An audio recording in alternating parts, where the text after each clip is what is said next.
Martial Peak, Chapter 4250, the final stage.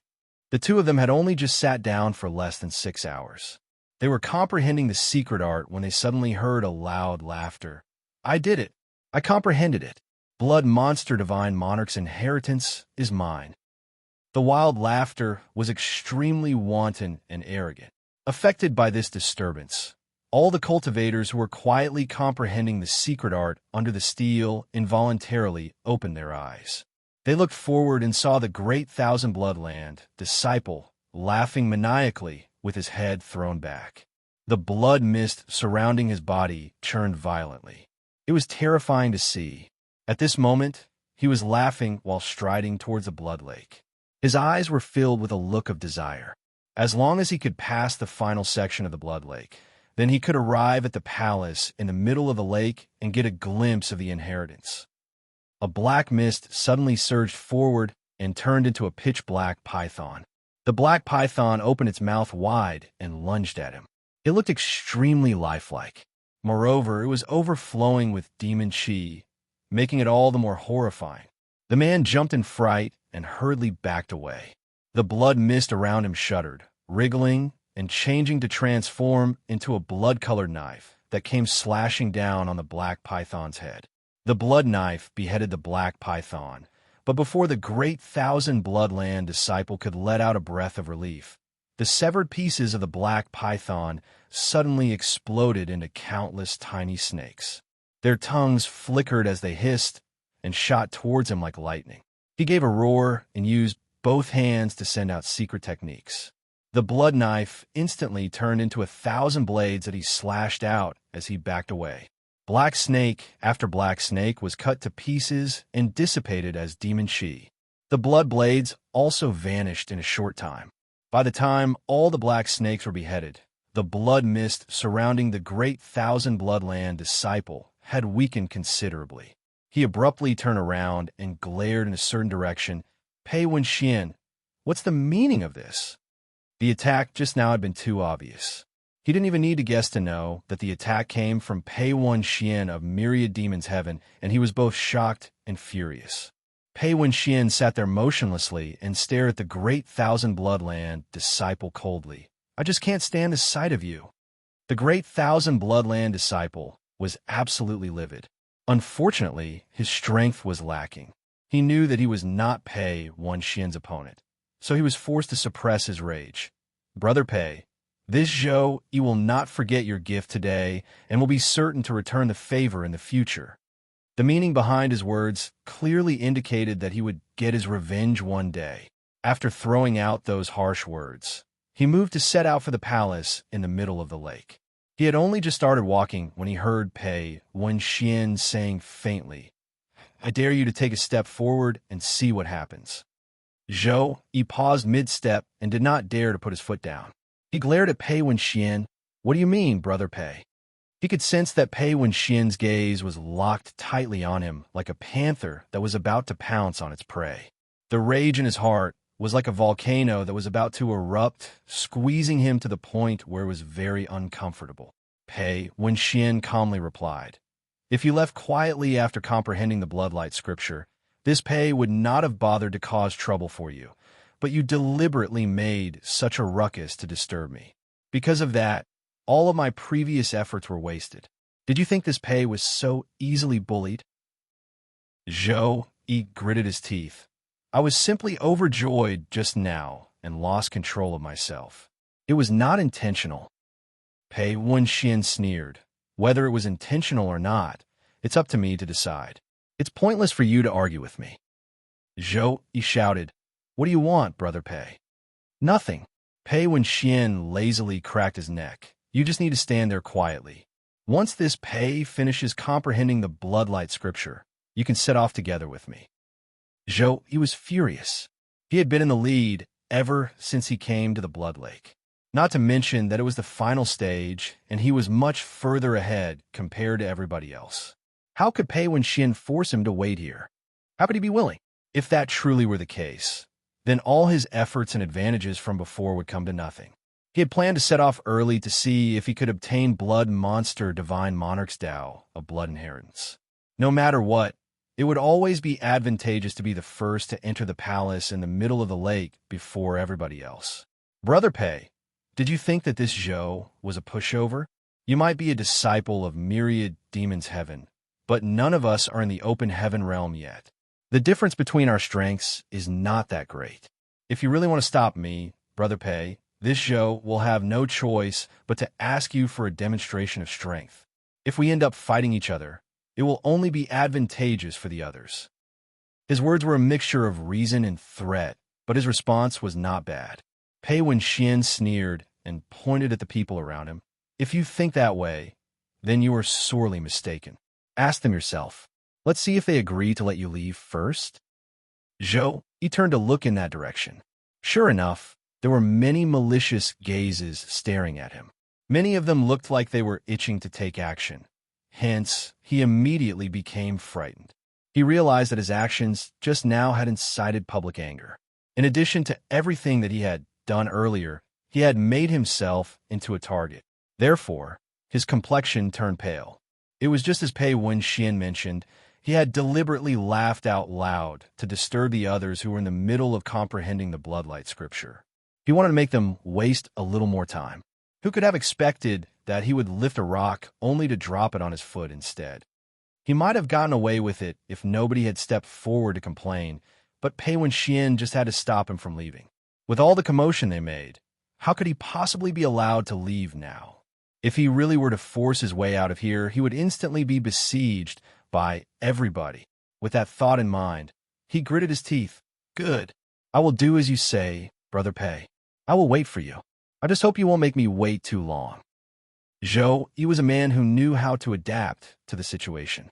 Now that things had come to this point, it was better to wait patiently than to be besieged by everybody. Even if everybody entered the palace in the middle of the lake together, he would still have his own unique advantages. After all, his attainments in the Tao of Blood were much greater compared to the others. Pei Wenxian grinned and nodded. Rest assured, this Pei won't let you wait too long. The storm finally subsided. Aside from Zhou, who was standing there with a hideous expression on his face, everybody else on the third island continued to comprehend the Bloodlight scripture recorded in the steel. Xianxia was speechless. He initially wanted the others to enter the palace in the middle of the lake before him, so that they could scout the way ahead for him. Unfortunately, his plans were completely ruined after what Pei Wenxian did. He had no other means to let the others take the initial risks for him. Judging from the current situation, it was also not appropriate for him to stand out too much. Otherwise, there was a high chance that he would be attacked by the others. Aside from Zhou of Great Thousand Bloodland, he had the greatest advantage among all the other cultivators here. His abundant and robust blood qi allowed him to comprehend the Bloodlight scripture more easily. He could confidently say that he would be able to finish comprehending the secret art in another hour. From the looks of things now, though, he would have to conceal his advantage. As expected, Xianxia attained mastery of the Bloodlight scripture's 4th chapter through comprehensive study after another hour. He came to realize something when he was on the previous islands. The more robust the blood qi of a cultivator, the easier it was for them to cultivate the Bloodlight scripture. At this point, this discovery was only becoming more obvious. Still, Xianxia pretended as though he was in the middle of comprehending the secret art. At the same time, he stealthily monitored his surroundings with his divine sense. Zhou, he was still standing there, not daring to make a careless move lest he provoke a violent reaction. It was just that his expression was uglier with the passing of time. He should have been investigating the palace in the middle of the lake by now, but he was forcibly held up in this place by Pei Wenxian. How could he not feel resentful? During this period, more and more people arrived on the third island. Their numbers were not high, but the cultivators who made it this far were the elites among the elites. Bu Yinzhong was one of them. However, his junior brothers and junior sister were nowhere to be seen. They probably remained behind on the second island. Another 7 or 8 hours passed when Xianxia suddenly noticed a short man secretly opening his eyes by a narrow slit. The short man's eyes twinkled behind those narrow slits as he surveyed his surroundings. Xianxia couldn't help laughing in surprise. Like Xianxia, The short man had already attained mastery of the bloodlight scripture. Despite having the qualifications to set off for the palace in the middle of the lake, he did not reveal the fact immediately. It was clear that he had his own plans. Xianxia quietly sighed in amazement. All the cultivators who could arrive on the third island were sneaky tigers hiding their claws. Pei Wenxian and Chu Huashang were still in the middle of comprehending the secret art, but this short man had already finished. It made Xianxia wonder which great force he belonged to. Another hour passed, and Pei Wenxian suddenly let out a turbid breath of relief. He opened his eyes and sighed in amazement. The grand evolution immortal bloodlight scripture is profound indeed. While saying so, he stood up and glanced lightly at the cultivators who were gathered around the steel. A trace of murderous intent flashed through his eyes, but in the end, he shook his head and strode towards the blood lake. If possible, he would have liked to slaughter every single person here. After that, he could slowly take his time to explore the palace in the middle of the lake.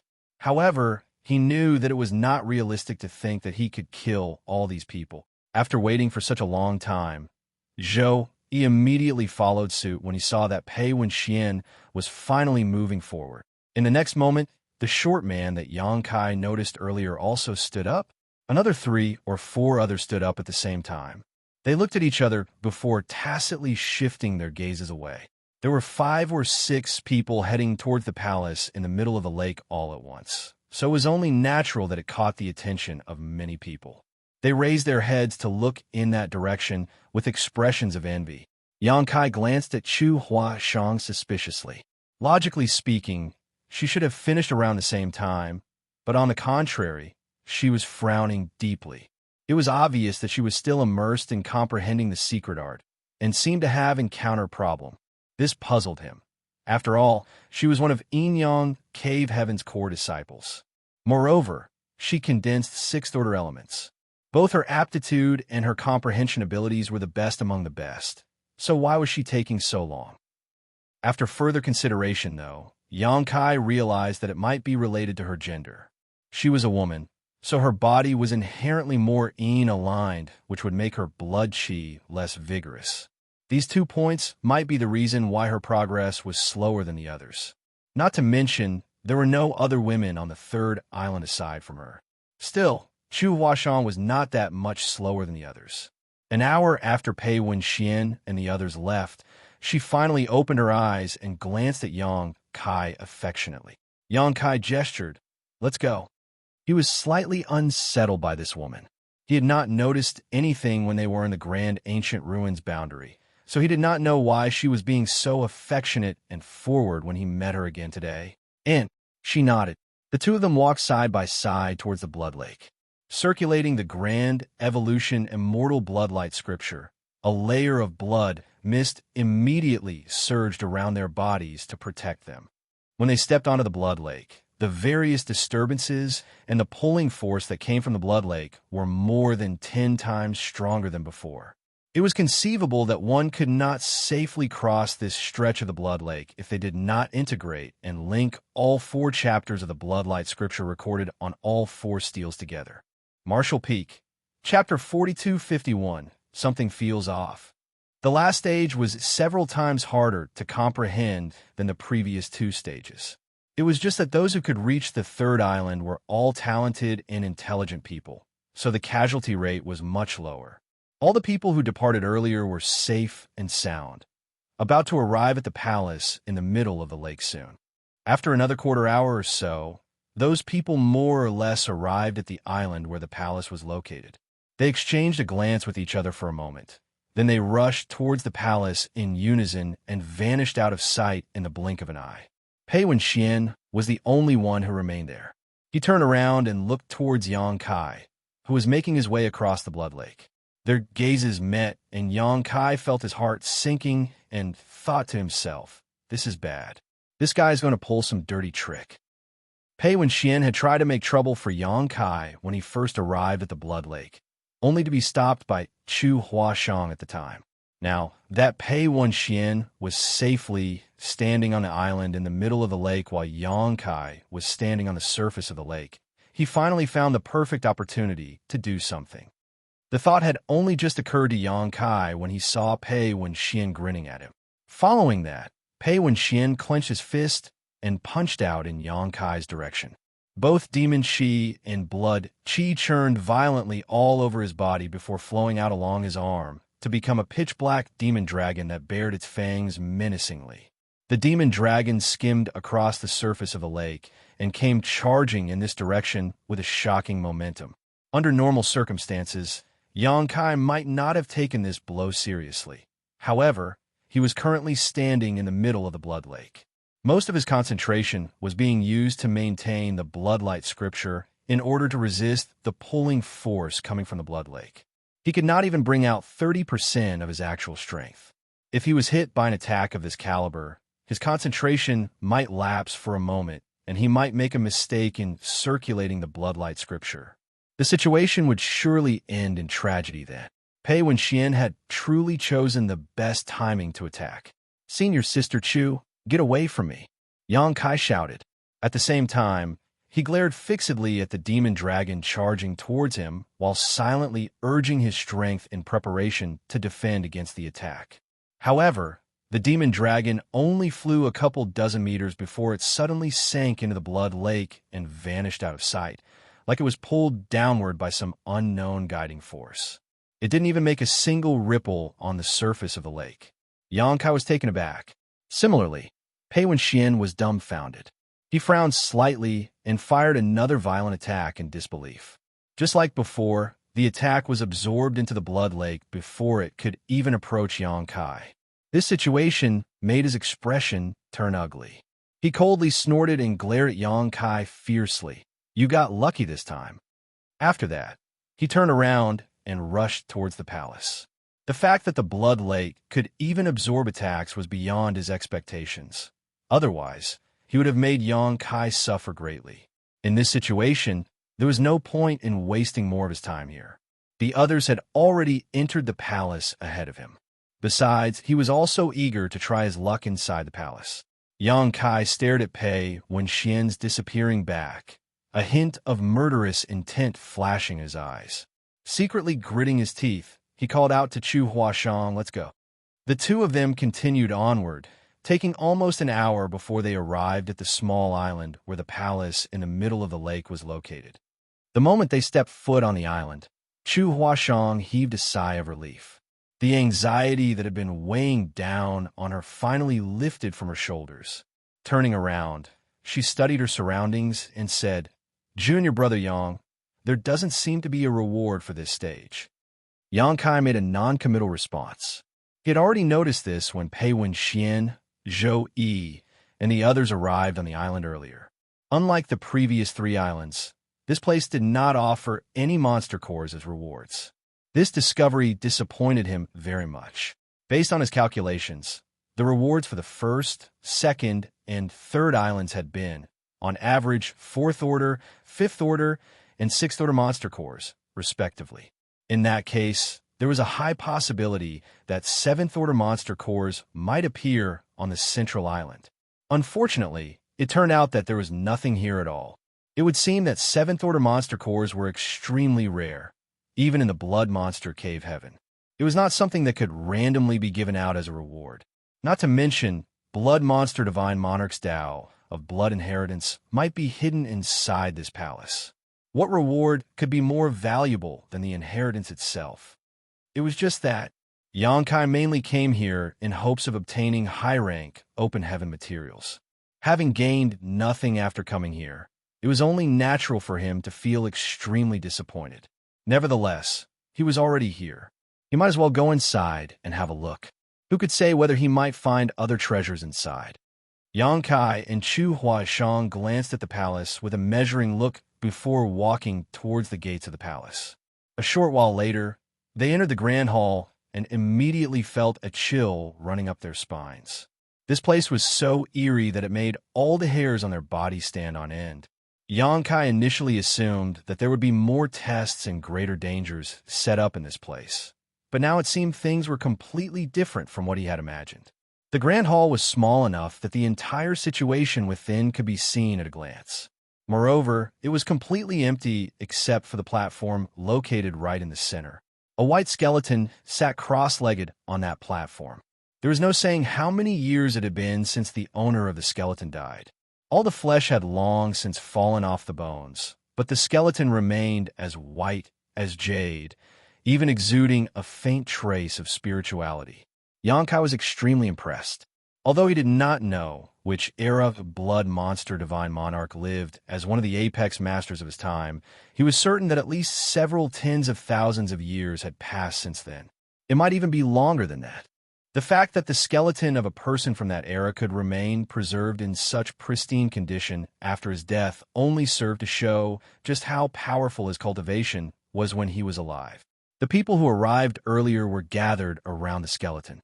They were sitting separately and staring at the skeleton with scorching gazes, as though they were staring at a supreme, precious treasure. Upon sensing Xianxia and Chu Huashang's arrival, they glanced in the direction of the entrance in unison. "Seems everybody's here," Pei Wenxian chuckled. Xianxia glared at Pei Wenxian coldly, his murderous intent flaring. Pei Wenxian had come looking for trouble when he first arrived at the Blood Lake, and even tried to kill him when he was crossing the Blood Lake just now. Now that they met again, it was only natural that he had no plans to be soft-hearted. "Wait, Brother Yang." Just as Xianxia was about to attack, Zhou Yi of Great Thousand Bloodland suddenly raised his hand and shouted. Xianxia glanced at Zhou Yi and asked lightly, "Do you have an objection, Brother Zhou?" Zhou Yi politely replied, "No. It's just that this place is where Blood Monster Divine Monarch left his Tao of Blood Inheritance. If you were to fight here, there's a high chance that you might destroy the inheritance. This Zhou hopes that you will calm yourself for now and not cause a disturbance.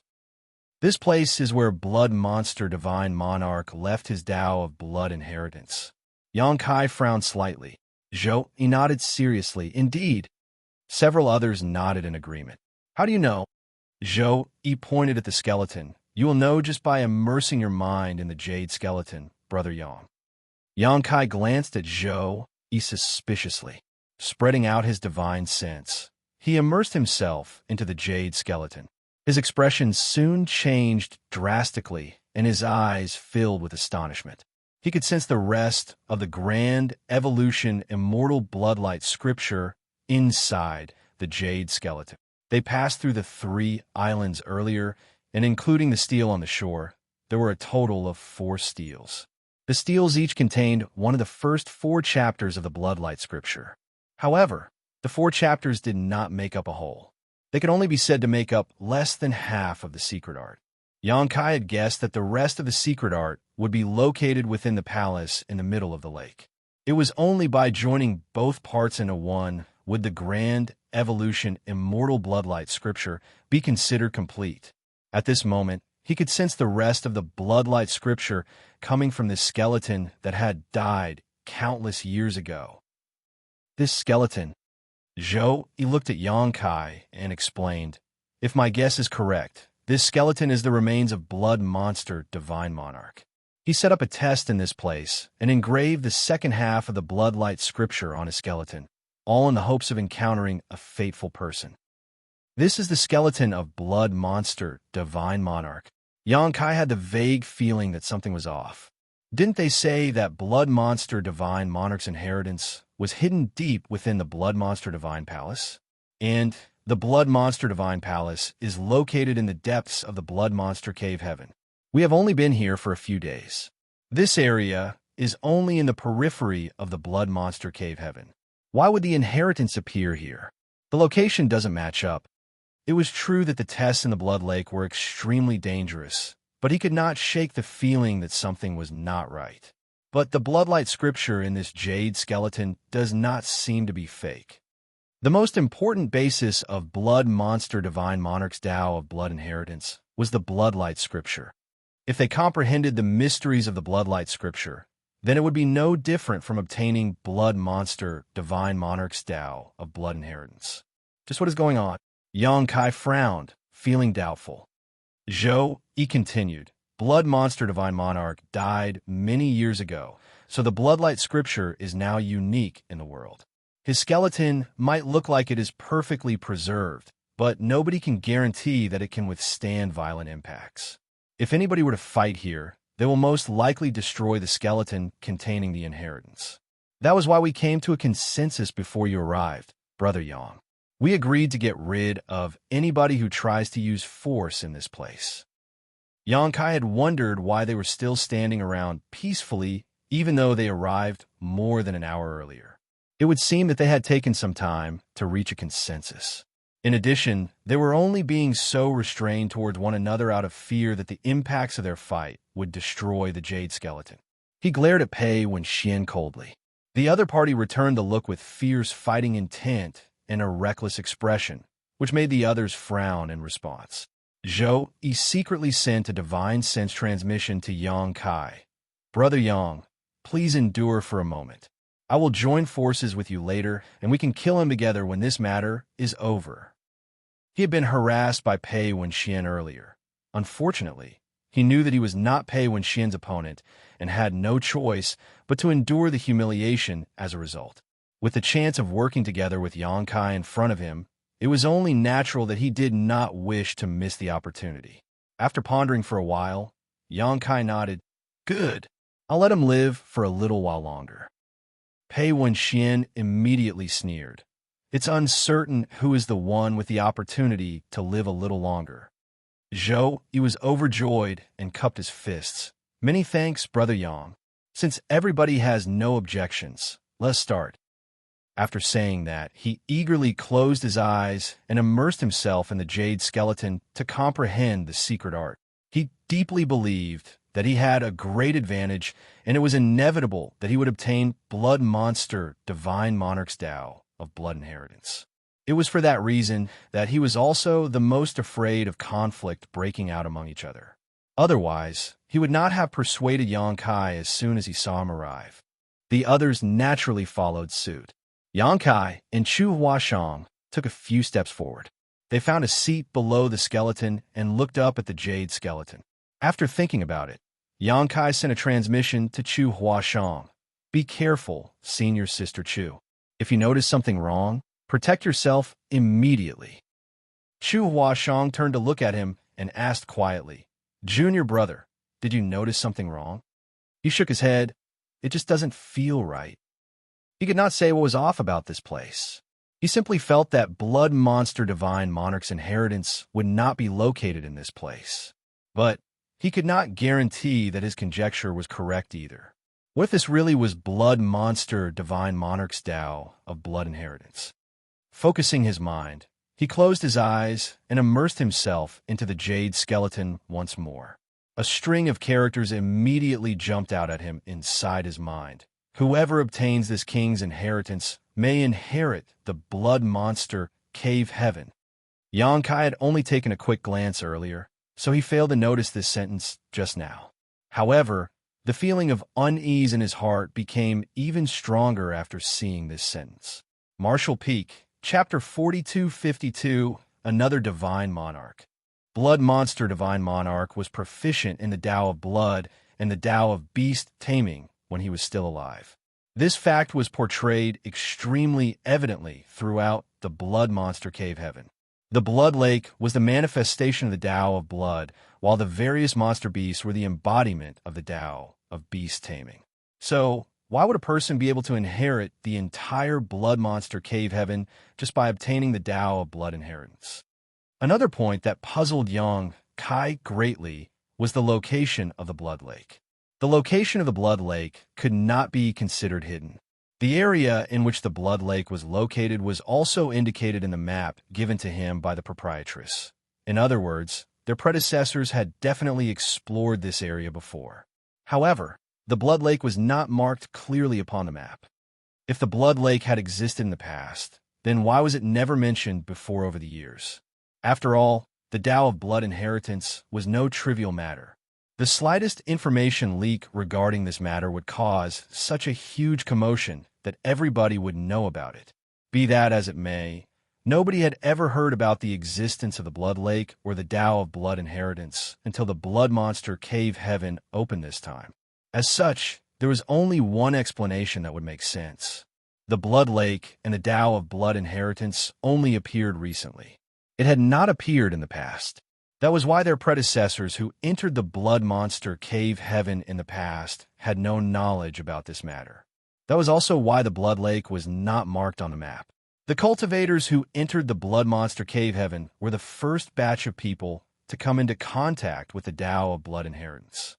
But if that was the case, then it did not make sense either.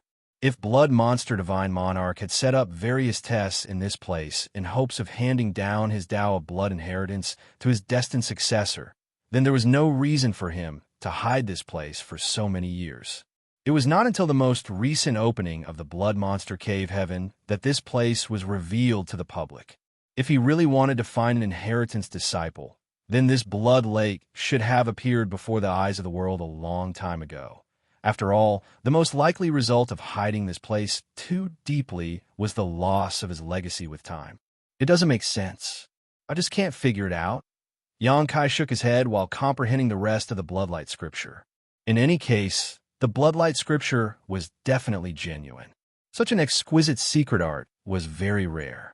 At this point, the only thing he could do was take it one step at a time. As time passed, blood mist lingered around the people sitting around the skeleton. They were immersed in the mystery of the Bloodlight scripture, unable to extricate themselves. A glimmering light suddenly lit up in the eye socket of the skeleton without anybody noticing. The glimmering light was very dim and weak, almost like a candle that was about to go out.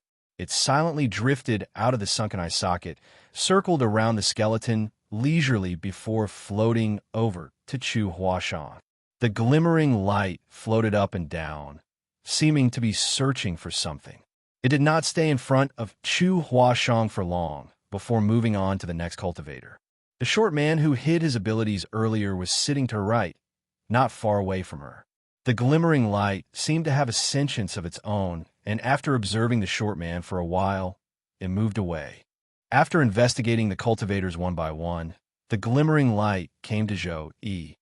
It stopped in front of Zhou Yi for the longest time, almost as though it had found something of interest. However, it eventually floated towards the next person sitting beside Zhou Yi. The glimmering light soon circled around and came to Yang Kai, who was sitting close beside Chu Huashan. Then, the glimmering light suddenly shone brightly like a wild beast that had found the most delicious food and immediately slammed straight into his mind without hesitation. Even though it looked like a flickering flame that was on the verge of extinguishing, it slipped into Yang Kai's head without the slightest hindrance and quickly vanished out of sight. Yang Kai was focused on comprehending the latter portion of the Bloodlight scripture when all of a sudden, his body shuddered slightly and a feeling of coolness spread throughout him. Before he could figure out what was going on, he felt his knowledge see defenses being penetrated. It seemed to be caused by something entering without his permission. Immediately after that, a cold voice sounded in his mind. "Junior, hand over your body." Shocked, Yang Kai quickly immersed his mind into his knowledge sea and transformed into his soul avatar. The first thing he saw was an illusory phantom charging towards him. The illusory phantom clearly looked very weak, but it gave him the feeling that it was very powerful. All of a sudden, it exploded without warning and turned into a cloud of gray mist that tried to wrap around him. Hurriedly backing away to avoid the gray mist, Yang Kai was shocked as he shouted, "Soul possession!" The illusory phantom that invaded his knowledge sea was clearly a soul. The horror he felt in his heart was indescribable. Although he had been concentrating on comprehending the Bloodlight scripture, a part of his consciousness had remained aware of the outside world. It was a countermeasure he took in case Pei when Xin secretly attacked him. Even so, he failed to notice anything until this soul invaded his knowledge sea. There was only one explanation for this outcome. This person's soul was so much stronger than his that it could completely evade his perception. Who? He immediately thought about the jade skeleton sitting cross-legged in front of him. For a moment, he was so shocked that it felt as though his soul had been blown away. It can't be Blood Monster Divine Monarch Soul, right? If that's the case, then this might be the end for me. Blood Monster Divine Monarch was an 8th Order Open Heaven Realm Master. Even if he had been dead for countless years, his soul was not something Xianxia could resist. Xianxia watched as the fog relentlessly approached him. Gritting his teeth, he stretched out his hand in that direction and roared, "Cut!" A sword light silently slashed downward as the soul-splitting saber that had been nurtured in his knowledge, all this time manifested in his grip. Combined with the heaven-severing slash that Tian Yin taught him in the past, the power of this move was absolutely staggering.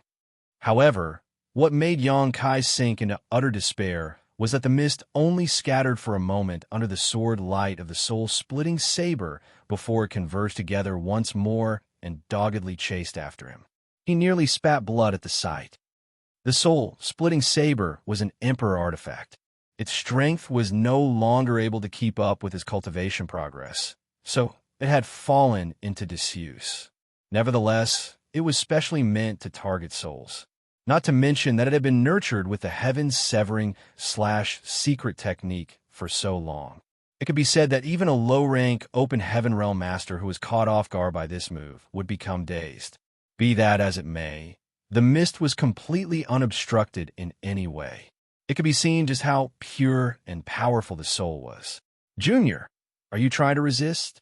An aged voice came from within a mist. This old master has been waiting for tens of thousands of years and finally obtained a good opportunity.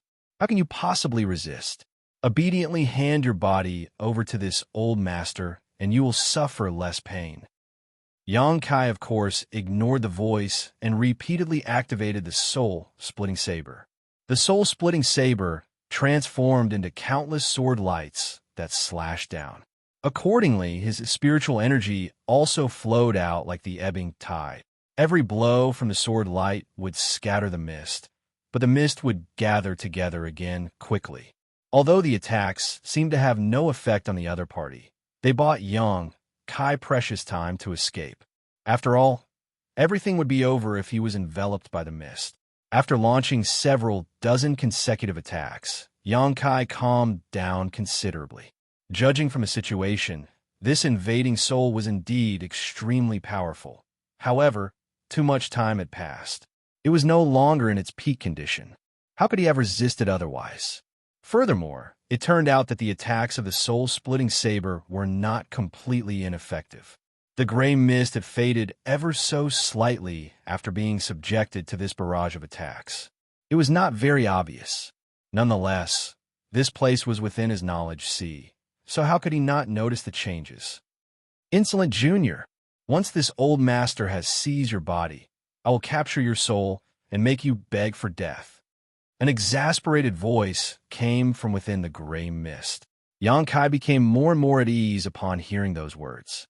Thus, he relaxed and continued to attack the other party with the soul-splitting saber. Concurrently, he asked, "Are you blood monster, divine monarch?" The gray mist charging at him froze for a moment, but immediately a furious howl followed. "Don't you dare mention that old dog in front of this old master. Beneath the heavens, this old master cannot coexist with him." Xianxia was absolutely shocked. This guy is not blood monster divine monarch. Based on his speculation, the soul had probably been hiding inside the skeleton. If that was the case, then how could it not be blood monster divine monarch? Moreover, it sounded like this person had a huge grudge against blood monster divine monarch. A possibility suddenly flashed through his mind. Unless that skeleton is not the remains of blood monster divine monarch. It belongs to somebody else. "Who are you? Announce your name." Xianxia slashed down with the soul-splitting saber once more, blocking the other party's offensive to a certain extent. This place was within his knowledge, Therefore, he held a unique advantage in this battle. Unless the gap between their spiritual energy was extremely wide, the act of possession would never succeed under general circumstances. The gray mist coldly snorted. "This old master is the Black Crow divine monarch." Xianxia was secretly speechless. Another divine monarch. Only those in the high-rank open heaven realm had the right to crown themselves with the title of divine monarch. Doesn't that mean that the Black Crow divine monarch was a high-rank open heaven realm master when he was alive? No wonder his spiritual energy is still so powerful that he can even try to possess somebody else to resurrect himself, even though so many years have passed since his death. What made him curious was the reason why this black crow divine monarch turned up in the blood monster cave heaven. How dare Shui Yao, that old fart, imprison this old master? Ha ha ha. So many years have passed, yet that old fart is dead while this old master still lives. How ironic. The gray mist continuously pounced on while laughing maniacally. Only then did Yang Kai realize that this person had been imprisoned within the Blood Monster Cave Heaven. Blood Monster Divine Monarch was certainly very impressive. He even managed to imprison another high-rank Open Heaven Realm Master in his small universe. That being said, it was highly likely that this Black Crow Divine Monarch was in the 7th Order Open Heaven Realm when he died. If not, he would not be so helpless against Blood Monster Divine Monarch. This old master spent countless years, and only 100 years ago broke free of that accursed seal. Unfortunately, this old master's physical body was destroyed eons ago. Only my remnant soul remained. Fortunately, Shui Yao left behind his Tao of blood inheritance. What kind of aptitude do you think this old master has? I easily comprehended his Tao of blood inheritance. Junior, do you know why that old fart's Tao of blood secret art is called the Grand Evolution Immortal Bloodlight Scripture? It was hard to say whether it was because Black Crow Divine Monarch had been feeling lonely for countless years, but he was very talkative, and Yang Kai was perfectly willing to be his conversation partner. Upon hearing those words, Yang Kai said, "Please explain, Senior." Black Crow Divine Monarch chuckled softly. The emphasis is placed on the word immortal in the Grand Evolution Immortal Bloodlight Scripture. It allows a person to become immortal, undying, and indestructible. When you cultivate the Bloodlight Scripture to its limit, you can be reborn from just a single drop of blood. This secret art is the ultimate secret art throughout the entire universe. It incited a reign of terror when it first appeared in the world, and in the end, it ultimately fell into old dog Shui Yao's hands. Yang Kai was curious. If he can be reborn from just a single drop of blood, then why did Blood Monster Divine Monarch die in the end? Black Crow Divine Monarch coldly snorted. One's lifespan is limited. He simply died of old age. The power of time is extremely cruel. There have been countless heroes throughout the ages, but who among them has managed to escape the clutches of time? Yang Kai backed away while attacking ruthlessly and nodded. So Senior obtained Blood Monster Divine Monarch's Tao of blood inheritance? What about the tests earlier? Were they also your doing, Senior? Marshall Peak, Chapter 4253, Not a New Trick. Black Crow Divine Monarch said it himself. He had thoroughly comprehended the Bloodlight Scripture. In that case, why would the various tests for the Tao of blood inheritance still remain? That's right. How would this old master find a suitable candidate to possess if I had not done that? Black Crow Divine Monarch readily admitted. All the tests in this place were indeed set up by that old dog, Shui Yao, before his death. It's just that this old master used certain means to move them here. This old master initially had his eye on another one of you brats. He seems to have a foundation in the Tao of blood, so it would save me a lot of effort if I possessed him. But your vitality is so abundant that it is simply outrageous. If I can't possess you, I will get double the result with half the effort when cultivating the Bloodlight Scripture in the future. Boy, you can only blame your poor luck for appearing in front of this old master at this time. The person with a foundation in the Tao of blood that he mentioned was undoubtedly referring to Zhou Yi of Great Thousand Bloodland. Among the few people who arrived at the palace in the middle of the lake, he was the only one with a foundation in the Tao of blood. From what Black Crow Divine Monarch mentioned, Yang Kai also learned that all the tests in this place were indeed set up by Blood Monster Divine Monarch in order to pass down his Tao of blood legacy. They were simply relocated to this area by Black Crow Divine Monarch through unknown means. For man to retain such great abilities even after his death, Divine Monarchs truly cannot be understood with common sense. Just as Yang Kai was feeling amazed, The aura exuding from the gray mist suddenly soared. Immediately following that, an invisible and intangible soul attack shot out from within the gray mist. Xianxia was caught off guard and took the attack straight on as a result. In that instant, his soul became unstable, his mind was greatly shaken, and his entire knowledge sea became turbulent. Even his soul avatar nearly collapsed. This old dog, he's been concealing his real ability. Xianxia was deeply shocked. After seeing Black Crow Divine Monarch getting slashed by the soul, splitting saber, and failing to approach him, he had mistakenly assumed that the other party was not that strong. It was not until Black Crow Divine Monarch suddenly unleashed such a terrifyingly powerful attack that he realized his mistake. The other party had been hiding his skills all this while. It was just so that he could catch Xianxia off guard. Thinking about it again, it made perfect sense. The enemy was a divine monarch after all. How could he not have a trick or two up his sleeves?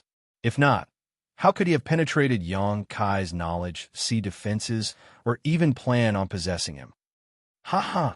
Black Crow Divine Monarch laughed madly. The scattered mist gathered together again and lunged at Xianxia like a tiger pouncing on its prey. Junior, why did you think this old master kindly explained all of this to you? It's simply to distract you. Youngsters nowadays truly do not know the immensity of heaven and earth. But worry not. This old master will definitely take good care of your body after possessing it. You can also tell me if you have any dying wishes. This old master will fulfill them to the best of his abilities. While he was speaking, he had already arrived in front of Xianxia and looked like he was about to envelop him entirely. At that moment, Xianxia's dull eyes suddenly regained clarity. He backed away and shouted, "Many thanks for your kindness, Senior, but this junior will fulfill his wishes himself. I don't need to trouble you for your help, Senior." The soul-splitting saber unleashed another burst of sword light and slashed down diagonally to scatter the gray mist once more. Black Crow Divine Monarch's voice was filled with disbelief. He was nothing more than a remnant soul at the moment, so the power he could exert was limited as a result. Even so, he was still the remnant soul of a divine monarch. How could a trivial Emperor Realm Jr. resist him? And yet, that was exactly what happened just now.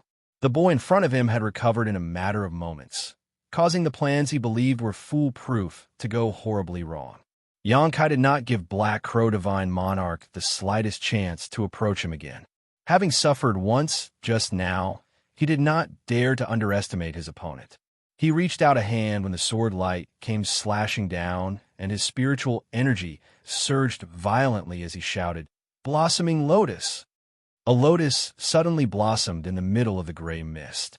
The flower was as white as jade and looked extremely delicate, as if it might be blown apart by a gentle breeze. However, this very flower was swiftly absorbing the spiritual energy of the gray mist. With this power, the flower bloomed quickly and several layers of lotus petals unfurled magnificently. Ah! Black Crow Divine Monarch's screams of rage and agony came from within the gray mist. The blossoming lotus secret technique consumed a lot of energy to unleash, but it would use the enemy's own spiritual energy as nutrients to bloom after it was activated. It was a move with unlimited potential.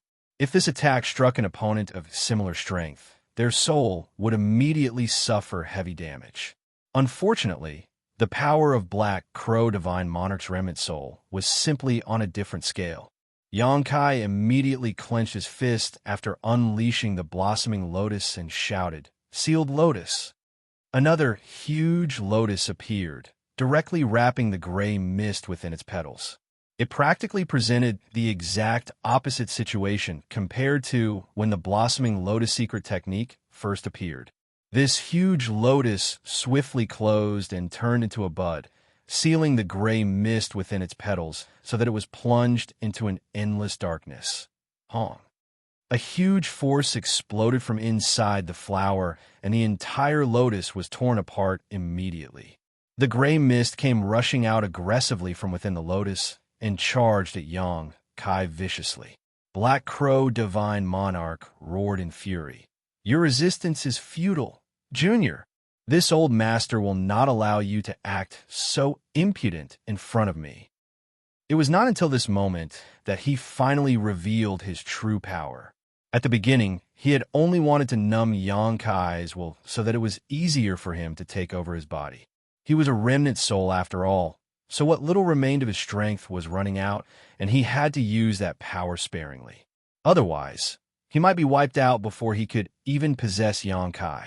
That would make him the greatest laughingstock of all time. Black Crow Divine Monarch's aura, which was concealed until now, soared. It was more than twice as strong as before, and the attacks of the soul-splitting saber did not have much effect on him. It simply slashed through the gray mist, but did not delay or force him back in any way. Nevertheless, Xianxia's expression remained as calm as before. His large hand slammed down in the direction of the gray mist once more as he shouted, "Blossoming Lotus!" Little bastard! Black Crow Divine Monarch was furious. He had been struck by that soul secret technique just now. Even judging the attack from the heights he achieved in the past, it was an ingenious idea, even though the power behind it was not worth mentioning. The strength of the attack was weak, but that was related to the strength of the user. He believed that the power behind this attack would only increase steadily as Xianxia's cultivation improved over time. The gray mist dissipated on its own, turning into a trail of gray vapor as though to avoid the blossoming lotus secret technique. Unfortunately, this place was within Xianxia's knowledge sea, and he was very sensitive to all the changes that occurred. How could he allow the gray mist to avoid his attack? The flower appeared again, and the flower petals of the lotus bloomed magnificently. Black Crow Divine Monarch screamed in agony, but did not stop in place. Enduring the pain in his soul, he charged towards Xianxia as though desperate to take over his body right then and there. Sealed Lotus! Black Crow Divine Monarch was livid as he roared, "Junior, do you only know these two tricks?" Before he could finish his sentence, he was wrapped in a huge lotus once more. Although he soon broke out of the shackles, the delay gave Xianxia some breathing space and allowed him to put some distance between them. It's not about how new your tricks are, but whether they work or not. Whilst fleeing, Xianxia observed the changes of Black Crow Divine Monarch, and what he saw made his heart sink. It truly was the remnant soul of a divine monarch. Black Crow Divine Monarch had received at least several hundred hits from the soul-splitting saber, in addition to 2 rounds of the blossoming lotus and sealed lotus secret techniques, since he first revealed himself. However, the gray mist had not changed much at all. In other words, the damage he suffered was extremely limited. Meanwhile, Black Crow Divine Monarch was about to explode with anger. He originally thought that he could succeed at taking over this boy's body in an instant, but he had yet to succeed even after all the unexpected twists and turns. For some inexplicable reason, he vaguely sensed that something was wrong. It was just that he had no time to think about it at the moment. As soon as he broke free of the restraints, he charged towards Xianxia again. Blossoming Lotus! Sealed Lotus! The 2 self-created soul secret techniques were unleashed repeatedly. The former was a method to attack one's enemy, while the latter was a means to restrain one's enemy. 2 souls were engaged in a chase inside Xianxia's knowledge sea, caught in a life-and-death contest. At the beginning, Black Crow Divine Monarch had cursed and yelled in exasperation. Later, he no longer called out so loudly. He simply said coldly, "Junior, let's see how long you can keep this up. The burden on your body from casting these soul secret techniques is not small. Sooner or later, the power in your knowledge sea will be depleted. Let's see how you resist this old master then. Once I take over your body, I will definitely kill all your friends and family. I will sell your women to the cheapest whorehouse and force them to take customers every single day." Xianxia was furious. "Old dog, you court death." Black Crow Divine Monarch snickered. "This old master gave you a chance, but you didn't know how to appreciate the opportunity one gave you. Who else can you blame but yourself? How dare a trivial Emperor Realm boy?" His sentence trailed off all of a sudden. The gray mist that had been chasing Xianxia relentlessly also came to a halt. Seeming to sense something, he silently perceived his surroundings and immediately cried out in alarm. No, that's impossible. You are just an Emperor Realm Junior. How can you have such powerful spiritual energy? He finally realized what that nagging feeling in his heart was. Having been focused on trying to take over Xianxia's body, he did not think too much about other things. It was only at this moment that he realized something. How could an Emperor Realm cultivator be this powerful? This person's spiritual energy was almost on par with a common low-rank, open heaven realm masters. That was not the most important thing, though. The most important point was that Xianxia had unleashed so many soul attacks earlier. So logically speaking, his spiritual energy should have been exhausted long ago. Even if it was not depleted, it should have gone down considerably. On the contrary, Black Crow Divine Monarch's perception told him that Xianxia's knowledge remained as plentiful as ever. There were no signs of depletion at all. In other words, Xianxia was still in peak condition. Are you not an Emperor Realm cultivator? Black Crow Divine Monarch felt as though he had been bitten by a poisonous snake. Even his voice became one pitch higher. The anger on Xianxia's face disappeared in an instant, and he floated just above his knowledge as he looked at Black Crow Divine Monarch lightly. You must be joking, Divine Monarch. What else can I be if not an Emperor Realm Junior? I am indeed an Emperor Realm cultivator. Guaranteed exchange, if not genuine. How dare you still try to deceive me, Junior? How can an Emperor Realm brat have such powerful spiritual energy? You unleashed so many soul attacks earlier. How is it possible that your spiritual energy shows no signs of depletion? After saying that, Black Crow Divine Monarch seemed to discover something. Wait, your knowledge itself is strange. Gray and wispy attacks suddenly shot out of the gray mist and slammed into Xianxia's knowledge sea. The sea became turbulent, revealing the seven-colored island hiding below. An inexplicable aura immediately leaked out from that seven-colored island. It was extremely mysterious, almost as though it contained some sort of grand Tao. This is Black Crow Divine Monarch stared fixedly at the seven-colored island. Immediately after that, he reacted as though he made an amazing discovery and exclaimed in shock, Soul-warming lotus. Seven-colored soul-warming lotus.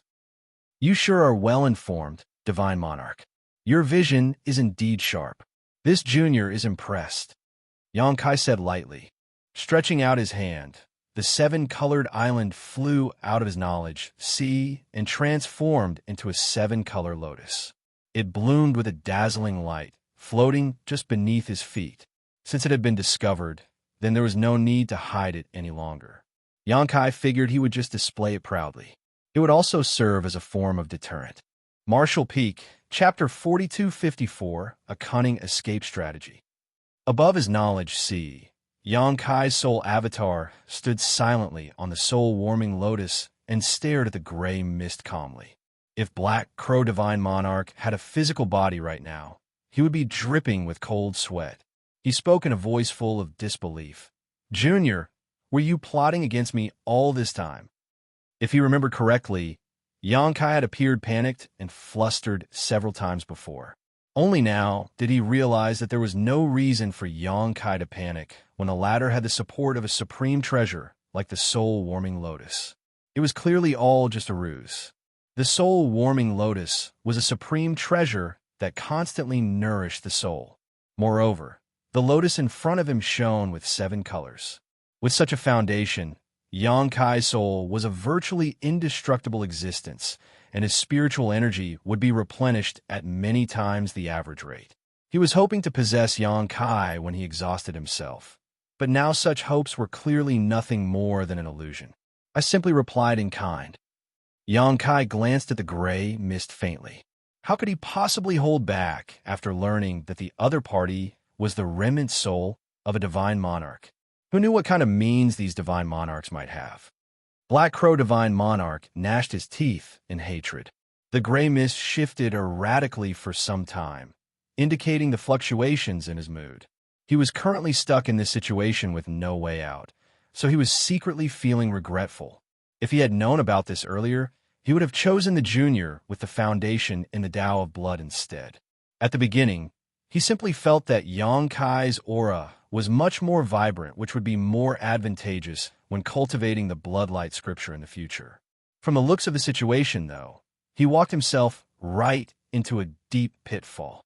There was no way to extricate himself now that he was so deeply trapped in this situation. Divine Monarch, you asked if this junior only knows those two tricks.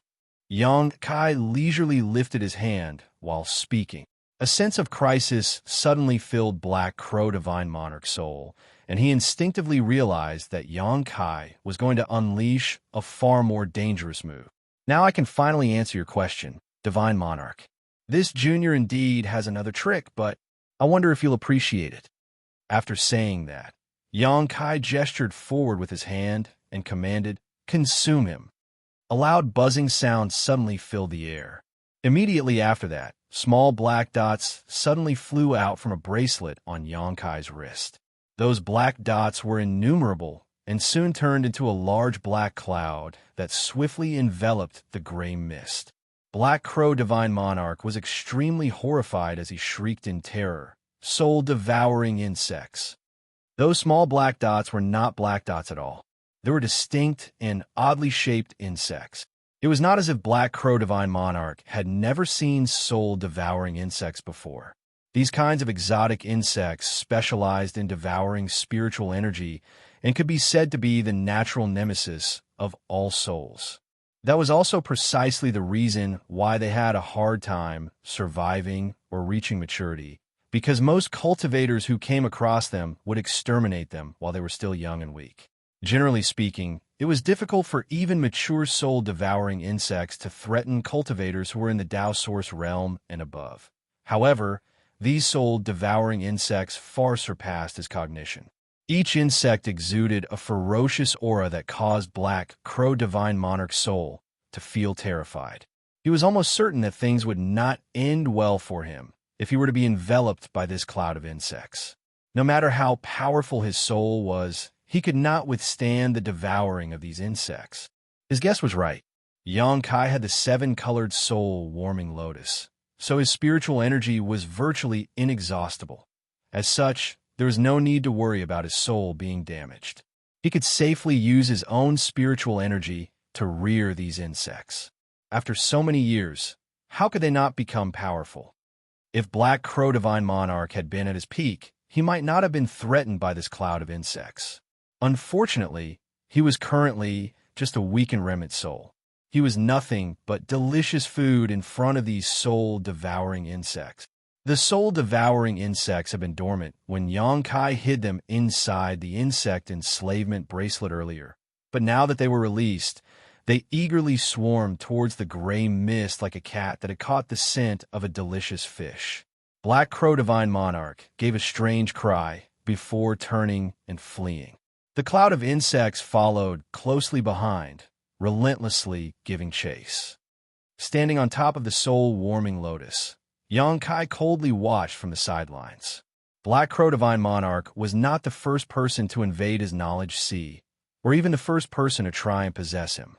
However, anybody who dared to invade his knowledge sea had suffered a tragic ending. All of this was thanks to the soul-warming lotus.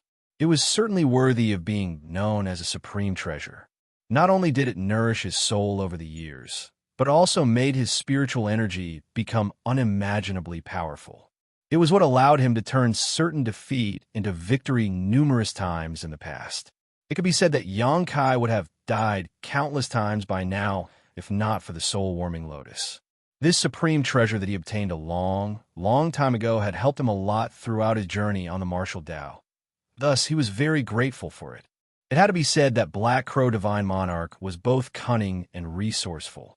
This place was within Xianxia's knowledge sea, so his soul would naturally be subjected to some amount of suppression. Even so, he was extremely fleet-footed in his escape. The cloud of soul-devouring insects could not do anything to him. Upon seeing this situation, Xianxia sent out a few thoughts. The cloud of soul-devouring insects immediately split into four and transformed into 4 columns of black smoke. These 4 columns of black smoke moved in 4 separate directions to chase and encircle Black Crow Divine Monarch. This time around, Black Crow Divine Monarch fell into a dangerous situation. Although he was struggling hard, he could not escape from the jaws of the soul-devouring insects. The gray mist was soon covered in a layer of black insects. The soul-devouring insects silently and constantly fed on his soul and devoured his spiritual energy. It made him scream in agony. Even the speed of his escape became significantly slower. The moment he slowed down, even more soul-devouring insects latched onto him. It only took several tens of breaths for the gray mist to be completely shrouded in the cloud of black insects. Junior, let me off. This old master can teach you the true grand evolution immortal bloodlight scripture and bring you to the blood monster divine palace to receive Shui Yao's inheritance in exchange. The true grand evolution immortal bloodlight scripture? Yang Kai frowned at those words. Are you saying that what we saw before is fake? Those are real. Otherwise, how would people be able to circulate it smoothly? If not, you would not have passed those tests earlier, nor would you have reached the palace in the middle of the lake. But the bloodlight scripture that this old master carved on a skeleton is fake. This old master modified several parts. You sure are evil, old dog. Yang Kai cursed. Let me go and I will hand over the real bloodlight scripture. Your vitality is so abundant. So if you can cultivate the bloodlight scripture, you will have twice the result with half the effort. It won't take even 1,000 years for you to become the next blood monster divine monarch. Yang Kai coldly snorted. Stop trying to tempt me. This king cultivates the grand Tao of space. The Tao of blood is useless to me. If not because he wanted to obtain the 7th Order Monster Core reward, Yang Kai might not have interfered in this chaos in the first place. The grand evolution immortal bloodlight scripture might be amazing, but it was not very attractive to him. Black Crow Divine Monarch kept trying, though.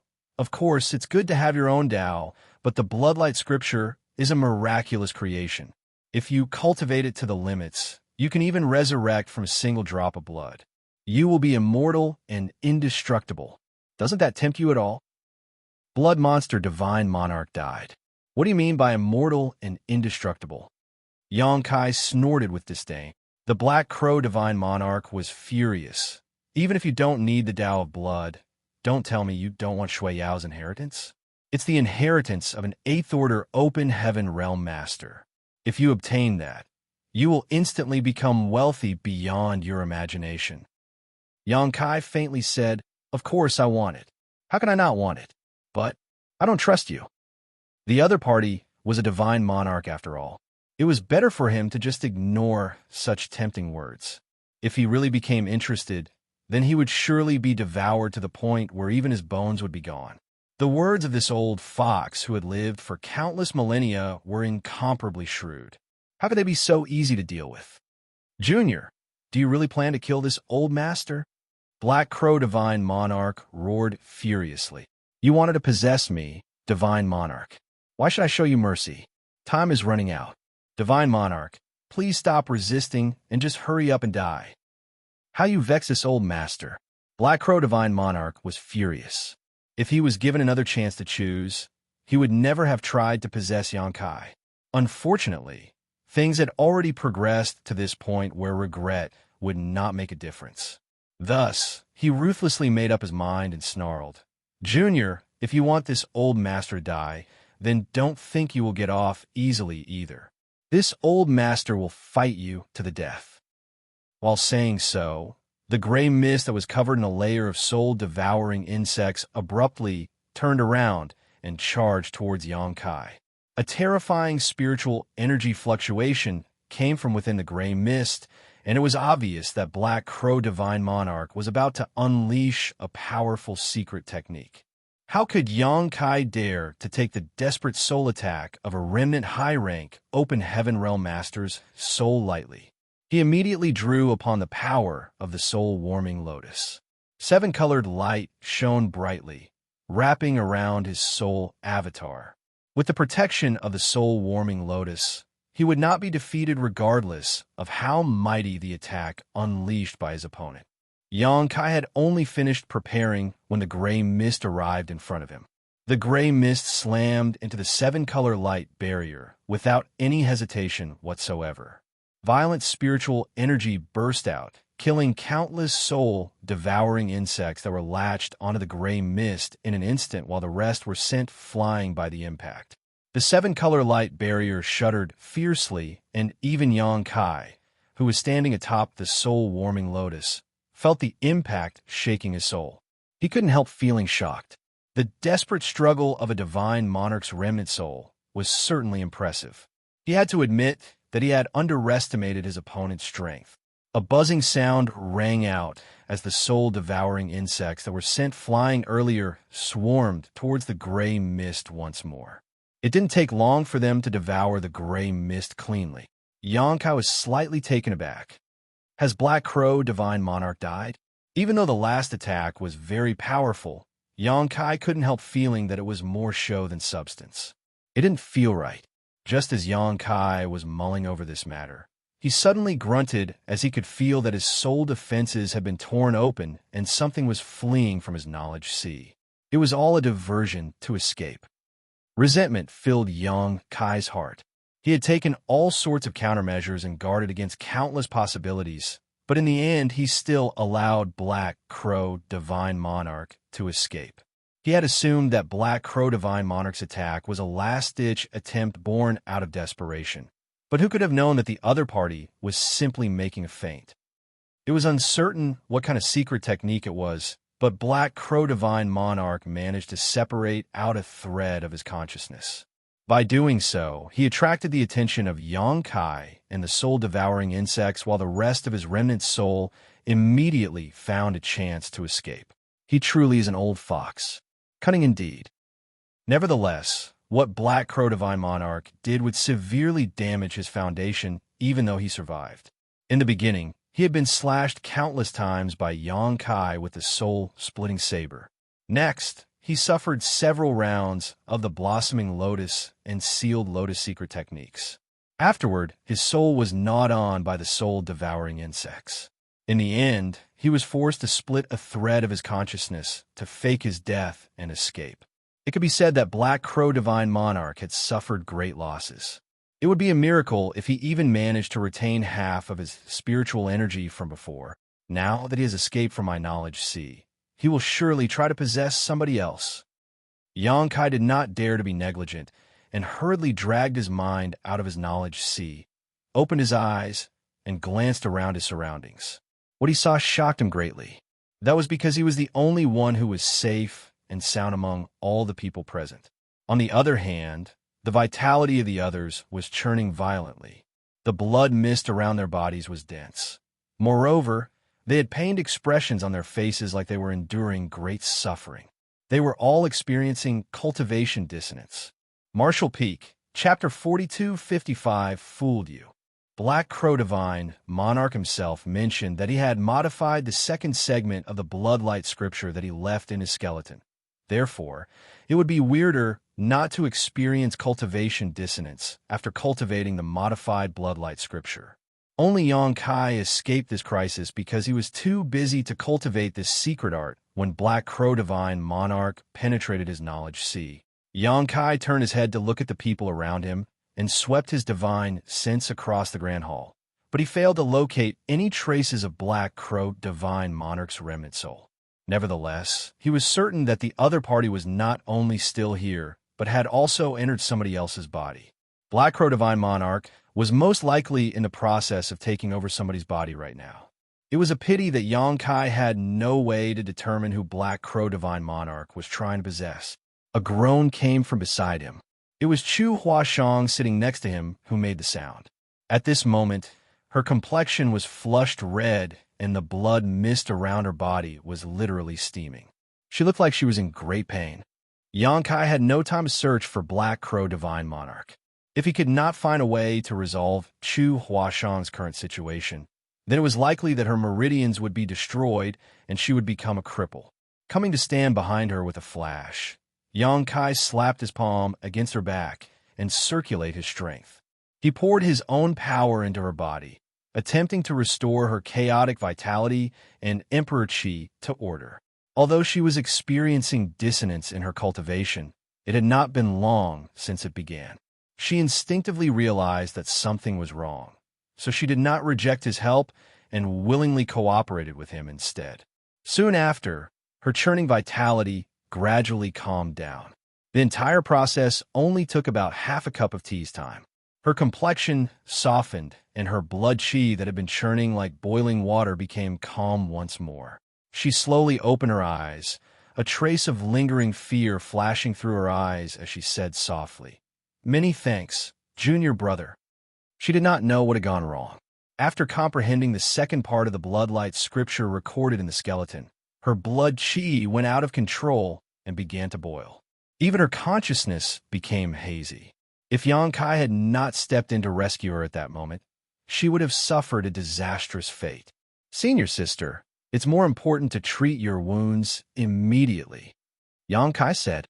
At the same time, he secretly sent a divine sense transmission to her. "Senior sister, listen to me. The Tao of blood inheritance here is a complete conspiracy. It's a trap set up by a guy who has the title Black Crow Divine Monarch." He gave her a simplified explanation of Black Crow Divine Monarch's plot, and she was extremely shocked after listening to it. Chu Huashang could never have imagined that there was another Divine Monarch's remnant soul in the Blood Monster Cave Heaven. Simultaneously, she also came to understand the reason for her cultivation dissonance just now. It turned out that the bloodlight scripture she comprehended had been maliciously tampered with. "Junior brother, are you saying that Black Crow Divine Monarch's remnant soul is in one of these people's bodies right now?" He replied, "Yes. I suspect that he had already succeeded in possessing one of them." Xianxia's situation was an exception among exceptions. Not only did his spiritual energy exceed other cultivators of the same realm by a wide margin, he also had the soul-warming lotus, an extremely powerful soul devouring insects. Those were the only reasons he could turn the situation around on Black Crow Divine Monarch. Unfortunately, others would not have such deep heritage or equally profound methods. Even if they were the elite disciples of their respective great forces and could grow to become extremely powerful figures in the future, they would still be helpless in front of somebody like Black Crow Divine Monarch. Black Crow Divine Monarch's remnant soul could not escape from this palace. Otherwise, he would not survive for long. If he wanted to live, then he could only continue with his attempt to possess somebody. And they were the only ones in the Grand Hall at the moment. Who else could he possess aside from them? Among these people, there was no doubt that Chu Huashang was safe. That was because she was a woman. If Xianxia were in Black Crow Divine Monarch's shoes, he would never choose to possess a woman's body, as it was extremely likely his soul and her body would be incompatible, leading to all sorts of negative consequences in the future. Another important reason was that Black Crow Divine Monarch placed great importance on the bloodlight scripture. As a woman, Chu Huashang's body was inherently yin-aligned and unsuited to cultivating the bloodlight scripture. This could be seen from her previous performances. Although she and Pei Wenxian had started comprehending the bloodlight scripture at the same time, Pei Wenxian would finish faster than her every time. It was out of this consideration that Xianxia immediately rescued Chu Huashang from her predicament. As for the others, he warily swept his gaze over the rest, feeling troubled. There was no way to determine who had been possessed from their outward appearances. Among them, Zhou Yi of Great Thousand Bloodland was undoubtedly the biggest suspect. Black Crow Divine Monarch himself mentioned before that he originally had his eye on the person with a foundation in the Tao of Blood. It was only because Xianxia's vitality was so abundant that he gave up on his original idea of possessing Zhou Yi. "Is it Zhou Yi?" Xianxia fixed his gaze intently upon Zhou Yi's face. Just as he was about to attack Zhou Yi as a test, a roar came from nearby.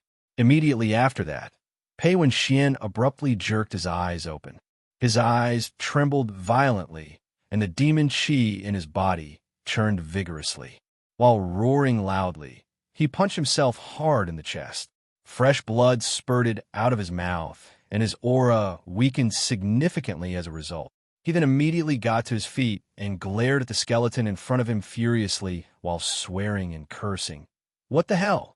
This shitty bloodlight scripture nearly destroyed me. Yang Kai's eyes narrowed slightly at the sight. I can't believe Pei Wuxian actually freed himself from that state of cultivation dissonance with his own strength. Is it because he is just that talented? Or is it because he was possessed by Black Crow Divine Monarch? If he was possessed, then this performance is nothing more than smoke and mirrors. Pei Wuxian's expression was resentful, mixed with a hint of lingering fear. There were no flaws in his performance. Seeming to sense Yang Kai's gaze, he turned to look in this direction and exclaimed in amazement, "Oh, that's impressive. Did you break free too? Looks like I underestimated you." "It's you, old Dai," Yang Kai shouted as he lunged forward at the same time and viciously slammed his fist out at Pei Wuxian, leaving his back wide open. Pei Wuxian's eyes widened. He had not expected Yang Kai to attack him at such a time. Although he had provoked Yang Kai earlier, the situation then and now was completely different. Yang Kai appeared completely unharmed right now, while he had only just broken free from cultivation dissonance. He had damaged his foundation as a result, so his strength had been greatly reduced.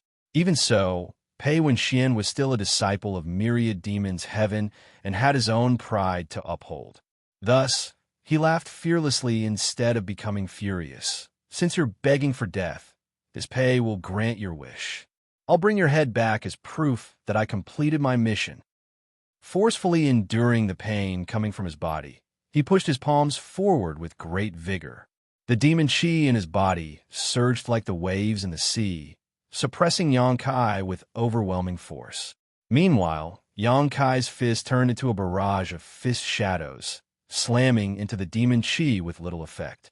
He only managed to resist for a few moments before the demon chi slammed into him, sending his body flying through the air like a paper kite before falling backward.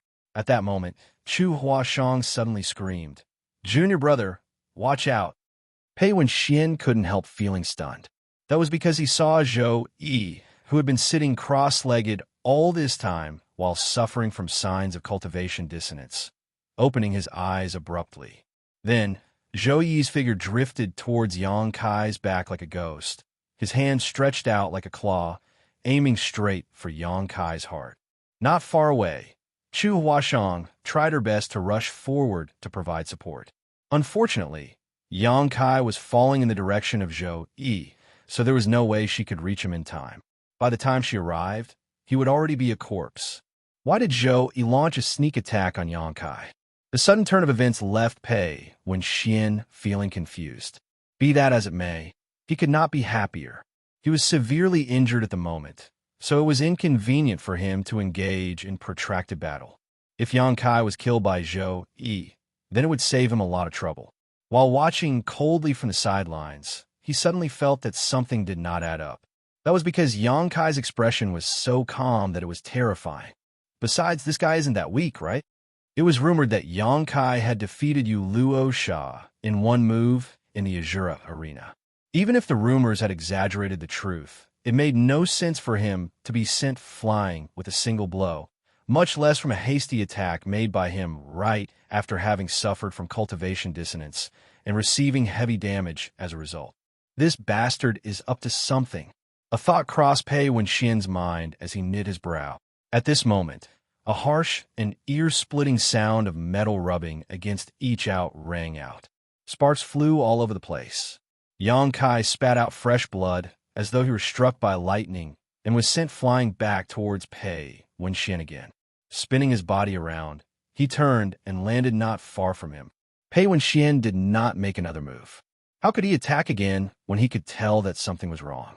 Raising his eyes, he saw that the clothes covering Yang Kai's back were in tatters, but a layer of golden scales that looked like dragon scales had appeared in their place.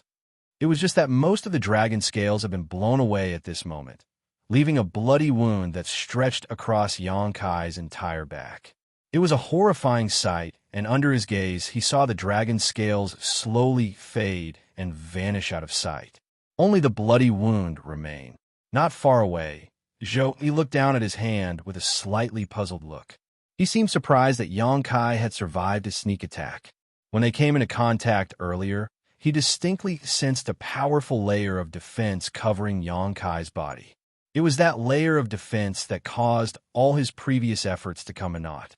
In the end, he failed to crush Xianxia's heart with his claw hand as a result. Pui Xianxia turned to the side and spat out a mouthful of blood.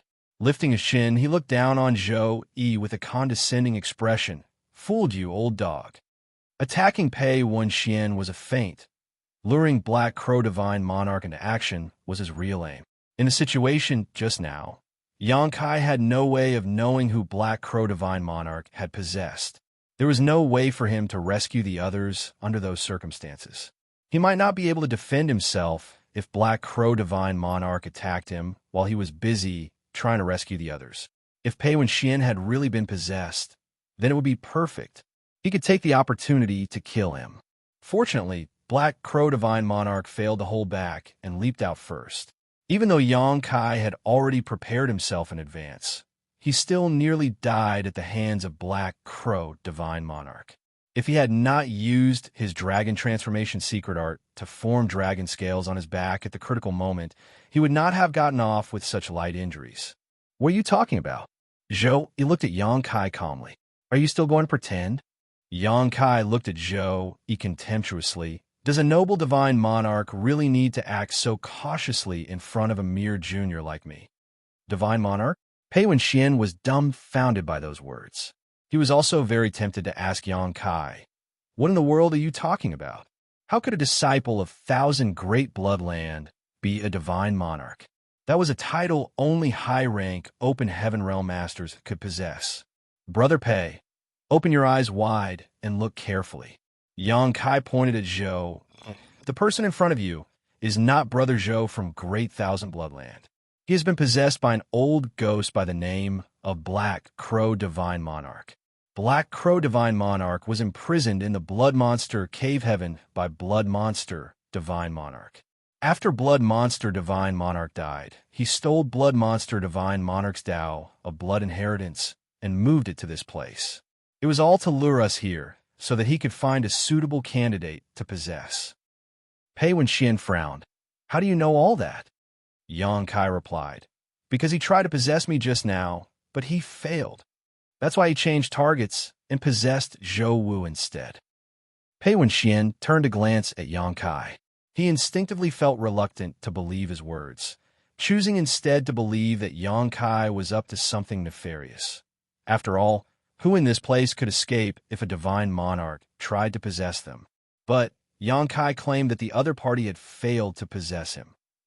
Martial Peak, Chapter 4256, Diversion. Zhou Yi said, Senior brother, you must be joking. This Zhou Wu is true and genuine. How could I have been possessed? On the other hand, you are so wantonly slandering me, senior brother. What tricks are you up to? Are you trying to sow discord among us in order to enjoy all the benefits in this place yourself? Pei Wenxian, who had been staring at Xianxia suspiciously, immediately turned to look in that direction after hearing those words as a hint of surprise flashed through his eyes. Ah! Xianxia burst into uncontrollable laughter. How dare you say that you have not been possessed? Let's see how you plan to talk your way out of this now. Zhou Yi frowned slightly, glancing at Xianxia. He then turned to look at Pei Wenxian and quickly came to a realization. Where did this monarch slip up? From the look on Pei Wenxian's face, he could tell that his lies had been exposed. Therefore, he did not bother to pretend any longer. Pei Wenxian clicked his tongue and replied, The owner of your body is called Zhou Yi, not Zhou Wu. Zhou Yi immediately understood and nodded lightly in response. Turning to look at Xianxia approvingly, he said, Junior, you are cunning and quick-witted indeed. There truly are talented people all over the world. This brat's speech just now revealed nothing suspicious. He even revealed the name Zhou Wu at the end, misleading me into believing that the person I possessed was named Zhou Wu. I simply followed his lead and answered accordingly. Who could have known that this brat's words were meant to mislead and test me? It looks like he was not too sure of his judgment even after I attacked him. That's why he came up with a test like that. Although it is just a simple sentence, it requires extremely quick thinking. This brat has very strong spiritual energy, as well as a supreme treasure like the soul-warming lotus.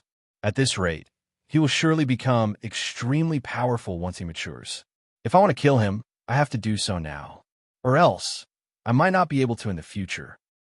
Your affairs have nothing to do with this pay. This pay has more important things to do, so I will take my leave first. While saying that, Pei Wenxian turned and rushed out of the Grand Hall in a flash. Black Crow Divine Monarch, who popped out of nowhere, gave him an extremely bad feeling. Even though the other party was nothing more than a remnant soul that had just taken over another person's body, it was unknown how much power the enemy could exert. Nevertheless, the other party was a divine monarch. Nothing good would come from remaining in this place, so he decisively made the decision to withdraw. Xianxia was dumbstruck. This bastard from Myriad Demons Heaven is far too unreliable. How can he avoid taking personal responsibility at a time like this? Hence, he hurriedly said, "Brother Pei, do you really think you can remain uninvolved now that things have reached this point? If I were Black Crow Divine Monarch, I would make sure that nobody walks out of this place alive. How else would I keep my secret hidden? You understand me well, Junior." The man who used to be Zhou Yi but was now Black Crow Divine Monarch nodded in approval. His expression seemed to say that their thoughts were in sync. With a gentle wave of his hand, the entire Grand Hall suddenly rumbled and all the entrances shut tight. Pei Wenxian paused mid-step. His expression was slightly ugly as he tilted his head to look at Black Crow Divine Monarch. "Old thing, you should have rejoiced when I left you alone. I'm afraid things will now end tragically for you because of your mistake." Black Crow Divine Monarch chuckled. "Are all the juniors of the current generation this arrogant? Very good, very good. The world is more interesting this way. This old master will not be bored." While speaking, his body suddenly shuddered slightly. An inexplicable pulling force surged out of his figure. Immediately after that, several groans rang out. The blood mist surrounding those people sitting cross-legged around the skeleton churned violently and transformed into numerous blood-chi dragons that rushed towards him and poured into his body. It was as though his body had turned into a bottomless pit that devoured the blood-chi completely. Black Crow Divine Monarch could not help revealing an ecstatic expression, as though he was enjoying the most pleasant experience in the world. Following his actions, the vitality of those people dropped swiftly and their bodies withered away. They were experiencing cultivation dissonance already, so they were completely unable to fight back. Moreover, Black Crow Divine Monarch was using one of the Bloodlight Scripture's secret techniques, which was compatible with their cultivation dissonance. How could they resist? Both Yang Kai and Chu Hua Shang felt their scalps tingling in horror at the sight. Although they had comprehended the first part of the Bloodlight Scripture previously, that was just the Bloodlight Scripture secret art. It did not contain any secret techniques. It was not until they saw what Black Crow Divine Monarch did that they realized how cruel the Bloodlight Scripture really was. This was definitely an evil art. However, it was not difficult to understand.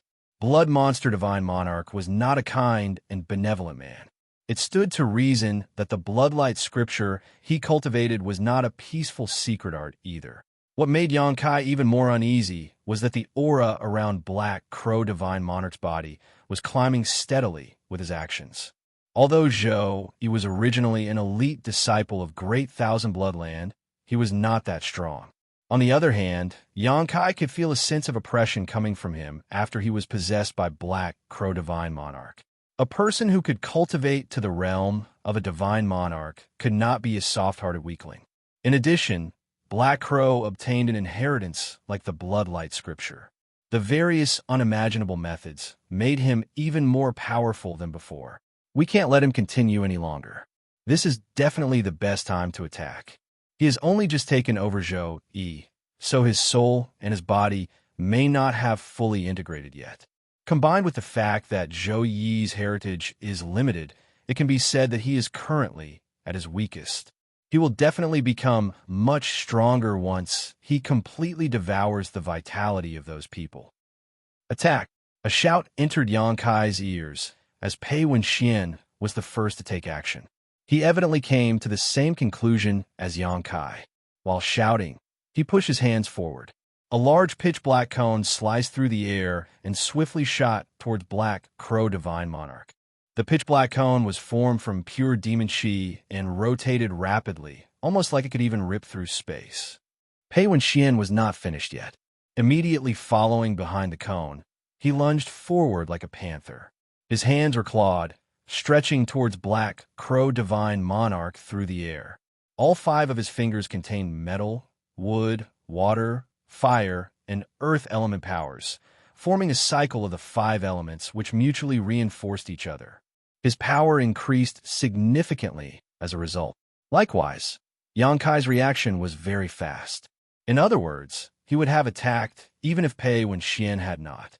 Black Crow Divine Monarch had invaded his knowledge sea and learned about many of his secrets, not to mention the soul-warming lotus had also been exposed. Black Crow Divine Monarch would never let Yang Kai go. He would definitely target the soul-warming lotus. As a wounded remnant soul, this supreme treasure was exactly what he needed to recover. Yang Kai made a wide sweep with his arm, condensing a large moon blade that slashed towards Black Crow Divine Monarch. Meanwhile, Chu Huashang flicked her head back, unraveling the long red ribbon, tying her hair up, and shooting it towards Black Crow Divine Monarch's chest. Be it Yang Kai, Pei Wenxian, or Chu Huashang, all 3 of them were not ordinary Emperor Realm cultivators. The latter 2 were core disciples of the 36 Cave Heavens, so it could be said that they stood at the very peak of the Emperor Realm. There were few beneath the Open Heaven Realm who could be their opponents, and even less need be said about Yang Kai. He had already killed several low-rank Open Heaven Realm masters, so his strength could not be measured by common sense.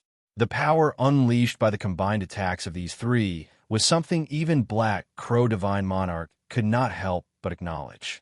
He nodded repeatedly in approval. Good, good. You 3 little ones are very impressive. You will definitely have grand accomplishments in the future. Words of praise came out of his mouth, but his eyes were filled with contempt. Despite facing their combined attacks, he did not step aside nor dodge. On the contrary, he stepped forward all of a sudden. He looked at Yang Kai and shouted, "But you are too arrogant, Junior. Did you think this is still within your knowledge, see?" He had suffered a terrible defeat within Yang Kai's knowledge sea. He was originally no more than a remnant soul after all. In the end, he was forced to use a sacrificial diversion in order to escape. In contrast, he currently possessed a physical body. With his previous heritage of a 7th-order Open Heaven Realm Master, how could he fear 3 measly Emperor Realm Juniors, even if his strength was not at his peak anymore? When he took that step forward, a dense blood chi permeated the entire Grand Hall as though mountains of corpses and seas of blood were going to come crashing down on the 3 of them. Be it Yang Kai, Pei Wenxian, or Chu Huashang, all 3 of them couldn't help stiffening slightly as an overwhelming sense of helplessness involuntarily flooded their minds. The demon chi cone slammed into Black Crow Divine Monarch, but was rendered useless.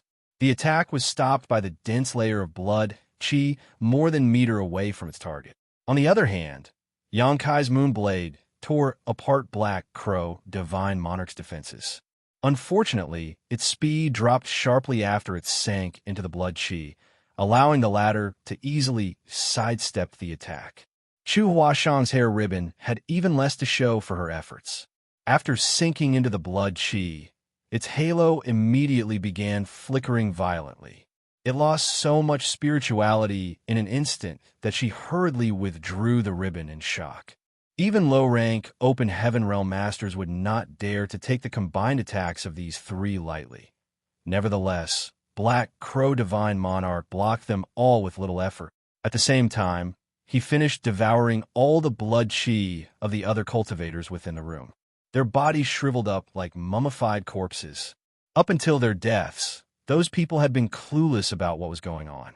It could be said to be extremely tragic.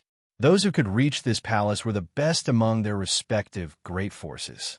They were the strongest among their peers, so their vitality was incredibly robust.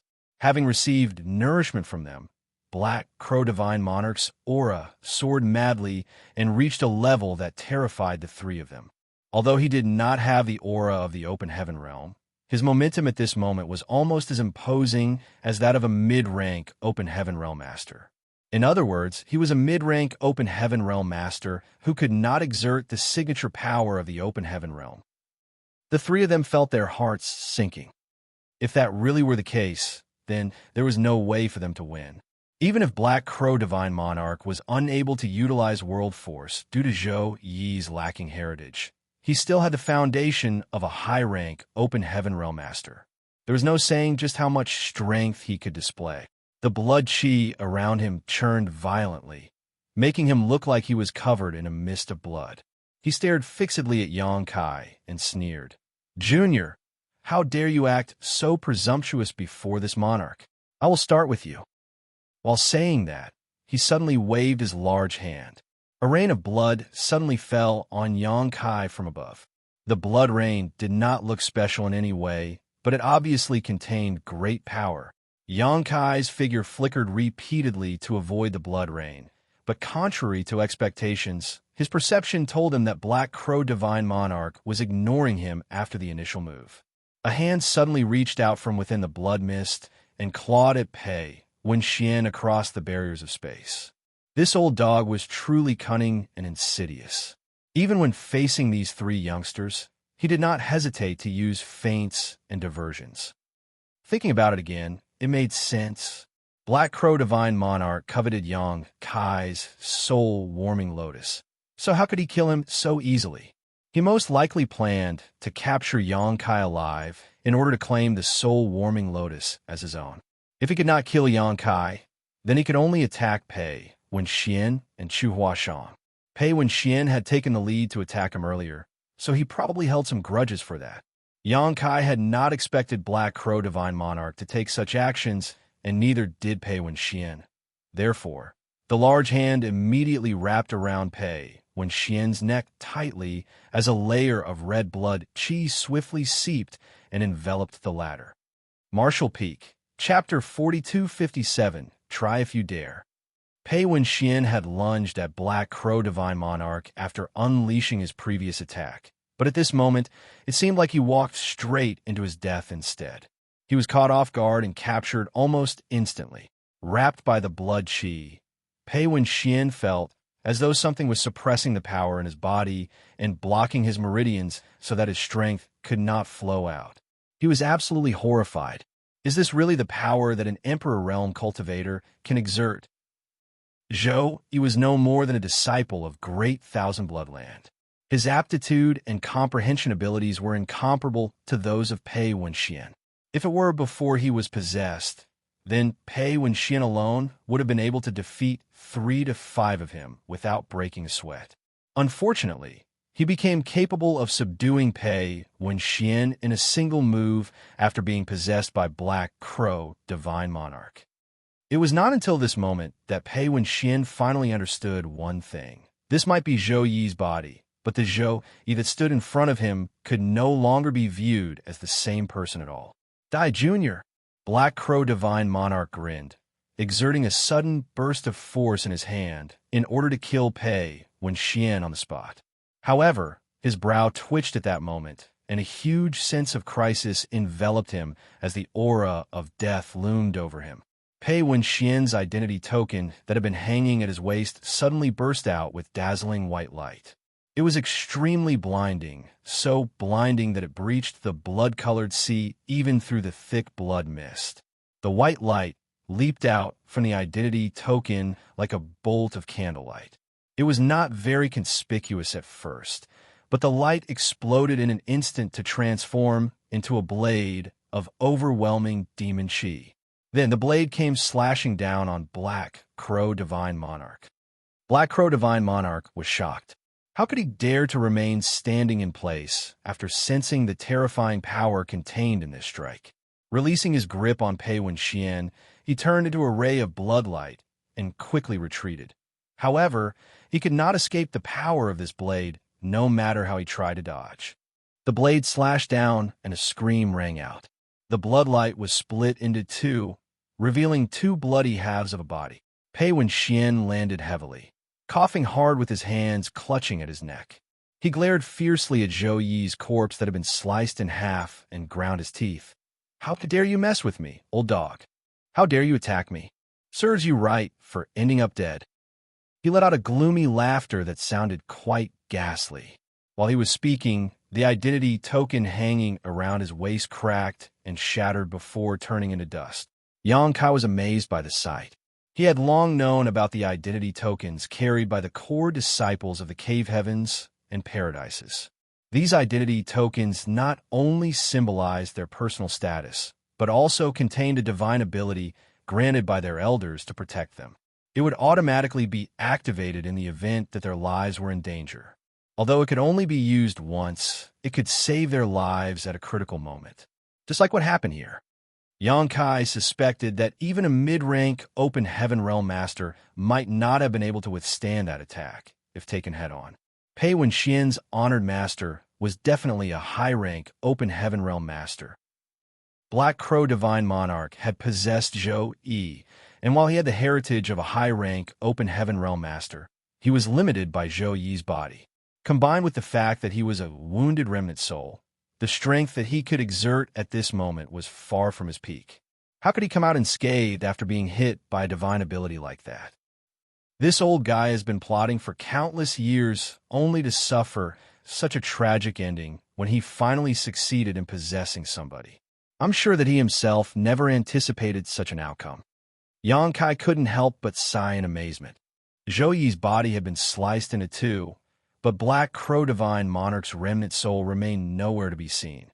Hence, Xianxia did not let down his guard and instead released his divine sense to guard against anything that might happen. Under his close watch, Xianxia was surprised to discover something strange about the crimson blood flowing out of the corpse that had been sliced in two. The blood seemed to be guided by some sort of pulling force, gathering together from all directions and quickly merging back into one. In the next moment, the two halves of the corpse suddenly joined down the middle and were patched together once more. The tightly closed eyes of Black Crow Divine Monarch reopened at this moment, and he slowly climbed up from the floor. Inside the Grand Hall, Xianxia and the two others were dumbfounded by the sight. The Grand Evolution Immortal Bloodlight scripture really does live up to its reputation. Ha ha! Black Crow Divine Monarch cackled uncontrollably. When he first stood up, there remained a wound that resembled an obvious bloodline extending from the middle of his forehead down to his neck and further down his body where his skin was exposed. However, this wound quickly disappeared while he was laughing. His outward appearance at this moment seemed completely intact. Only his aura was significantly lower than before. Pei Wenxian was shocked and terrified. "I can't believe that this old dog is still alive. I saw him being sliced in half with my own eyes just now. How is he still perfectly fine?" Even Xianxia found the sight in front of him difficult to believe, but he then remembered what Black Crow Divine Monarch told him before. Supposedly, if one were to cultivate the Grand Evolution Immortal Bloodlight scripture to its limits, they could even be reborn from a single drop of blood. One would be practically immortal and indestructible as a result. Those words were certainly an exaggeration. Nevertheless, the current situation indicated that the Grand Evolution Immortal Bloodlight scripture was indeed an extraordinary secret art. The Bloodlight scripture was definitely the reason why Black Crow Divine Monarch could come back to life. Black Crow Divine Monarch, who had just gotten back to his feet, cracked his neck and coldly said, "Junior, stop resisting. You will not be able to defeat this monarch with your abilities. Why bother wasting your energy and suffering in vain? You must be joking, Divine Monarch. Even ants fight to survive, much less cultivators like us." Xianxia shouted. Black Crow Divine Monarch sneered and turned around to look at Xianxia. "Do you think this monarch is reluctant to kill you? If you think so, you are very wrong. I will definitely get what I want even after killing you." He gently nodded while speaking. "I've decided. I'll start with you." The words had just left Black Crow Divine Monarch's mouth when Xianxia immediately took out a wooden token from his space ring and hung it around his waist. He then grinned at Black Crow Divine Monarch with a smug look. "Go ahead, try if you dare." Black Crow Divine Monarch glanced at the wooden token fearfully, his face twitching at the sight. The incident earlier had traumatized him, as he had been ignorant of the situation. Just as he was prepared to kill Pei Wenxian, he was cut down by the divine ability sealed within the identity token that hung from Pei Wenxian's waist. If not for the grand evolution Immortal Bloodlight scripture, he would have died from that attack. As the saying went, once bitten, twice shy. He now felt very troubled whenever he saw such a thing. Unbeknownst to him, Xianxia's wooden token and Pei Wenxian's identity token were completely different items. This wooden token was given to him by the proprietress previously. It was engraved with an inexplicable pattern of a totem. She had claimed that it was a favor.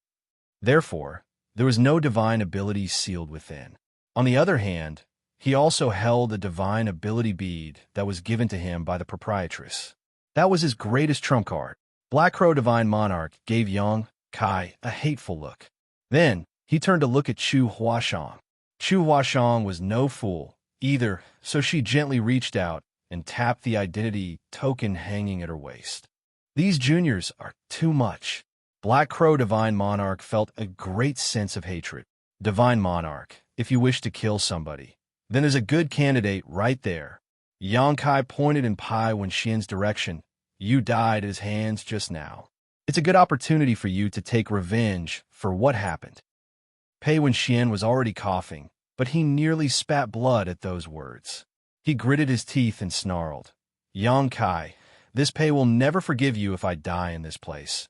Not even if I turn into a ghost. Xianxia replied scornfully, What has that got to do with me?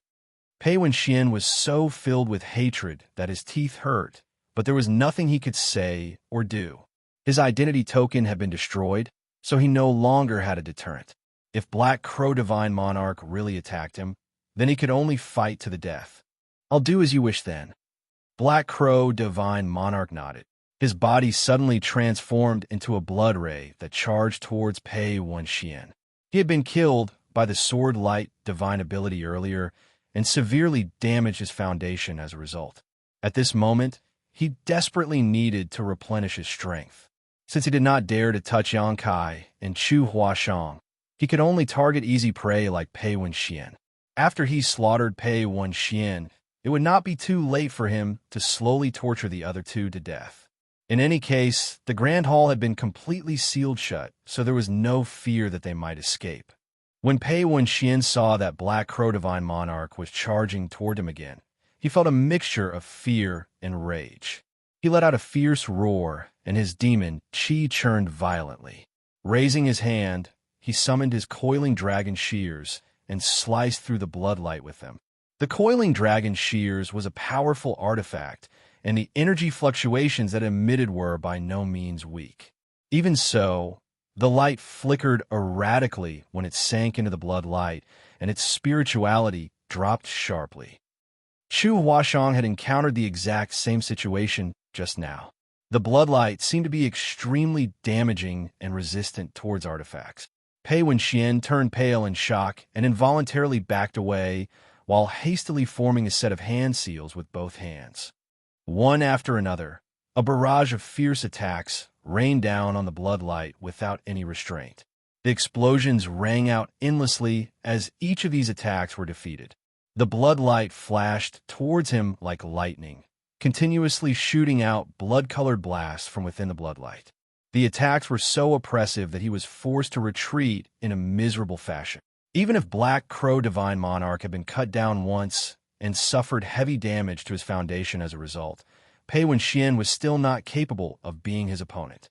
Rather, it could even be said that how long Pei Wenxian could last under those attacks was a problem in and of itself.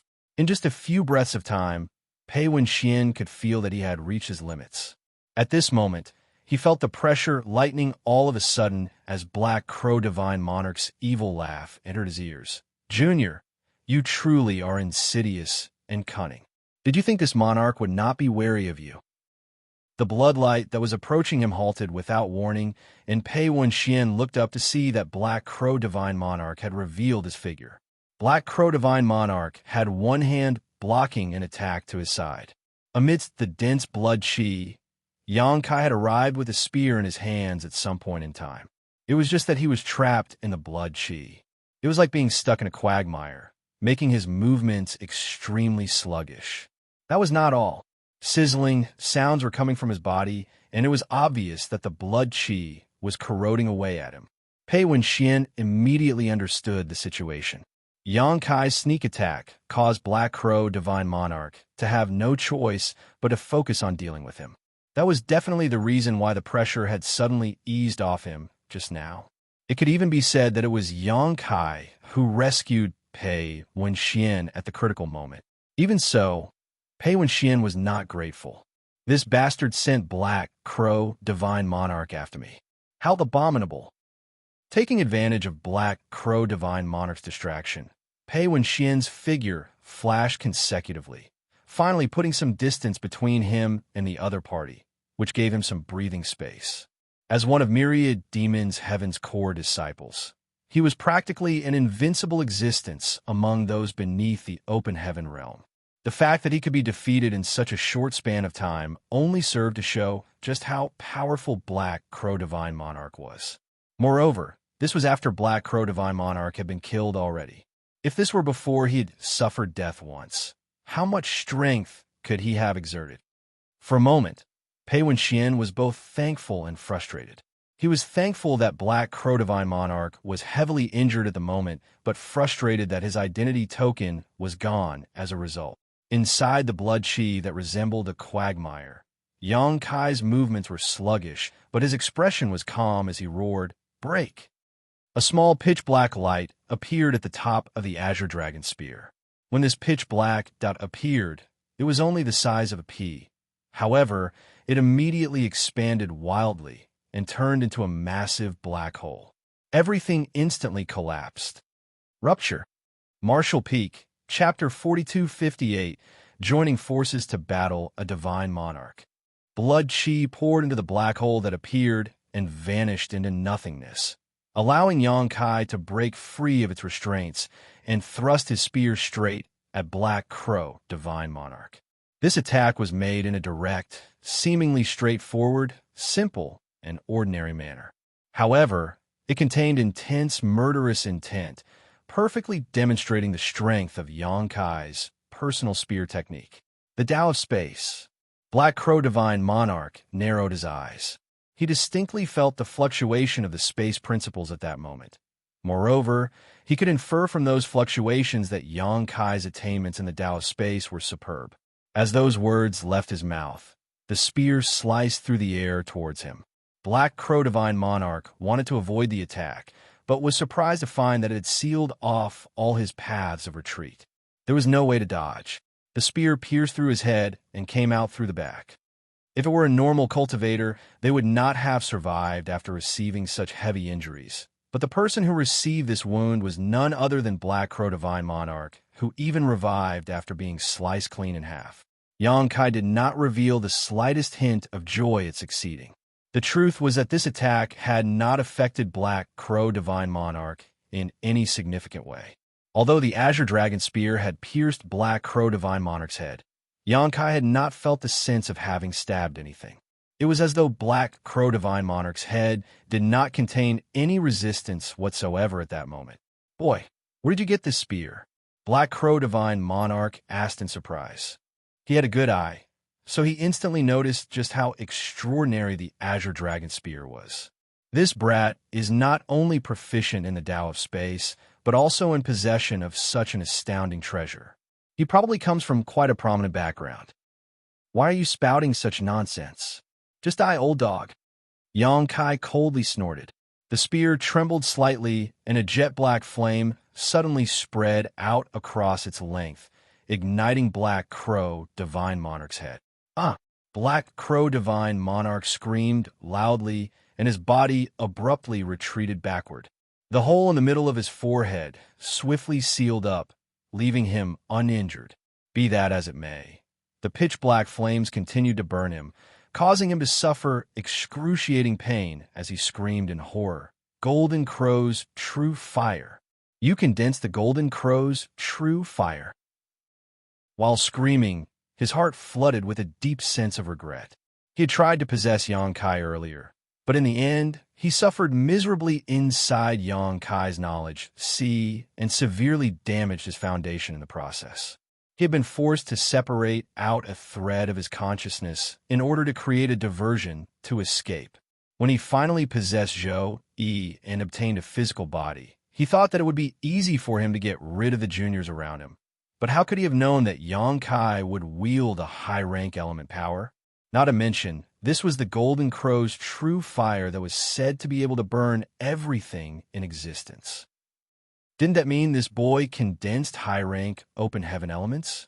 If Xianxia could even condense the Golden Crow's true fire, then condensing the other high-rank elements clearly would not be a problem. In other words, this boy had the qualifications to advance directly into the high-rank open heaven realm. What terrifying aptitude! How many people throughout the ages have been capable of breaking through directly to the high-rank open heaven realm? It was impossible to imagine what kind of achievements Xianxia would have in the future with such a high starting point. Therefore, Black Crow Divine Monarch was wallowing in regret. If he had known earlier, he would not have given up on trying to possess Xianxia no matter what. He would have fought to the death in order to possess Xianxia. Who could say for sure? He might have stood a chance to succeed. It was unfortunate if he lost, but what if he won? Then, he would have obtained an extremely high starting point, and his future achievements would be many times higher than that of the past. Unfortunately, he had already possessed Zhou Yi, and nothing would change, even if he felt regret. He was originally just a remnant soul. In addition, he had been heavily injured. He no longer had the strength to possess anybody else at the moment. While screaming, his blood chi surged violently to force out the Golden Crow's true fire inside his body. The flames of the Golden Crow's true fire continued to rage, without fuel even after falling to the ground. Meanwhile, Xianxia attacked again with his spear. His expression was as calm as jade, but his attacks were as fierce as a dragon's. His spear formed shadows that filled the sky, and every blow landed on Black Crow Divine Monarch's vital points. At the same time, Pei Wenxian attacked from the side with his coiling dragon shears. The coiling dragon shears made a clicking noise every time it opened and closed, constantly cutting away at the blood chi surrounding Black Crow Divine Monarch. Likewise, Chu Huashang was not idle. She held a lute in her hands, strumming the strings lightly. Plucking sounds that resembled the sound of beads clattering onto a jade plate rang out. These sounds transformed into invisible attacks that disturbed Black Crow Divine Monarch's concentration. She also set up countless crimson silk threads that crisscrossed all over the Grand Hall to form a network that hampered Black Crow Divine Monarch's movements. At this moment, Black Crow Divine Monarch was facing 3 enemies at once. Thus, his situation was disadvantageous for a while. Among the 3 of them, what caused him the greatest headache was not Pei Wenxian's coiling dragon shears, nor Chu Huashang's lute, but Xianxia's azure dragon spear. Each attack from the spear displayed a refinement that was beyond anything he had ever encountered in his life. He simply could not imagine how a cultivator could execute such exquisite spear techniques. It was like watching a famous grandmaster crafting a masterpiece. Each attack from a spear was a work of art. He could understand if it were a cultivator with low strength who wholeheartedly cultivated the spear Dao. Since they lacked strength, they could only make up for their shortcomings with technique. However, skill did not determine victory or defeat in the Emperor realm. What really decided everything was strength. No matter how skilled a person was, it was useless if their strength was inferior to their opponent. It would be one thing if Xianxia's spear technique was simply amazing, but the critical point was that the spear itself was extraordinarily powerful. Moreover, the spear was also covered in the pitch-black Golden Crow's true fire. It truly made Black Crow Divine Monarch suffer greatly as a result. Due to a momentary lapse of concentration, Black Crow Divine Monarch was consecutively stabbed several times by Xianxia. He screamed in pain and had no choice but to force out more blood chi to purge the golden crow's true fire that was burning his body. Pei Wenxian's coiling dragon shears played a huge role in this situation. With every cut he made, he shaved off some of Black Crow Divine Monarch's vitality and caused the latter to weaken steadily. Enough! Black Crow Divine Monarch roared furiously. With a wave of his hand, 2 spots of blood light suddenly flew out from the skeleton on the round platform. They transformed into a pair of butterfly daggers, one for each hand. This artifact was clearly one he used in the past. Furthermore, it was an artifact used by a high-rank Open Heaven Realm Master. It would surely be of high quality. With the twin butterfly daggers in hand, Black Crow Divine Monarch's weakening momentum suddenly soared again. He crossed the twin daggers and brought them down on the Azure Dragon Spear. A mighty force spread out and sent Xianxia flying backwards. The twin daggers in his hands trembled slightly as he turned the 2 blades into a stream of light that shot towards Pei Wenxian and Chu Huashang. Pei Wenxian was shocked and immediately used the coiling dragon shears to defend himself. Contrary to his expectations, the coiling dragon shears had only just come into contact with the blade light when they shattered into pieces with a loud explosion. His artifact was unable to stop the blade light, and the strength of the light blade did not weaken as it slashed down on him. How could he afford to care about his pride at such a dangerous moment? He threw himself on the ground like a dog lunging for food, and a large piece of flesh was sliced off his back. Also, most of the silk thread network that Chu Huashang spent so much effort to arrange was sliced apart and destroyed by the blade light, which did not stop and slash down her loot. The sound of strings snapping rang out as they were all cut apart. Chu Huashang spurted out blood and was thrown backwards. Even so, the blade light continued to chase after her, threatening her life. All of a sudden, Xianxia appeared with a flash. His spear swept across the blade light and sent it flying as he turned to look at her and asked, "Senior Sister Chu, are you all right?" "I'm fine." She slowly shook her head. Xianxia immediately spun around and leapt forward. Arriving in front of Black Crow Divine Monarch in the blink of an eye, he stabbed out. Black Crow Divine Monarch looked at Xianxia coldly, neither blocking nor dodging. More importantly, a slightly mocking smile crept onto the corner of his lips. Xianxia immediately sensed that something was wrong as a huge sense of crisis befell him. At the same time, he saw a blade light coming towards him from the left. It was the blade light that slashed down on Pei Wenxian earlier. How could Xianxia dare to be negligent? He immediately drew upon the powers within his Dao seal and formed a dragon shield around his body to protect himself. The Kaki's yellow dragon shield had only just formed when the blade light came slashing down. The sound of something shattering rang out and fresh blood splattered everywhere.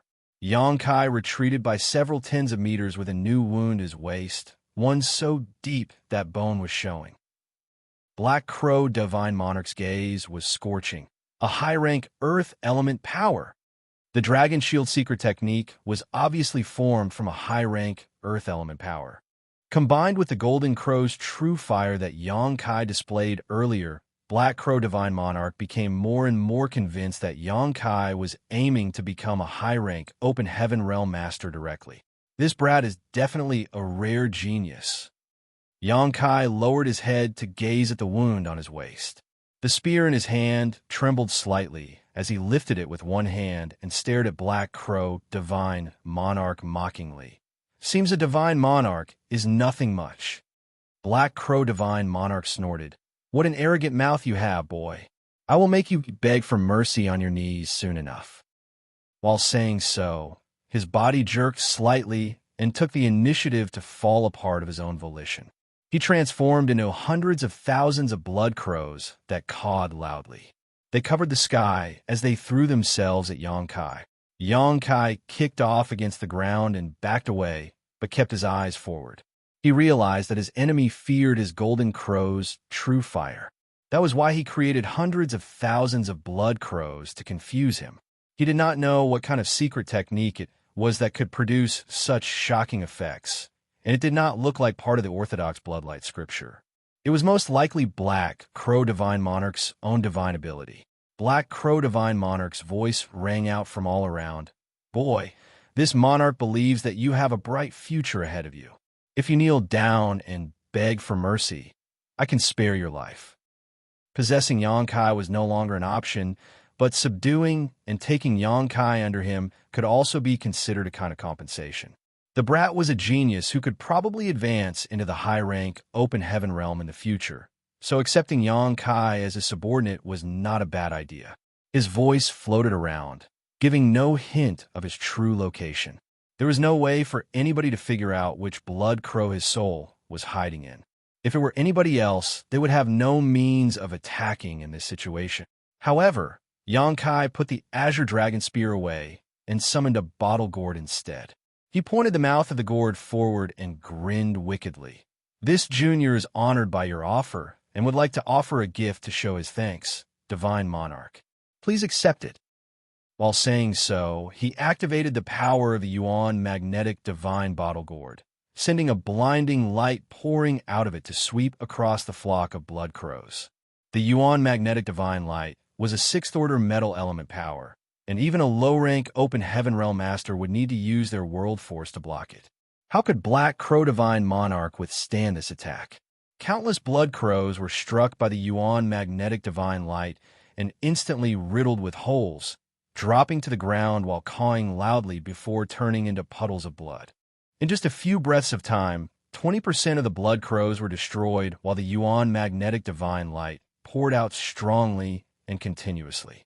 Although those blood crows were numerous, they could not penetrate the defenses of the Yuan Magnetic Divine Light, much less approach Xianxia.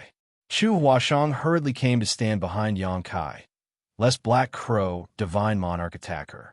On the other hand, Pei Wenxian also scrambled on all fours and ran over. Xianxia turned to faintly glance at him, causing the former's face to twitch slightly, but he did not know what to say. Martial Peak, Chapter 4259, Do You Dare to Fight Me? Pei Wenxian was feeling very complicated. It was not as if he had never heard about how Xianxia defeated Luo Sha in one move in the Azura Arena. The truth was that this information had quickly spread far and wide after the incident. So many people knew about it. However, he had not believed those rumors.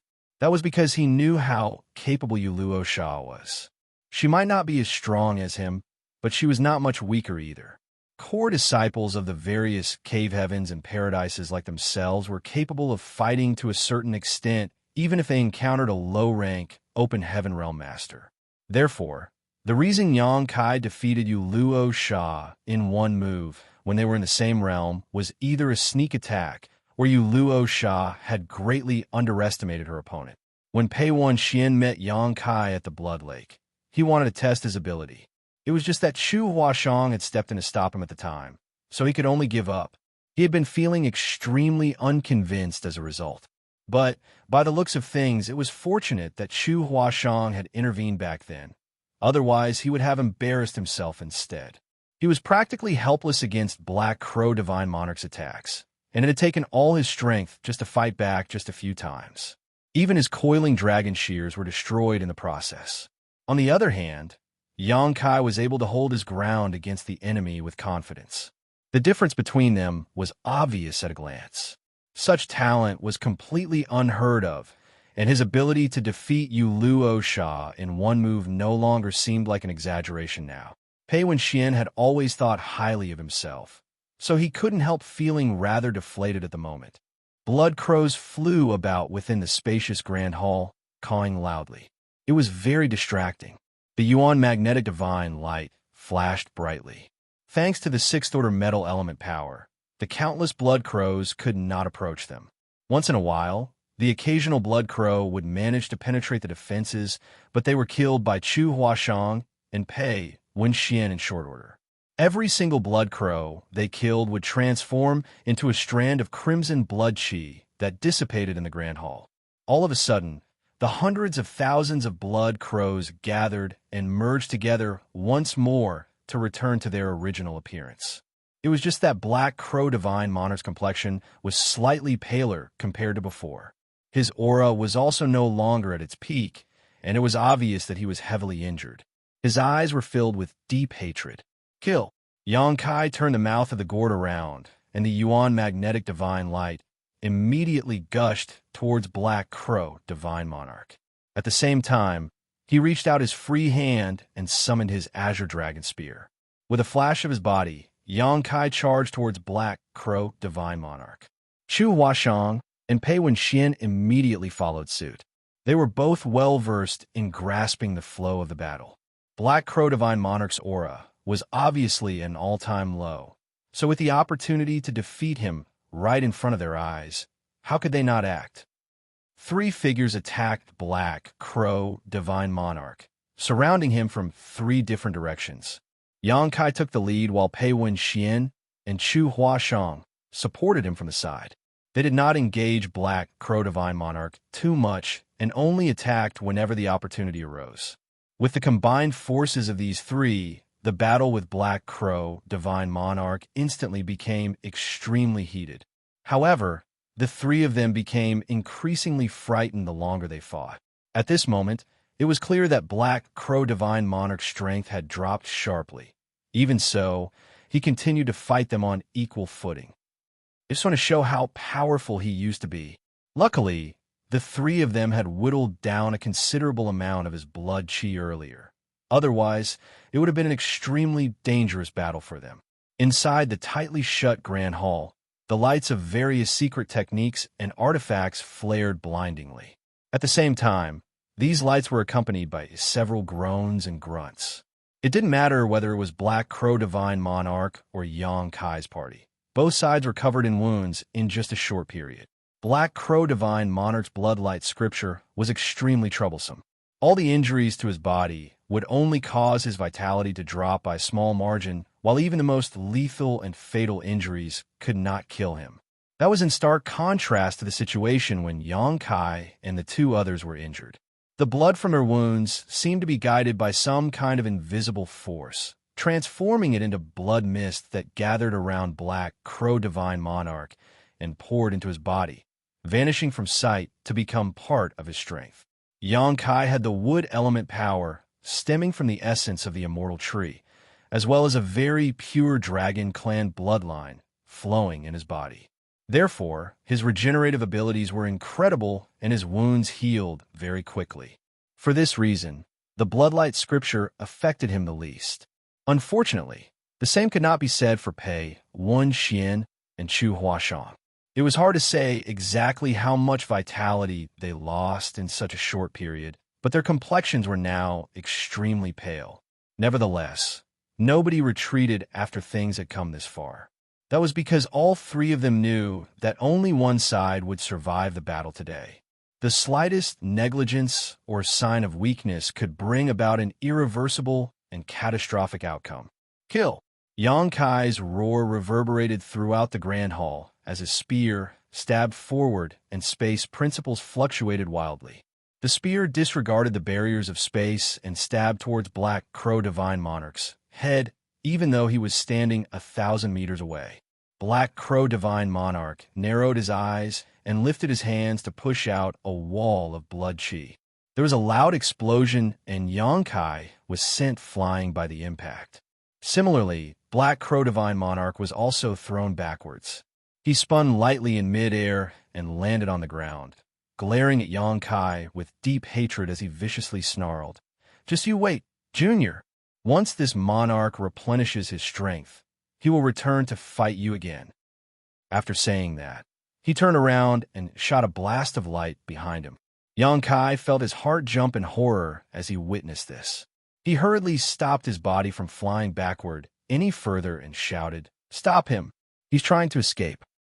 How could Pei Wenxian and Chu Huashang dare to hold back upon hearing those words? They quickly unleashed their secret techniques at Black Crow Divine Monarch, but the latter simply ignored them. He forcefully took on the brunt of their divine abilities, causing him to spit out a mouthful of blood while his back was turned into a bloody mess. In the meantime, there was a loud rumbling sound, and the gates that had been closed all this while opened all of a sudden. Before the gates even finished opening, Black Crow Divine Monarch transformed into a bloodlight and rushed out. Xianxia and the two others felt their hearts freezing in fear at the sight. It had to be said that hundreds or even thousands of cultivators were gathered on the three islands, the Blood Lake, and the lakeshore outside the Grand Hall. With a heaven-defying evil art like the Bloodlight Scripture, Black Crow Divine Monarch would only need to kill a few people and devour their vitality to recover completely. How were the three of them supposed to fight him if that happened? The gates have opened. An exclamation suddenly sounded from outside the Grand Hall. It was obvious that more people had arrived at the palace in the middle of the lake while the three of them had been battling Black Crow Divine Monarch inside. It was just that the gates had been firmly shut, so they could not enter. Now that the gates had opened so suddenly, it was only natural for them to be pleasantly surprised. On the other hand, Xianxia quickly gave chase with his spear in hand. He had only taken a few steps when he heard several short screams coming from outside the palace. By the time he rushed out of the Grand Hall, 3 corpses were lying at the entrance of the Grand Hall. They had died a miserable death, and all the vitality from their bodies had been sucked out, leaving them as little more than withered husks. The cultivators who could arrive at the palace in the middle of the lake were the elite amongst the elite. However, who among them could withstand the assault of Black Crow Divine Monarch, especially when he was essentially launching a sneak attack? They were immediately killed on the spot. Xianxia suddenly felt as though his eyes were about to pop. An intense feeling of danger enveloped him. He looked up and saw Black Crow Divine Monarch running across the Blood Lake. There were several cultivators cautiously making their way across the Blood Lake. They seemed to be heading towards the palace in the middle of the lake. Upon sensing the commotion in front, they looked up and saw Black Crow Divine Monarch traveling towards them in the opposite direction. All of them were shocked. After all, the Blood Lake only allowed a person to move forward but not retreat. Somebody had tried to retreat earlier only to end up dying on the spot. So why was this person completely unscathed? Just as they were puzzling over this question, Black Crow Divine Monarch lifted his hand and shot out several rays of bloodlight. These cultivators were already walking on thin ice in the first place, and most of their concentration was used to maintain the circulation of the Bloodlight Scripture. Thus, they were completely powerless to resist these attacks. The bloodlight reached them in an instant and enveloped them completely. A dense blood mist leaked out of the bodies of those cultivators who were enveloped by the bloodlight at a rate that was visible to the naked eye. All the blood essence in their bodies flowed out quickly, and when the bloodlight returned to Black Crow Divine Monarch, those cultivators who had been turned into mummified corpses fell into the blood lake. Zhou, how dare you steal the blood essence of others?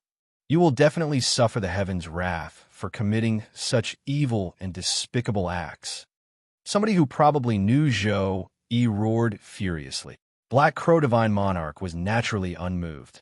He simply waved a hand in that direction, shooting a ray of bloodlight at that person who in turn roared furiously and summoned his artifact to fight back. Run. That isn't Zhou. It's a divine monarch who seized his body to revive himself. He's not an enemy you can fight. Xianxia circulated his strength to his throat and shouted so that his voice was transmitted clearly across the entire surroundings. Everybody was shocked and horrified. At that moment, several others fell to the attacks of Black Crow Divine Monarch. They lost all the vitality in their bodies and perished. The rest of the cultivators became terrified upon witnessing that sight. The cultivators on the third island hurriedly got up and rushed towards the shore when they saw Black Crow Divine Monarch heading straight towards them. There had been a restriction placed on the Blood Lake that only allowed a person to move forward but not retreat. However, Black Crow Divine Monarch was currently safe and sound while running in the opposite direction. It gave him a glimmer of hope, and sure enough, they discovered that the restriction had lost effect at some point in time when they tried to retreat to the shore. It was most likely because the palace in the middle of the lake had been opened. For a time, all the cultivators on the first and second islands all turned around and ran for their lives. Meanwhile, the people who were gathered on the shore scattered far away, keeping a distance that could ensure their absolute safety. Black Crow Divine Monarch stopped in the middle of the Blood Lake and turned around to glare at Xianxia hatefully. "Junior, I'll rip your corpse into 10,000 pieces for ruining my good deed." If possible, he would not have exposed his identity. He would have preferred to silently possess and replace a person so that he could slowly take his time to cultivate and reach the heights he once achieved in his past life. Unfortunately, his attempt at possession had failed. Moreover, he was forced by Yang Kai and the others to reveal himself in order to replenish his strength. His secret could no longer be kept hidden at this point. It was conceivable that countless masters would hunt him down as soon as he left the blood monster cave heaven. Black Crow Divine Monarch, do you dare to fight me? Yang Kai lifted his spear and pointed forward, shouting with his arms raised. If I leave this old dog alone, he will only become stronger and stronger in the future. If I want to kill him, I have to do it now. Black Crow Divine Monarch coldly snorted. Why do I have to fear? Junior, just stay there obediently. This monarch will deal with you later. After saying that, he suddenly raised both his arms. The gigantic blood lake seemed to be lifted by some kind of force, and the surface of the lake that had remained calm all this while suddenly began to churn violently, gurgling and bubbling as though it was boiling. When the bubbles burst open, they released dense blood chi. Meanwhile, Black Crow Divine Monarch's body seemed to have turned into a bottomless abyss that continuously devoured the blood chi.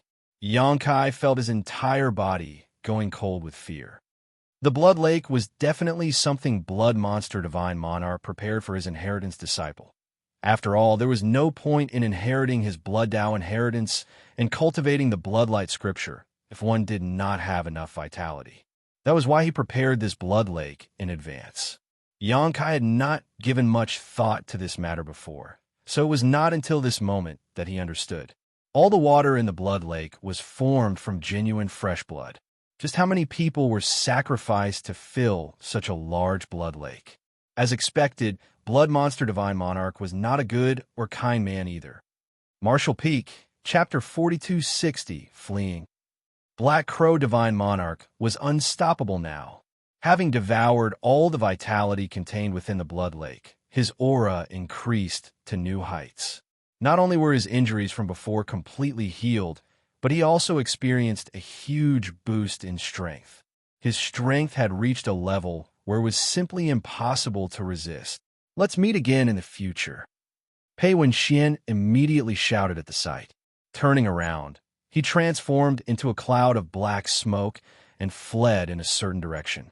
He traveled across several dozen kilometers in an instant. It had to be said that he was very clever indeed.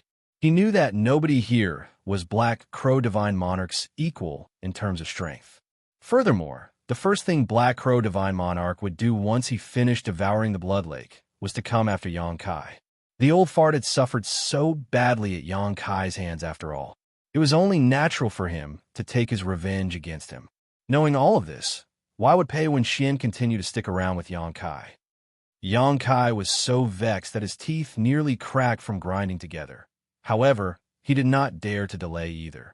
He grabbed Chu Huashang by the arm and shouted, "Let's go." With a flicker of his figure, he chased after Pei Wenxian, and it didn't take long before the cloud of black smoke appeared in his field of vision. Pei Wenxian turned around and nearly spat blood at the sight. "You bastard! Why are you chasing after me? We are unrelated to each other. Mind your own business and go your own separate ways." Yang Kai did not stop moving. Space principles fluctuated, and he arrived in front of Pei Wenxian with Chu Huashang in tow. "Brother Pei, you and I have faced life and death together. We wouldn't have gotten to know each other otherwise. I admire your abilities greatly, Brother Pei. Senior sister Chu is currently in poor condition, so I need to bring her somewhere to treat her injuries first. I'll have to trouble you to delay Black Crow Divine Monarch for a little while." After having said his piece, space principles fluctuated in consecutive motions, and Yang Kai vanished out of Pei Wenxian's field of vision. Pei Wenxian couldn't help cursing out loud. He had also attacked Black Crow Divine Monarch back at the Grand Hall, and although his attacks were not as damaging as Yang Kai's due to his lack of strength, there was no denying that he had participated. If Black Crow Divine Monarch came chasing in this direction and caught sight of him, the former would not go easy on him. Hence, he had been counting on Yang Kai to buy him some time to escape. Who could have known that Yang Kai would have the same idea? It truly was a case of karmic consequences. He reaped what he sowed. The black smoke halted abruptly, revealing Pei Wenxian's figure. He did not dare to flee in the same direction as Yang Kai. Therefore, he could only turn and flee in a different direction. At the same time, he fervently prayed in his heart that Black Crow Divine Monarch would not come and cause trouble for him. His identity token had been destroyed, and although he did not fear encountering anybody else, Black Crow Divine Monarch was not somebody he could contend against with his strength alone. He had not escaped far when he detected a bloody stench in the wind coming from behind him. Turning back to look behind him, Pei Wenxian was instantly stricken with terror. In the direction of the blood lake, he could see a blood cloud flying close to the ground and heading in this direction at a high speed. Moreover, there was a large face within the blood cloud. It looked so ferocious that it was absolutely horrifying. The mouth that was opened wide roared continuously, as though intending to devour the world itself. The blood cloud traveled extremely quickly and arrived within several hundred kilometers in the blink of an eye. That face was glaring intently in the direction that Yang Kai and Chu Huashang had fled just now.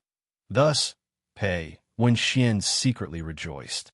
The thought had only just crossed his mind when the face suddenly turned to glance in this direction. It was just a passing glance, but Pei Wenxian immediately felt the sense of crisis looming over him.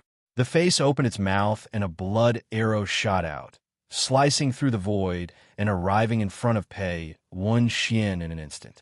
The bloodlight immediately filled his vision, so he did not hesitate to bite his tongue and spray out a mouthful of blood essence. The demon chi in his body simultaneously surged violently. He had only just finished this when the blood arrow enveloped him. There was a huge explosion, and the entire world seemed to shatter from the impact. An enormous pit in the ground appeared out of nowhere, and dust flew everywhere. It was not until half a day later that a subtle movement stirred the dirt inside the deep pit in the ground. A large hand dug out of the earth, and immediately after that, a bloody figure climbed out of the pit. He lay weakly on the ground, facing the sky without moving, his aura extremely weak. Who else could it be but Pei Wenxian? If an ordinary cultivator were in his shoes, they would not have any chance of surviving the attack. The only ending waiting for them was a death so tragic that not even their bones would be left. It was fortunate that he was a core disciple of Myriad Demons Heaven and his heritage was extremely rich, so he managed to survive after exhausting all his methods and strength. Although he managed to survive, he was heavily injured as a result. It was impossible for him to fight anybody else with these injuries, not unless he recuperated for a month or two first. However, the blood monster cave heaven was filled with dangers. So where would he find a safe place to recuperate from his injuries? There was a high chance that he would be eaten by the monster beast here before he could recover. Thus, he cursed in his heart, "Yang Kai, you bastard. If I survive this ordeal, I will definitely get my revenge on you one day." On the other side, Yang Kai was busy fleeing for his life. At some point, he had placed Chu Huashang into the small sealed world so she could treat her injuries. It was not the seductress' first time entering the small sealed world anyway, as she had entered it once before when leaving the grand ancient ruins boundary. With the help of space principles, Yang Kai was second to none when it came to escaping. He even managed to escape from a sixth-order open heaven realm master, like the proprietress for a time in the past. What was Black Crow Divine Monarch, who had only just possessed Zhou Yi in comparison? No matter how powerful Black Crow Divine Monarch was, he was limited by Zhou Yi's physical body. Hence, the strength that he could exert was also limited. Half a day later, Yang Kai fled so far that Black Crow Divine Monarch was nowhere to be seen. He hid inside a cave in one of the mountains, sitting cross-legged to rest. At the same time, he used his divine sense to communicate with the small sealed world to check on Chu Huashang's condition. Chu Huashang was quite badly injured. First, she was affected by dissonance in her cultivation from cultivating the false bloodlight scripture. Then, she was wounded countless times and had most of her vitality devoured by Black Crow Divine Monarch. For that reason, her aura was currently very weak. It was fortunate that her life was not in danger, and she only needed to recuperate for several days to recover fully. After confirming that Chu Huashang was all right, Yang Kai withdrew his mind from the small seal world. The fact that there was another divine monarch inside the blood monster cave heaven was probably something nobody had ever expected. Nevertheless, Black Crow Divine Monarch had returned to life by possessing another. The various cave heavens and paradises would not ignore this situation once the information spread to the outside. Black Crow Divine Monarch was bound to face all sorts of troubles when the blood monster cave heaven closed. In the worst case, he might even be hunted down by numerous masters. Whether or not he could keep himself safe at the time was an unknown variable. It stood to reason that he would not have the excess energy to deal with Yang Kai at that time. In other words, Yang Kai had to make sure that he could safely escape from the blood monster cave heaven. Fortunately, the blood monster cave heaven was very large, so as long as he remained careful, it would not be difficult to avoid meeting Black Crow Divine Monarch. Just as that thought came to mind, though, Yang Kai felt his heart jump in fright. An inexplicable chill suddenly flooded his body, and he did not hesitate to push his space principles and vanish from spot. At the same moment that his figure vanished out of sight, two blood snakes suddenly lunged out from their hiding places. These two blood snakes were very well hidden, and it was not until they made their move that they revealed a trace of their aura. If Yang Kai had not reacted so swiftly, he would have fallen prey to the attack just now. Consequently, the blood snakes bit into nothing but air. Following that, they transformed into blood, and the cave was instantly filled with an extremely unpleasant stench. Even the ground was corroded into a deep pit. Yang Kai turned around to look behind him and gave a horrified exclamation. Black Crow Divine Monarch. Somewhere no more than 30 kilometers away, a blood cloud entered his vision. Moreover, there was a lifelike face in the middle of the blood cloud. It was none other than Black Crow Divine Monarch. Sensing the space principle's fluctuations, Black Crow Divine Monarch immediately turned to look in this direction with an evil grin. I found you, boy. While saying that, a portion of his blood chi turned into a large hand that came crashing down on Yang Kai. The sky instantly darkened, and all the light was quickly obscured as a result. After his palm slammed down on Yang Kai, he frowned slightly because Yang Kai had made a swift escape and disappeared with a flash of his figure. Black Crow Divine Monarch was filled with hatred. This brat is extremely proficient in the Tao of space. How troublesome. Unbeknownst to him, Yang Kai was also feeling extremely annoyed at the moment. I believe I ran far enough. How did Black Crow Divine Monarch find me? Could it be that he left some sort of soul mark on me? Is that why he can track my whereabouts? If that's the case, it would explain how he managed to rush here so quickly. Spreading out his divine sense, Yang Kai investigated his knowledge, sea, and body, but despite checking every corner of himself thoroughly, he did not find anything. Thus, he scowled fiercely. In an attempt to confirm his conjecture, Yang Kai escaped to a location that was even further away and secretly hid himself. That was not all. He also summoned the Shadowless Veil and covered himself with it. The Shadowless Veil was something that could even fool the perception of a mid-rank Open Heaven Realm Master who was not actively searching for him. Although it had its limits, it was still an amazing treasure. In less than 6 hours, though, Yang Kai saw a blood cloud rushing through the sky from the distant horizon at high speed. Black Crow Divine Monarch shouted from afar before he even arrived. Boy, cease your futile resistance. You will never escape from this monarch, even if you flee to the ends of the world. Yang Kai was furious and was now certain that Black Crow Divine Monarch had placed some sort of mark on him. Otherwise, how could the latter accurately determine his whereabouts twice? It was just that he had no idea what kind of mark it was, so he had no way of removing it. Yang Kai initially planned to avoid the old dog until the blood monster cave heaven closed, as everything would be over after that. Unfortunately, it would seem that he was far too naive. In that case, he could only go all out and fight. This time around, he would not have Chu Huashang or Pei Wenxian with him. It would literally be a one-on-one battle. Yang Kai remained hidden from view. Judging by the first time his whereabouts were exposed, Black Crow Divine Monarch could not determine his precise location despite the mark on his body and only had a general idea of his location. Otherwise, Black Crow Divine Monarch would not have used those blood snakes to search for him. Xianxia's conjecture turned out to be correct. It didn't take long for the blood cloud to arrive within 10 kilometers of Xianxia's vicinity. The large face glanced about the surroundings for a while before its gaze fixed on the spot where Xianxia was located. The blood cloud trembled slightly as numerous blood snakes emerged and immediately disappeared out of sight after landing on the ground. Black Crow Divine Monarch then shouted, "Brat, don't say this monarch did not give you any chance. Although you embarrassed this monarch greatly, it does not change the fact that this monarch appreciates your abilities. I will spare your life if you come forward on your own initiative. Refuse, and it will be difficult for you to survive once this monarch captures you." Xianxia turned a deaf ear to those words. This guy relentlessly chased me for over 10,000 kilometers just to kill me. Who would believe him when he utters such nonsense at this time? Chi chi chi. A series of noises came from Xianxia's surroundings. It was the slithering sounds of countless blood snakes moving around. Just listening to those sounds made one's scalp tingle in fear.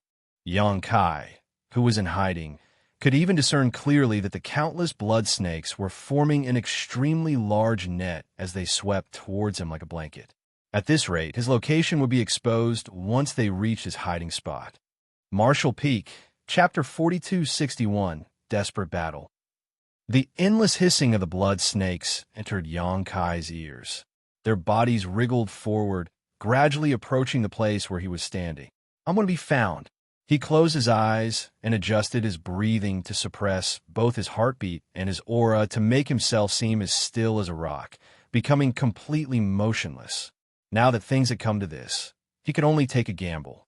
Although he could use space principles to escape, the old dog was as persistent as maggots on rotting bones. He could not escape, which was extremely troublesome. The overwhelming number of blood snakes were creeping closer and closer. 30 meters, 15 meters, 10 meters. Xianxia abruptly opened his eyes and raised his hand to grab at something. The Azure Dragon spear immediately appeared in his grip. Following that, his Dao seal shone brightly as he poured the power of the Golden Crow's true fire into the spear. Lifting his spear, he stepped forward and pointed the spear to the front. Space principles fluctuated as he thrust forward and roared, "Eat this, old dog." Black Crow Divine Monarch noticed the movement as soon as Xianxia took action. Thus, the face in the middle of the blood cloud immediately turned to look in his direction. The countless blood snakes in the surroundings leaped forward with their mouths opened wide towards Xianxia from all directions. The blood snakes attacked in a frenzy, and Xianxia's figure was torn to shreds. However, it was only his afterimage. His actual body had already arrived in front of the blood cloud, his spear stabbing forward like a dragon. Hong! The large face was pierced right through by the spear. A huge hole appeared, causing the face to become so distorted that it was practically incapable of taking shape once more. The pitch-black Golden Crow's true fire spread out in all directions, wantonly burning. Salala. The blood cloud evaporated in large patches. Even so, Black Crow Divine Monarch was calm and unaffected as his voice rang out faintly. "Junior, your courage is admirable. It's a pity that your actions are foolhardy." He quickly sliced away the parts of the blood cloud that was being burned by the Golden Crow's true fire. Then, the endless blood cloud rolled and wrapped around Xianxia. "Let's see where you can run now." He let out a wicked laugh. What troubled him the most was not Xianxia's Azure Dragon spear or the Golden Crow's true fire.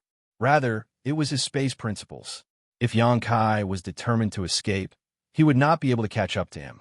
Even if he could use his secret technique to determine Xianxia's general location, the Xianxia's instantaneous movement was too difficult to counter. Who could have expected that Xianxia would stop running and throw himself into the trap instead? That was just what Black Crow Divine Monarch wanted. Xianxia was enveloped by the blood cloud, which had heaven's sealing, earth-locking properties. Even if he was proficient in the Tao of space, he could not perform instantaneous movement again. The winner of this battle would be determined once he was trapped to death inside the blood cloud. The blood chi inside the blood cloud contained an extremely strong corrosive property that eroded away at Xianxia's body. It instantly damaged him so badly that he was covered in blood. Despite looking miserable, the look in Xianxia's eyes was as aggressive as ever as he coldly snarled, "Who said I was going to run?" Black Crow Divine Monarch was slightly confused, but before he could react, he heard Xianxia shout something. On this day, the golden crow cast the sun, below the heavens, above the earth, only I am supreme. A great sun suddenly leaped out from within the blood cloud, as though it was a newly born star. Inside the sun, a three-legged golden crow danced playfully and joyously. A faint crowing could be heard coming from within the brilliant light. The majestic radiance caused the world to collapse and the surroundings to tremble. The aura in Xianxia's body soared to incredible heights in an instant. Black Crow Divine Monarch exclaimed in utter disbelief, "A divine manifestation." He was a seventh-order open heaven realm master in the past, so it stood to reason that he was very knowledgeable. He could tell at a glance that the golden crow cast the sun was not just an ordinary divine ability. On the contrary, Xianxia had already condensed his very own divine manifestation. There were two methods by which one could comprehend a divine manifestation. The first was to condense high-rank, open heaven element powers. The second condition was to reach the high-rank, open heaven realm and comprehend one's own element powers to the extreme. These were supposedly the only methods to comprehend a divine manifestation. Nevertheless, those were only the most basic requirements. As far as Black Crow Divine Monarch knew, throughout all of recorded history, all those who had divine manifestations were in the high-rank, open heaven realm. He had never heard of anybody in the mid or low rank having comprehended one, much less a mere Emperor Realm Jr. In fact, even many high-rank open heaven realm masters did not possess a divine manifestation. Even he had only managed to barely comprehend a divine manifestation when he was a seventh-order open heaven realm master in the past. This boy is only in the half-step open heaven realm. That's still within the range of the Emperor realm. How does he have his own divine manifestation? Black Crow Divine Monarch could not believe his eyes. Be that as it may, his senses told him that this attack was indeed a divine manifestation. I was tricked again. His heart jumped in fright. This brat might look like he's attacking me out of desperation, but he was waiting for this very moment to strike a decisive blow. Damn it! This boy is too deceptive, hiding his cards like this. Everybody had fought desperately inside the place in the middle of the Blood Lake and revealed all their best methods in the process. However, Xianxia had kept this biggest card hidden all this while. As a result, Black Crow Divine Monarch had mistakenly assumed that Xianxia's strength was still limited to common sense. Who could have known that he would receive such an unpleasant surprise here? The great sun hung in the sky, almost as though it was an actual sun. It was just a sun that was countless times smaller than normal. The blood cloud that surrounded the great sun was completely powerless to resist and swiftly began evaporating. It didn't take long before a large, clean space in the sky was cleared out. Black Crow Divine Monarch let out a strange cry, and the blood cloud abruptly shrunk and swirled about before it transformed into Zhou Yi's appearance. Before he could even stabilize his figure, though, a bright light filled his vision from the front. He looked up and saw Xianxia's spear piercing straight towards him, the great sun manifesting at its tip. I will die if I fail to block this attack. Panic filled his heart for a moment. Black Crow Divine Monarch had always held the upper hand in the fight earlier, no matter how hard Xianxia, Pei Wenxian, and Chu Huashang fought back. Hence, he had not even panicked. Besides, he had Blood Monster Divine Monarch's Blood Tao inheritance and cultivated the Bloodlight Scripture. As long as his injuries were not too severe, he would be able to quickly recover. However, this attack was different. Black Crow Divine Monarch was certain that not even his ashes would remain if this attack struck him head-on. He would be completely vaporized, to the point where nothing of him would remain. With death looming right before his eyes, Black Crow Divine Monarch immediately became eerily calm. Two flashes of blood light rushed out from his body and entered his hands, transforming into his twin butterfly daggers. A raging fighting spirit erupted out of his body as he crossed his twin daggers above his head and shouted furiously, "I never imagined that there would come a day when this monarch would be forced to go all out against a mere boy tens of thousands of years in the future. Brat, you have nobody but yourself to blame if you die at this monarch's hands." Xianxia shouted a response upon hearing those words. "Divine Monarch, I will not mourn your death either if you die." "Ha ha!" Black Crow Divine Monarch burst into laughter. "Good, good, very good." As they spoke, the distance between them shortened quickly. Xianxia urged the strength in his body to the limits, and even the Tao seal in his body began trembling slightly. Likewise, Black Crow Divine Monarch's vitality surged madly. Hong! An explosion rang out. At the same time, a huge and bright ball of light exploded. Black Crow Divine Monarch's twin daggers blocked the great sun. In that moment, he attacked countless times. The knife shadows covered the entire sky, slashing down with incredible power in each stroke. At the same time, Xianxia wielded his spear techniques to the extreme. They transformed into boundless spear shadows, and the dragon roars shook the sky continuously. The spear in his hand practically turned into a true dragon that devoured Black Crow Divine Monarch. Their figures passed by each other, and the light gradually faded. Black Crow Divine Monarch coughed up a mouthful of fresh blood and staggered unsteadily. Using his two daggers to steady himself against the ground, he barely managed to stop himself from falling. At this moment, the left side of his body was gone, and the wriggling internal organs in his abdomen could clearly be seen. It was just that these injuries were nothing under the profound effects of the Bloodlight Scripture.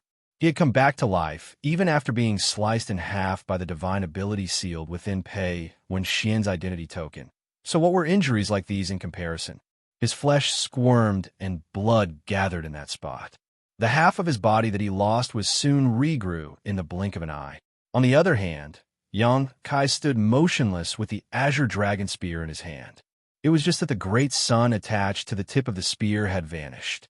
The vicious attack just now had practically drained all the strength out of his body. It was not until this moment that countless blood arrows finally shot out from all over his body. Before his blood could land on the ground, though, the golden blood arrows floated towards Black Crow Divine Monarch as though guided by an invisible force and were absorbed by him. That was not all. Xianxia could clearly feel the fresh blood in his wounds being pulled towards Black Crow Divine Monarch. The Bloodlight Scripture is a wicked art indeed. Xianxia did not dare to be negligent, and hurriedly used his strength to seal his wounds. Turning around slowly, he saw Black Crow Divine Monarch watching him quietly with an expression of approval from several thousand meters away. "You are the first Emperor Realm Jr. that has ever survived this long after meeting me." Xianxia replied lightly. "Among the Emperor Realm cultivators, you are also the first person ever to block my golden crow, Cast the Sun." Black Crow Divine Monarch slowly shook his head. "It's not the same. He was a high-rank open heaven realm master who possessed somebody else and came back to life. Thus, he had thousands, if not tens of thousands of years more knowledge, experience, and heritage compared to Xianxia. The reason his strength was only that of an Emperor Realm cultivator at the moment was that he had possessed somebody else's body. If he really were an Emperor Realm cultivator, he would not have been able to block the attack just now. What this monarch said earlier still stands. Surrender, and I will spare your life. You will be a pretty decent subordinate." His expression seemed sincere and trusting. "Die!" Xianxia shouted. Suppressing all sorts of discomfort, he lifted his spear and thrust out. Although the golden crow, Cast the Sun divine manifestation, was powerful, the consumption was also unimaginably huge. With his current strength, Xianxia could only activate it once in a short period of time. It was hard to say whether he could successfully activate it a second time by force. Even if he did, it might shatter his Tao seal even if he succeeded. What a pity. Talented people sure have such short lifespans. Black Crow Divine Monarch shook his head and lifted his blades.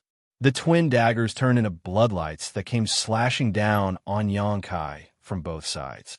Xianxia swung his spear to deflect the bloodlights and send them flying away. Afterward, he stabbed at Black Crow Divine Monarch's heart. Meanwhile, Black Crow Divine Monarch did not budge whatsoever. He allowed the spear to pierce his heart and the golden crow's true fire to burn him. All the while, he simply stared at Xianxia with a cold smile. Chi-chi. The two bloodlights that Xianxia sent flying earlier came hurtling through the air once more. They slashed two large wounds down the length of his body. Despite using his dragon transformation secret technique at the critical moment, his dragon scales were sliced through by the bloodlights. Your strength isn't bad, but your recovery rate is inferior to mine. How will you fight against me now? Black Crow Divine Monarch sneered. He previously devoured the blood water in the blood lake cleanly, so his vitality was extremely abundant at the moment. Unless his vitality was completely exhausted, he was an existence that could not die. That was why he had nothing to fear. On the contrary, although Xianxia's recovery abilities were indeed countless times stronger than the average cultivator, they paled in comparison to the extraordinary recovery abilities of Black Crow Divine Monarch. The spear's shadows danced, and fresh blood splattered everywhere. Every attack Xianxia unleashed struck Black Crow Divine Monarch's vital points without fail. If it were anybody else, they would have been killed countless times by now. However, Black Crow Divine Monarch remained very much alive. He even kept up a steady stream of vicious mockery despite everything. In contrast, Xianxia's injuries were becoming more and more severe. He had lost too much blood and was feeling dizzy as a result. Martial Peak, Chapter 4262, Don't Run. Aside from those mid-rank Open Heaven Realm Masters and high-rank Open Heaven Realm Masters whose strength were on a completely different scale altogether, Black Crow Divine Monarch, who possessed somebody else and came back to life, was definitely the strongest and toughest enemy Xianxia had ever encountered. Even Great Demon God, who he fought back then, could not compare. That was because Black Crow Divine Monarch was practically undying and immortal. When Xianxia fought Great Demon God, the entire star boundary had risen up to fight back together. He had countless companions by his side, supporting each other in adversity. However, he was currently fighting alone. Moreover, Xianxia was not confident that he could kill Black Crow Divine Monarch. After all, his most powerful attack, Golden Crow, Cast the Sun, had been rendered useless by his opponent. It could even be said that he no longer had any cards left to play aside from the Divine Ability Bead given to him by the proprietress. It was a precarious situation. Xianxia stabbed forward with his spear again and again as space principles fluctuated wildly. At the same time, his figure leapt about and flickered erratically. Each attack inflicted massive damage to Black Crow Divine Monarch, but the latter simply healed from even the most lethal and deadliest injuries in short order. While Black Crow Divine Monarch continuously received heavy injuries, Xianxia's injuries were also becoming more and more severe. It had always been Xianxia who relied on his powerful restorative abilities to put up a desperate fight against the others. Thus, he never imagined that there would come a day where somebody else would use the same method against him. It truly was a case of what went around came around. Fate was truly unpredictable. Xianxia's vision flickered and went dark from time to time as he desperately drew out his potential to exceed his limits. Even if he failed to kill the old dog today, he had to let the other party know that he was not to be trifled with. Otherwise, it would only be a matter of time before he became a lamp running out of oil if Black Crow Divine Monarch continued to hunt him down like this. When the blood light struck towards him, Xianxia lifted his spear to block the attack and deflected Black Crow Divine Monarch's twin butterfly daggers to the side with soft clanging sounds. However, one of the blood knives suddenly turned into a cloud of blood and vanished. Simultaneously, a wave of murderous intent came from behind, locked onto him. Xianxia was shocked. How could he not realize that he had fallen into a trap? Hurriedly moving his body to dodge, he suddenly felt a slight pain around his waist and abdomen. He looked down only to see a blood light pouring into his back and coming out around his waist. The blood light had opened a gaping hole in his body that his blood was gushing out of. The blood light flew back to Black Crow Divine Monarch's hand, where he raised it in front of him in its dagger form, licked the blade lightly, and nodded in approval. The blood of a divine spirit is delicious indeed. Xianxia staggered backward by a few steps. Reaching out his hand to clutch at his waist, he circulated his strength to seal the wound as his figure swayed unsteadily. I'm at my limit. Despite giving it his all, Xianxia had reached the limits that his body could withstand. He might end up dying in this place if he continued fighting, causing him to sigh. Now that things had come to this point, he could only choose to escape and find a place to recuperate from his injuries. Unfortunately, it would not be easy to get rid of Black Crow Divine Monarch's pursuit in his current condition. Junior, if you have any last words, speak them now. Black Crow Divine Monarch held a dagger in each hand.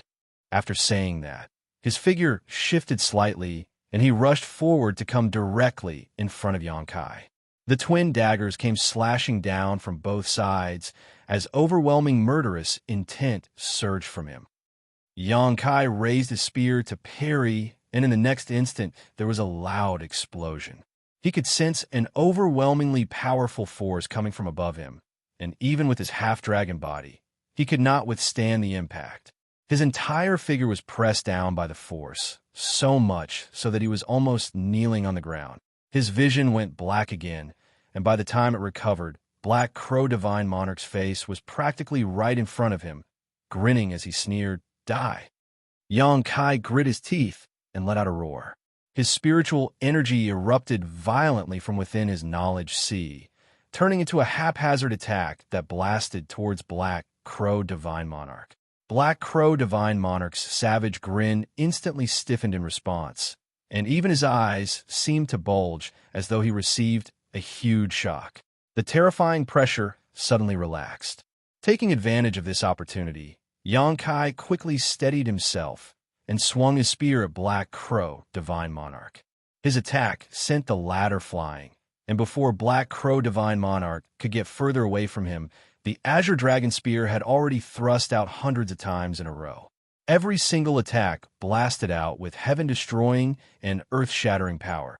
Black Crow Divine Monarch was utterly powerless in the face of those attacks, and his body was smashed to pieces as a result. Xianxia was stunned for a moment, as he had not expected such a change in the battle. It was out of desperation that he unleashed a soul attack just now. He simply wanted to relieve some of the pressure bearing down on him. But who could have known that he would strike Black Crow Divine Monarch's weakness with that attack? It caused the latter's strength to drop sharply and even froze him on the spot for a moment. After pondering for a while, realization suddenly struck Xianxia. Black Crow Divine Monarch was just a remnant soul in the first place. Moreover, he was severely injured inside Xianxia's knowledge sea. Not to mention, he had been forced to separate a thread of his consciousness to create a diversion in order to escape. Afterward, he went on to possess Zhou Yi's body. Although he was successful in his attempt, it was not as simple as it seemed from the surface. Regardless of the circumstances, Zhou Yi was still an elite disciple of Great Thousand Bloodland, so his aptitude was not bad. Therefore, Black Crow Divine Monarch would definitely need to pay a price in order to possess his body. How strong could Black Crow Divine Monarch's soul be after overcoming all these obstacles? In other words, his spiritual energy was nothing compared to the mighty power he displayed earlier, and it was no wonder a single soul attack from Xianxia was capable of causing such heavy damage to him. He didn't even have the strength to fight back, and this was the reason. Upon understanding this point, Xianxia felt extremely annoyed. He had been fooled by the overwhelming momentum displayed by the other party and forgot about this crucial point. If he had realized it sooner, then this fight would not have been nearly as difficult. Using one's strength to target the opponent's weakness. How could he not understand such a simple truth? Nevertheless, it was not too late for him to realize this now. Black Crow Divine Monarch was blasted to pieces by that attack just now, but he did not die. The pieces of hashed meat swiftly melted into blood that quickly converged together. The blood flowed and vaguely took on a humanoid figure. How could Yang Kai simply stand back and watch? He sent out another blast of spiritual energy, causing the blood gathering together to immediately show signs of falling apart again. Swinging his spear, Yang Kai scattered the blood into the surroundings once more. Black Crow Divine Monarch's mournful screams rang out. The blood squirmed and flowed, transforming into a blood cloud that quickly fled into the distance. "Where are you trying to run?" Yang Kai roared. Lifting his spear, he hurriedly gave chase. However, he had only taken a few steps when his strength left his body and he slumped to the ground. It was fortunate that he had the Azure Dragon Spear to support himself. Otherwise, he would have collapsed on his face then and there. "Junior, I'll spare your life this time. I will definitely take your head the next time we meet." From far away, Black Crow Divine Monarch's voice sounded from the blood cloud. "Don't run. If you're not a coward, come and fight me." Yang Kai roared furiously.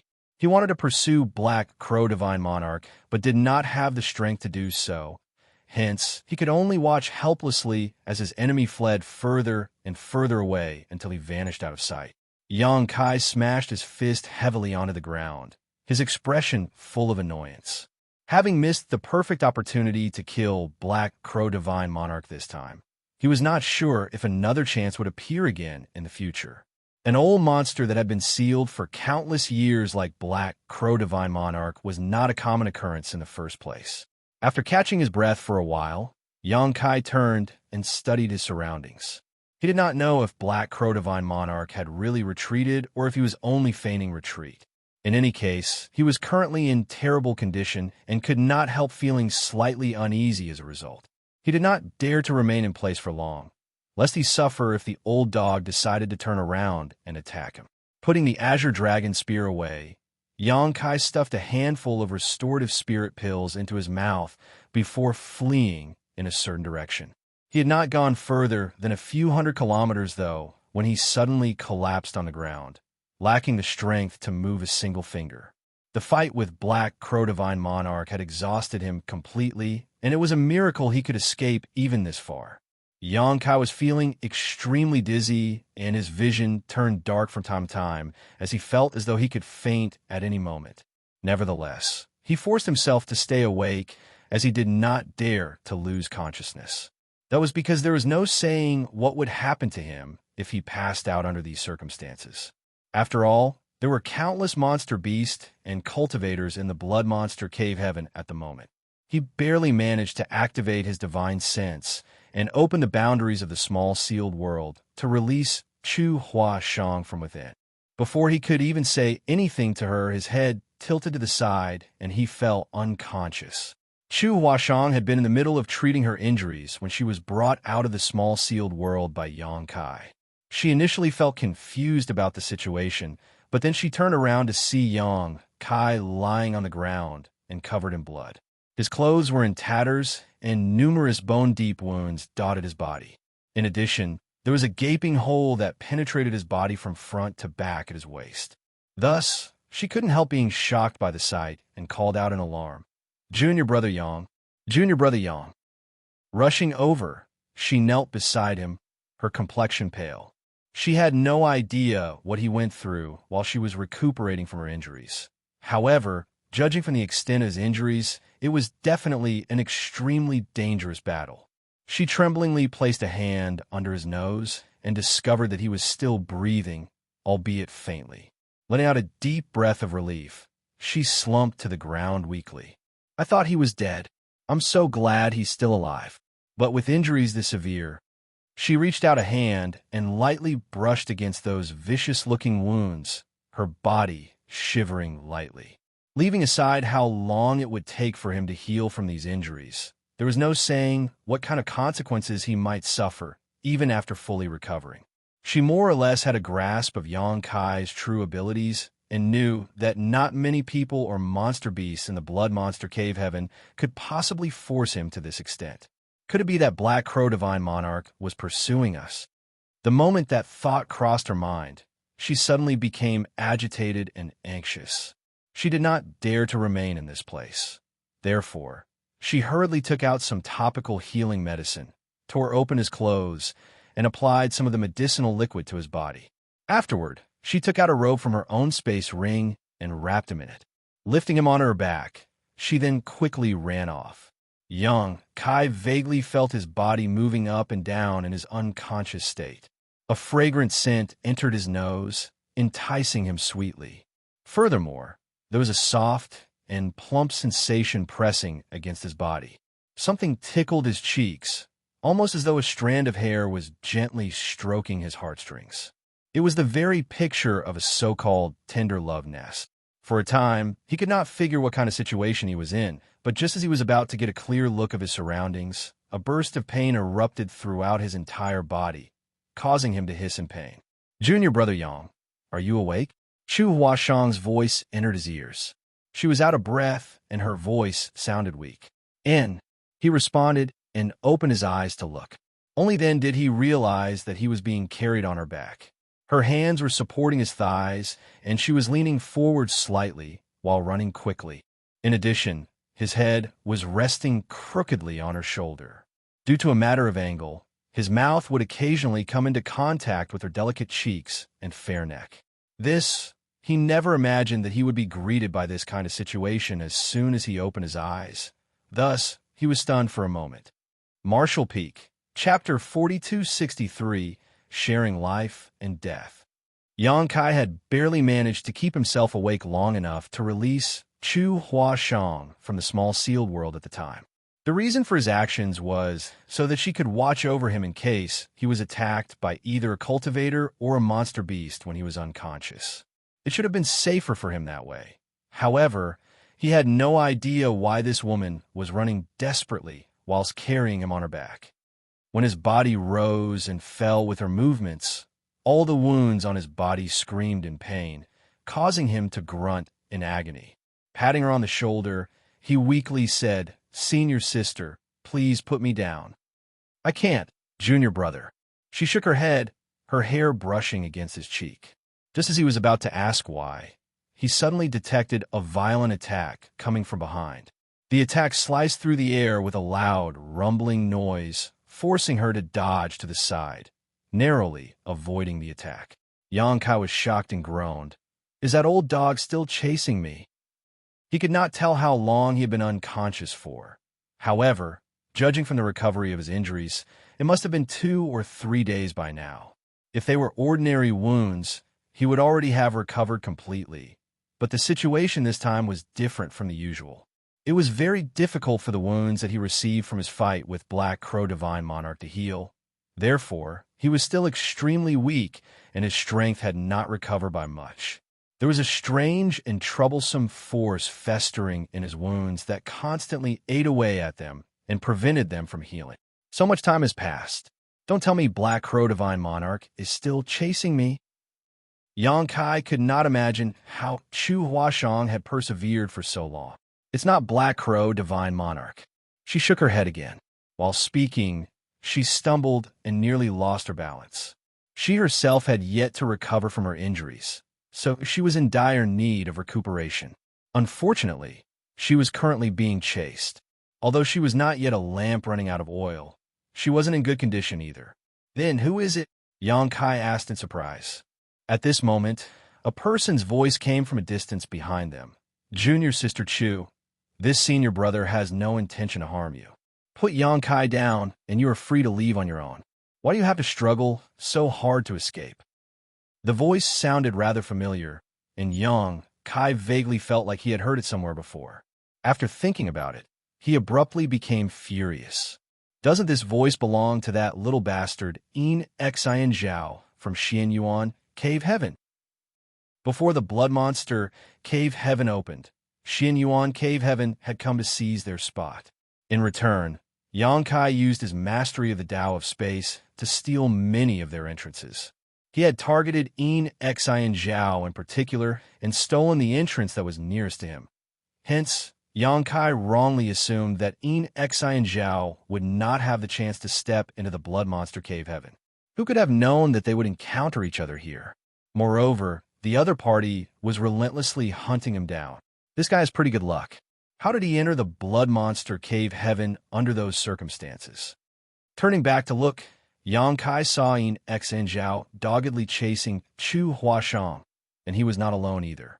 There were two helpers beside him, probably disciples of Xian Yuan, cave heaven.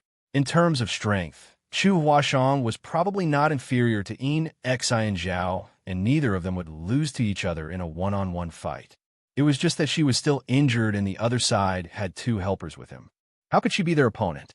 It was not hard to understand why she was fleeing while being chased. How did you encounter this guy? Yang Kai was livid. If he met Xianxia under normal circumstances, he would not be afraid of him. However, he had yet to recover his strength after his battle against Black Crow Divine Monarch recently. Bad luck. Chu Huashang gave a bitter laugh and briefly explained what happened. After being released from the small sealed world by Yang Kai, she immediately took him away from the battlefield. She originally wanted to find a quiet and remote place to recuperate, but how could she have anticipated running into Xianxia and his group, who came to investigate the situation, before she could find a place to hide? The battle between Yang Kai and Black Crow Divine Monarch had created a huge commotion. Xianxia and his two fellow brothers had been in the vicinity, so it was only natural that they noticed the commotion. Upon seeing that it was Yang Kai, Xianxia was overjoyed and immediately wanted Chu Huashang to hand him over to them. How could Chu Huashang agree to his demands, though? As such, she fled while coyly refusing his request. It had been 2 days since then. Fortunately, Xianxia still had to give face to Yang Cave Heaven, so he did not dare to kill her. Otherwise, it was hard to say whether she could protect Yang Kai. It was just that his patience gradually ran out as time passed, so his attacks were becoming more and more lethal. He was acting as though he was going to kill Yang Kai recklessly. That bastard! Yang Kai gritted his teeth and patted Chu Huashang on the shoulder. "Senior Sister Chu, please put me down." Although the feeling of lying on her back was very comfortable, how could he allow a woman to struggle desperately for his sake at a time like this? He couldn't help cursing in his heart. The Blood Monster Cave Heaven really isn't a place for people to be in. I just got rid of Black Crow Divine Monarch, and now I'm being targeted by Xianxia. Does that mean I will constantly be hunted in this place? It's fine. Junior brother, you should continue resting. Let's talk again once you've regained some of your strength. Chu Huashang could sense that he was in very poor condition, so how could she agree to his request so easily? Junior Sister Chu, since you are so stubborn, then don't blame this senior brother for attacking without mercy. Xianxiao's furious roar came from behind. Following his words, a whip-like sword light came slashing in this direction and arrived not far behind them in the blink of an eye. The power of this golden light was extreme, and it could be seen that he had truly lost his temper. His scruples towards Yang Cave Heaven could not stop his resolution to kill Yang Kai. By the time Chu Huashang noticed and wanted to avoid the attack, it was already too late. As a last resort, she could only turn sideways and throw out a palm in the direction of the attack together with Yang Kai. Hong! A violent force spread out, and although the two of them had managed to block Xianxiao's attack together, they were also sent flying by the force of impact. Pooh! Chu Huashang spat out a mouthful of fresh blood, and her complexion turned as pale as a sheet. Similarly, Yang Kai was in no better condition. He felt an even more intense pain coming from all the wounds on his body. A sweetness filled his throat, and he nearly coughed up a mouthful of blood. Fortunately, he managed to force the feeling down in time. Even in this situation, Chu Huashang continued to carry him on her back and did not throw him off. It made him feel extremely grateful towards her. He had no idea why she was struggling so desperately for his sake. Seeing that Xianxia and the others were approaching, Chu Huashang struggled to get back on her feet, but failed. On the other hand, Yang Kai had already recovered some strength from his rest earlier. Upon seeing the situation, he pulled her into his arms and took a deep breath. Space principles wrapped around them, and they vanished from the spot. By the time they reappeared again, they were already several dozen kilometers away. It was just that this forceful method of exerting his strength left Yang Kai feeling extremely uncomfortable. He had only just stabilized his injuries when all the strength left his body and he collapsed to the ground again. Chu Huashang let out a scream of surprise as she tumbled to the ground. Yang Kai coughed lightly but incessantly. Scrambling and crawling on the ground, he hurriedly came to her side and anxiously said, "Senior sister, are you all right?" She looked at him with tears in her eyes. "My butt is bruised from the fall. If you don't believe me, you can touch and see for yourself." Yang Kai nearly spat blood at those words for an entirely different reason than before. "What kind of situation are we in right now? How can you still be so flirtatious? There's no helping this woman anymore." Reaching out to grab her arm, Yang Kai carried her on his back and quickly sped off. Although he had used instantaneous movement to put some distance between them and their pursuers, they had yet to escape completely from Xianxia's range of perception. The three people from Xianyuan Cave Heaven were still chasing them relentlessly, and although Yang Kai wanted to use instantaneous movement again, he no longer had the strength to do so. It was Chu Huashang who was carrying Yang Kai earlier as they fled, but the situation was reversed now. She happily climbed on his back, wrapped her arms around his neck and her legs around his waist like an octopus. It was not until this moment that Yang Kai noticed something strange. "Why am I wearing a dress?" Chu Huashang exhaled an orchid scent in his ear as she explained, "Your clothes were in tatters, so I tossed them. I couldn't just leave you naked, right?" He had no answer to that. It might be embarrassing to have a dress wrapped around him, but it was still within an acceptable range. It would have been far worse to be carried naked by a woman. His priority at the moment was to escape, so he had no time to complain about the way he was dressed. He secretly regretted his decision. If I had known that this would happen, I would have brought Pu Bai Xing with me. The grapes on Pu Bai Xing's head were incredibly restorative divine medicines after all. It would only take a single grape for him to recover completely in a short time. Forget a single Xianxiao. He would even be able to kill 10 Xianxiaos if he was at his peak. It was just that he had left Little Mushroom in the illusion array to act as its array core after the 9 Heavenly Layers Grand Array was fully set up. The gourd vine had also been left under the care of others in Voidland because of its special role.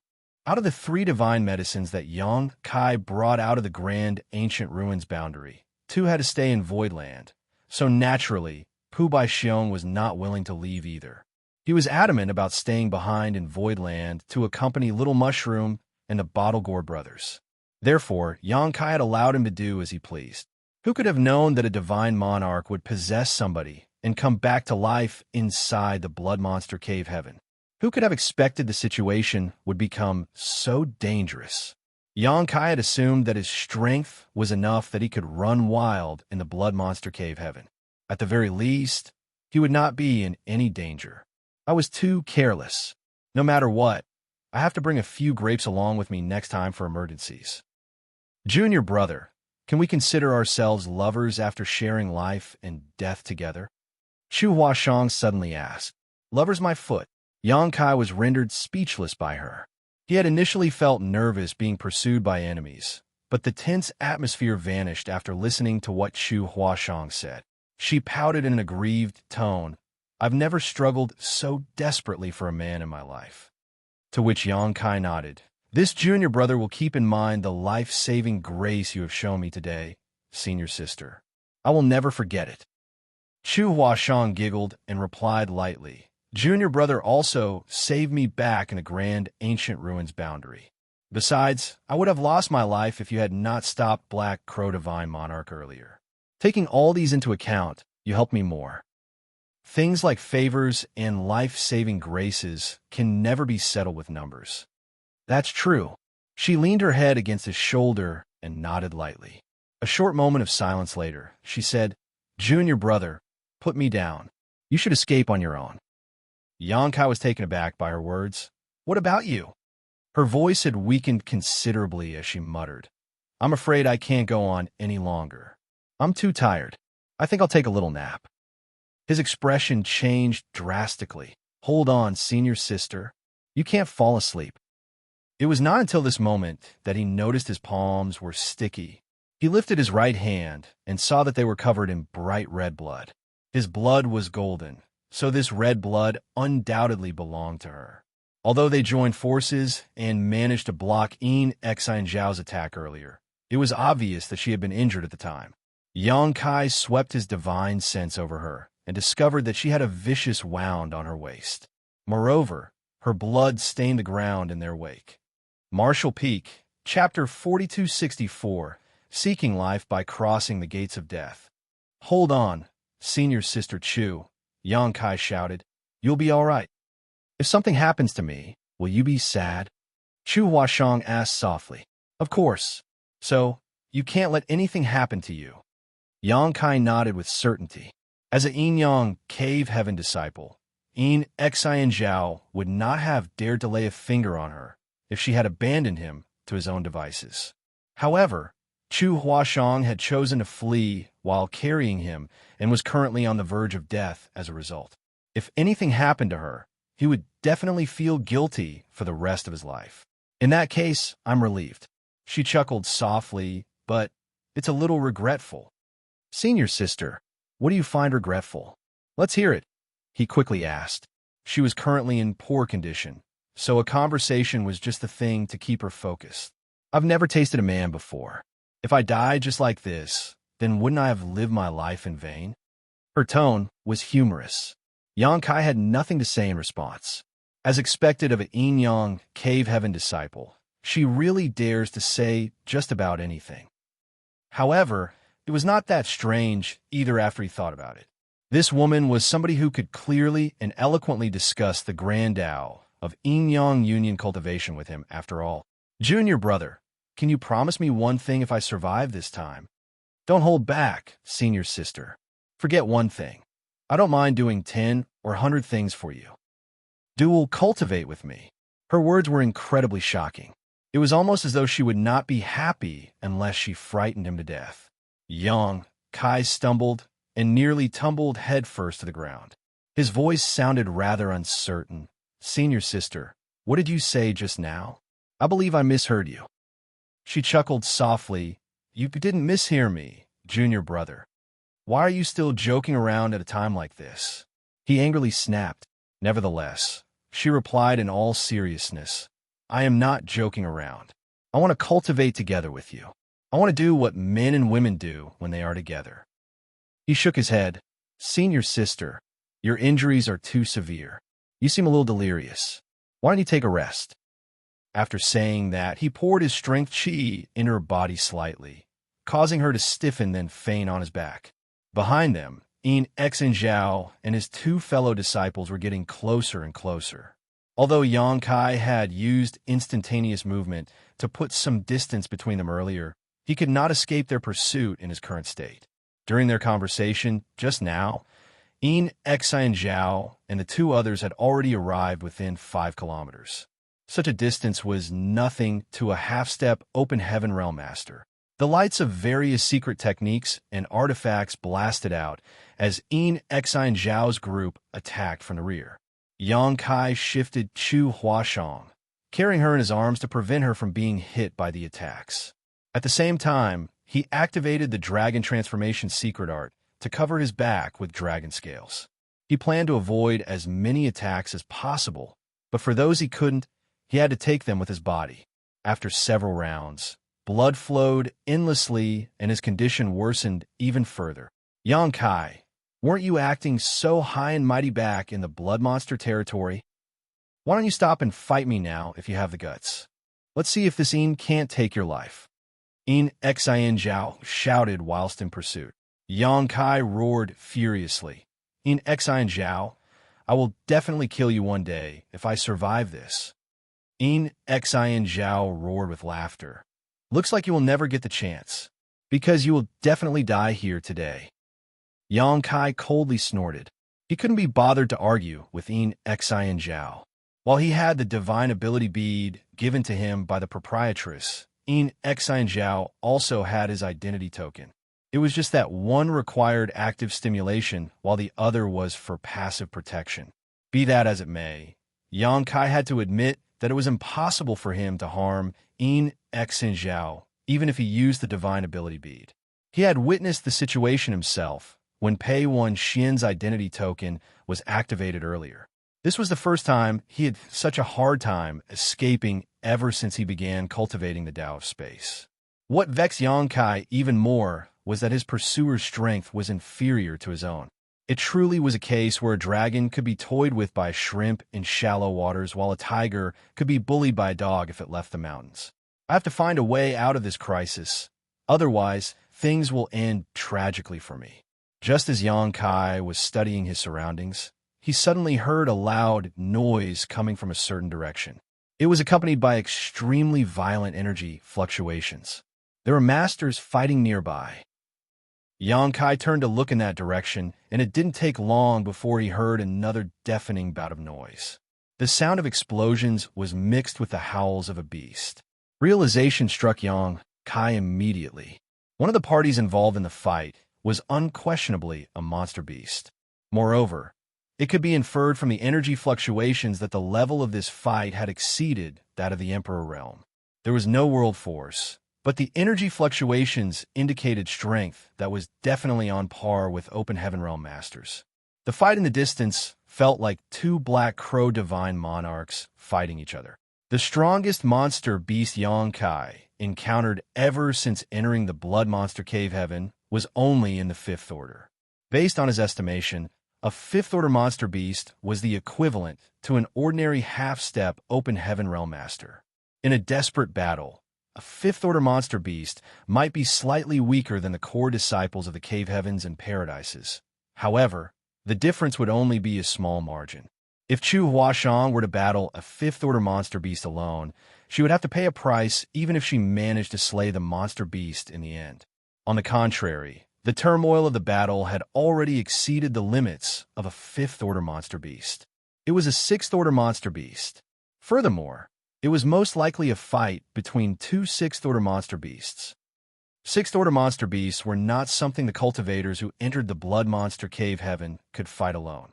After all, they were capable of exerting strength on par with that of a low-rank Open Heaven Realm Master.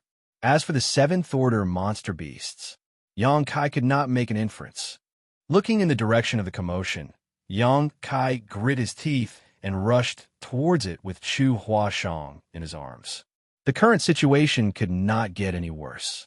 The only way he could survive was to seek life by crossing the gates of death. Xian Zhao clearly realized what Xianxia was planning, and the look in his eyes turned cold, and he shouted, "Stop him!" The other two Xian Yuan Cave Heaven disciples accompanying him were speechless when they heard those words. "You can't even stop him yourself. How are we supposed to stop him?" Even so, they chased after Xianxia with all their might. On the other hand, Xianxia forced himself to take a deep breath and used instantaneous movement once more. He opened up the distance between him and his pursuers while steadily approaching the place of the battle. After running for a few hundred kilometers, a bright golden light suddenly appeared in Xianxia's field of vision. He looked up and inhaled a sharp breath of cold air. Now that he was here, he could finally see what kind of monster beasts were fighting each other. One of them seemed to be a gorilla, while the other was a wolf.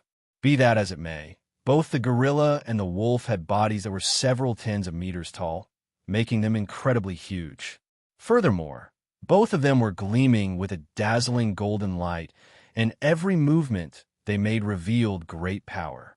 These were clearly two 6th order metal element monster beasts. The metal element power was incomparably sharp and radiated in all directions during their battle, riddling the mountain peaks nearby with countless gaping holes. Many of the shorter peaks were even razed to the ground. The two 6th order metal element monster beasts looked evenly matched. Despite struggling hard against each other, it was impossible to tell who was holding the upper hand in the battle. That was not all. Both the monster beasts were also wounded and drenched in blood. Not to mention, their bodies were covered in countless wounds that had long since healed. This fight seemed to have taken place many times before in the past. It would seem that these two monster beasts were incompatible enemies. Thus, they had been continuously fighting each other in this blood monster cave heaven for countless years. Their fight would not stop until one party was dead. Yang Kai couldn't help feeling shocked when he felt the energy fluctuations from the fight between these two. These two monster beasts are not ordinary sixth-order monster beasts. They are probably at the peak of the sixth order. Otherwise, it is impossible for them to cause such widespread damage. Despite the dangerous situation, Yang Kai carried Chu Huashang on his back and charged straight into the middle of the battle between these two huge monster beasts. He watched as the wolf came lunging straight at the gorilla's neck, while the gorilla lifted one arm to block the wolf's gigantic maw. Meanwhile, the gorilla lifted its other arm, wrapped in dense metal element power, and sliced towards the wolf's abdomen. Fresh blood splattered everywhere. Be it the gorilla or the wolf, both parties howled in agony. The wolf backed away, chewing on a piece of the gorilla's flesh in its mouth. Similarly, the sharp metal element power had sliced a bloody gash across its abdomen.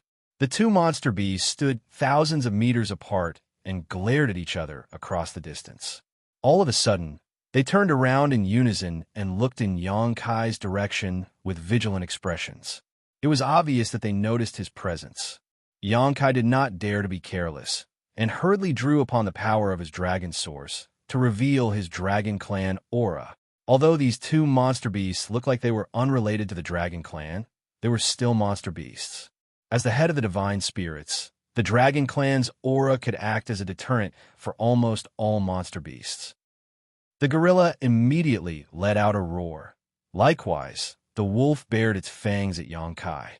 The two enormous monster beasts were unhappy that Yang Kai's arrival had interrupted their life and death struggle. Even so, Yang Kai showed no fear and rushed straight at them. He held Chu Huashang up with one hand and took out the proprietress divine ability bead with his other, holding it up high above his head. Both the gazes of the gorilla and the wolf were immediately drawn towards the divine ability bead. The two enormous monster beasts could instinctively sense that the tiny bead contained terrifying power. Thus, they both took a few steps back while looking extremely grim. Yang Kai breathed a sigh of relief at the sight. He was afraid that the two monster beasts would attack him out of rage. If that was the case, then he had no choice but to activate the divine ability bead. That would mean that he was forced to use his final trump card in this place. It was a huge loss that was not worth the benefits. Fortunately, the sentience of the two monster beasts was not that low. They could tell that Yang Kai was a tough opponent, so they only watched him warily and did not do anything else. Atop the mountains, a majestic monster chi permeated the air. The two enormous monster beasts were facing each other as Yang Kai slipped between them to stand right in the middle of their standoff and breathed out heavily. He was in no hurry to leave. Since these two monster beasts were mortal enemies, they would not recklessly attack him, as that would only give their opponent an advantage that could be exploited. At this moment, Yang Kai was standing right on the balance point between them. It might look dangerous, but it was actually fairly safe. It was like standing in the eye of the storm. Yang Kai then turned around, his gaze becoming incredibly chilly. Shwa shwa shwa, 3 bursts of noise like something cutting through the air rang out before the figures of Xianxia and the others appeared and stopped nearby. Xianxia furrowed his brow deeply, glancing at the gorilla and the wolf. The depths of his gaze were overflowing with fear. Yang Kai had the courage to stand between these two monster beasts, but he did not. He did not dare to rashly attack Yang Kai either. He was as good as dead if the two monster beasts misunderstood his intentions. Xianxia. Yang Kai calmly stared forward. This Yang will not forget what you did today. I will definitely pay you back 100 times over for this. Xianxia was silent. Besides, there was no point in saying anything in this situation. He could only hate the fact that he failed to catch Yang Kai in time. Otherwise, how could he tolerate such impertinence? Marshall Peak, Chapter 4265, Blood Monster Natives. After Yang Kai finished speaking, he carried Chu Huashang on his back once more and took several steps forward without even bothering to turn around. Excuse me. Please continue your fight. Hong hong hong. Earth-shaking noises rang out once more from behind him. It was the gorilla and the wolf continuing their vicious battle. Xianxia nearly coughed up blood at the sight, because while these two beasts were fighting between themselves, their battlefield was gradually moving towards him. "Run!" he shouted and hurriedly escaped with his two junior brothers in tow. They quickly traveled across hundreds of kilometers before searching for a way around to continue their pursuit. Nevertheless, he knew that it would be difficult for him to trace Xianxia's whereabouts again after this delay. At this moment, Xianxia was desperately running with Chu Huashang on his back. Although he had borrowed the two powerful sixth-order monster beasts to temporarily get away from Xianxia and the others, he was certain the other party would not give up so easily, so he had to continue fleeing for his life. As he ran, he suddenly had the feeling that the terrain in this place was somewhat familiar. It vaguely felt like he had seen it before. After pondering deeply for a bit, the realization struck him all of a sudden. He quickly stopped in his tracks and took out an animal skin map from his space ring. Studying the map carefully and comparing the places he passed by with the places marked on the map, he couldn't help feeling surprised. Isn't this the route marked on the map?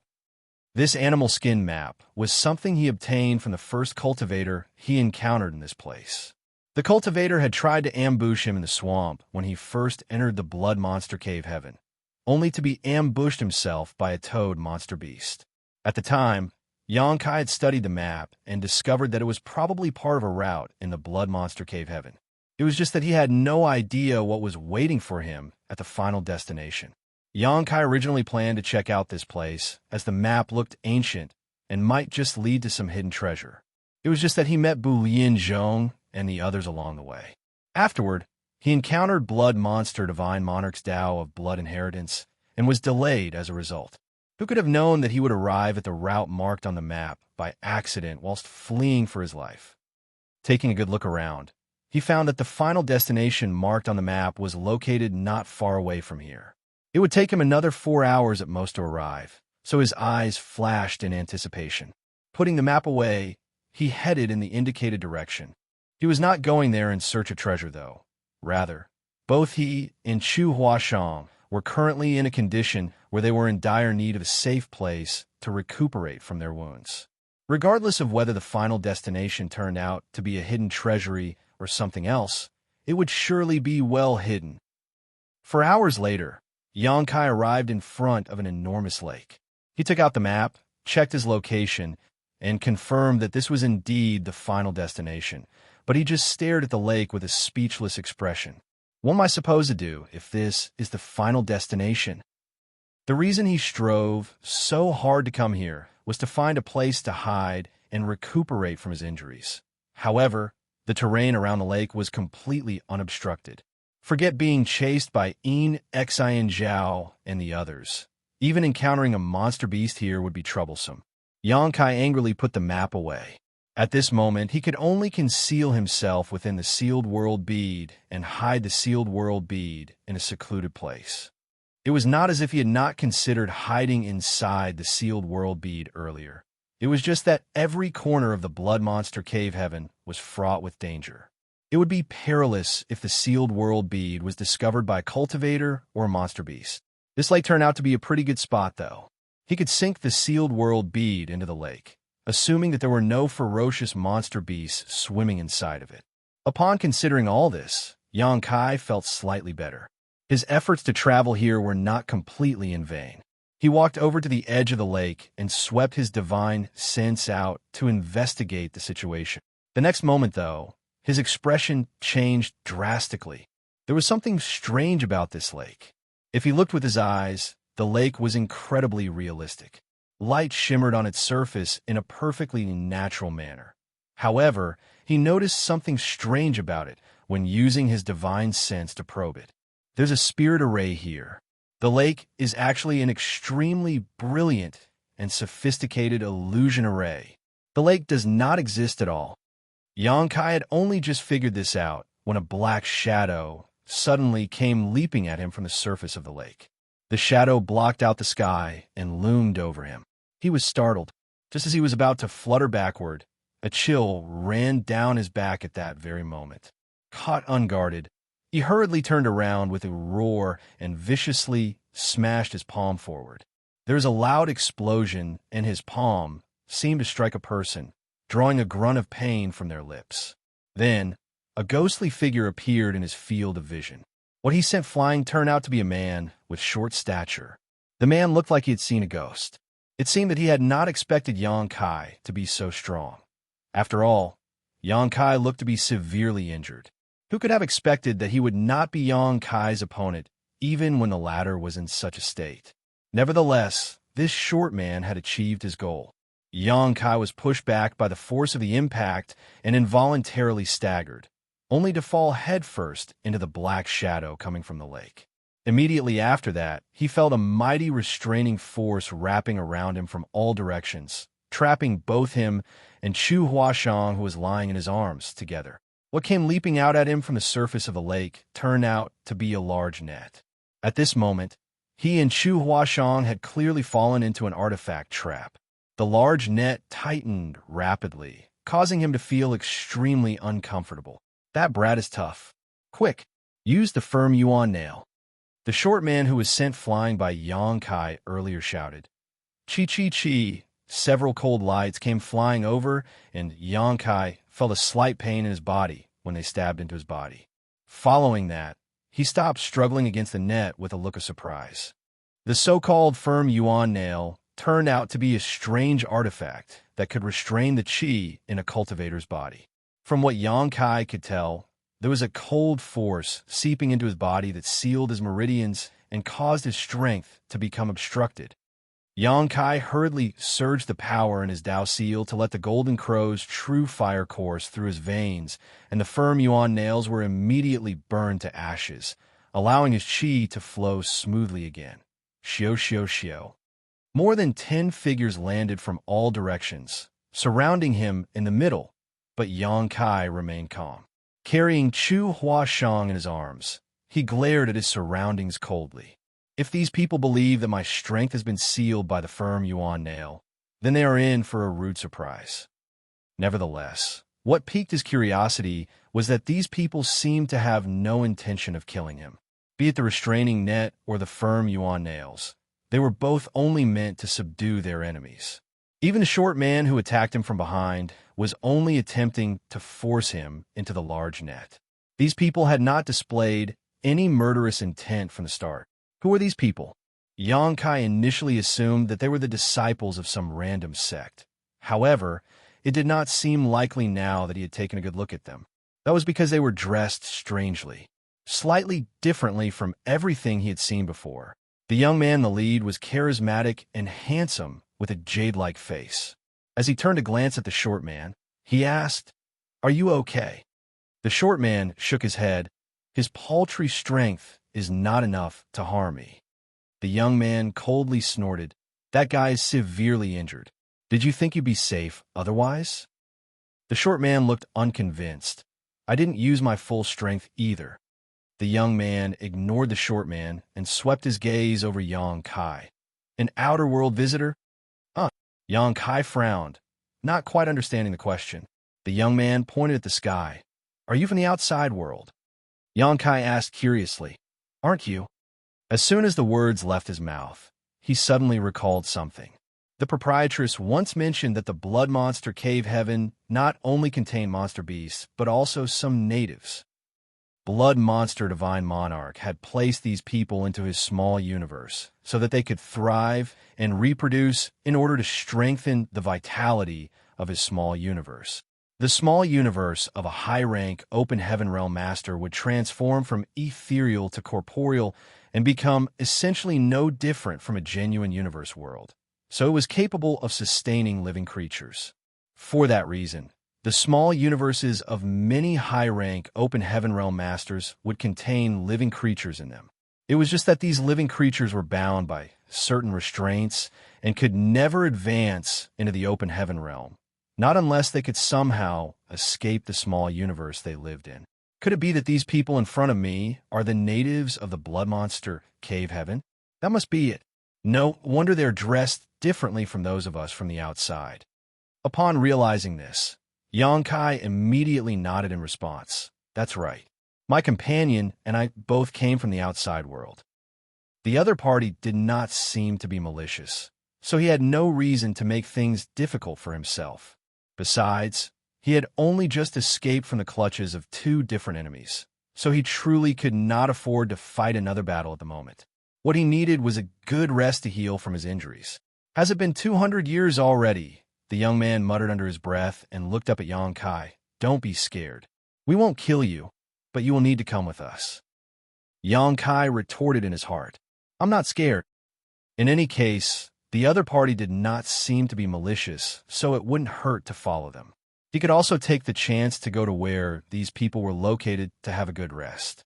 It was not difficult for him to recover, but the main issue was Chu Huashang. Her injuries this time were rather severe. While the young man was speaking, he raised his hand and retrieved the large net. However, he said nothing about the firm yuan nails inside Xianxia's body. In his opinion, Xianxia couldn't even think about escaping as long as the firm yuan nails were there. The group of 10 or so people immediately escorted Xianxia towards the lake. The young man waved the token in his hand, and a burst of light flashed across the surface of the lake. Following that, ripples spread across the space in front of them, and a city came into view. Xianxia was slightly taken aback by the sight. Although he had discerned that the lake was an illusion array, he never imagined that an entire city was hidden behind it. "I brought Chu Huashang right to the gates of their city. No wonder they discovered my presence." At this point, he finally understood something. The place marked on the animal skin map that he obtained from somebody else's space ring was this city. It was not some sort of hidden treasure trove. The person in question probably obtained the map from somewhere else and had no idea about the mysteries behind this place. If that person found his way here, he would definitely be facing the same situation as what Xianxia was experiencing right now. Upon walking into the city, Xianxia discovered that it was not very large, probably capable of accommodating a few thousand people at most. Great walls surrounded the entire city, all of them equipped with various large-scale ballista-like artifacts. There were also a few artifacts somewhat similar to the cannons of a starship. Furthermore, the sturdy city walls were covered in bloodstains that had turned black with time. Parts of the city walls had collapsed, and people were working on repairing them. This place was clearly not some sort of paradise, as there were various signs that it was constantly under attack. It was no wonder that they placed an illusion array on the outside to confuse one's sight. Marshall Peak, Chapter 4266, Heartless Tao. When they walked through the city gates, one of the cultivators on guard noticed the young man and hurriedly cupped his fists in greeting. "Big Brother Wuxia." One of the younger cultivators laughed. "Big Brother Wuxia, you truly are amazing. You captured them so easily. Are these two people from Emerald Thunder City?" The young man shook his head. "No, they are Outer World visitors." Outer World visitors. Everybody looked stunned to hear those words and curiously studied Xianxia with a measuring gaze. Although they lived in the blood monster cave heaven, they had all heard their elders talking about the Outer World visitors. It was said that every few hundred years, a group of people would enter this world from the outside before disappearing after some time. Nevertheless, it was not until today that many of them saw what an Outer World visitor looked like for the first time. They discovered that the Outer World visitors were not much different from themselves. Moreover, this man was covered in wounds, so it was obvious that he had fought recently. On the other hand, the woman was unconscious. Her complexion was pale, and her aura was weak. "That's enough. Guard this place carefully." The young man waved his hands to dismiss the others before leading the group into the city. The streets in the city were very spacious, with row upon row of houses located in the surroundings. Xianxia looked around while walking, but did not notice anything special about this place. It looked no different from the cities that could be found everywhere in the outside world.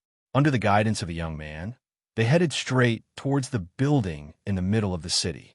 This place was most likely the city lord's mansion. The young man contacted somebody once they arrived and gave a brief report about the situation before requesting that this matter be reported to the city lord so that they could decide on how to deal with Xianxia. That person immediately entered the city lord's mansion. However, he soon came back out with a frown on his face. "Senior Brother Fan, the city lord is currently in retreat. She previously ordered that she was not to be disturbed unless it was for an important matter. What would you?" Similarly, Fan Wuxia frowned upon hearing those words and only spoke up after pondering in silence for a bit. In that case, please place these two in custody for now. We can discuss this matter again once the city lord comes out of retreat. Many thanks, Senior Brother Fan. That person cupped his fists. It didn't take long for Fan Wuxia to bring Xianxia to an underground prison where he gestured with his head. Get in. Xianxia glanced at Fan Wuxia and said nothing. Carrying Chu Huashang in his arms, he squeezed into the prison. He had no intention of arguing with the other party, as he was currently a prisoner. Besides, the prison might be on the smaller side, but there were no strange odors. It was also very clean and even had a small bed inside. Fan Wuxia stood at the door of the prison cell and said, "Please make do with this place for a few days. The city lord will meet you after she comes out of retreat." Xianxia did not respond. His most pressing concern was treating his wounds. Once he had recovered, nobody in this small city would be able to lift a finger against him. Therefore, there was nothing to be worried about. More importantly, the other party believed that he was helpless after being restrained by the firm Yuan nail, not realizing that he was not affected in the slightest. Fan Wuxia was about to turn and leave when the look in his eyes suddenly changed. He lowered his head and glanced in the direction of Xianxia's waist. Then, he reached out his hand and grabbed the wooden token hanging there. After taking a closer look at the token, he asked curiously, "Where did you get this?" This token was something the proprietress had given to Xianxia. Back at the palace in the middle of the lake, Xianxia made a bluff and hung this token on his waist to frighten Black Crow Divine Monarch. He had been fleeing for his life with Chu Huashang since then, so he had not had the time to store it away. Judging by the way Fan Wuxia spoke, it would seem that he recognized the token. Xianxia's eyes flashed for a moment, but without answering the question, he countered with one of his own, "What is this token?" Fan Wuxia glanced at Xianxia deeply. Frowning, he did not say anything more. He closed the door and turned to leave without returning the token to Xianxia. Xianxia did not ask for the token back. That was something the proprietress had given him, so he could not lose the token so easily. He would just have to retrieve it once he recovered from his injuries. Putting Chu Huashang on the small bed, Xianxia finally let out a shallow breath of relief. This trip to the Blood Monster Cave Heaven had completely exhausted him. Aside from the first few days where things were relatively peaceful, he was first hunted by Black Crow Divine Monarch and subsequently chased by Xianxia. And now, he was being imprisoned in this place. It could be said that his entire journey had been full of ups and downs. Fortunately, he would finally have some peace for the next few days. With his regenerative abilities, he should be able to recover most of his strength in short order. He placed his hand on Chu Huashang's wrist to check the condition of her injuries, but the results made him frown. Her injuries were quite severe, and her strength was almost completely exhausted. It was obvious that she had struggled desperately to escape from Xianxia during the 2 days that he was unconscious. Taking out some spirit pills, he ate some himself before stuffing the rest into her mouth. The bed was too small and could only accommodate one person. Therefore, Xianxia flipped himself onto the bed and sat cross-legged at its head. He then placed Chu Huashang's head on his lap and held her wrist with one hand. Activating the wood element power in his Dao seal, he poured the pure energy into her body while simultaneously treating his own injuries. The wood element power condensed from the essence of the immortal tree contained astonishing healing effects, and in less than an hour, Chu Huashang groaned softly and her lashes trembled slightly. "Senior Sister Chu," Xianxia called out softly. Chu Huashang's long lashes fluttered harder, and after a long while, she slowly opened her eyes and immediately looked up to see Xianxia looking down at her. Blinking, she asked, "Junior brother, are we dead?" "No, we're alive and well." He smiled. "No wonder it hurts so much." She forced a smile, but her complexion was still as pale as a sheet of paper. Xianxia shook his head and chided lightly, "Since you're awake, senior sister, then don't get distracted. Your top priority should be to treat your injuries." Nodding weakly, she closed her eyes and began circulating some kind of secret art. She could clearly sense a powerful an energetic force flowing in her body through Xianxia's palm. Wherever that energy flowed, her injuries healed at an unimaginable speed. She initially thought that it would take her 1 or 2 months just to recover. However, judging by the current situation, it would not take longer than a few days at most. Hence, she was secretly amazed at how high the order of the wood element power Xianxia must have condensed was. She might not have condensed a 7th order element herself, but she was certain that what she was experiencing was not something a 7th order power could accomplish. A 7th order wood element would simply not have such astonishing regenerative properties. Is it an 8th order, or even a 9th order? Just what did Junior Brother condense for him to obtain such a horrifyingly powerful wood element power? Another half a day passed, and her cheeks were now much rosier than before while her aura had stabilized somewhat. It was not until this moment that she realized she had been sleeping on Xianxia's lap all this while. Moreover, they were even sharing a small bed inside a tiny stone room. "Junior Brother, what is this place?" she asked curiously. He answered, "Inside a city." "A city? In?" He nodded. "There are many natives inside the Blood Monster Cave Heaven, and this place is one of the cities where a group of natives reside. We were captured and brought back here." "Then, aren't we prisoners?" she exclaimed in surprise.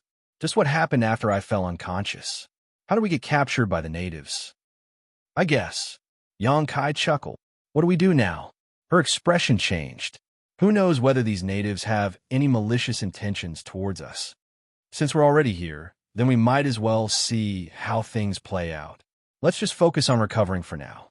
What can they do to us once we are fully healed?" She frowned and anxiously said, "I'm worried that they might do something to us before we recover completely. No, we can't just do nothing and wait for death. Junior Brother, please cultivate with me." Xianxia's eyes bulged as he stared at her, feeling speechless. "Senior sister, you're becoming delirious again." She immediately retorted, "Don't you dare knock me out again." The last time she had mentioned something similar, Xianxia had knocked her unconscious without any hesitation. Therefore, she immediately became vigilant upon hearing those words. Xianxia was truly exasperated as he grumbled, "What does our current situation have to do with cultivating together? As a Yin-Yang Cave Heaven disciple, I have been cultivating a Yin-Yang secret technique since I was young. If we engage in Yin-Yang union cultivation, then we can recover even faster. Even without doing that, our recovery is not slow." Xianxia chuckled. "But time is of the essence right now, Junior Brother." Xianxia fell silent for a moment before he sternly replied, "Senior sister, Yin-Yang union cultivation should only be done between people who are deeply in love with one another. This is a major life event. You should think this over carefully." "Of course I know that. Junior Brother, you are a great candidate." She stared at him with clear eyes. It was just that her charming beauty, in addition to her weakened state, made her even more alluring than ever. He was stared at so intently that he couldn't help feeling uncomfortable. Thus, he shifted his gaze away and muttered, "Including meeting here in the Blood Monster Cave Heaven, you and I have only met each other twice, senior sister. You don't know what kind of man I am. On the same note, I'm not sure what kind of character senior sister has. With such a loveless foundation, how will we blend with each other seamlessly and perform something like Yin-Yang union cultivation?" "Feelings can slowly be nurtured in the future," she said confidently. "I'm certain that you will surely fall for me once we've performed Yin-Yang union cultivation." Xianxia scowled and spoke sternly, "Senior sister, I am not talking about performing Yin-Yang union cultivation. I am talking about your lifelong happiness. You are so beautiful and intelligent, Senior Sister Chu. You should find somebody who is worthy of entrusting the rest of your life to." She replied, "But I've already found one."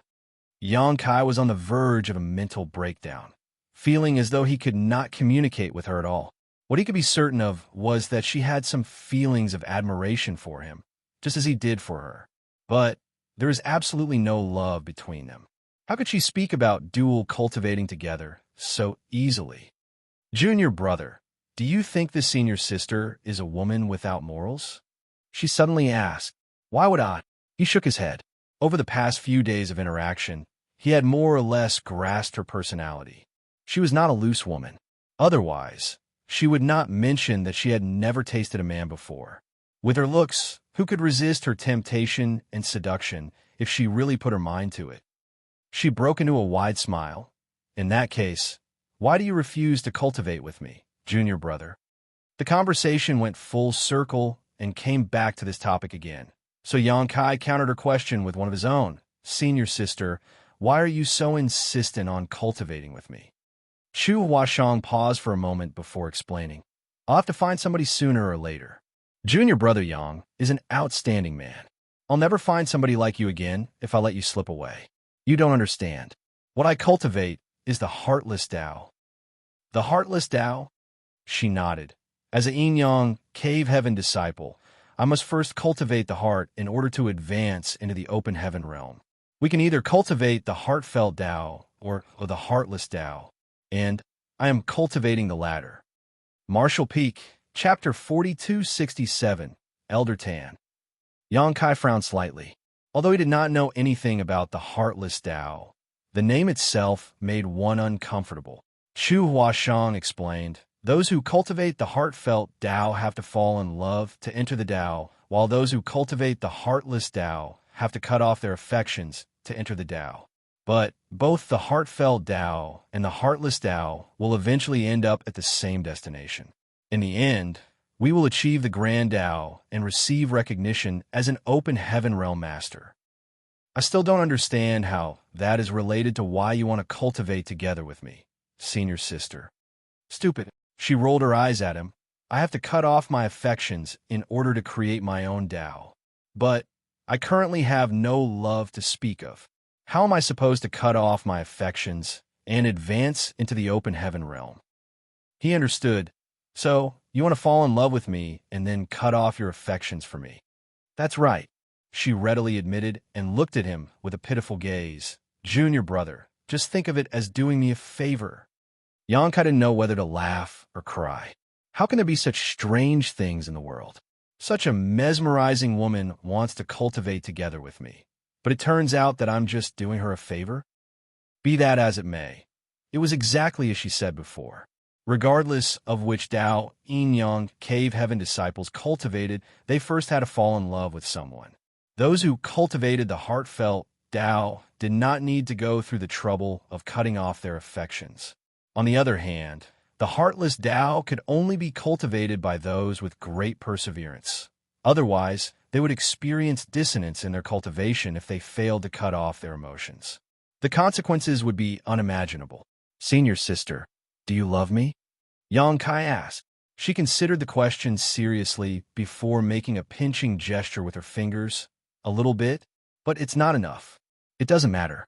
I'm certain that I will fall in love with you once I cultivate together with you, junior brother. Xianxia burst out laughing. Love between a man and woman is not quite as simple as how you put it, senior sister. She blinked. Junior brother, you seem very experienced in this field. His face flushed bright red, and he quickly changed the topic. Please don't mention cultivating together again. I'm sure you will eventually find the right person for you, senior sister. It's just, that person is not me. Fine. Seeing his firm attitude, she immediately stopped talking about this matter. There were times when it was enough that she had expressed her intentions. It would have the opposite effect if she pressed too hard. Junior brother, are you willing to join Yin-Yang Cave Heaven?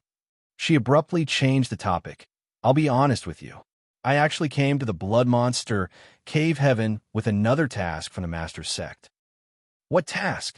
Xianxia asked curiously. Find you and ask you to join Yin-Yang Cave Heaven. She explained, I'm sure you don't need me to tell you what kind of situation you're in right now, junior brother.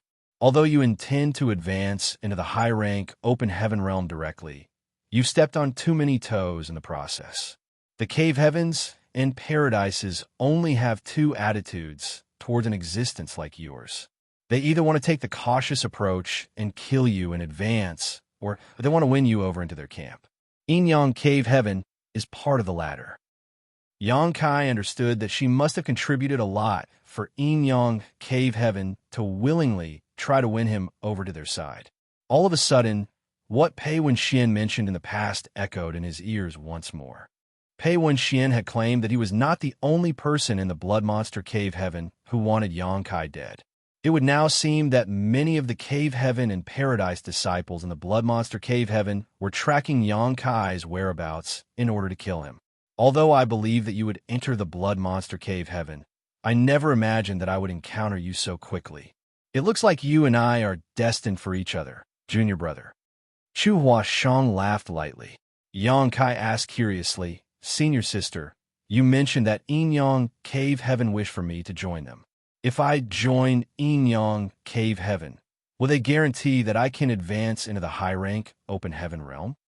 If he remembered correctly, the proprietress had clearly mentioned that the Cave Heavens and Paradises would not be able to accept somebody like him with peace of mind. That was because they had no way to guarantee his loyalty. Only those cultivators who were nurtured from birth could safely advance into the high-rank Open Heaven realm directly.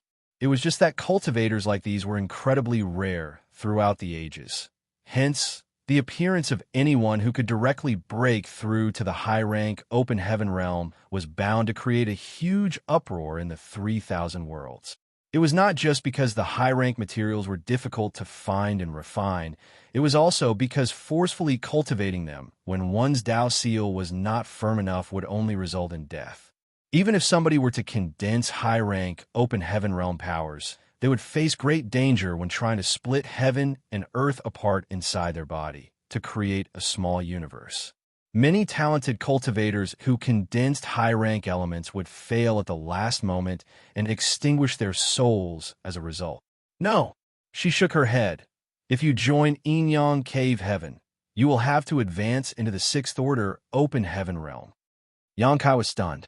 He thought that Inyang Cave Heaven would be able to guarantee that he broke through to the high-rank Open Heaven realm. Who could have known that their offer came with such a condition? It was just a casual remark in the first place, but what he learned immediately made him lose all interest in Inyang Cave Heaven. The 6th and 7th Order might only be one order apart, but they were fundamentally different. Nevertheless, Xianxia finally understood why Chu Huashang was acting so forward and kept making those kinds of requests when he met her again this time. If he cultivated together with her, then he would undoubtedly carry Inyang Cave Heaven's mark. Not only would she be able to complete the task given to her by the Master Sect, but she would also find a partner to fall in love with. It was killing two birds with one stone. Many thanks, senior sister, for being so frank with me. No matter what her original intentions towards him were, the fact that she could tell him everything without hiding anything indicated that she did not wish to harm him. Junior brother, are you unwilling? She asked. His answer was resolute. I will go forward bravely on the road beneath my feet. I have already seen the path to the high-rank Open Heaven realm. Even if it is narrow, muddy, and full of thorns, I will not retreat. My Tao heart will become clouded if I choose the easier road instead. Chu Huashang sighed softly. Junior brother, you are still a long way from advancing into the Open Heaven realm. Many people might have taken notice of you, but they have no intention of making a move against you yet. That is because there are people who must consider their own status. They cannot abuse their strength to crush you. Otherwise, it will harm their reputation if word gets out. At the moment, they are only using their juniors to cause trouble for and suppress you. But if they perceive you as a threat one day, they will neither hold back nor be merciful. Senior sister, can you tell me why the Cave Heavens and Paradises are so sensitive to advancing directly into the high-rank Open Heaven realm? Xianxia asked. He could not understand this point no matter how hard he thought about it. He was simply cultivating his own Tao. It was not as if he was harming other people. So why did he end up in this situation for no apparent reason? Chu Huashang explained, I don't know if this is true, as it is something I only heard about in rumors. A certain paradise once recruited a talented and promising disciple like you, junior brother. That disciple certainly lived up to expectations and advanced directly into the 7th Order Open Heaven realm and was granted an important position as a result. Subsequently, The cave heaven exhausted all its resources and spent thousands of years helping him advance into the Ninth Order Open Heaven realm. In the Open Heaven realm, the First Order is the weakest while the Ninth Order is the strongest. Once he reached the Ninth Order Open Heaven realm, there was practically nobody in the 3,000 worlds who was his equal. Afterward, nobody knew the reason why he suddenly had a drastic change of heart, but he went on to slaughter the entire paradise in a single day. Not only did everybody from that paradise lose their lives, but the paradise itself was destroyed. She paused for a moment and highlighted, following those events, the masters of the various cave heavens and paradises who were allies of the previous paradise joined together to hunt him down. Unfortunately, the force sent to subdue him was also wiped out. Moreover, it would seem that this incident caused that person to greatly despise the various cave heavens and paradises. He deliberately went on to wreak havoc for the cave heavens and paradises. For a time, the entire 3,000 worlds was plunged into a reign of terror. All 36 cave heavens and 72 paradises were swept up in this incident. This matter lasted for several hundreds of years. Only then was that person besieged to death.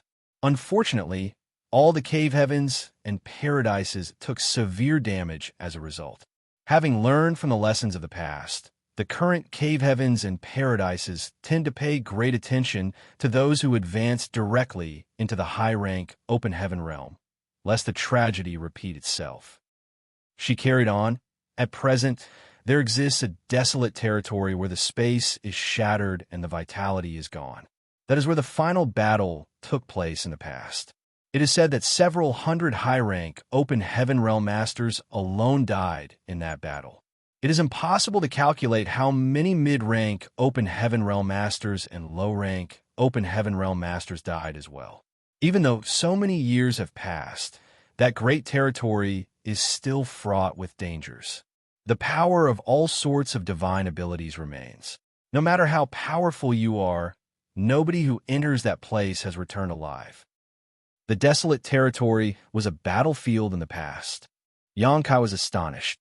In order to locate the star boundary, he once scoured the entire universe chart. Needless to say, he had noticed the existence of the desolate territory. He had not given much thought to this matter at the time, and only felt curious as to why there was nothing marked within that desolate territory. Only now did he learn that the desolate territory had such history behind it. Nevertheless, he couldn't help looking down on the cave heavens and paradises that were so sensitive and stressed about something that occurred in the distant past. Instead of guarding against others, why don't they strengthen themselves instead? "Junior brother, won't you reconsider?" Chu Hua Shang glanced at him pitifully, but her expression was filled with anticipation. He reached out and flicked her on the forehead. "Focus on healing. Stop talking so much." She clutched at her forehead and rolled her eyes in frustration. As time passed, their injuries gradually healed and they were no longer as weak as before. Inside the city lord's mansion, Fan Wuxia took out the wooden token that he obtained from Xianxia and played with it. He was extremely curious, as the pattern on the wooden token was very familiar to him. It was none other than the insignia of Abundant City. But why does a wooden token brought in by an outer world visitor have Abundant City's insignia on it? Not to mention, the appearance of this wooden token indicates that it is from hundreds or even thousands of years ago. Unable to solve this puzzling question, Fan Wuxia asked several others about this wooden token. Unfortunately, nobody knew anything either. Perhaps I will only learn the truth once the city lord comes out of retreat. Just as he was about to put the wooden token away, he suddenly felt a gust of wind brushing against him. Immediately after that, a beardless middle-aged man with a fair face appeared in front of him. Fan Wuxia hurriedly straightened up and cupped his fist. "Elder Tan." The person who just arrived was none other than Tan Luo Xing, one of the 5 great elders of the Abundant City. He was very powerful and held great authority. Like Tan Luo Xing, Fan Wuxia had also condensed the 5th Order Open Heaven Realm elements. However, the other party was older than him by several thousands of years. If it really came down to a fight, Fan Wuxian was certain that Tan Luo Xing could take his life within 100 moves. Deacon Fan. Tan Luo Xing nodded in acknowledgement. I heard you were asking about the origins of a wooden token. Indeed, Fan Wuxian nodded. Is that it? Can I have a look? Tan Luo Xing cast his gaze in the direction of Fan Wuxian's hands. Please have a look, Elder Tan. Fan Wuxian immediately handed the wooden token over. While Tan Luo Xing was investigating the wooden token, Fan Wuxian briefly recounted the story about how he had captured Xianxia and Chu Huashang. Tan Luo Xing's eyes flashed, and he narrowed his eyes slightly. Are they really outer world visitors? Yes, they are outer world visitors. Fan Wuxian nodded in confirmation. Elder Tan, do you recognize this wooden token? Do you know what it is? Why does it have abundant cities insignia? Marshall Peak, Chapter 4268. What did you come back here for? I know a little bit, but I will only know whether or not it's as I believe once I meet the person in question. Tan Luo Xing clenched the wooden token in his hand and looked up. Where are those two right now? Fan Wuxian said, the woman is unconscious due to severe injuries while the man is sealed by the firm yuan nails. They are currently being imprisoned in the dungeon. I'll go and take a look. After saying that, Tan Luo Xing turned around and left. In the end, he didn't say anything about the wooden token. Although Fan Wuxian was annoyed, he could not inquire further into the matter. After ruminating over something for a bit, he got up and followed Tan Luo Xing. Inside the dungeon, Xianxia was adjusting his breathing when he abruptly opened his eyes and sent a transmission to Chu Huashang. Be careful, senior sister. Someone is coming. Chu Huashang hurriedly sat up at those words, her bright eyes watching the door of the prison vigilantly. All of a sudden, she felt Xianxia's aura weaken considerably. She immediately understood his intentions and restrained her own energy, pretending that she was still seriously injured and on the verge of death, her complexion as pale as could be. The two of them had only just finished preparing their ruse when a voice rang out from outside the door. Greetings, Elder Tan. Another person grunted faintly in response. Are the two people that Deacon Fan captured inside? Yes. Open the door. I'm going to take a look. Yes.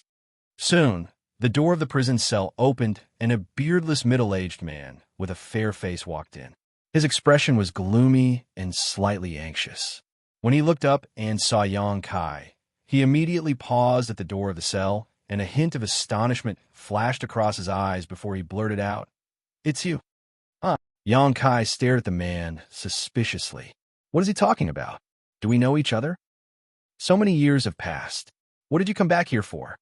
The middle-aged man shouted again. Xianxia was utterly confused. He had no idea what the middle-aged man was talking about. Just as Xianxia was about to inquire about the situation, the middle-aged man's expression suddenly turned savage, and he gave a low laugh. It doesn't matter. Since you came back, Dai. While saying so, he raised a hand and pushed his palm towards Xianxia as the power of the 5 elements swirled around him. From the strength of his attack, he had obviously condensed 5th-order open heaven realm elements.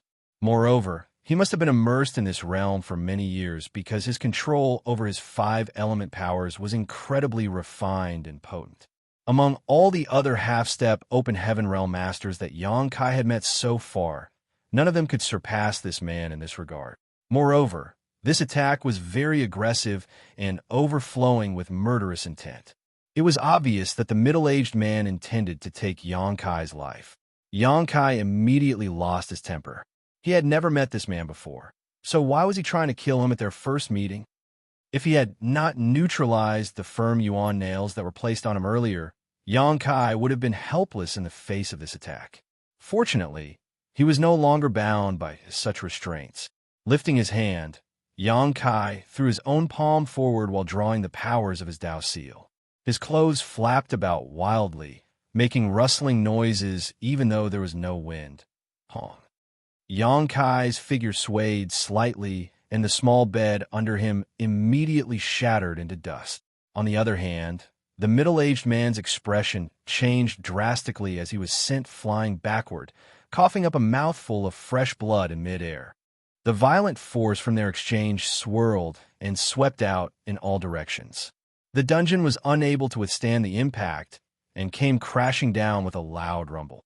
"Let's go!" Yang Kai grabbed Chu Huashang's waist with one hand and shot upward. At this moment, Fan Wu Xian was hurrying towards the dungeon. But before he could even reach the entrance, he suddenly heard a violent explosion coming from below. It was followed by the distinctive sounds of battle. He was startled, not knowing what was going on. Before he could understand the situation, the ground collapsed without warning, and two figures flashed out from the opening to land, not far away from him. Turning around to look in that direction, Fan Wu Xian was shocked by the sight that greeted him. Isn't that man and woman the two outer world visitors whom I captured and brought back recently? When he captured them, the woman had been seriously injured and unconscious as a result. Furthermore, he had planted the firm yuan nails in that man himself. Logically speaking, it was impossible for the other party to exert any strength at this moment, but looking at Yang Kai's abundant vitality and violent qi, there were no traces of weakness at all. Hong, hong, hong. More figures emerged from below, all of them covered in dust. One of them was pale-faced and had blood trickling out of the corners of his mouth. Fan Wu Xian cried out in shock, "Elder Tan." The person who seemed to be injured was none other than Tan Luo Xing, who had parted ways with him earlier. Judging by Tan Luo Xing's appearance, Fan Wu Xian could tell that the former had been injured by the outer world visitor. Thus, he couldn't help feeling horrified by the discovery. He had a clear understanding of just how strong Tan Luo Xing was. The number of people in Abundant City who could win against Tan Luo Xing could be counted on one hand. Besides, it had not been long since they separated. How did Tan Luo Xing get wounded so quickly? How strong is this outer world visitor for him to do something like this in such a short period of time? Cough, cough, cough. Tan Luo Xing coughed lightly and spat out the blood in his mouth. Staring at Yang Kai with a mixture of shock and horror, he shouted furiously, "This person is not an outer world visitor. He is a spy from Emerald Thunder City. Don't let him escape." When that order rang out, a group of people immediately gathered around from all directions. Fan Wu Xian was stunned. How did these two get tangled up with Emerald Thunder City? Could it be that I was mistaken previously? Are they not outer world visitors, but actual spies? Elder Tan must have his own reasons for saying this, but he had no time to think. Hurriedly summoning his long sword, he joined the encirclement. Meanwhile, Yang Kai was holding Chu Huashang by the waist with one hand, his expression gloomy.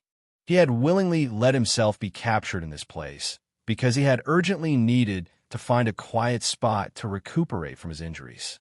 Who could have known that he would be accused of being a spy and attacked before he had the chance to recover completely? It was only natural that he was in a foul mood. Although he had yet to recover fully at the moment, he was no longer as weak as he was before. It was true that he could not exert his complete strength, but it was not a problem for him to fight at 80% of his maximum. For that reason, he was not scared in the slightest, even though a lot of people were gathering around. It was just that this place was the enemy's territory, so it would be rather troublesome if it came down to a fight. Therefore, he turned to look at the middle-aged man coldly and asked, Are you misunderstanding something?" "Misunderstanding," Tan Luo Xing snarled. "Even if you turned into ashes, I would still be able to recognize you. What do you mean by misunderstanding? What are you all doing? Kill him." Following his command, more than 10 figures lunged at Yang Kai from all directions. Every one of them used killing moves as their energy swirled wildly around them. Seeing that, Yang Kai did not dare to underestimate them. He lifted his hand and summoned the Azure Dragon Spear into his grip.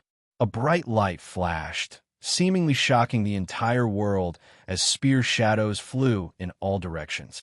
Numerous cries of agony rang out as the people who threw themselves at Yang Kai were all thrown backwards. Each one of them collapsed to the ground, bleeding profusely. The others in the surroundings were shocked by the sight. Just who the hell is this guy? How is he so fierce? Is he really a spy from Emerald Thunder City? It was only a short moment of hesitation, but Xianxia had already broken out of the encirclement during that time. Everywhere he passed, a reign of terror was left in his wake. Fan Wuxian was completely dumbfounded as a chill ran down from the top of his head to the soles of his feet. He had not realized just how powerful this man was when he first led his men to capture these two people. If this man had revealed such ability at that time, he and his men would not have been able to return alive. It was obvious that the other party had been terribly injured earlier, but had recovered somewhat now. "Watch out, Deacon Fan!" A shout broke Fan Wuxian out of his daze. He looked up and felt fear flooding his heart. The outer world visitor was charging straight in his direction, sending numerous figures flying along the way. Fresh blood splattered across the skies, and screams reverberated through the air. Fan Wuxian quickly focused himself. With death looming right before his eyes, he slashed his sword wildly, sending out a torrent of sword waves towards the enemy. There seemed to be no end to the sounds of the sword waves slicing through the air, completely obscuring the figure of the outer world visitor. "Did I get him?" Fan Wuxian frowned, still feeling extremely uneasy. Hong. It was as if a giant ominous beast had rushed out from ancient history. When the sword wave shattered, Fan Wuxian saw a spear rapidly enlarging in front of his eyes. Oh no! He wanted to avoid the attack, but that spear seemed to block out all the light in front of him. There was no way for him to dodge. "I'm going to die." The moment that thought appeared, Fan Wuxian felt an intense pain coming from somewhere in his body and immediately collapsed to the ground. A short while later, though, he was stunned to discover that he was still breathing.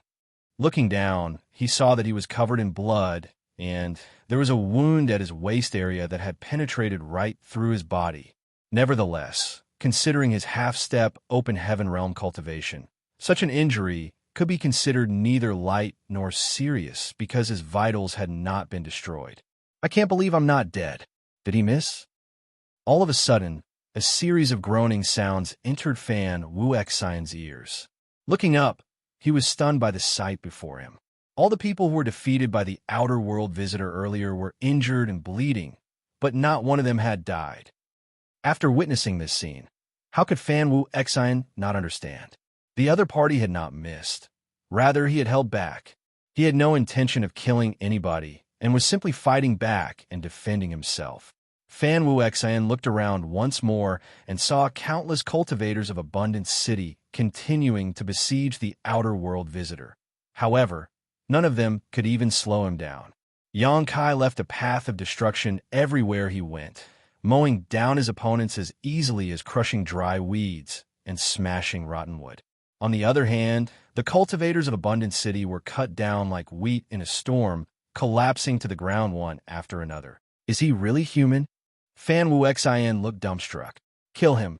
Tan Luo Xing roared furiously with a savage expression as he, too, charged in the direction where Xianxia was located.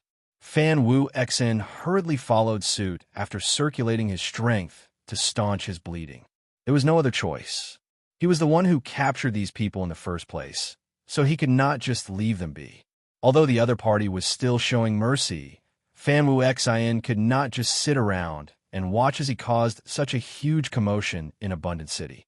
Meanwhile, Xianxia charged forward with his spear in hand, fighting his way through the city. He was extremely annoyed by now. It was not a pleasant experience to be besieged for no reason. Although he believed that there was a misunderstanding, he had no idea who to approach to resolve the situation. Thus, he could only fight while running. He initially wanted to find a way to leave the city, but he couldn't find the exit at all. This city was guarded by a powerful spirit array, and there seemed to be no way out unless it was deactivated or open. He had not killed any of the native cultivators here, so as not to create an irresolvable grudge between the two sides. There was still room for resolving this misunderstanding as long as he did not kill anybody. On the contrary, he would have no choice but to fight to the end if he launched a slaughter. Fortunately, all the cultivators in this city were now aware of Xianxia's strength after his astonishing display just now. Nobody dared to approach him carelessly, but there was still a large group of people surrounding him from afar, no matter where he went. Even though they had him surrounded, though, they were the ones gulping nervously as terror and panic filled their faces. Yang Kai held a spear in hand, while Chu Huashang followed behind him at a leisurely pace. The more she watched this junior brother of hers, the deeper her impression of how extraordinary he was grew. When she thought back to the hardships and dangers that they experienced together, an indescribable and unfamiliar emotion began to blossom in her heart. Martial Peak, Chapter 4269, Recognizing the Wrong Person. Abundant City was a complete mess. Countless cultivators were gathered around in all directions with Yang Kai at their center. Most of these cultivators looked terrified and were nervously gulping. They moved quickly with Yang Kai's every movement, maintaining a distance of several dozen meters from him at all times. Meanwhile, Yang Kai scurried around the city with Chu Huashang in tow. He had failed to locate the exit of the city's grand array, despite searching for over an incense stick worth of time. Thus, his patience was wearing thin. He reached out a hand, and space principles fluctuated before a young man appeared in his grasp. That young man had originally been standing 50 meters away from Yang Kai, but before he could realize what was going on, he felt something tightening around his neck. He looked up and saw Yang Kai staring at him with a dark expression. Screaming in fear, he instinctively tried to fight back. However, a mighty force filled the other party's palm and flooded his body, making him unable to exert any strength at all. "Where's the exit?" Yang Kai asked sullenly. Pale with fright, the young man swallowed nervously. A look of hesitation and struggle flashed across his face, but he soon closed his eyes and grit his teeth with a look that indicated he was resigned to his fate. "How brave!" Yang Kai coldly snorted. Increasing the strength in his hand slightly, he threatened the young man. "I'll ask you one last time. Where is the exit? I'll kill you if you don't talk." The young man gritted his teeth tightly together. Even though he looked extremely frightened, he refused to say a single word. Yang Kai turned to look at his surroundings. Countless pairs of eyes stared back at him, flickering with fright and anger as though he was some kind of wicked villain. He was so furious that he wanted to laugh. Lifting the young man in his hand high into the air, he snarled savagely, "Release the city's grand array and let me out. Otherwise, I will raze this entire city to the ground and leave no man alive." Nobody responded, but his words made everybody's expression change drastically. Nobody answered his demand either. It could be seen that although this city and population was not very large, they were incredibly united. Thinking about it, it was not that strange. Every corner of the Blood Monster Cave Heaven was filled with danger. So if natives were not unified, it would be difficult for them to survive in this harsh environment. "Junior brother, are we really going to kill them?" Chu Huashang asked in a whisper. "Senior sister, please don't be impatient. Just follow me closely." And she nodded and snuggled tightly against him. Afterward, Yang Kai turned his head to look at the middle-aged man who attacked him earlier. The people here called him Elder Tan. He probably holds some sway in this city. I might be able to discover the location of the Grand Array's portal from this man. When Tan Luo Xing noticed Yang Kai looking in his direction, his expression changed considerably, and he subconsciously took several steps back. He had exchanged blows with Yang Kai back at the prison, which nearly resulted in his death. Therefore, he had a deep understanding of the latter's strength. This man was not somebody he could defeat.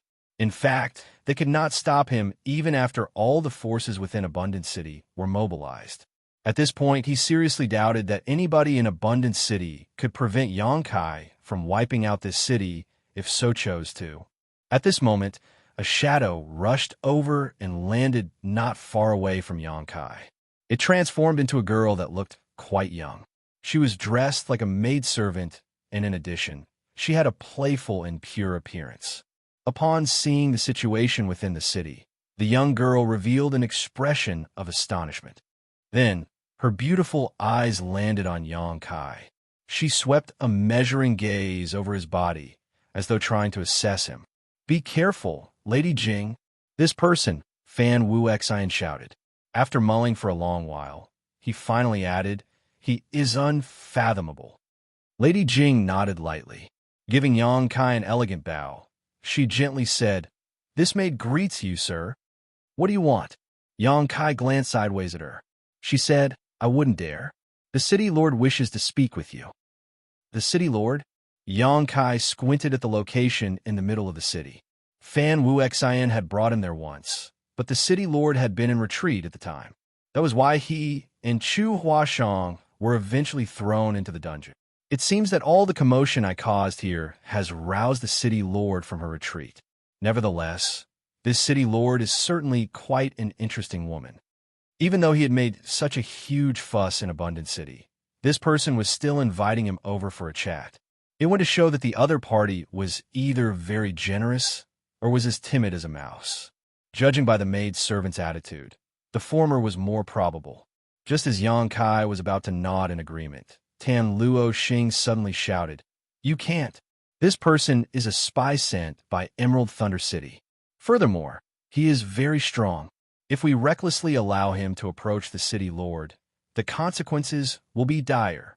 Everybody, please work with me to kill this man to prevent any further troubles." Yang Kai was furious. Just what is wrong with this Tan Luo Xing? Why does he keep accusing me of being a spy from Emerald Thunder City? Listening to those accusations caused his murderous intent to rise, tempting him to kill this person on the spot with his spear. Lady Jing, however, smiled and refuted. "Elder Tan, please watch what you say. The city lord has made her decision. What's more, if this man is as strong as you say, were he a spy sent by Emerald Thunder City, the city would be flowing with rivers of blood by this point. Nobody in Abundant City can stop him after all. However, that is not the case. While it is true that many of our people have been injured, not a single of them lost their life. It can be seen that this man has held back. I'm sure there's a misunderstanding somewhere. At least the city lord is sensible." Yang Kai nodded to himself, the rage in his heart subsiding slightly. "Sir, madam, please come this way." After saying that, she turned sideways and gestured with her hand to show them the way. Chu Huashan blushed. "I'm not a madam." It was her first time being addressed in that manner, so it felt strange to her ears. "Lead the way." Yang Kai put away the Azure Dragon spear, released the young man in his grasp, and nodded in acknowledgement. Lady Jing looked to the side. "Deacon Fan, please come with us. I heard that you're the one who brought this sir and lady back." "Yes," Fan Wuxian responded as he clutched at his waist with one hand, his complexion pale. That spot was where Yang Kai had stabbed him with his spear earlier. Even now, the bleeding has not stopped completely. "Everyone, please disperse. Those who are injured should receive proper treatment for your wounds." Lady Jing waved her hands to dismiss the others before stepping forward to lead the way. On the other hand, Tan Luo Xing could only watch helplessly as Yang Kai and the others departed. He was anxious and furious, but unfortunately, it was impossible to stop them with his current strength alone. He clenched his fists and ground his teeth, knowing that he was finished the moment that person entered the city lord's mansion. He would no longer have a place in Abundant City. Staring in the direction of the city lord's mansion that held so many of his memories, he immediately flew towards his residence. The city lord's mansion was probably the largest building in Abundant City.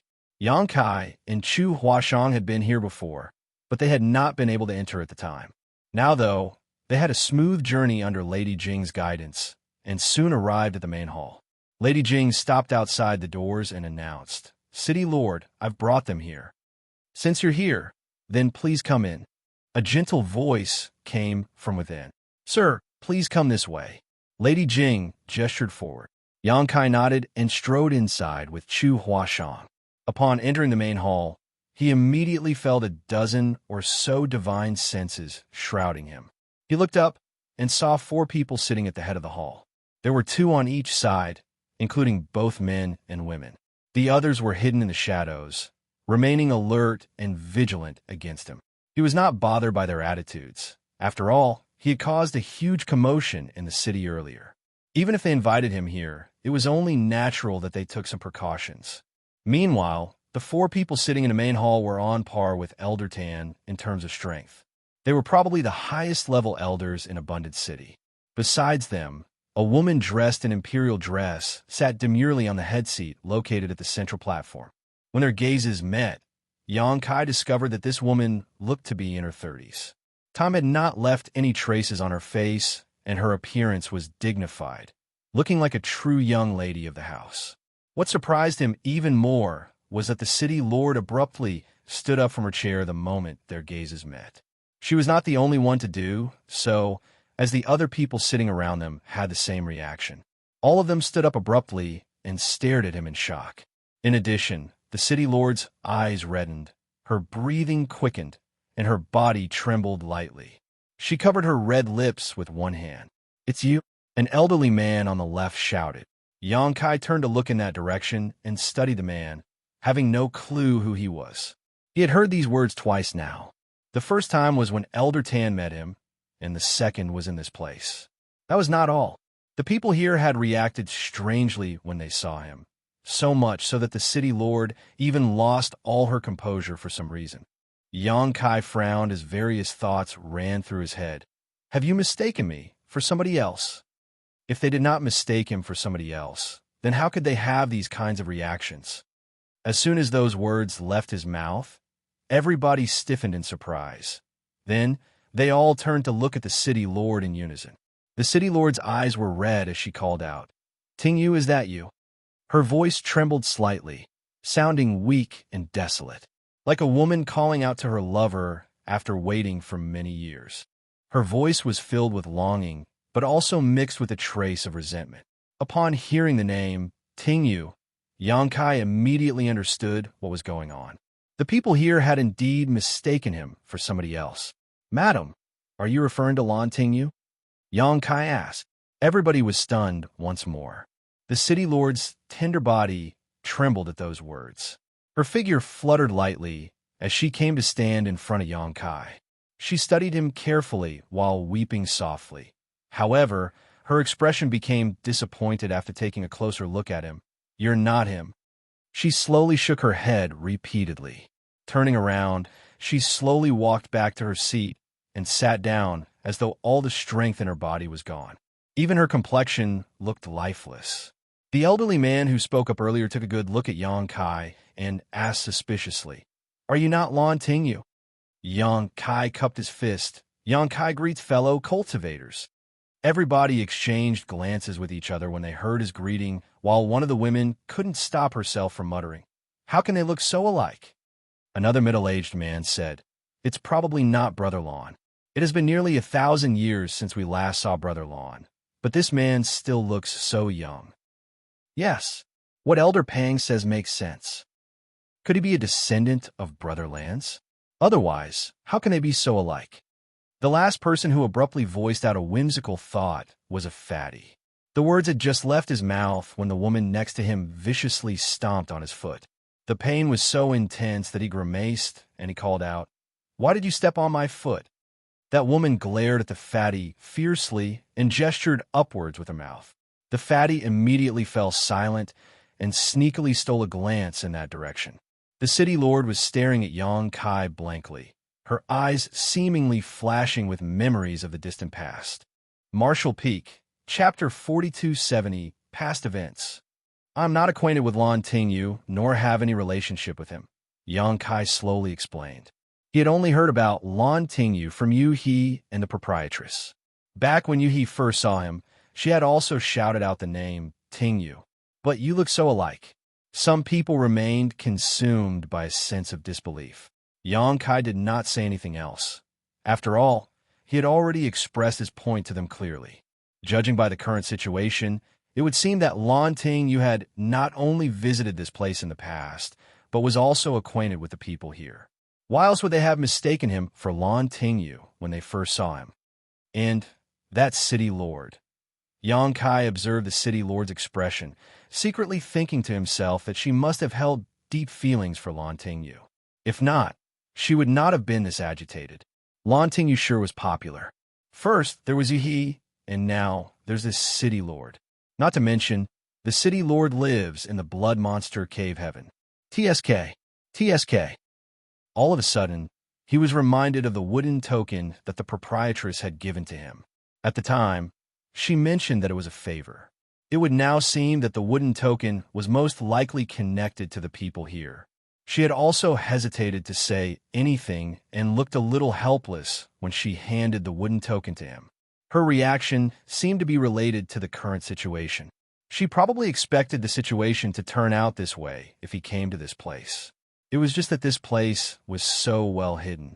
If Xianxia had not been chased or coincidentally obtained the map, he would not have stumbled upon this place. Various coincidences had come together to allow him to come here and meet the people in front of him. This queen has embarrassed herself in front of you, honored guest. Please forgive me. The city lord was naturally not an ordinary woman, though. Although she had been emotionally shaken upon meeting him, she quickly recovered her composure after confirming that he was not Lan Tingyu. It could be seen just how firm and steady her will was. For a woman to have such strong mental cultivation, it was no wonder that she could sit on the throne of the city lord. You're too polite, city lord. Xianxia nodded lightly and asked, May I know your names? This queen's name is Mo Mei. I am the city lord of Abundance City. The lady answered. Following that, she introduced the other 4 people to him. These people were the elders of Abundant City. The female elder was called Mu Xianxia. The middle-aged man was Pang Duo. The old man was Gongyang Shi, and the slightly chubby man was called Jin Yuan Lang. There are 5 elders in Abundant City, the last being Tan Luo Xing. I believe you've met Elder Tan already. Xianxia couldn't help coldly snorting. It was that very Elder Tan who had repeatedly slandered and accused him of being Emerald Thunder City's spy. That was what caused the huge commotion in the first place. Where is Elder Tan? Mo Mei suddenly asked. Lady Jing replied. I noticed that Elder Tan seemed to be injured earlier. He is probably treating his wounds right now. While speaking, she snuck a glance at Xianxia. If she had to be honest, she had been extremely shocked to see the scene of wounded lying all over the ground when she arrived on the scene just now. City Lord Mo Mei nodded lightly at those words. Pang Duo then asked, Little Brother Yang, how do you know about Lan Tingyu if you're not acquainted with Brother Lan? Xianxia answered, Lan Yu Ruo, Yu He, and I are close acquaintances. It is through them that I learned about Lan Tingyu's existence. So that's how it is. Pang Duo immediately understood the situation. Jin Yuan Lang asked, How is Brother Lan doing now? Xianxia turned to look at Jin Yuan Lang with a slight frown. Based on what he heard from these people and what he understood from their actions, it was likely that Lan Tingyu, the proprietress, and Yu He had come to Abundant City together and obtained that wooden token. Furthermore, City Lord Mo Mei seemed to have fallen deeply in love with Lan Tingyu here. Unfortunately, this was the Blood Monster Cave Heaven. Outsiders would be forced to leave once the time limit was up, so there was no way for them to send word of what happened later to Abundant City. In other words, these people had no idea that Lan Tingyu had died a long time ago. Worried about how City Lord Mo Mei would react, Xianxia was not sure whether he should tell them the truth. He pondered in silence for a time before deciding that honesty would be best here and explained, You might not be aware, but Lan Tingyu died a long time ago. As soon as the statement came out, Mo Mei's body shook violently. Her emotions that had just stabilized became disordered again. Pang Duo and the others glanced at her worriedly, while Mu Xianxia quickly said, Our condolences, City Lord. Please restrain your grief. Mo Mei lowered her head so that her hair obscured her eyes and cast a dense shadow over her face. They could not read her expression. Nevertheless, she slowly raised her hand and said, It's fine. I had a feeling that was the case. Why else would he fail to return after so long? Unless something had happened to him. He promised to bring us out of this place back then, after all. Seeing how she forced herself to remain strong and endured the pain, even though it felt like thousands of blades were slicing her heart, the elders felt sad too. However, they did not know how to comfort her. It was not just Mo Mei, of course. The rest of them had also speculated that something had happened to Lan Tingyu. It was just that they never received any news from the outside world, so they continued to hold on to that glimmer of hope. Now that they knew the truth, Even that glimmer no longer existed. Were you all very close to Lan Tingyu? Yangkai asked after observing them. Pang Duo replied, to tell you the truth, little brother, Abundant City was founded with the help of Brother Lan. If not for Brother Lan, we all would have perished long ago under the claws of the monster beasts. It could be said that Brother Lan is our savior. Is that how it is? Yangkai was astonished. No wonder the proprietress claimed that the wooden token was a favor. It turned out to be a favor indeed. Abundant City was only established with Lan Tingyu's help. That's one heck of a favor. Yangkai secretly guessed that Lan Tingyu and the proprietress encountered these people from Abundant City when they entered the blood monster cave heaven back then and forged bonds of affection and friendship with each other. They later helped the people here to establish Abundant City and promised to find an opportunity to bring them out of the blood monster cave heaven. It was just that fate had other plans. After Lan Tingyu left the blood monster cave heaven, the heaven-defying opportunities he obtained made him the target of various cave heavens and paradises. These opportunities eventually cost him his life. Needless to say, he never returned to this place again. Over 1,000 years had passed since then. That was why these people had mistaken Yangkai for Lan Tingyu when he first came here. It was also why Tan Luo Xing was so shocked and blurted out, "Why did you come back here after so many years?" Upon considering all this, Yangkai suddenly felt as though things were not adding up, so he hurriedly asked, "Has Elder Tan Luo Xing ever met Lan Tingyu in the past?" Jin Yuan Lang nodded. Of course. Elder Tan and the rest of us here could be considered the earliest residents of Abundant City. When we first arrived at this place, there were only a few dozen of us. It was only after so many years of progress that we reached our current scale. Yangkai wrinkled his brow. That's strange. If Elder Tan is acquainted with Lan Tingyu and mistook me for him, why did he insist on slandering and accusing me of being a spy from Emerald Thunder City? He tried to kill me as soon as he saw me. If not for the fact that I have some skill, I would be nothing more than a corpse by now.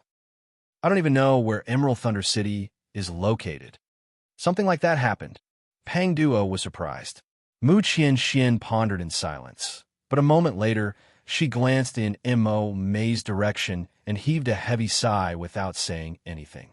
Similarly, the others seemed to understand something, and their expressions became ugly. Chu Huashang suddenly whispered from behind Yangkai, "Junior brother, it seems that Elder Tan regarded you as a love rival." Realization dawned on Yangkai after listening to her words. Everything made sense if that was truly the case. Tan Luo Xing was in love with City Lord Mo Mei, but Mo Mei only had eyes for Lan Tingyu. It was just that Lan Tingyu failed to appear after so many years, leading Tan Luo Xing to believe that he still had a chance with her. Unfortunately, Yangkai happened to arrive at this place at this time and had his wooden token taken away by Fan Wuxia. Only one such wooden token had been issued by Abundant City throughout history. It was something that Lan Tingyu took with him when he left. Only a dozen or so people knew about the existence of this wooden token, and out of all the people who knew about the situation, many had died over the years. Mo Mei and the 5 elders were the only ones left who knew about the origins of this wooden token. When Tan Luo Xing saw the wooden token, he naturally sought to investigate the situation thoroughly. In the end, he saw Yangkai and mistakenly assumed that Lan Tingyu had returned, sparking a murderous impulse in his heart. He immediately tried to kill Yangkai while the latter was bound by the restraints of the firm Yuan nail. He would have learned the truth if he destroyed the corpse and removed all evidence. It was Tan Luo Xing's bad luck that Yangkai was not bound by the restraints of the firm Yuan nail at all. Yangkai wounded him with a single palm strike. Afterward, things spiraled out of control until there was no turning back.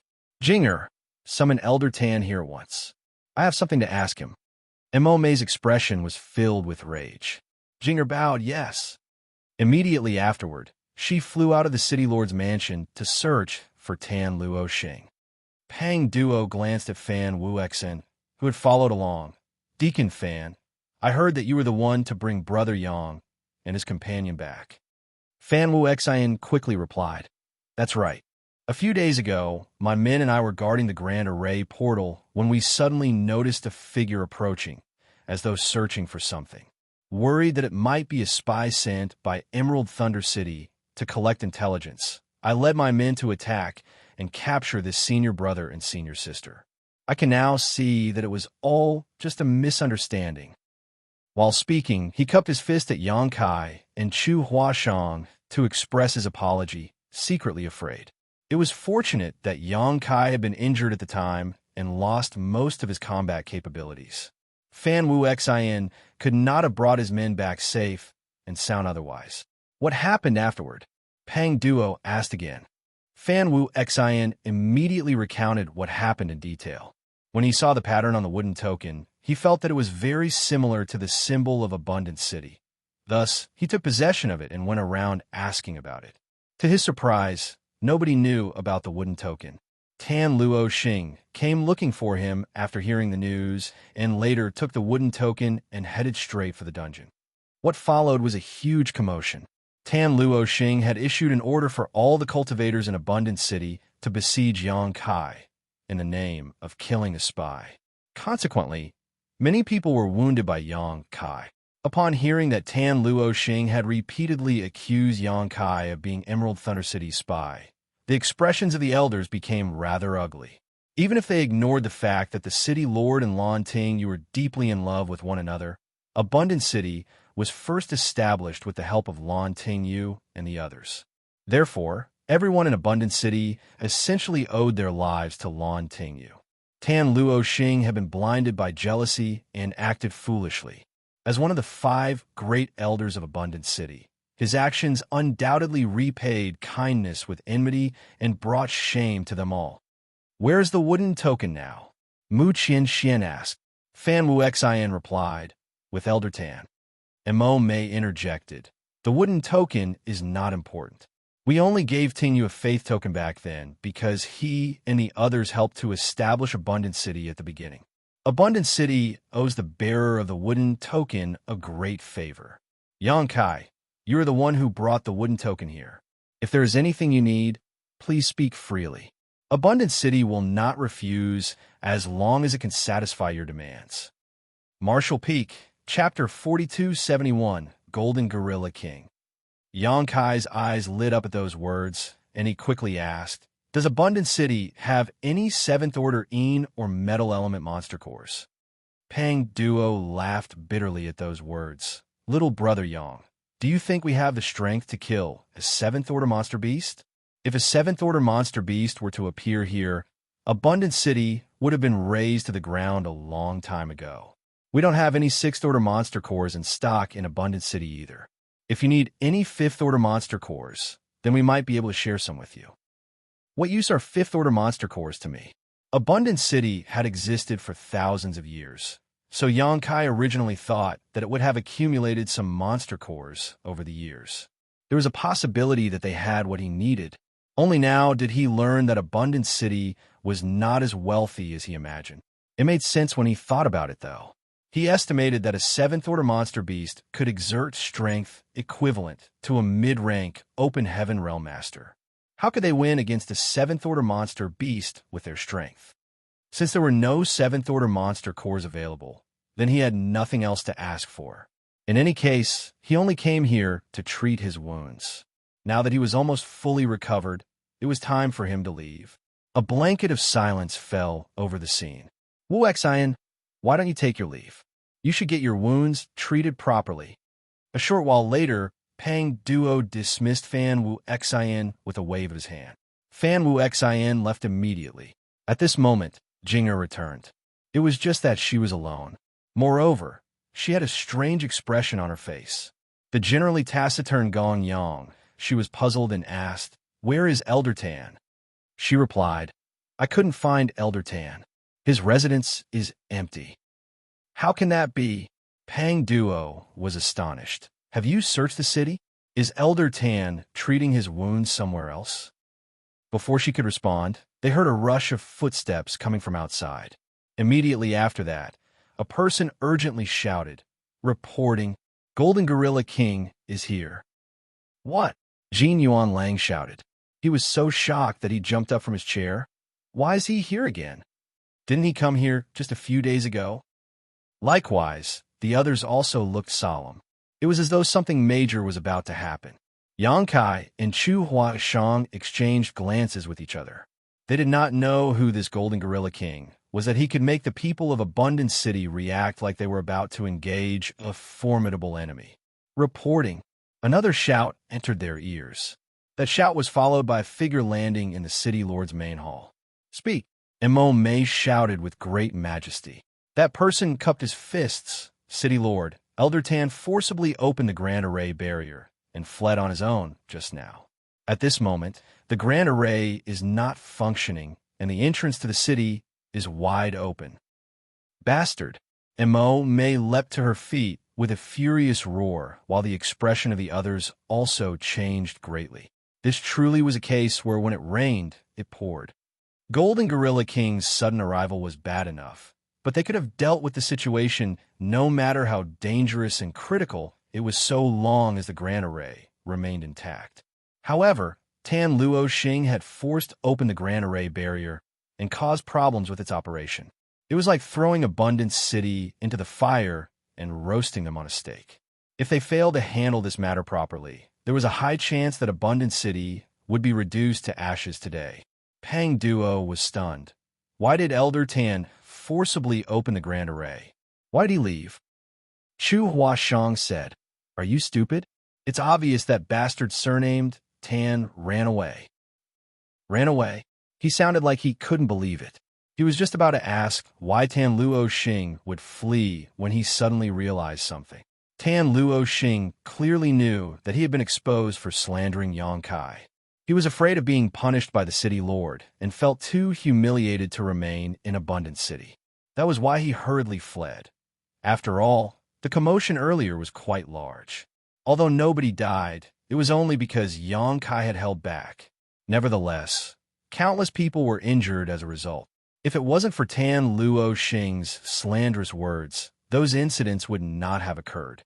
As an elder of Abundant City, he allowed jealousy to blind him, not only causing him to repay kindness with enmity and bring shame to Abundant City, but also resulting in great losses to Abundant City.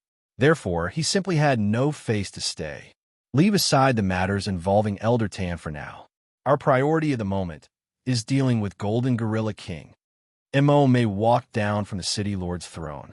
Her voice was steady and her appearance was imposing as she began issuing orders. Since he came here, he must want a tribute. He will leave as long as we can fulfill his requirements. Elder Mu, how many offerings does Abundant City have left? Mu Xianxia replied, "There's not much left. Only 4 or 5 monster cores at most. Golden Gorilla King usually only comes once or twice a year, so we have enough time to hunt monster beasts and gather the necessary tribute. It has only been a month since he last came here, though. We emptied out our inventory at the time. Moreover, the team we sent out to hunt monster beasts has yet to return. What tributes could we possibly have?" Despite knowing that this was a possible outcome, Mo Mei still felt her heart sinking in despair after listening to Mu Qianxian's report. Without enough tribute, they could not send Golden Gorilla King away peacefully. That could mean annihilation for Abundant City. City Lord Elders, Golden Gorilla King seems to be heavily injured. The cultivator who reported this news earlier added, "Golden Gorilla King is injured?" A light flashed in Gong Yangxi's eyes, and he nodded. That explains why he came back so soon. It's obvious he wants the tributes to treat his wounds. Jin Yuan Lang smiled bitterly, "But we don't have any offerings for him. I wonder if he will become enraged." And Mo Mei sighed. "Regardless of the circumstances, we should go out and meet him. Let's hope it's a blessing, not a curse. Even if it is a curse, though, it can't be avoided. It's best if he can retreat peacefully. Otherwise, we can only draw upon the strength of the entire city to fight him." After saying that, she turned to look at Yang Kai and added, "Sir Yang, Abundant City has wronged you regarding the matter with Elder Tan. Once this queen finishes dealing with Golden Gorilla King, I will discuss the finer details with you." Yang Kai nonchalantly replied, "Please don't worry about that, City Lord. As you've said, all this was caused by Elder Tan. What happened previously was just a big misunderstanding. On the other hand, I injured many of your people and should be asking for your forgiveness, City Lord Imo. As for this Golden Gorilla King, please allow us to come along if you don't mind. Imo May glanced at him and gently nodded with a grateful expression on her face. Many thanks, Sir Yang. Yang Kai had the strength to throw Abundant City into chaos, which clearly showed that he was very powerful. He could provide extra protection if he came along. Nevertheless, Imo May couldn't help feeling ashamed. Abundant City was supposed to return Yang Kai a favor, but instead a huge misunderstanding had caused him to suffer. Now, even after all that, he was voluntarily offering them his assistance. Sir Yang not only looks very similar to Tingyu, but he also has the same old-fashioned compassion. If Lan Tingyu had not rescued us back then, we would not have survived this long. We would have long been eaten by monster beasts. From Yang Kai's point of view, Abundant City was jointly established with the help of the proprietress and Yu He, so now that it was in trouble, he could not just sit back and ignore them. Although his injuries had yet to recover fully and he could not exert his complete strength, it would not be a problem for him to bring out 80% of his maximum. While speeding forward, Yang Kai was just about to ask about Golden Gorilla King when he suddenly heard an earth-shaking roar coming from not far away. This sound was a beast howl, which clearly came from a monster beast moreover. It also sounded very familiar, like he had heard this roar somewhere before. When he followed Imo May and the others to the Grand Array portal, Yang Kai looked out and didn't know whether to laugh or cry. What a coincidence! At this moment, the barrier of Abundant City's Grand Array had been damaged after being forcibly opened by Tan Luo Xing during his escape and could not close properly as a result. A gorilla, glowing with golden light, was standing in front of the wide-open portal with his hands on the ground and his head held high. He was several tens of meters tall. Not to mention, he was looking down on the crowd with a contemptuous gaze as though he was looking at a group of ants. Moreover, his expression seemed impatient. A while ago, Yang Kai had witnessed this gorilla fighting a life-or-death battle with a wolf. Their fight had shaken the very world itself. Yang Kai previously used the gorilla and the wolf as a deterrent to escape in Xianxia and his lackeys before he later arrived at Abundant City. When Imo May and the others mentioned a Golden Gorilla King, Yang Kai mistakenly assumed that they were referring to some powerful cultivator. Only now did he realize that the other party was actually a sixth-order monster beast. Yang Kai did not know what the outcome of the fight between the gorilla and the wolf was. However, he had the feeling that the gorilla did not win. That was because Golden Gorilla King was covered in wounds and dripping with blood. It was obvious that the wolf had bitten him and torn large chunks of flesh from his body.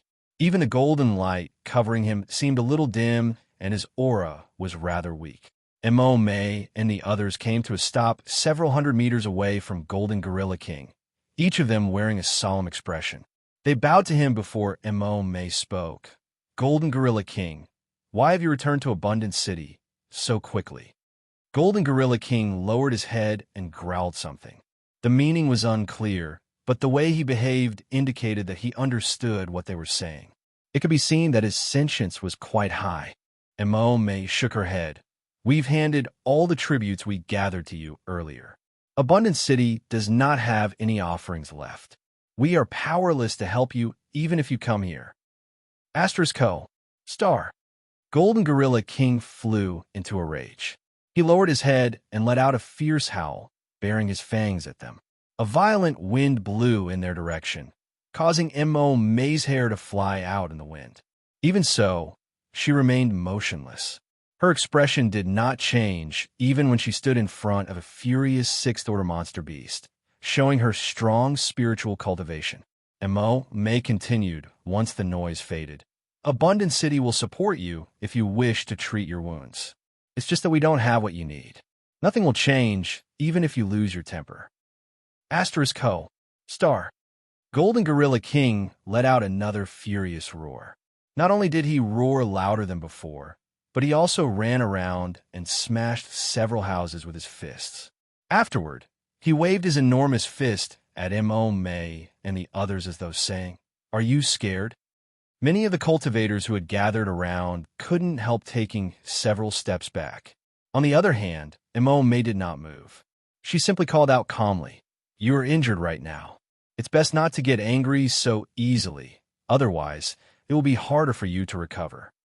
Golden Gorilla King ignored her completely, like a child throwing a temper tantrum. He was enraged because he could not get what he wanted. Clenching his fists tightly, he punched the ground repeatedly. Violent monster chi spread out in all directions, causing many to look terrified. Xianxia quietly asked Jin Yuanlang, who was standing next to him, "What does Golden Gorilla King want?" Jin Yuanlang answered with a bitter smile, "Metal Element Monster Beast Cores." Martial Peak, Chapter 4272, I'll show you what big is. A Metal Element Monster Beast Core? Xianxia could not hide his astonishment. Why does it have to be of the metal element? Little brother Yang, you might be unaware of this fact. Pang Duo leaned over, stroking his beard absent-mindedly, while watching the raging Golden Gorilla King warily. He explained, "I don't know about the monster beasts in the outside world. However, I've heard that there are some differences with the monster beasts here. The monster beasts here can strengthen themselves and recover from their injuries by consuming the monster cores of monster beasts of the same element as them, thereby becoming more and more powerful. The monster beasts here grow stronger through such a method." Xianxia was surprised at first, but he soon understood. It wasn't just the monster beasts in this place. There were many examples of monster beasts fighting for monster cores in the outside world too. Monster beasts cultivated very differently from humans. Humans had secret arts and secret techniques, but monster beasts did not. They relied completely on their instincts. If they felt that the monster core of another monster beast would be highly beneficial to them, they would not hold back if they could obtain it. It was just that the monster beast cores in the outside world usually contained a mixture of attributes. It was not nearly as pure and singular compared to the monster beast cores in the blood monster cave heaven. That's right. The first time Golden Gorilla King appeared outside Abundant City, it had only just advanced to become a sixth-order monster beast. After so many years of receiving tribute from us, I'm afraid it's not far from becoming a seventh-order monster beast. Pang Duo's eyes looked fearful. They were no match for an ordinary sixth-order monster beast. So what more need be said about a sixth-order monster beast at its peak like Golden Gorilla King? One should not be fooled by its seriously wounded condition. If it really came down to a fight, the few thousands of people in Abundant City would not be enough to repel him. Xianxia asked curiously, "How did you manage to make an agreement with Golden Gorilla King to provide him with tributes?" Jin Yuanlang replied with a wry smile, "It's not something that can be helped. Abundant City would have ceased to exist a long time ago if we refused to offer tribute. However, over the years, there have been several crises that Golden Gorilla King helped defend us against. He knows that we have value, so he allows us to exist in this place. If he decides that we no longer have any value, though, a monster beast's thoughts could not be inferred from human common sense. If they failed to bring out a satisfactory tribute this time, there was no saying what kind of consequences they might face. Abundant City and Golden Gorilla King seemed to be dependent on each other for survival. Although Abundant City was the weaker between the two, they could provide Golden Gorilla King with a steady supply of metal element monster beast cores.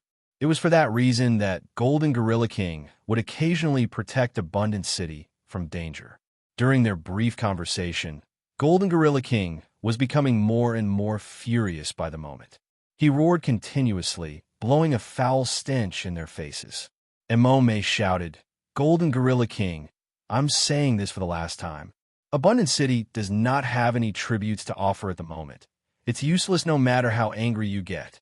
Why don't you calm your anger and focus on healing yourself instead of wasting your energy in vain?"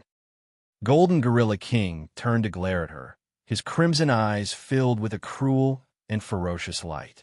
All of a sudden, he raised his palm and slammed it down fiercely. Immortal shouted, "Everybody, watch out!" While shouting, she immediately moved to block the attack.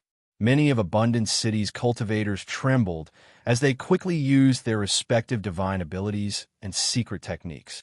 The moment they attacked in unison, The world energy churned wildly. All sorts of divine abilities of various attributes transformed into a frenzy of attacks that shot towards Golden Gorilla King in different forms. Yang Kai and Chu Huashang looked at each other and saw the surprise in each other's eyes. Strictly speaking, the people in Abundant City could not be considered powerful. They were suppressed by the principles in the Blood Monster Cave Heaven and could not advance into the Open Heaven realm. It didn't matter whether it was Mo Mei, the Elders, or the other cultivators. The strongest among them was only half-step Open Heaven realm. In essence, their strength was still within the range of the Emperor realm. However, these Emperor realm masters seemed to be different from the Emperor realm masters in the outside world. That was especially true for Mo Mei, Peng Duo, and the other elders. All of them had an overwhelmingly powerful and extremely pure Emperor Qi, while the divine abilities that they could unleash were also incredibly powerful. When Yang Kai fought Tan Luo Xing back then, he had noticed this distinction. Among those in the half-step Open Heaven realm, Yang Kai knew even Chu Huashang might not be Tan Luo Xing's opponent. It had to be said that Chu Huashang had condensed the sixth-order element powers while Tan Luo Xing had only condensed fifth-order powers. It would now seem that Tan Luo Xing was not a unique existence. It was the same case for Mo Mei and the other elders. After pondering over this matter for a while, Yang Kai understood the reason for this disparity. In the outside world, people like Mo Mei and Peng Duo would have tried to advance into the Open Heaven realm a long time ago. If they succeeded, they would experience a massive surge in strength. Of course, if they failed to break through, they would be reduced to ashes. There was no third possibility. Unfortunately, the people in Abundant City were suppressed by the principles in the Blood Monster Cave Heaven and could not advance any further. They had been stuck in the half-step Open Heaven realm for thousands of years. For that reason, they could only find other ways to increase their strength. It was only natural that their use of their Open Heaven elements became stronger and more refined after a long period of accumulation and precipitation. Similarly, the divine abilities that they could unleash were also more powerful. Yang Kai was secretly surprised. It would not be difficult for Mo Mei, Peng Duo, and the others to advance into the Open Heaven realm if they could find a suitable opportunity. After all, they had much lower chances of failure with such solid foundations. While he was immersed in his thoughts, numerous divine abilities had already collided with the giant palm of Golden Gorilla King. A golden light shone brightly as sharp metal element power shot out in all directions like countless sword lights. A buzzing sound rang out endlessly, and in an instant, many Abundant City cultivators collapsed to the ground with their fresh blood staining their surroundings red. Mo Mei and the others might have stopped that giant palm for a moment with their divine abilities, but their efforts could not be sustained for much longer. Just as the palm was about to slam down, Mo Mei, Peng Duo, and the others did not hesitate to rush forward. They frantically drew upon their power and blocked the palm from below. Hong. A golden force ran rampant and sliced through the sky. Countless small wounds appeared on everybody. Meanwhile, the figures of Mo Mei and the others staggered slightly. They were nearly pounded into the ground by Golden Gorilla King. No matter how powerful they were, they could not exceed the limits of the half-step Open Heaven realm.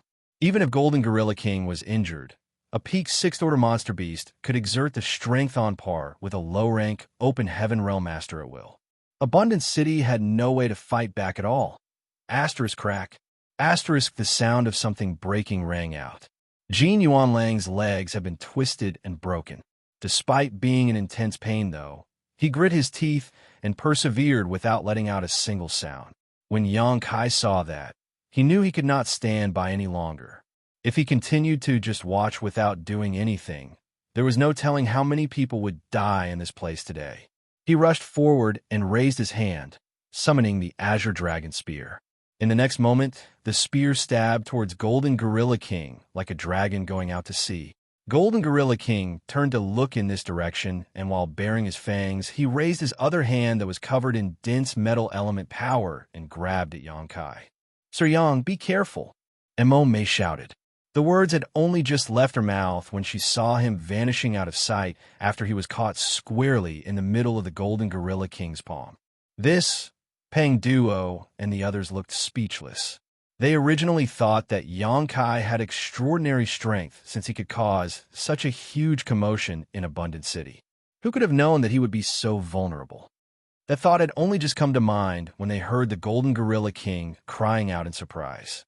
Immediately following that, fresh blood spurted out like a hurricane from his tightly clenched hand. A figure holding a spear shot out from within, spinning like a top that directly drilled a hole through the giant palm. The spear kept going, heading towards the Golden Gorilla King's head. Xianxia's hair was disheveled. Covered in Golden Gorilla King's fresh blood, he shouted solemnly, "It's best you don't get too brazen." Golden Gorilla King roared furiously and drew back both hands. Completely ignoring the wound on his palm, he clasped his fists together and savagely brought them down on Xianxia. Hong! A shockwave spread out as Xianxia's figure was slammed into the ground like a meteor. Likewise, Golden Gorilla King's figure was sent flying into the distance. An extra, ferocious-looking wound was added to his body that was originally already covered in wounds. With Xianxia's support, the pressure on Mo Mei and the others reduced significantly. They hurriedly ran over in concern and stood beside the pit when they saw Xianxia being smashed into the ground with Peng Duo shouting out, "Little brother Yang!" Shua! Xianxia jumped out of the pit as his hair blew in the wind, shaking his head for a bit before stating, "I'm fine." Although his injuries had yet to heal, Golden Gorilla King was also severely injured. Both sides were on even ground, and nobody held the advantage, a fact made obvious by the exchange of blows just now. He's fine even after taking that. Peng Duo and the others were completely stunned. They couldn't believe that anybody could survive after being smashed into the ground by Golden Gorilla King. They all thought that Xianxia would definitely die from that attack. Pooh! Xianxia spat out a mouthful of blood and stabbed the Azure Dragon's spear into the ground. He glared fiercely at Golden Gorilla King, who was also getting back up, and grinned savagely. "Do you think you can do whatever you please just because you're bigger? Today, I'll show you just what it means to be big." With a guttural roar, Xianxia shouted, "Dragon transformation!" A high-pitched dragon roar exploded from his mouth, echoing across the sky. An enormous golden dragon appeared behind Xianxia's back, looking extremely lifelike. The dragon eyes were filled with a majesty that stood above all other living beings. The golden dragon phantom plunged into his body and vanished out of sight in the next instant before a crackling sound rang out. Under everybody's stunned gazes, Xianxia's figure suddenly swelled and transformed into a 500-meter tall half-dragon in the blink of an eye. With the continued development of his golden divine dragon's source and the purification of his dragon vein, Xianxia was starting to gain better control over his dragon transformation secret technique. His current 500-meter form should be enough to crush Golden Gorilla King, who is only several dozen meters tall, and if that wasn't enough, he could always transform into a behemoth more than 3,000 meters tall. Xianxia's entire body was covered with dragon scales. His hands transformed into dragon claws. Dragon horns grew out of his head. A dragon tail swished about behind his back, and a dragon beard flew about wildly below his jaw. He was the very picture of majesty and invincibility. Chu Huashang lifted a hand to cover her red lips, staring up at him with shock in her beautiful eyes. It was her first time witnessing his transformation. She initially thought that she understood him to an extent after the life-or-death experiences they went through together. It was not until this moment that she realized something. What she saw was only the tip of the iceberg. Inside Abundance City, thousands of people raised their heads and stared up at Xianxia. All of them felt as insignificant as ants in front of this enormous figure. It was one thing if it was just their height, but the majesty Xianxia radiated was what truly made them shudder. They instinctively felt the urge to bow down and worship him. The cultivators of Abundant City were not the only ones frozen in shock. Golden Gorilla King was also stunned for a moment. As a monster beast, he could sense the dragon pressure that Xianxia was releasing much more acutely than humans ever could. So his eyes narrowed slightly, and he instinctively took a few steps back. However, he soon directed a furious roar at Xianxia. It was almost as though he felt ashamed for backing away just now, so he could only strengthen his momentum through this roar. Similarly, Xianxia roared back at Golden Gorilla King. The dragon roar resounded throughout the skies, making the wind and clouds pale in comparison. Then, he took a step forward and charged at Golden Gorilla King. Golden Gorilla King did not shrink back in fear either, rushing forward instead. The two enormous figures quickly collided with each other with a deafening explosion that shook the entire world. Martial Peak, Chapter 4273, Blood Principles Restriction. Hong hong hong. A series of violent explosions rang out as the two enormous figures were tangled together, fighting each other with reckless abandon. Abundant City was a mess. The city was not that large in the first place, so how could it withstand the damage caused by the battle between Xianxia in his half-dragon form and Golden Gorilla King? It didn't take very long for half of the city to be destroyed. Countless buildings collapsed and turned into ruins. Xianxia could not afford to care about that at the moment, though. Golden Gorilla King might be severely injured, but every attack unleashed by a peak 6th Order monster beast contained great destructive power. In his current state, Xianxia could not defend against those attacks unless he went all out. Therefore, he had no time to be distracted or worry about anything else. Although he had an absolute advantage when it came to size, there were times when having a larger body did not necessarily guarantee a win. Golden Gorilla King's movements were swift and agile. He would climb onto Xianxia's body from time to time, biting and scratching his scales and flesh with his fangs and sharp claws. As a result, Xianxia's back was drenched in blood and his dragon scales flew in all directions. On the other hand, Xianxia countered by grabbing Golden Gorilla King by one arm. He tightened his grip and swung his foe left to right as though he was smashing something with a large hammer. Hong hong hong. The ground shook and the mountains shuddered. Golden Gorilla King roared furiously as his body shone brightly with golden light. Xianxia suddenly felt pain coming from his palm, as though the sharp metal element power was piercing his dragon claws, so he couldn't help throwing Golden Gorilla King to the side. As soon as Golden Gorilla King landed, he raised both arms and hammered his fists against his chest with loud thuds. He was completely enraged. Reaching out his hand, he picked up a rock beside him. He leaped up high and brought the rock smashing down on Xianxia's head. Like a meteor falling from the skies, his power was simply astonishing. Everybody felt nervous at the sight. The scene in front of them was practically a battle between monsters. Nobody dared to approach within a kilometer radius. Xianxia clenched his dragon claw and threw a punch, smashing the huge boulder to pieces. At the same time, he took a deep breath and his belly swelled up rapidly. A majestic dragon roar sounded as he opened his mouth to spew out pitch-black flames. Fire Dragon's flaming breath. Even before he refined the Golden Crow's true fire, Xianxia had been capable of using this particular dragon clan's secret technique. After he refined the Golden Crow's true fire, this secret technique became considerably more powerful with the blessing of the pitch-black flames. Scarlet Star's Poison Lady had died tragically because of this attack back in the Grand Ancient Ruins boundary. Xianxia had burned her alive until she became nothing more than a charred corpse. The flames raged wildly, even causing the surrounding space to warp and tear. Golden Gorilla King could sense the power and danger of these black flames and did not dare to underestimate this attack. The golden light around his body shone brilliantly and formed a defensive shell. When the black flames and the golden light collided, the golden light was suppressed in an instant.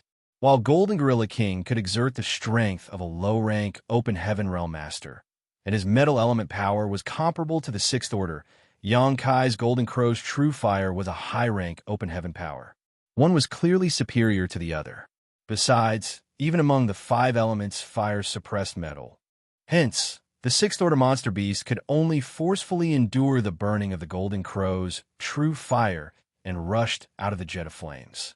He clenched both hands together and viciously slammed them down on Xianxia's head. Xianxia staggered under that attack and stumbled backward unsteadily. Golden Gorilla King showed no mercy. He used both hands and feet to punch and kick at Xianxia at high speed. The golden light around his body gathered in front of him, transforming into the shape of a spear. Following that, the golden light shot, tearing the air apart.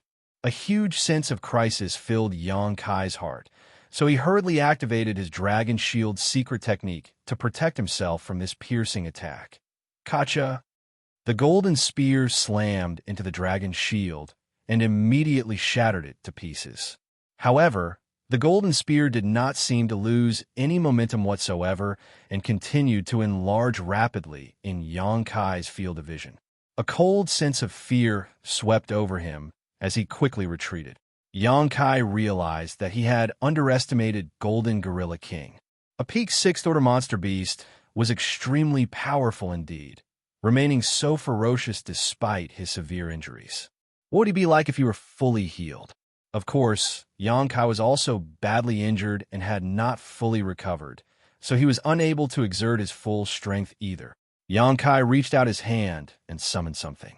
The Azure Dragon Spear sliced through the air and flew towards him. The moment his claws closed around the spear, it suddenly swelled and turned into a world-shattering 500-meter-long weapon. The spear stabbed forward and smashed the approaching golden spear to pieces. Still, Xianxia felt his arms going numb as the Azure Dragon Spear nearly flew out of his grip. Fortunately, he quickly clenched his fists and drew the spear back slightly before thrusting out once more. Golden Gorilla King appeared from behind the golden spear light, charging forward aggressively. He bared his fangs fiercely, making him seem absolutely terrifying. Chi! Blood splattered in all directions as a low roar rang out. The Azure Dragon Spear had pierced right through Golden Gorilla King's chest and come out his back. Xianxia pulled out the spear, causing warm blood to gush out onto the ground. Even so, Golden Gorilla King advanced forward instead of retreating. Taking advantage of the momentary opening Xianxia showed after unleashing his attack, he threw a punch that landed squarely on Xianxia's chest. Xianxia's giant half-dragon body was sent flying backwards, landing on the ground heavily and sliding for several thousand meters before coming to a stop. Everywhere he passed, buildings collapsed into rubble. By the time Xianxia got back up and prepared to continue his fight with Golden Gorilla King, he was astonished to discover that his foe was nowhere to be found, so he called out hastily, "Where did he go?" Chu Huashang stretched out a finger and pointed in a certain direction. Xianxia looked over and saw Golden fleeing desperately into the distance. Golden Gorilla King was already more than a dozen kilometers away by now. He clearly understood that nothing good would come out of the battle even if he fought on. Therefore, he decided to retreat. It was a wise decision. It was just that Xianxia was not prepared to let Golden Gorilla King flee. He raised his spear and laughed. "Want to run now? Do you think you can?" Before he could take more than 2 steps, though, May shouted at the top of her voice, "Sir Yang, please show mercy." Xianxia stopped and lowered his head to look in her direction. Seeing that she had his attention, May spoke in a rather sad tone. "Sir, please don't give chase. Please spare his life." "Why?" Xianxia questioned, to which May replied, "Golden Gorilla King might have benefited greatly from Abundant City, but it is also true that he has helped us to survive through numerous crises over the years. It can be said that he is our benefactor. This time, it might be that he is in urgent need to recuperate, which was why he acted so rashly." Upon hearing those words, Xianxia couldn't help giving a word of advice.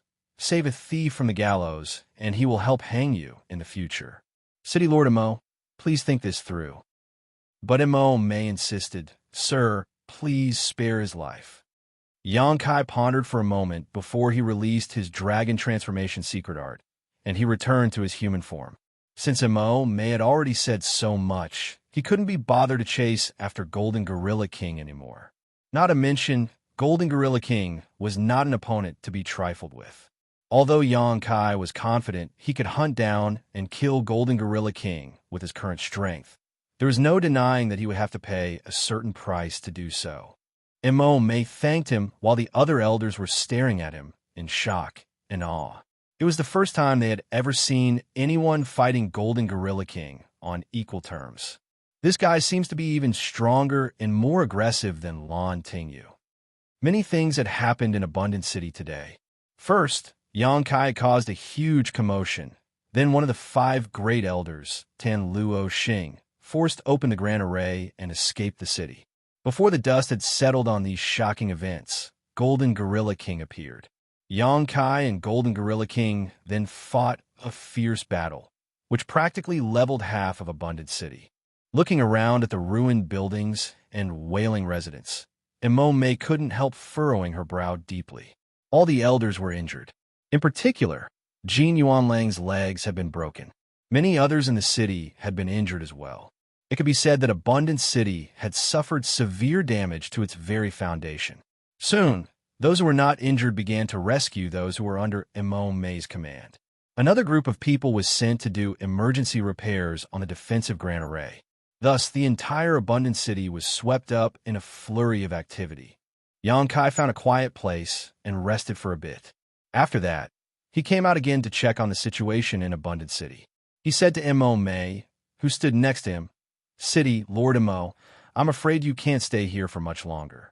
You spared Golden Gorilla King's life today, but the thoughts of monster beasts are very difficult to predict. It is hard to say whether he will or will not come to take revenge on the city after he recovers from his injuries. How will Abundant City protect itself at the time?" Immortal sighed. "I'm aware of that. It's just, how could it be so easy to migrate to a different place? Back then, they only managed to build and establish the city thanks to the help of Lan Tingyu, the proprietress, and a few others. They finally reached their current scale following the gradual development of the city over thousands of years.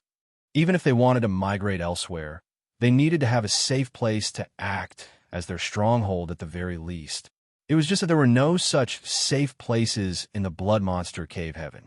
What's more, Abundant City had their own enemies, such as Emerald Thunder City, which had been mentioned several times before. If Emerald Thunder City learned about what happened to Abundant City, they would not hold back. They would definitely gather an army to swallow up Abundant City, bones and all.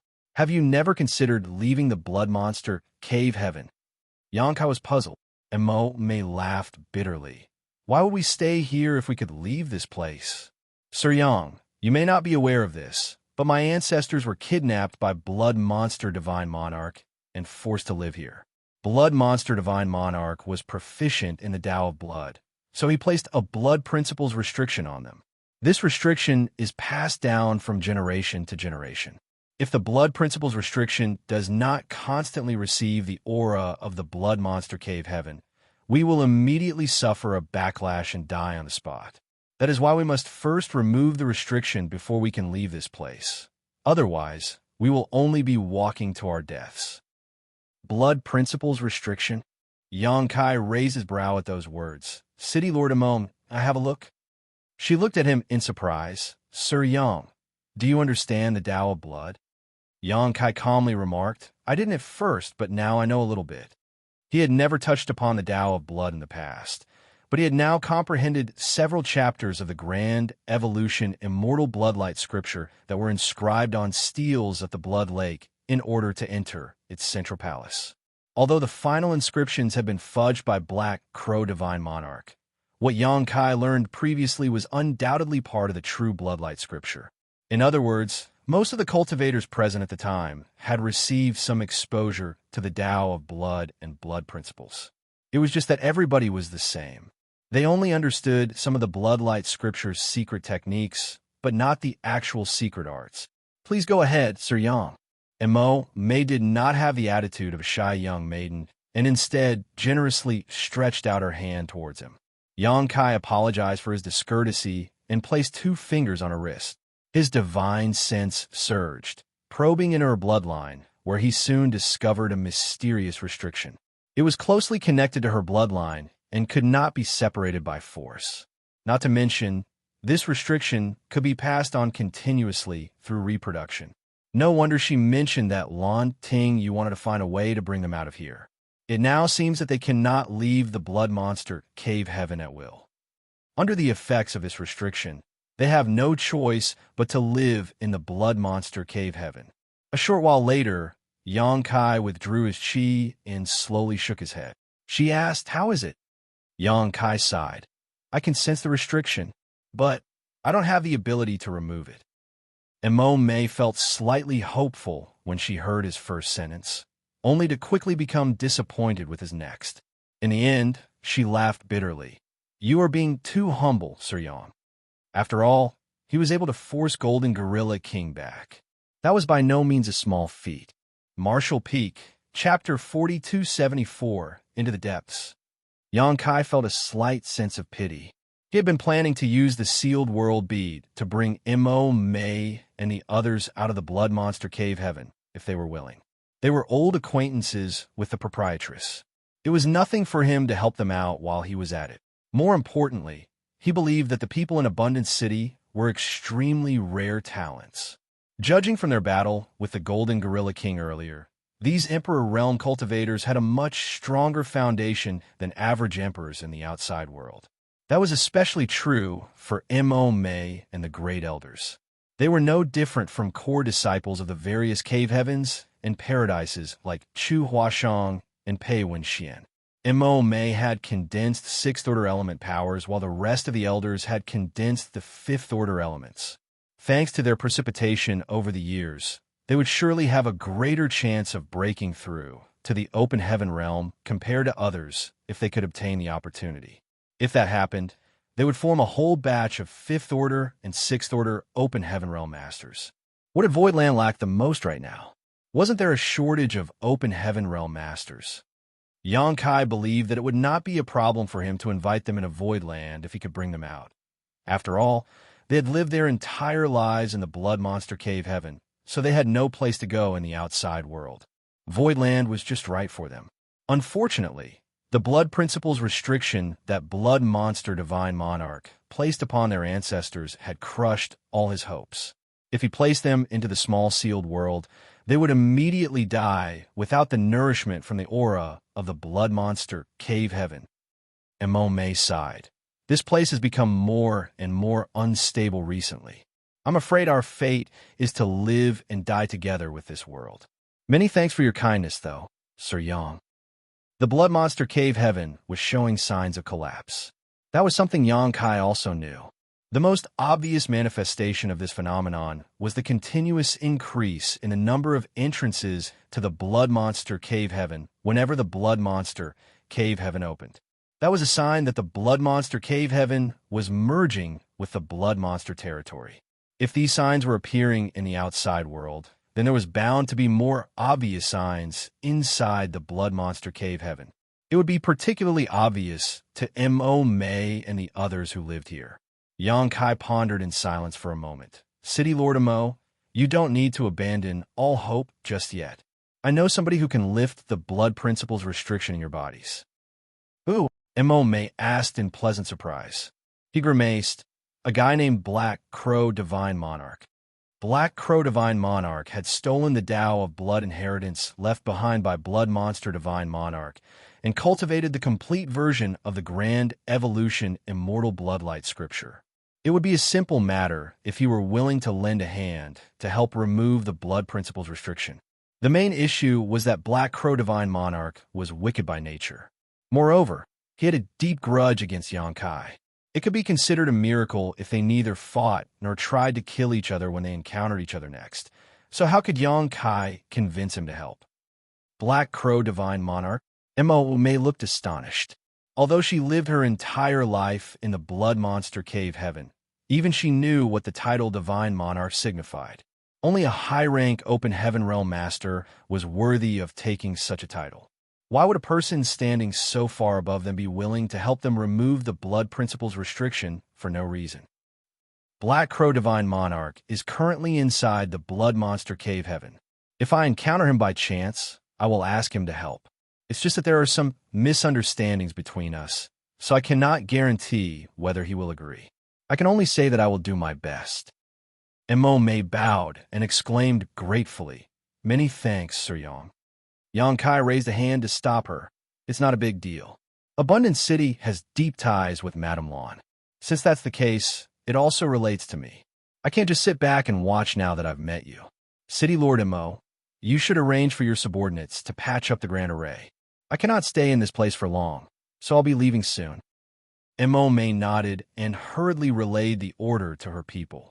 It took 3 days and 3 nights for the repairs to Abundant City's Grand Array to be completed.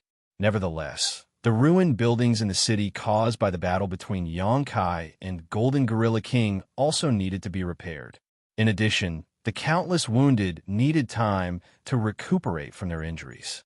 The events over the past few days had severely damaged Abundant City's foundation, so it would take a long time to recover completely. Meanwhile, Yang Kai and Chu Huashang took a good rest for a few days. 3 days later, the two of them took their leave. Mei and the others did not stop them from departing, as they knew that outer world visitors like Yang Kai and Chu Huashang had entered the blood monster cave heaven to search for their own respective opportunities. It was impossible for these two to remain in Abundant City, as once the time limit was up, they would be forced to leave even if they didn't want to. The Grand Array was reactivated, and with Mei in the lead, many of the elders and deacons of Abundant City saw Yang Kai and Chu Huashang off from afar. Thus, Yang Kai and Chu Huashang exited the Grand Array. When they looked back, all they saw was a sparkling lake behind them. Who could have known that a city was hidden behind such a calm scenery? "Let's go," Yang Kai called out. Chu Huashang asked, "Junior brother, where are we heading?" "The depths of the blood monster cave heaven." He took out a jade slip and checked the contents briefly. Blood Monster Divine Monarch had left behind 2 main inheritances. Even though the Tao of Blood inheritance had been stolen by Black Crow Divine Monarch, there was still the Beast Taming inheritance. Yang Kai did not know where it was concealed, but the rumors claimed that the Blood Monster Divine Palace was located in the deepest depths of the Blood Monster Cave Heaven. The reason Yang Kai even entered this place was to search for high-rank metal and element materials. Who could say? The Blood Monster Divine Palace might contain exactly what he needed. Yang Kai was secretly looking forward to it. It would also be very interesting if he encountered Xianxia again. The last time they met, Yang Kai had been forced to flee desperately, which was a huge humiliation. Now that he had recovered his strength, he would surely teach Xianxia a lesson on showing proper respect. The pair traveled forward for several consecutive days, but did not come across anybody at all. They barely even encountered any monster beasts, much less any spirit flowers or exotic herbs.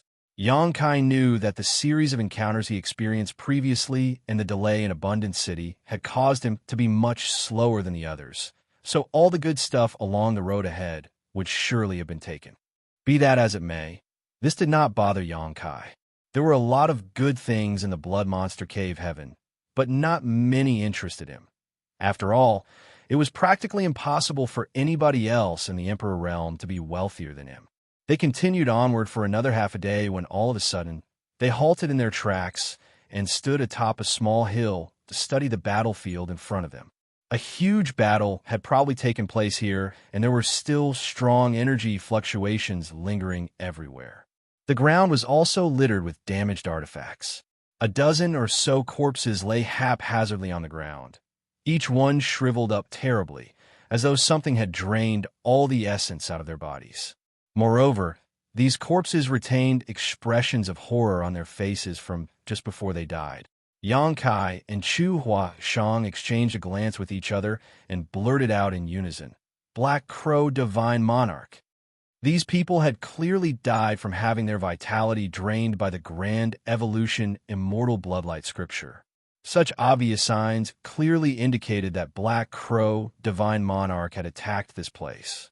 Black Crow Divine Monarch's strength could be said to be invincible in this place. Even if Yang Kai went all out, he would not be a match for Black Crow Divine Monarch. This old dog had the heritage of a high-rank Open Heaven Realm Master after all. Now that he had possessed a body and revived himself, Emperor Realm Juniors were as insignificant as ants in front of him. Fortunately, Xianxia knew the old fart's weakness. Black Crow Divine Monarch's damaged soul was a critical flaw. Xianxia had nothing to fear even if he met Black Crow Divine Monarch again. It was just that he did not know how to ask Black Crow Divine Monarch to help remove the blood principle's restriction from the bodies of the people in Abundant City. It was extremely troubling. Based on the appearance of these corpses, they had been dead for a few days.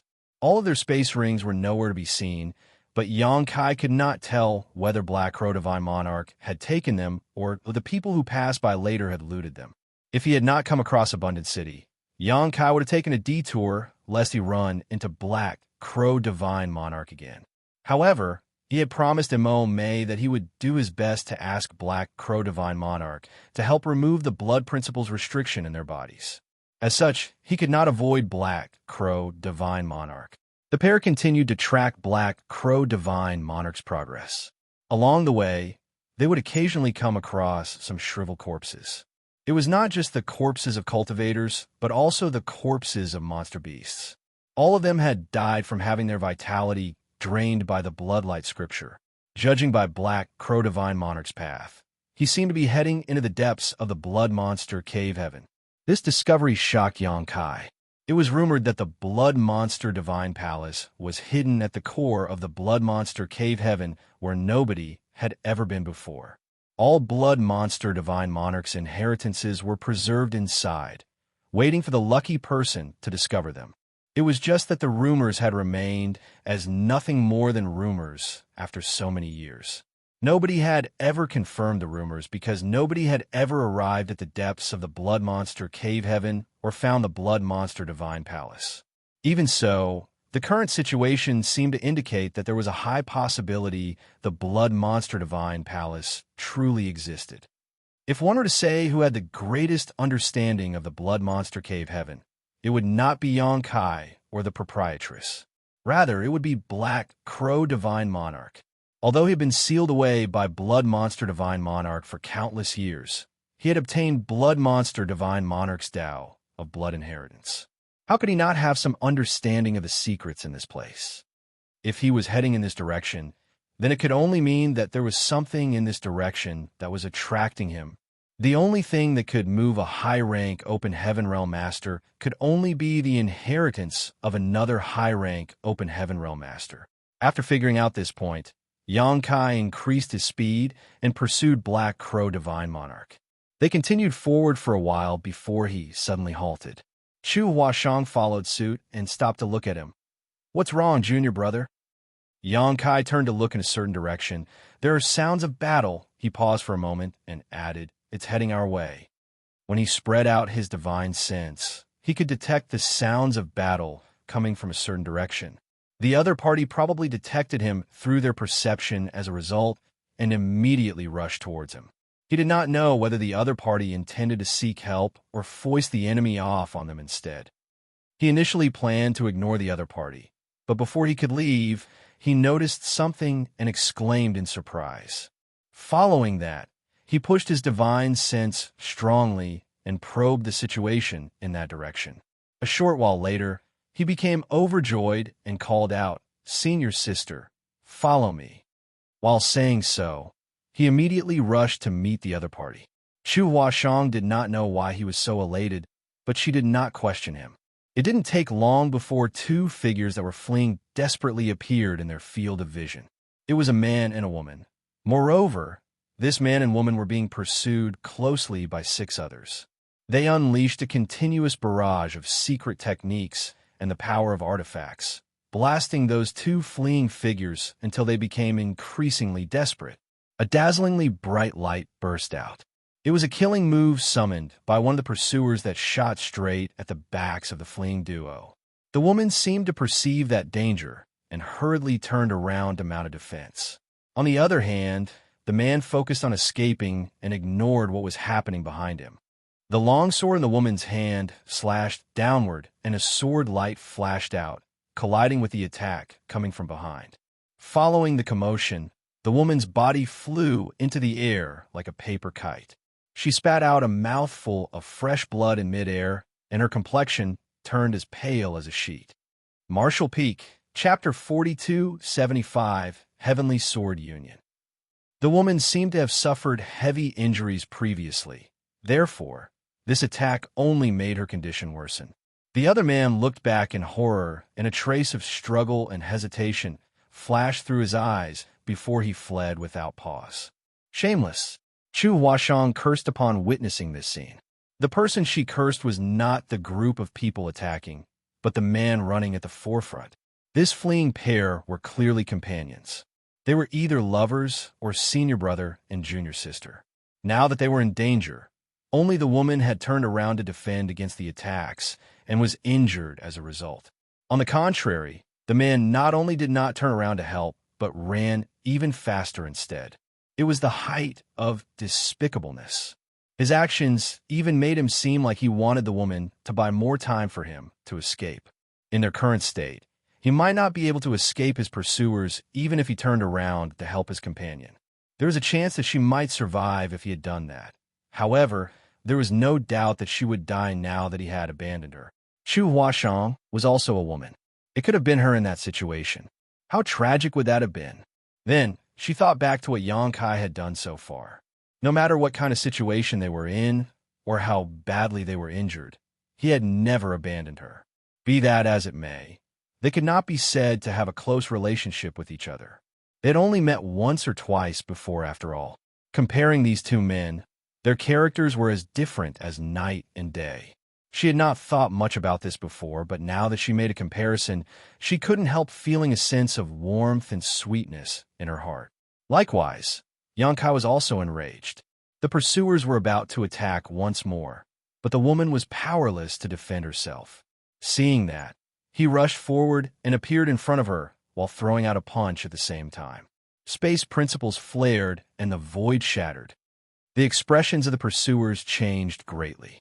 They hurriedly took action to defend themselves as one of them shouted, "Who?" There was a series of rumblings, and when the dust settled, the pursuers were disheveled and their complexions had gone pale. All of them looked in Xianxia's direction with fear in their eyes. Xianxia stared back at them coldly as he asked, "Ruo Shi, are you all right?" The woman originally thought that she could not escape death today, but who could have known that a reliable figure would appear in front of her and block the barrage of attacks for her at a critical moment? She looked up, thinking that the back looked strangely familiar. When she heard his voice, her beautiful eyes widened in surprise as she asked in a trembling voice, "Sir?" She nearly thought that she was dreaming. Ever since departing from the star boundary and heading out into the outer universe together, they had not heard anything from each other after they were devoured by a myriad facets insect. She had tried to search for him, but the 3,000 worlds were simply too vast. There were as many great territories as hairs on an ox. Moreover, each great territory was large and boundless. Trying to find a person in the 3,000 worlds was harder than trying to find a needle in a haystack. Throughout her journey, she continued her search and experienced all sorts of hardships. She finally arrived at Xianxia Paradise. Following the legacy of her ancestor, she joined Xianxia Paradise and became one of its disciples. When she heard that the Blood Monster Cave Heaven was about to open, she struggled desperately to obtain a place among the participants. With Xianxia's abilities and heritage, she believed that he would definitely enter the Blood Monster Cave Heaven. In that case, she only needed to search for him inside. It would be much easier than her search in the past. Unfortunately, the Blood Monster Cave Heaven was filled with dangers at every corner. She coincidentally met up with a senior brother, so they decided to travel together. Who could have known that they would encounter trouble and be hunted down by others? Just as she was about to die, Xianxia miraculously appeared in front of her. She had the sudden impulse to burst into tears. She had been able to endure all the hardships and tribulations on her own before she saw him. Her expression never changed, even with a blade held to her neck. However, she reacted like a child who finally found support after suffering grievances outside the moment she saw him. Xianxia never expected to encounter Zhang Ruo Shi here either, much less that their reunion after so many years would be under such circumstances. Back in the grand ancient ruins boundary, He had tried to ask Gu Pan from Langya Paradise about her. It was a pity that Gu Pan claimed that she had never heard the name Zhang Ruoxi before. Yang Kai figured that there were two possibilities. One was that Zhang Ruoxi had not gone to Langya Paradise. The other was that Gu Pan had not met her. There were at least hundreds of thousands of people in Langya Paradise's main sect, so it was impossible for Gu Pan to know all of its disciples. During their conversation, Chu Huashang landed next to Yang Kai and crouched beside Zhang Ruoxi. She stretched out her hand to support her and asked in concern, "Junior sister, are you all right?" Zhang Ruoxi, she shook her head slowly and whispered, "I'm fine."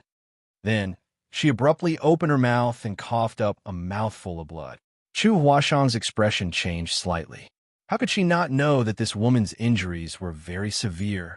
She quickly took out some healing pills and fed them to Zhang Ruoxi. "Senior Sister Chu, please take care of my friend." Yang Kai's voice was low and grim. It was a tone she had never heard from him before. Although he sounded calm, she could sense the hidden rage rampaging beneath that tranquility. Rest assured, Chu Huashang carried Zhang Ruoxi and moved to a spot in the distance. The pursuers frowned deeply at the sight, and the young man in the lead spoke with a dark expression. "Who are you? Please don't interfere in the matters of Heavenly Sword Union. Am I supposed to just stand back and watch as you try to kill my friend?" Yang Kai glanced at the young man coldly. The young man frowned slightly. After briefly considering the situation, he cupped his fist. "In that case, I will take my leave now." After saying that, he turned to leave. He seemed to have realized that Yang Kai was strong after the exchange of blows just now, so he did not wish to start a fight so easily. Yang Kai shouted, "Did you think you could just leave after hurting others? Do you think something so simple exists?" Who could have known that the young man was actually only pretending to leave? His real purpose was to distract Yang Kai. The words had only left Yang Kai's mouth when he suddenly shouted, "Die! Show!" The ground beneath Yang Kai shuddered and a green vine shot out without any prior warning. The vine was like a snake that wrapped around Yang Kai so tightly that he resembled a dumpling. That was not all. The vine was covered in incredibly sharp thorns that stabbed into his skin and released a powerful poison. He never intended to retreat in the first place. The fact that he had tried to kill Zhang Ruoxi and the other man could not be leaked out to the world. Otherwise, he would be in huge trouble even if he managed to walk out of the Blood Monster Cave heaven alive. Heavenly Sword Union could be considered among the top second-class great forces with a number of sixth-order open heaven realm masters assuming command. Nevertheless, it was vastly inferior compared to Langya Paradise. That was because Langya Paradise had high-rank open heaven realm masters. Blinded by wealth just now, he had planned to kill and rob Zhang Ruoxi and the other Langya Paradise disciple when he saw that they were not very powerful. Who could have known that they would encounter Yang Kai and Chu Huashang here?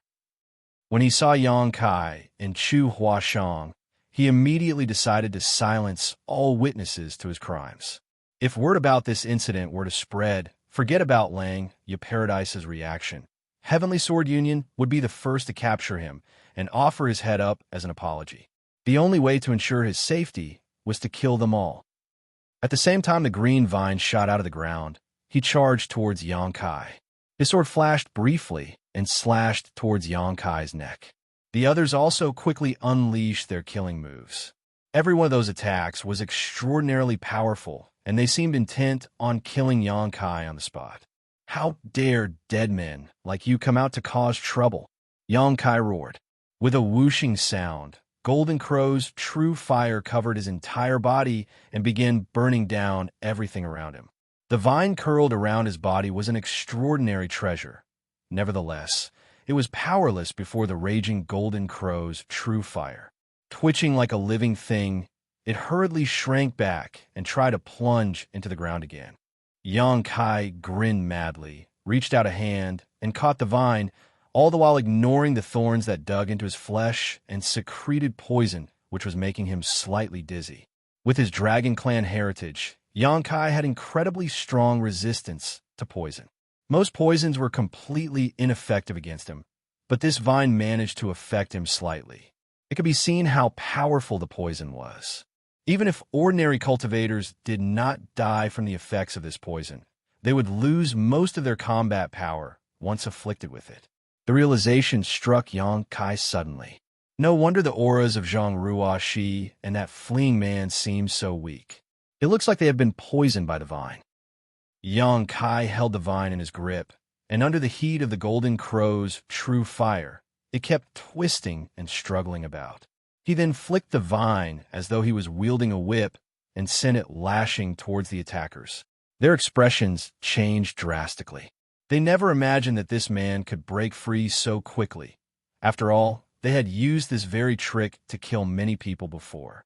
Many of those victims had even been stronger than them. Before they could understand what was going on, the vine sent them flying backwards. Every one of them coughed up blood in midair. They looked terrified when they hit the ground. If Yang Kai had unleashed world force, they would have understood why they were defeated in one move. However, the aura radiating from him was still within the bounds of the Emperor Realm. How can an Emperor Realm cultivator be this powerful? We are not his opponents at all. Retreat, the young man in the lead shouted as they desperately performed their secret techniques to escape from this place.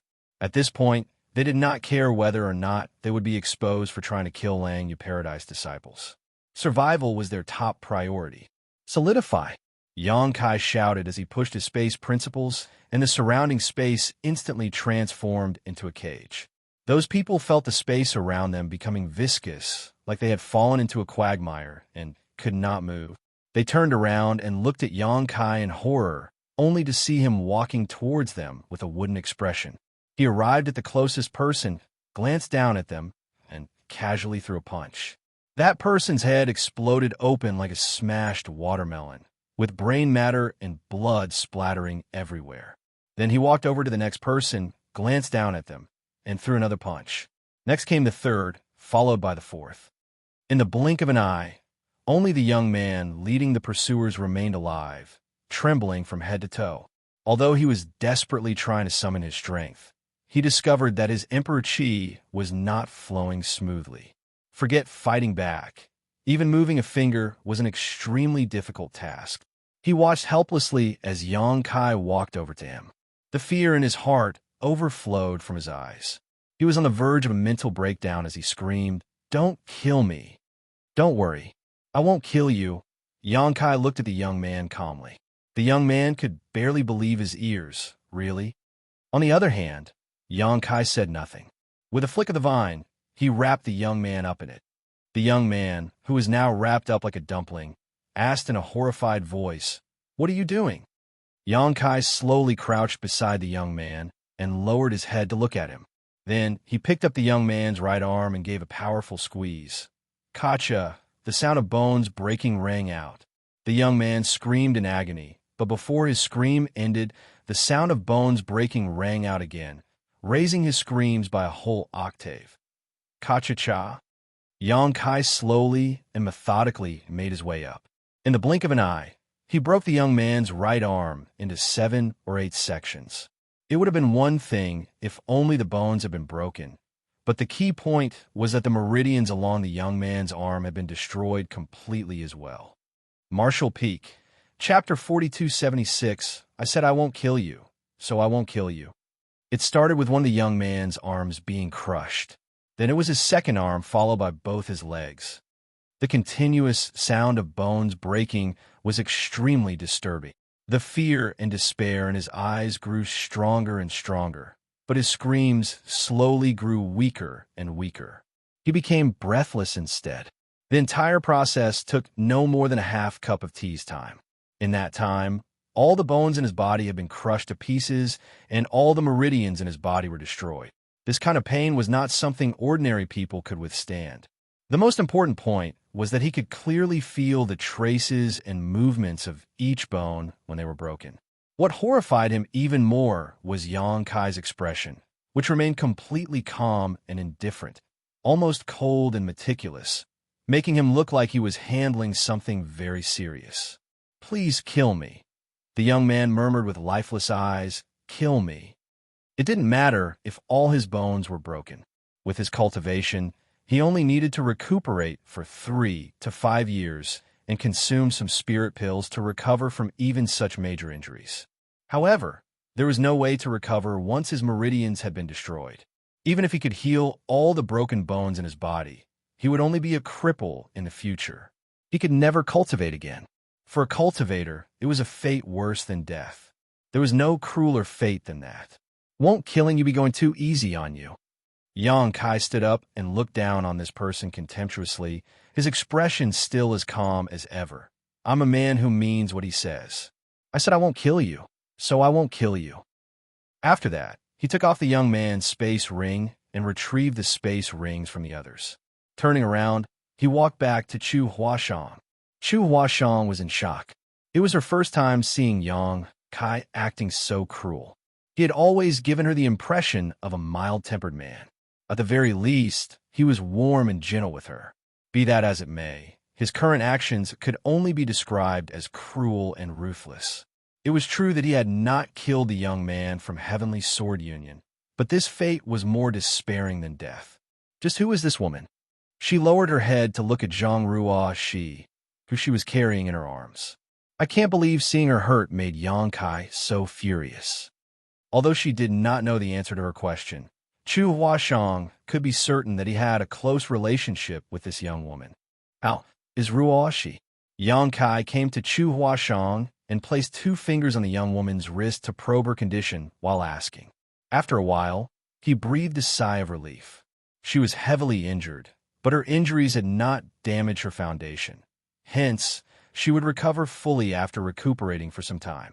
Many thanks for your life-saving grace, senior brother. A voice came from the side suddenly. It was the man who had been fleeing alongside Xianxia earlier. Seeing that his pursuers were gone, he returned and thanked Xianxia. Xianxia turned to look in that direction, and his originally gentle gaze instantly turned frosty. What happened earlier had not escaped his notice. Both this person and Xianxia were being pursued just now. It was bad enough that he had not protected her. When an attack came from behind, it was only she who turned around to defend. On the other hand, he had taken the opportunity to flee even faster. He didn't even bother to look back to see what had happened to her. It was one thing if they did not know each other. However, they had been escaping together, so how could they be unrelated to one another? How could Xianxia have any good impression toward a person like that? Even Chu Huashang looked at this man with an expression of disgust. Sir, this is my senior brother, Du Su. She introduced weakly. Why would Xianxia care to know that person's name? He simply shouted, Scram. Du Su originally had a smile on his face, but when he heard Xianxia telling him to get lost, his expression suddenly became incredibly awkward. He said falteringly, Senior brother, why must you be so hurtful with your words? Although you rescued my junior sister and I, we are still from Langya Paradise. It's a disgrace to Langya Paradise for having a disciple like you. Get lost. Du Su's face flushed red in embarrassment, and then he became angry out of shame. It looked like he wanted to say something back, but he did not dare to speak the words that were on the tip of his tongue when he recalled the strength and brutality Xianxia displayed earlier. In the end, he could only glance at Xianxia angrily before he turned to leave. Chu Huashang watched that person's back and frowned. Is that person really from Langya Paradise? He is a disciple of one of the 72 paradises. How could he act like that? Lowering her head, she asked Xianxia, Are you also from Langya Paradise? Xianxia replied, Yes. Senior brother Du and I might belong to Langya Paradise, but we are just inner disciples. Chu Huashang understood. Most sects divided their disciples into 3 grades. The first were the outer disciples. They had the lowest status and worst potential. Next came the inner disciples. They had much better aptitudes and potential. The strongest among the disciples were the core disciples or legacy disciples. These talents were the future hope and pillars of the major sects. Both Chu Huashang and Gupan were core disciples, while Xianxia and that man called Du Su were inner disciples. Legacy disciples and core disciples were the smallest in number. Generally, Only the cultivators who could condense sixth-order elements were qualified to be chosen. Even among the major cave heavens and paradises, each sect did not have more than a dozen legacy or core disciples. Nevertheless, it was hard to say how many out of this dozen or so people would succeed in advance into the open heaven realm and how many would fall. Upon knowing that they were from Langya Paradise, Chu Huashang became even more curious. Heavenly Sword Union might be relatively powerful, but they wouldn't dare to provoke Langya Paradise. Why did those people pursue you so doggedly just now? Zhang Ruo, she said, we accidentally discovered a medicine garden earlier. It seemed to be one created by Blood Monster, Divine Monarch. We found many valuable herbs, so those people were blinded by their greed. Yang Kai immediately snorted coldly. Men die for wealth. As long as the people from Heavenly Sword Union could kill Zhang Ruo, Shi, and Du Su, who would know that they had attacked people from Langya Paradise, this matter would not be exposed. If Zhang Ruo, Shi, and Du Su had not met Yang Kai here, they would certainly be facing a bleak future. What Zhang Ruo, Shi never expected was that Du Su would be so unreliable. He had been very eager to flirt with her and constantly displayed his affection when they were at Langya Paradise. His usual demeanor was also rather upright. Although she had explicitly rejected him on numerous occasions, he had continued to persevere. Afterwards, they happened to encounter each other in the Blood Monster Cave Heaven. Considering the dangers of this place, she decided to travel together with him. It had made him very happy, so he had been extremely diligent in every way. Even so, he turned out to be as timid as a mouse when faced with a crisis. With their strength, they would not have been able to kill those people from Heavenly Sword Union even if they fought back with everything they had, but their enemies would also have suffered greatly as a result. The best chance at surviving would have been if they could scare their opponents off. However, Du Su chose to escape without even trying to fight, leaving Zhang Ruo Shi no choice but to escape with him. In the end, it turned into the situation Yang Kai had witnessed earlier. Ruo Shi, the top priority is treating your wounds. We can talk about the rest later, Yang Kai said. Zhang Ruo Shi gave a non-committal grunt in response. He took her from Chu Huashang's arms and placed her into the small sealed world without another word. Then he called out to Chu Huashang, "Let's go, senior sister." The two of them continued on their journey while the cries of the young man from Heavenly Sword Union came from behind them as he begged in despair, "Please kill me." There were no traces of other cultivators along their journey, and they did not see many traces of monster beast activity either. Many of the cultivators were in possession of a map sold by Red Cloud's auction house. Naturally, they moved forward by relying on the directions of the map. It was not surprising that their journey was calm, since they were traveling the path that others had traveled earlier. This only happened because Yang Kai and Chu Huashang had encountered too many hardships along their way, which delayed their travels. Otherwise, they would not have fallen behind the others. After traveling for 2 days, Yang Kai's expression suddenly changed, and he immersed his mind into the small sealed world. He might have been traveling all this while, but he had always kept an eye on Zhang Ruo Shi's condition inside the small sealed world. Just now, she had called for him, sending his soul avatar inside. Yang Kai stood in front of Zhang Ruo Shi. She smiled slightly and said delightedly, "I knew you would come to the Blood Monster Cave Heaven, sir." Yang Kai was surprised and asked, "Did you come here just to look for me?" And, blinking, she continued, "Hasn't sir been looking for me all this while as well? Senior Sister Gu told me everything. She said that you once sought her out in the grand ancient ruins boundary to ask about me. Gu Pan came to look for you." Upon further consideration, Yang Kai understood the situation. He had asked Gu Pan for information on Zhang Ruo Shi back in the grand ancient ruins boundary. At the time, she said she had never heard of the name Zhang Ruo Shi before. It was not until she returned to Langya Paradise that she deliberately went around inquiring for information. That was how she found Zhang Ruo Shi. "Senior sister Gu has taken great care of me. I would not have been able to become an inner disciple if not for her. Then, I'll have to thank her properly next time." Yang Kai nodded lightly. The image of a petite young girl with a paintbrush in hand, eating dried fish with her head lowered, slightly involuntarily flashed through his mind. Sitting cross-legged opposite Zhang Ruo, Xianxia looked at her and grinned. I'm glad. Although it has been years since we've last met, you've not gotten thinner. Good, very good. She blushed beet red. Sir, are you calling me fat? Of course not. You're perfect the way you are right now. You're neither fat nor thin. Xianxia chuckled. By the way, did you go straight to Xianxia Paradise after we parted ways back then? She nodded. That's right. I couldn't find Sir. However, I knew you knew that my ancestor came from Xianxia Paradise. I believed that you would surely look for me there, so I went there. Zhang Ruo, she had not been very strong at the time. Moreover, she had to wander the 3,000 worlds alone. How difficult had it been for her to go to Xianxia Paradise? It was fortunate that she had some of her ancestors' memories and knew quite a lot about the outer universe. Otherwise, a lone girl like her would have been devoured cleanly by others. Even so, the journey had taken her more than 10 years.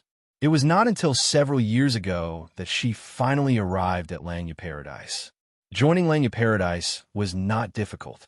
Her ancestor had been a Xianxia Paradise disciple after all, so she received some preferential treatment. Besides, her own aptitude was not poor. Xianxia Paradise was also happy to accept a disciple like her. It was just that it had not been easy to survive in Xianxia Paradise. That place was one of the 72 paradises, so although it had a grand reputation, it was still a large sect. It was not easy to stand out among the countless disciples. Zhang Ruo, she had crawled her way through the lower levels and finally borrowed Gupan's help before she successfully became an inner disciple. Be that as it may, she did not tell Xianxia about these matters. The hardships she went through in the past were not worth mentioning. Meeting her Sir once more in this vast universe was the greatest gift from the heavens she could ask for. Xianxia nodded. I guessed as much. I wanted to head to Xianxia Paradise, but I was held up by some other things. After he came out from the grand ancient ruins boundary, he had wanted to go to Xianxia Paradise to look for Zhang Ruo Shi. It was just that he later obtained Voidland and the root from the World Tree, so he had to hurriedly return to the Star Boundary instead. Marshall Peak, Chapter 4277. You actually have the guts to come here. After Zhang Ruo, she finished her story. She asked Xianxia about what he had encountered over the years. Xianxia did not conceal anything from her. He told her that he had been lured to a place called Seven Wonders Land where he served as a worker for some time, following their separation. Later, he took the opportunity to escape when an incident arose and inadvertently joined First In. Afterwards, he wandered into the grand ancient ruins boundary. Zhang Ruo Shi's eyes filled with pleasant surprise upon learning that he had gone back to the Star Boundary and repaired the shattered world principles. She was different from him in the sense that she was truly born and raised in the Star Boundary. Therefore, she held a special affection for that world. When the world principle shattered and the Star Boundary was on the brink of collapse, she too had hoped to find a method to restore the world one day. Nevertheless, she knew that it was bound to be an extremely long and difficult process.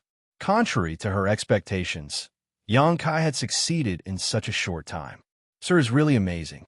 He is capable of performing feats that ordinary people can never hope to achieve. If I think back to everything he has done in the past, which of those feats were something an ordinary cultivator could have done? When she learned that he had acquired a spirit province in the 3,000 worlds, established Voidland, and brought several 100,000 people from the Star Boundary there, her admiration for him grew stronger and stronger. Over the past few years, she had cultivated extremely hard just to become one of Xianxia Paradise's inner disciples. On the other hand, Xianxia had founded a sect in the outer universe. The gap between them was apparent at a glance. She had condensed the fifth-order elements. Since entering the outer universe, she had spent most of her time journeying to Xianxia Paradise. She did not have any means to earn resources either. Therefore, it could be said that she achieved nothing for the past decade. Her strength had not grown by much either. It wasn't until she entered Xianxia Paradise that her circumstances changed for the better. Disciples from any sect had to obtain their own cultivation resources through hard work, meaning it was impossible for them to receive anything without effort. For that reason, Zhang Ruo, she had no resources available for use even after she joined Langya Paradise. After all, she was only an insignificant outer disciple at the beginning. That might be the reason why many disciples of various sects had such slow progress in their cultivation. They often had to perform various tasks for years, decades, or even longer just to build up enough merits to exchange for necessary cultivation resources. When they finished consuming these resources, they would have to continue completing tasks until they could gather all of the required open heaven element powers. If they had a sufficient supply of resources, then their speed of cultivation would surely increase significantly. After Gu Pan returned from the grand ancient ruins boundary, she sought out Zhang Ruo. She checked her aptitude and gave her some fifth-order materials. It was only then that Zhang Ruo, she finally began cultivating for real. Gu Pan was one of Langya Paradise's core disciples. Although she had condensed sixth-order elements, even she could not obtain sixth-order materials at will. After all, each sixth-order material was worth 10 or 20 million open heaven pills. These resources were treated as strategic reserves in any sect, so it was impossible to obtain them casually. It was the limit just for her to acquire fifth-order materials. Senior sister Gu has been very good to me. She told me that you helped her greatly in the grand ancient ruins boundary.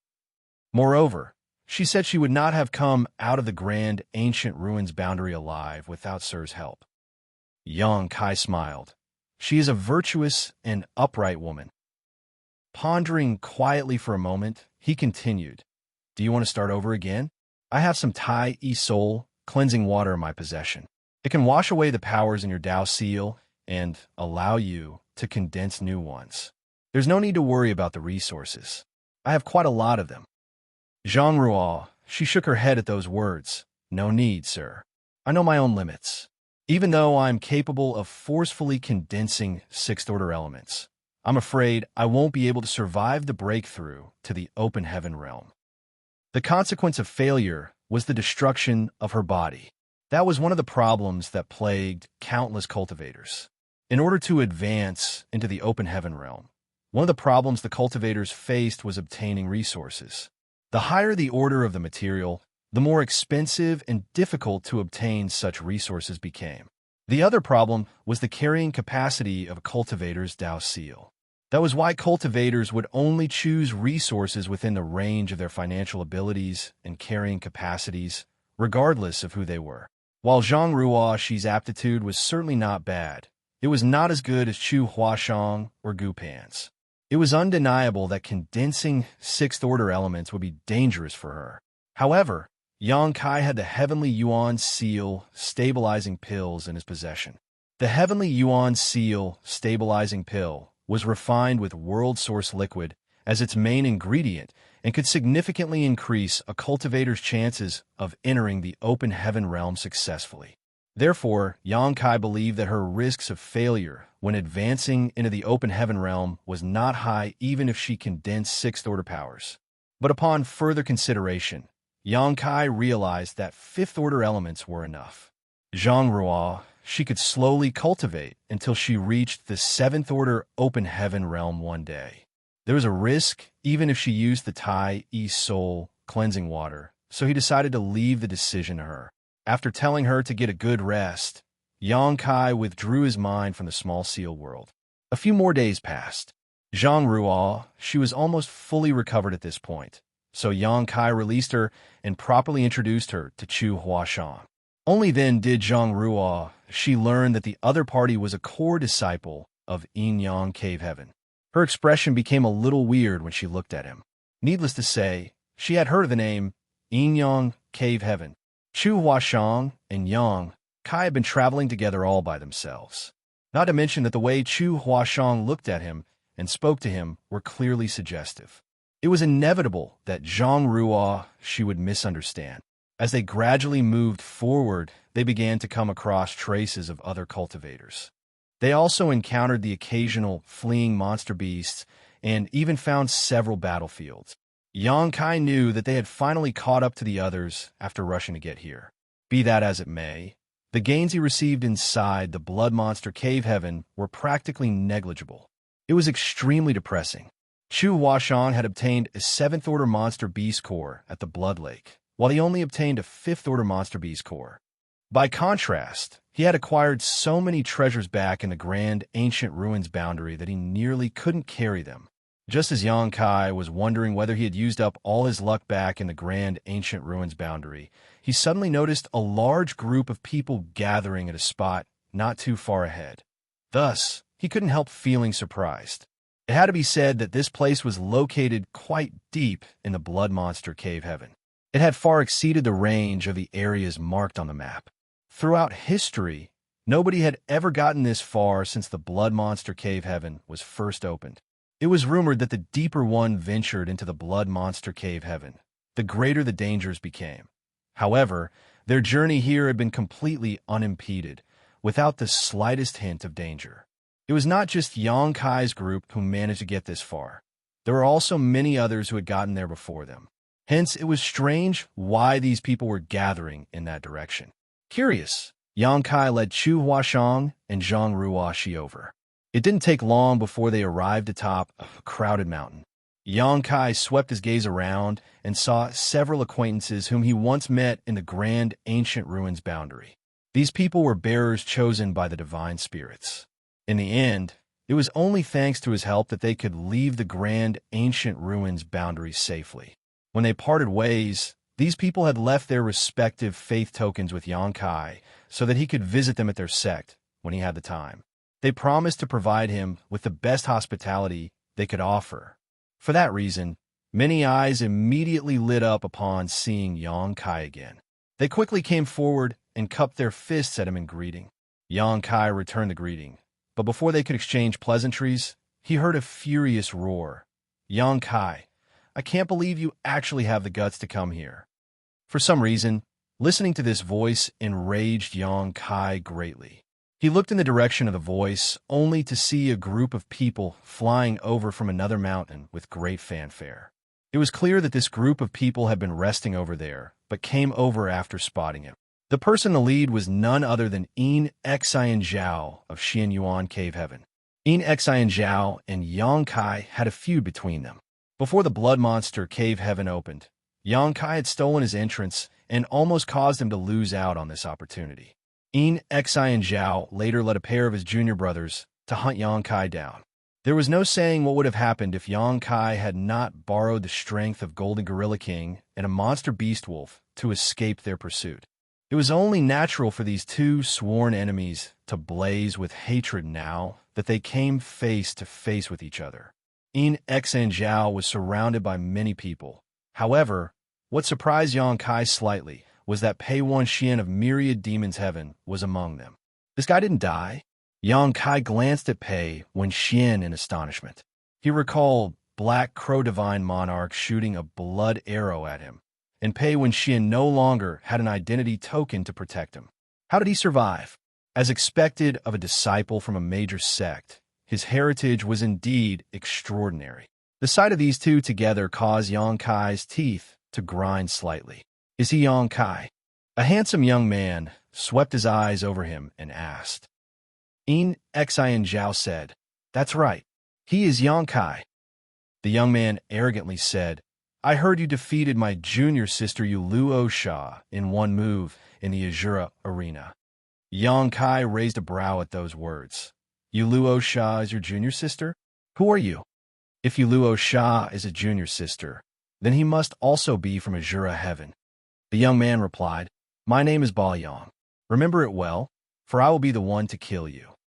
While saying so, he grinned at Yang Kai, revealing a set of white teeth. Another young man stepped forward. Brother Ba, where does your confidence come from? Yang Kai's head is mine. And you are? Yang Kai was so furious that he laughed. He had heard from Chu Huashang that many people wanted to kill him. The cave heavens and paradises had taken notice of him already, but it was inconvenient for the renowned open heaven realm masters to take direct action against him because they had their reputation and their sect's reputations to maintain. For that reason, they left this matter to their juniors. The Blood Monster Cave Heaven was undoubtedly the best place to resolve this issue. Nobody would say anything if Xianxia was killed in this place. Nevertheless, rumors were simply rumors. He never imagined that so many people would actually want to kill him as soon as he arrived at this place. It was one thing if Pei Wenxian and Xianxia wanted him dead. They had personal grudges against him after all. It was also reasonable for Ba Liang of Azura Heaven to come looking for trouble.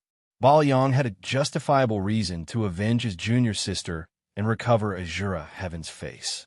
On the other hand, the last person who popped up out of nowhere was completely unfamiliar to Xianxia. Clear Mind Heaven, Xiao Kong Xian. Clear Mind Heaven. Xianxia couldn't help thinking that the name sounded familiar. After thinking carefully about it, he suddenly recalled where he heard the name before. He had met a Clear Mind Heaven disciple with the name Young Master Hai during his first time in Thousand Bird Star City. That person had been harassing Luo Hai Yi, so Xianxia taught him a little lesson. As a result, he was captured and punished by the law enforcement team of Thousand Bird Star City. The incident had enraged the proprietress so badly that she silently pursued and killed young Master Hai in the void outside the Star City. Due to this incident, Hai Ping Lu of Clear Mind Heaven joined forces with Qin Ji and the others to besiege the proprietress during Old Bai's breakthrough to the open heaven realm. Another person stepped forward and politely cupped his fist at Xianxia. Azure Nether Paradise, Yicheng here for your head, Brother Yang. Marshall Peak, Chapter 4278, Assistance. 4 cave heavens and 1 paradise. All of them wanted Xianxia to die. These were only those who openly announced their intentions. There were even more who kept silent, but watched Xianxia with great interest.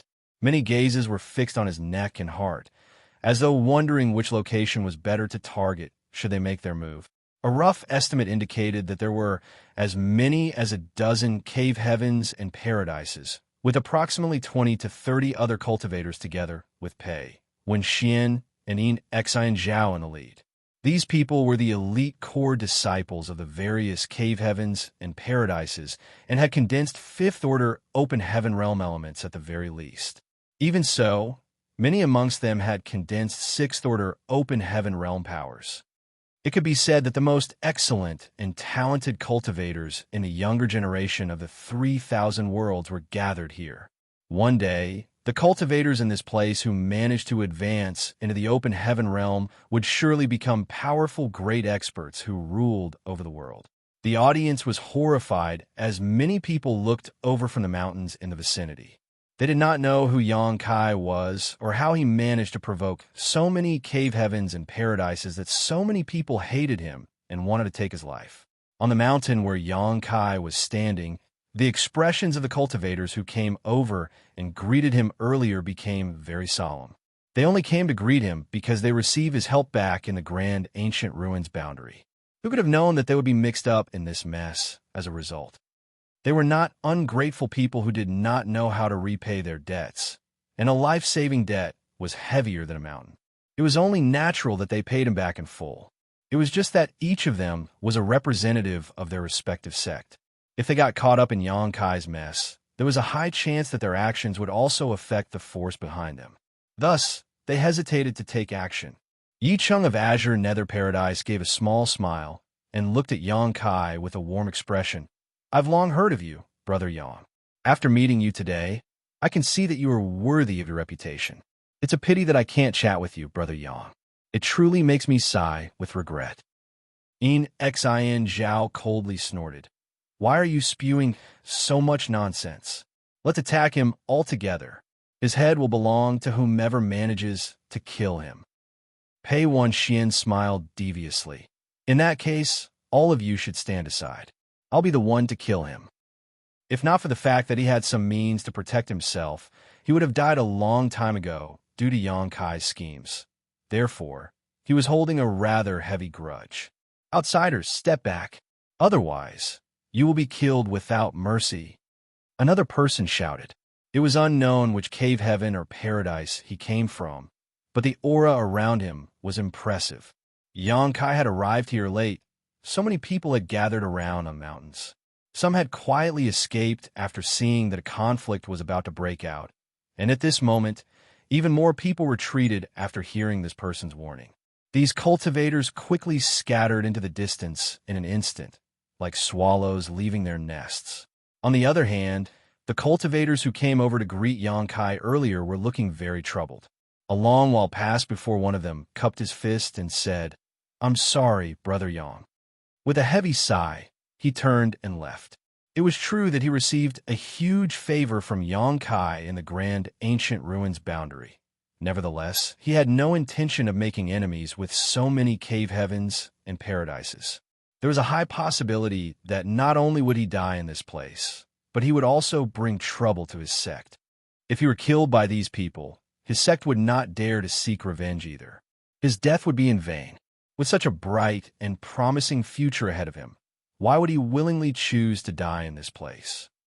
With the retreat of one person, the others also quickly followed suit, each of them apologizing in shame as they did.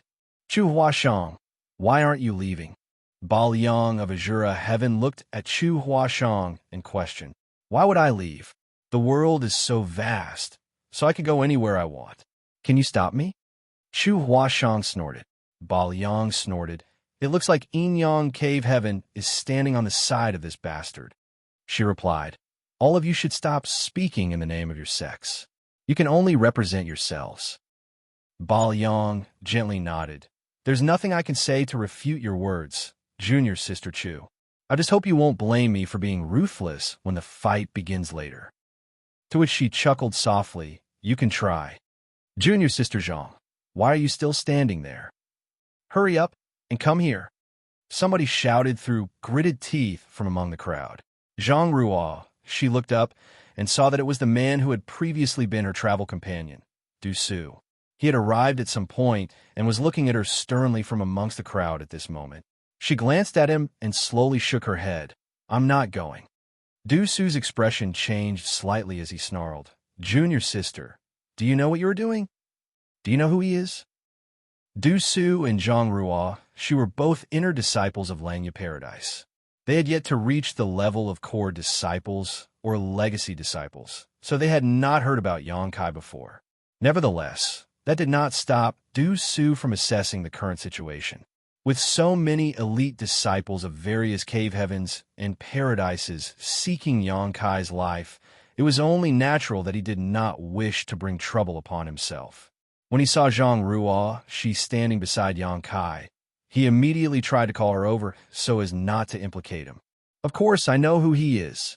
He is my life savior and benefactor. If anybody wishes to kill him, they will have to go through me first." Zhang Ruo, she raised her hand and summoned the Heaven's Order Sword, displaying a heroic demeanor. Xianxiao turned to look at Du Su. "Junior brother Du, is that your junior sister? Then, you better persuade her well. Weapons have no eyes. It will be bad if she were injured once the battle begins." Du Su cupped his fist in horror. "Please forgive me, senior brother Yin.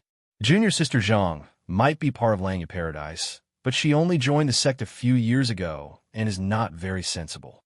However, her attitude does not represent Langya Paradise.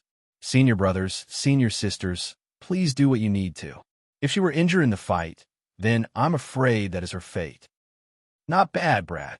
Pei Wenxian glanced at Du Su approvingly, but the depths of his eyes were overflowing with deep disdain and contempt. "She cannot represent Langya Paradise, but I can. Isn't that right?" A clear voice rang out, and a petite figure landed nearby. Zhang Ruo, she looked in that direction with an expression of pleasant surprise. "Senior Sister Gu." Du Su looked embarrassed and awkwardly cupped his fist. "Du Su greets Senior Sister Gu." The person who came was none other than Gu Pan. As a Langya Paradise core disciple, there was no denying that she could represent Langya Paradise's stance in this matter. Everybody was stunned. They did not think that another person, apart from Chu Huashang, would dare to support Xianxia at this time. One was from Yin Cave Heaven, and the other was from Langya Paradise. A mere two sects might not seem like much, but the momentum was not heading in a good direction. It was said that the major cave heavens and paradises had two opposing attitudes towards Xianxia. One side wanted to kill him as early as possible, while the other side wanted to win him over to their side. It would now seem that was indeed the case. The attitudes of those cave heavens and paradises were clearly reflected here. Tao is nature, and nature is the heart.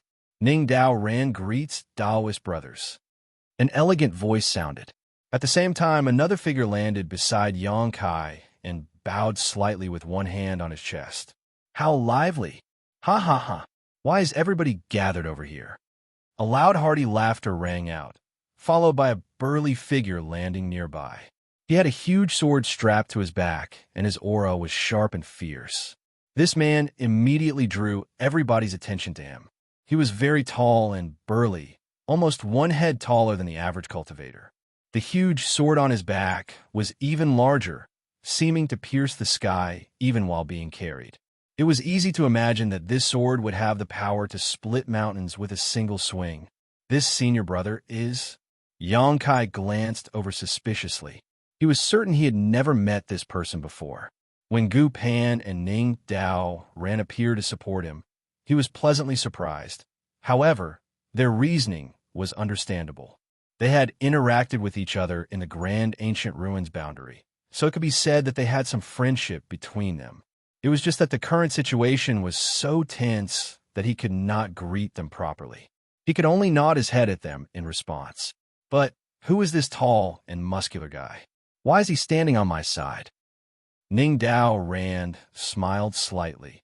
This is Wei Bu Ke of Divine Cauldron Heaven. I don't think you've met Brother Wei yet, Brother Yang. Divine Cauldron Heaven. Yang Kai immediately understood. Where is Senior Brother Su? The image of a little fatty popped into his mind. The Yuan magnetic divine bottle gourd in his possession was something the little fatty had refined for him. Wei Bu Ke said, Junior Brother Su is busy and could not participate in the Blood Monster Cave Heaven. Nevertheless, before I left, he told me to thank you on his behalf should I meet you in the Blood Monster Cave Heaven. Little Brother Yang. Yang Kai replied, Senior Brother Su is too kind. Xianxia's expression turned dark. Wei Bu Ke, why is Divine Cauldron Heaven meddling in this matter and not focusing on artifact refining? It's bad enough that Divine Cauldron Heaven is meddling in this matter. I can't believe they are opposing us. This is outrageous. Wei Bu Ke tilted his head to the side and picked his nose with a finger. Flicking a booger in Xianxia's direction, he said, Is Divine Cauldron Heaven only capable of artifact refining? So what if I want to meddle in this matter? Not only is Divine Cauldron Heaven choosing to meddle, but people from True Martial Cave Heaven are choosing to meddle too. He then turned to the side and shouted impatiently, Lin Feng, you're already here. Why are you hesitating like a little girl? Hurry up and get out here. A handsome man with a face like a jade crown coldly snorted from among the crowd in the distance and walked in this direction, snarling while walking, Wei Bu Ke, if you dare to utter just a single rude word again, I will knock out all your teeth. Wei Bu Ke laughed heartily. You'll get the chance. We should find a time to spar together next time. We'll see who knocks out whose teeth. Lin Feng coldly snorted and came to stand beside Yang Kai in a few steps. Yang Kai's heart warmed slightly and cupped his fist. Yang Kai greets senior brothers and senior sisters. Many thanks for your help.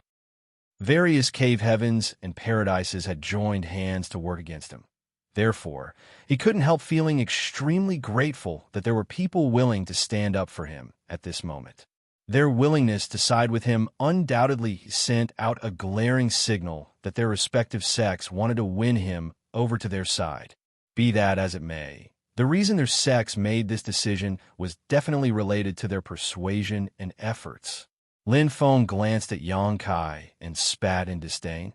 Even women are capable of protecting you. It makes no sense for men to do any less than them. What do you mean by women? Chu Huashang immediately became unhappy. Lin Feng, you better watch your words. Lin Feng turned his head to the side and feigned ignorance. On the opposite side, the expressions of Xianxia and the others turned ugly. At first, there were only Chu Huashang and Gu Pan, but now there was also Ning Dao Ran, Wei Bu Ke, and Lin Feng. Although there was a huge contrast in numbers still, it would be troublesome to actually attack them. Aside from Zhang Ruo Shi, who they considered insignificant, the others would be very difficult to deal with. Martial Peak, Chapter 4279, Cloud-Piercing Arrow. After pondering for some time, Xianxia finally spoke up. Senior brothers, the 36 cave heavens and 72 paradises have always been intricately linked and connected since ancient times. Why damage our relations for this? I ask that you retreat as a favor to this Yin. Weibuke smiled. What if I refuse to retreat? Xianxia replied grimly. Although you are talented people, senior brothers, you are few in numbers. If it really came down to a fight, are you sure you can protect that bastard surnamed Yang? Weibuke frowned slightly. As one of Divine Cauldron Heaven's core disciples, he did not fear these people, but if it really came down to a fight, the opposing side only needed to send somebody to keep him busy. The same held true for the others. It could be said that the opposing party would only need to send out a small group of people to distract them, while the others continued to besiege Yang Kai. Even if Yang Kai is extremely powerful, it will be hard for him to survive this calamity. The best outcome of the moment is if he escapes immediately. But he turned to look at Yang Kai and saw that the latter was perfectly calm. Despite being watched by so many great talents of the same generation, Yang Kai showed not the slightest hint of fear. He has no intention of escaping. Truly admirable. Weibuke had heard about Yang Kai from Suzhun, so he knew that he was very strong. It was just that he had never seen Yang Kai in action before. He did not believe that Yang Kai could turn the current situation around all on his own. If it comes down to a fight, I'm afraid things will end badly for Yang Kai. You want to compete with numbers? A furious roar rang out. Do you think nobody from Firston is here? Following the appearance of that voice, a chubby fatty ran over from a great distance. He had a kitchen knife in his hand and an apron tied around his waist. The apron was covered in grease stains, and the word butcher was written in large characters across it. He looked like a chef who just came right out of a kitchen, and it really was none other than the chef. Yang Kai's eyes lit up. I can't believe Chef is here too. Chef rushed over aggressively, the fats on his face jiggling with every movement as he called out, Don't worry, brat. Just see what I can do. Then he raised his hand and shot out an arrow into the sky. A sharp piercing sound entered their ears. He shouted vigorously, one cloud-piercing arrow, calling upon a 1,000-man army. He did not summon thousands of troops, of course. Be that as it may, the accountant, Lang Qing-shan, and the others quickly appeared right behind him. When the entrances to the Blood Monster Cave Heaven first appeared, Yang Kai had stolen many of Xian Yuan Cave Heaven's entrances and sent his subordinates into the Blood Monster Cave Heaven instead. After Yang Kai entered the Blood Monster Cave Heaven, he parted ways with the rest of them. The people gathered in this place were not many. There were only 10 or so of them. Another 10 or so were nowhere to be seen. They were probably not in the vicinity. The Blood Monster Cave Heaven covered a vast area after all. Not everybody would travel in this direction. The accountant glanced sideways at Yang Kai through his triangular eyes and muttered under his breath, Brat, why do you have to cause trouble wherever you go? Yang Kai said, It's not that I like to cause trouble. On the contrary, trouble likes to come knocking on my door. What can I do?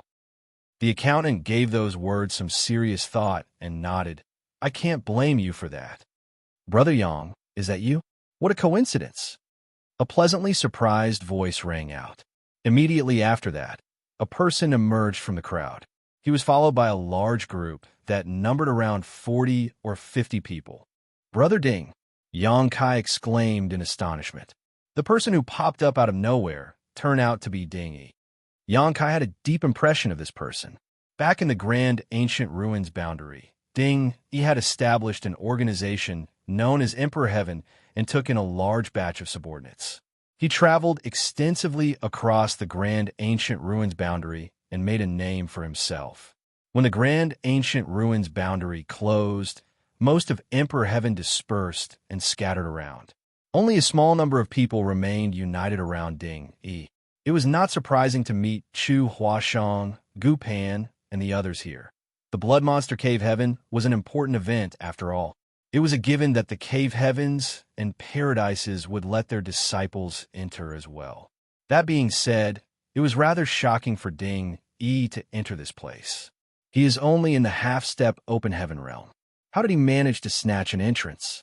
Not to mention, there are so many people following behind him. It's been many years since we last met, Brother Yang. Have you been well? Ding Yi roared with laughter. His posture was arrogant, almost as if he was not bothered by all the disciples from the major sects on the opposite side. Yang Kai smiled. Brother Ding, your bearing is as imposing as usual. Xianxia was furious as he roared. Where did these ways come from? How dare they jump out and embarrass themselves? Get lost. He had been incredibly upset by the sudden appearance of Gu Pan, Ning Dao Ran, Weibu Ke, and the others in support of Yang Kai. Unfortunately, there was nothing he could do as their strengths and statuses were all similar. On the other hand, he could tell at a glance that Ding Yi did not have much of background. How dare he meddle in this affair? He does not know his place. While snapping, Xianxia raised a hand and shot a stream of light in Ding Yi's direction. Although it was a casual blow, his strength was extraordinary. The power behind this stream of light was absolutely shocking, and all the people gathered around the mountain peaks in the vicinity were horrified by the sight, secretly thinking to themselves, as expected of a core disciple from Xianyuan Cave Heaven, they would find it difficult to defend themselves, even though it was just a casual blow. Out of all the cultivators present, 90% would be killed within 10 moves if they fought Xianxia one-on-one. His attack was also intended as a warning to the others, lest more and more people popped up again, creating an unending cycle. Ding Yi, however, burst out laughing. Raising his hand into the air, he summoned a blade. I was just wondering about the abilities of a Cave Heaven disciple. His blade came slashing down. The flames wrapped around the blade swept upward and transformed into a stream of light that easily cut down Xianxia's attack. The disciples of the various Cave Heavens and Paradises were shocked by the sight. They initially assumed that Xianxia's attack would cause Ding Yi to panic, even if it could not kill the latter. Who could have known that the other party was so powerful? Ding Yi easily stopped Xianxia's attack, but that was not all. After destroying that stream of light, Ding Yi's flame blade did not stop swinging, and he shouted loudly. Receiving without returning is impolite.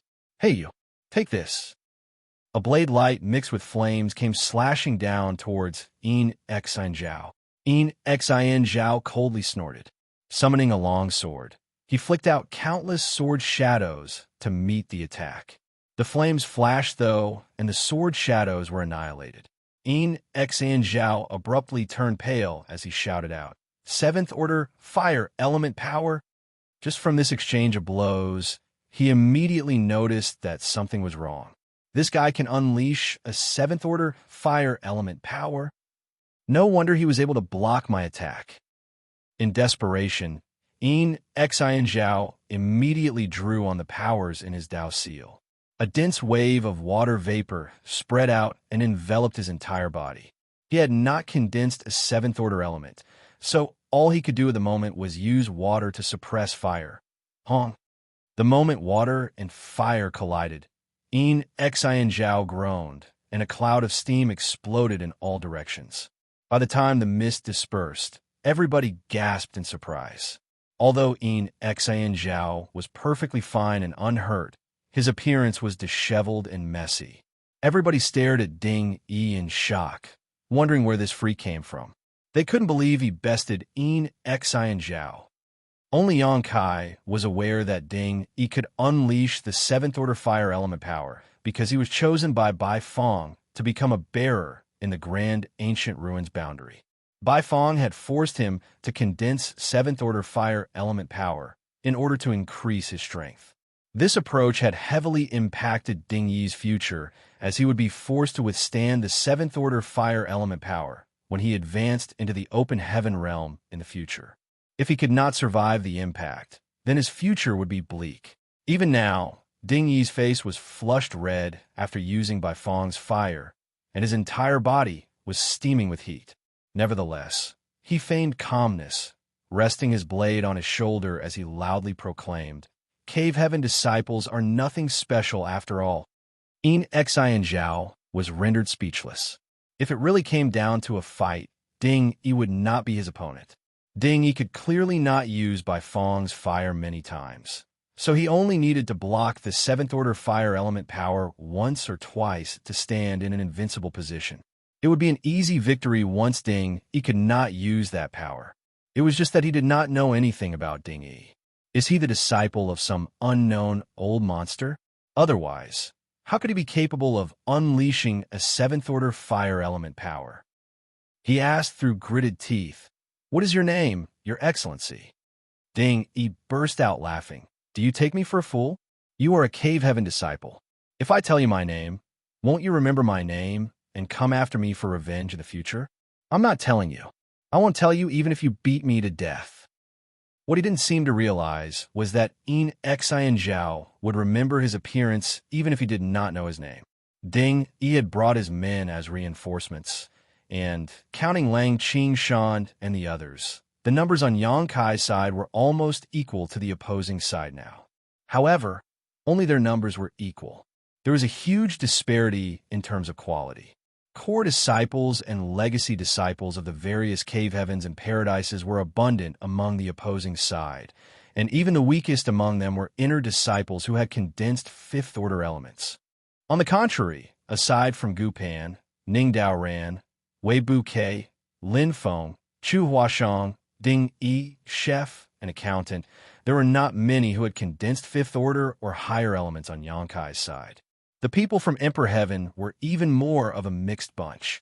Yang Kai was not afraid of anyone in a one-on-one fight, but there was a problem now.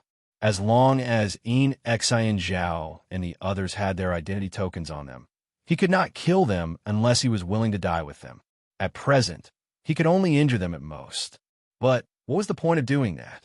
That was why it was hard to tell who would win and who would lose if it actually came down to a fight. The scene was tense.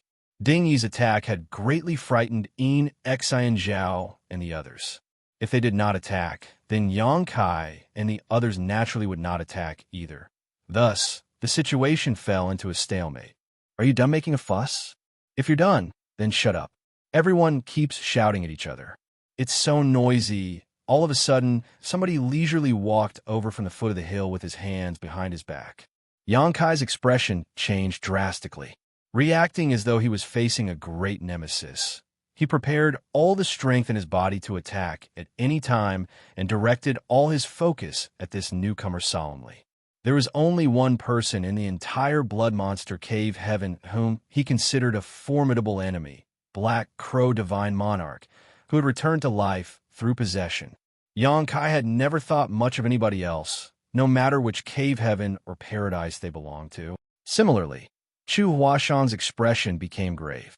On the opposite side, Pei Wenxian narrowed his eyes and inconspicuously took a few steps back. He had suffered badly at the hands of Black Crow Divine Monarch previously. In addition, his identity token had been destroyed. If Black Crow Divine Monarch attacked him once more, he would be powerless to resist. So upon hearing Black Crow Divine Monarch's voice, he immediately began to consider whether he should flee. "Now who the hell are you? How dare you speak so arrogantly?" Xianxia had nowhere to vent the rage in his heart. Just as he was about to deal with Yang Kai, various people had popped up one after another to get in his way. Ding Yi's sudden appearance had also caused him to fall into such a disheveled state, losing a great deal of face. And now, another unknown nobody had emerged. This series of happenings made him incredibly angry. It felt as though the entire world was looking down on him. Martial Peak, Chapter 4280, Blood Monster Divine Palace. Xianxia had never been to the Blood Lake, so he did not know about Black Crow Divine Monarch or the latter's strength. Although Pei Wenxian was aware, he did not think to warn Xianxia for some reason. Most likely, he was racking his brains and single-mindedly thinking of ways to protect himself. A cultivator approached Xianxia and whispered something in his ear, causing the murderous intent in Xianxia's eyes to flare brightly. A great thousand bloodland disciple? How dare a disciple of a trivial second-class great force utter such arrogant words in this place? Scram! Black Crow Divine Monarch had possessed the body of Zhou Yi from Great Thousand Bloodland. It was obvious that the person who whispered in Xianxiao's ear earlier had recognized the former's appearance. Black Crow Divine Monarch turned to look in that direction and grinned meaningfully. "What did you say, boy? I dare you to repeat those words again." Xianxiao was further enraged and snapped. "If you dare act disrespectful again, I'll take your dog life." Black Crow Divine Monarch nodded repeatedly. "It has been many years since this monarch appeared in the world. I was not aware that young people were so bold nowadays." While chuckling to himself, he raised a hand and pointed in Xianxiao's direction. Xianxiao originally did not think much of Black Crow Divine Monarch, as, in his eyes, the other party was just a disciple from a second-class great force. There was no need for him to take notice of the other party. Even if he killed the other party here for irritating him, Great Thousand Bloodland would not dare to make a single complaint. However, Xianxiao suddenly felt that something was wrong when Black Crow Divine Monarch pointed at him, and a suffocating aura of death suddenly enveloped him. A small crimson point of light appeared in Xianxiao's vision and rapidly magnified in front of him. It obscured his vision and flooded his other senses. Before he could realize what was happening, he suddenly heard the sound of something shattering coming from his waist. The identity token hanging on his belt suddenly crumbled to dust. Amidst the cloud of dust, a stream of light burst out and slashed towards the crimson light. The crimson light broke apart, but the stream of light did not lose its momentum and crashed towards Black Crow Divine Monarch. Black Crow Divine Monarch had suffered badly due to a similar incident before. Back at the palace in the middle of the lake, he had been sliced in two by Pei Wenxian's identity token. So how could he be unprepared now? After unleashing his attack, Black Crow Divine Monarch kicked off slightly and floated backwards. At the same time, he left a blood shadow that looked exactly like him in the place where he was standing before. The blood shadow was almost like a soul clone. Its aura was no different from his.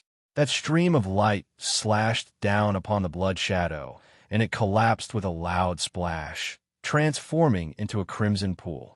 The stench of blood permeated the air. After slashing down this blood shadow, the stream of light dissipated. The entire place went dead silent. Only Yang Kai, Pei Wenxian, and Chu Huashang were mentally prepared for this situation. All the remaining people stared at Black Crow Divine Monarch in shock, regardless of which sect they came from. Their eyes were filled with horror. Xianxiao was also as pale as a piece of paper. Even now, he was completely clueless about the situation. All he knew was that the identity token his master had painstakingly created for him had been activated and his protective charm had been up. The identity token he carried would only activate automatically at times where his life was in danger. In other words, he would be a corpse by now if not for the protection of that stream of light. What just happened? His thoughts were all over the place. Are all the Cave Heaven and Paradise disciples so shameless nowadays? How boring. Black Crow Divine Monarch shook his head. He had tried to kill Pei Wenxian before, but failed, and now he once again failed to kill Xianxiao. It was all because his attacks were blocked by the divine ability released by their identity tokens. He turned to look at Yang Kai with a smile. These kids are so much weaker than you. There were so many talented young people present, but the only person that interested him was Yang Kai. Only Yang Kai was capable of actually fighting him and surviving despite being pursued over 10,000 kilometers. Yang Kai coldly snorted in response. Who are you? Xianxiao no longer dared to underestimate Black Crow Divine Monarch. Somebody who could nearly kill him in a single move could not have been nurtured by Great Thousand Bloodland.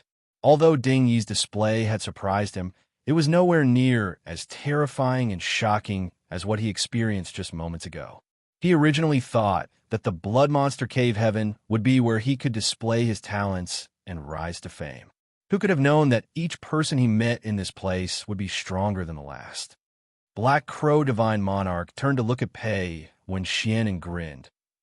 Who's this monarch? Why don't you ask your companion? If it was someone else speaking such words, they wouldn't hold much weight, but after his little display, Black Crow Divine Monarch certainly had such capital.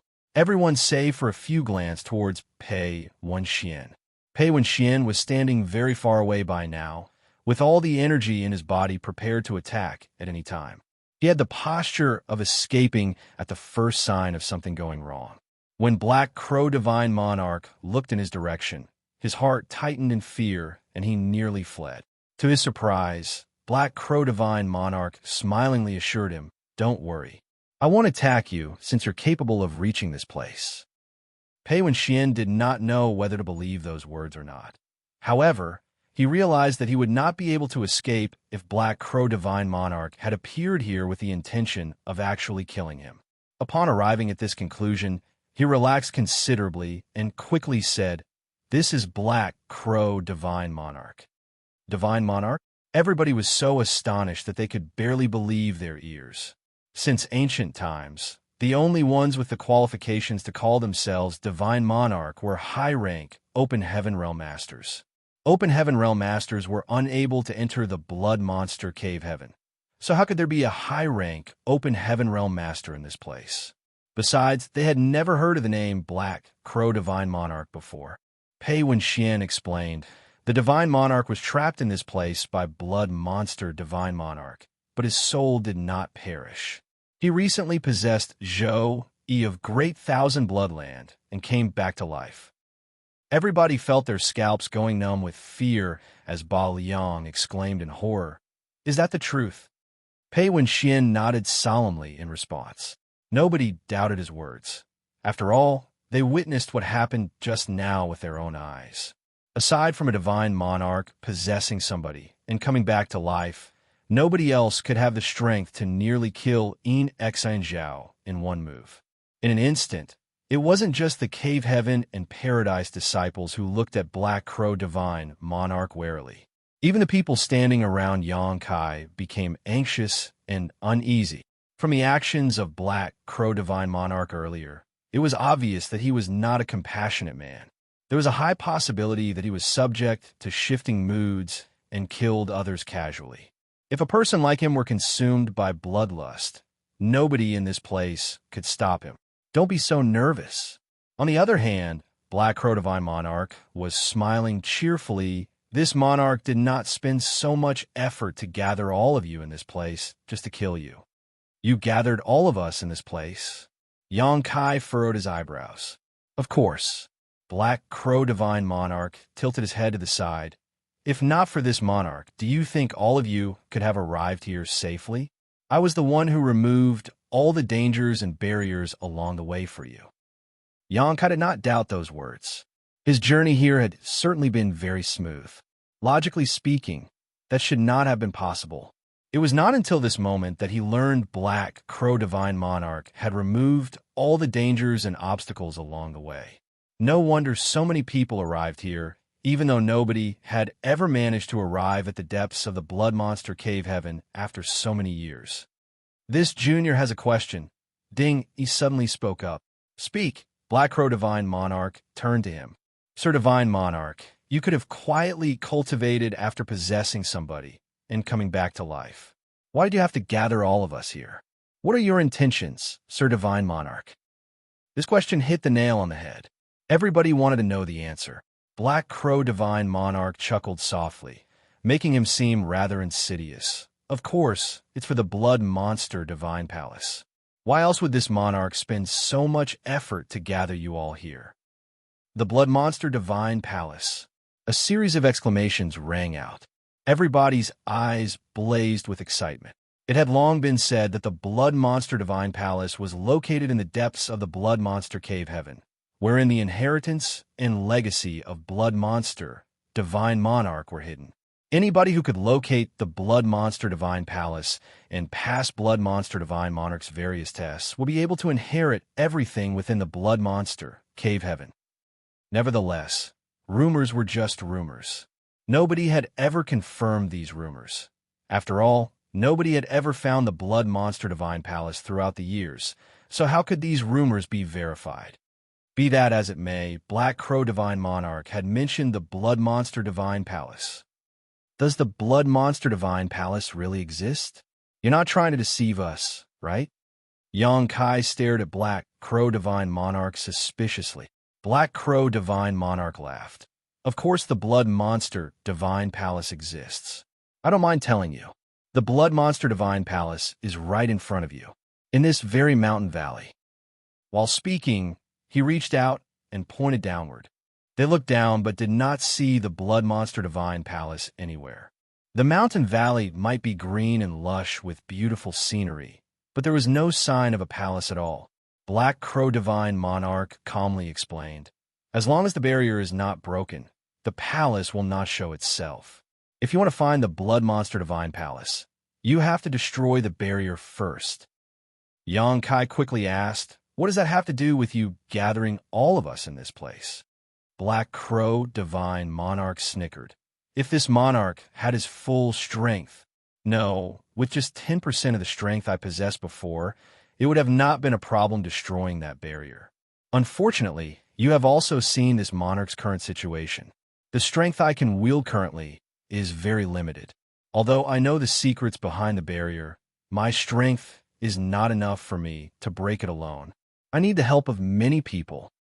Upon hearing those words, everybody understood the situation. They finally knew why Black Crow Divine Monarch had gathered so many people in this place. It was not rare to see barriers like this, which required the joint efforts of many people to destroy. Therefore, there was nothing strange about his words. There's one more thing. Black Crow Divine Monarch's expression became a little solemn. There is probably a monster beast protecting the palace, and if this monarch's guess is correct, it is a 7th Order monster beast.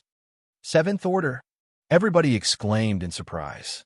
All of them had killed some monster beasts during their travels, so they each had a rough idea of the strength of these monster beasts. A 5th Order monster beast was roughly equivalent to a half-step open heaven realm master. On the other hand, a 6th Order monster beast was as strong as a low-rank open heaven realm master at the very least. Wouldn't that mean that a 7th Order monster beast could exert the strength of a mid-rank open heaven realm master? Who among all the people present could resist such a monster beast? Even Black Crow Divine Monarch himself could not win against it in his current state. You are unable to detect the existence of the monster beast because it is sleeping at the moment. However, it will awaken once we begin breaking the barrier. That's why this monarch doesn't just need some people to help him break the barrier. I also need some people to help fend off the 7th Order monster beast. Are you insane? Xianxia jokingly asked.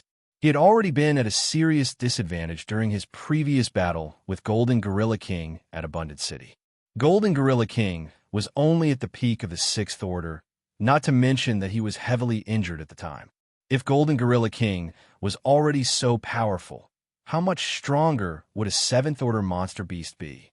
With their current strength, meeting a 7th Order monster beast was no different from courting death. Martial Peak, Chapter 4281, Discussing Terms. Black Crow Divine Monarch laughed. A 7th Order monster beast might be extraordinary, but it's been asleep for a very long time. It is unknown how much strength it can exert at the moment. Every one of you are the elite disciples of Major Sex. I'm sure it won't be a problem if you join forces and work together to fight it.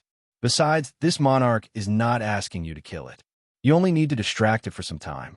Once we enter the Blood Monster Divine Palace after the barrier is broken, what can that 7th Order monster beast do to us?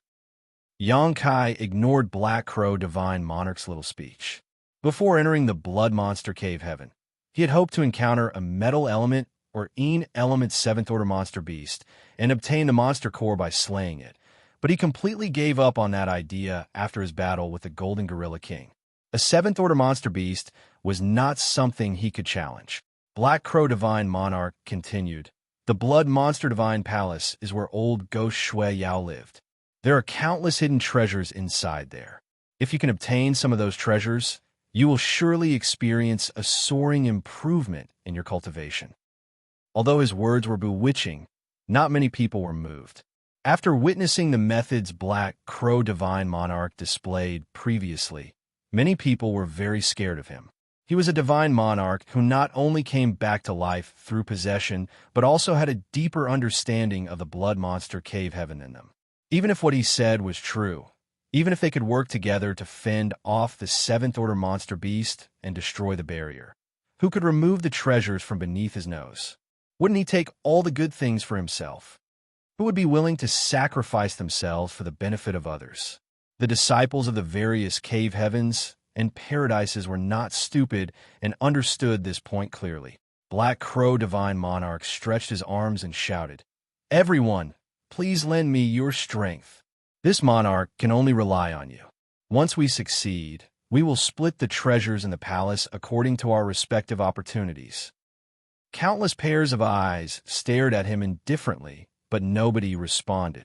Xianxia sneered, "Black Crow Divine Monarch, I'm afraid you took the wrong approach by trying to borrow our strength to open the Blood Monster Divine Palace. I suggest you give up on that idea as soon as possible." Black Crow Divine Monarch looked around after hearing those words. This monarch is being sincere.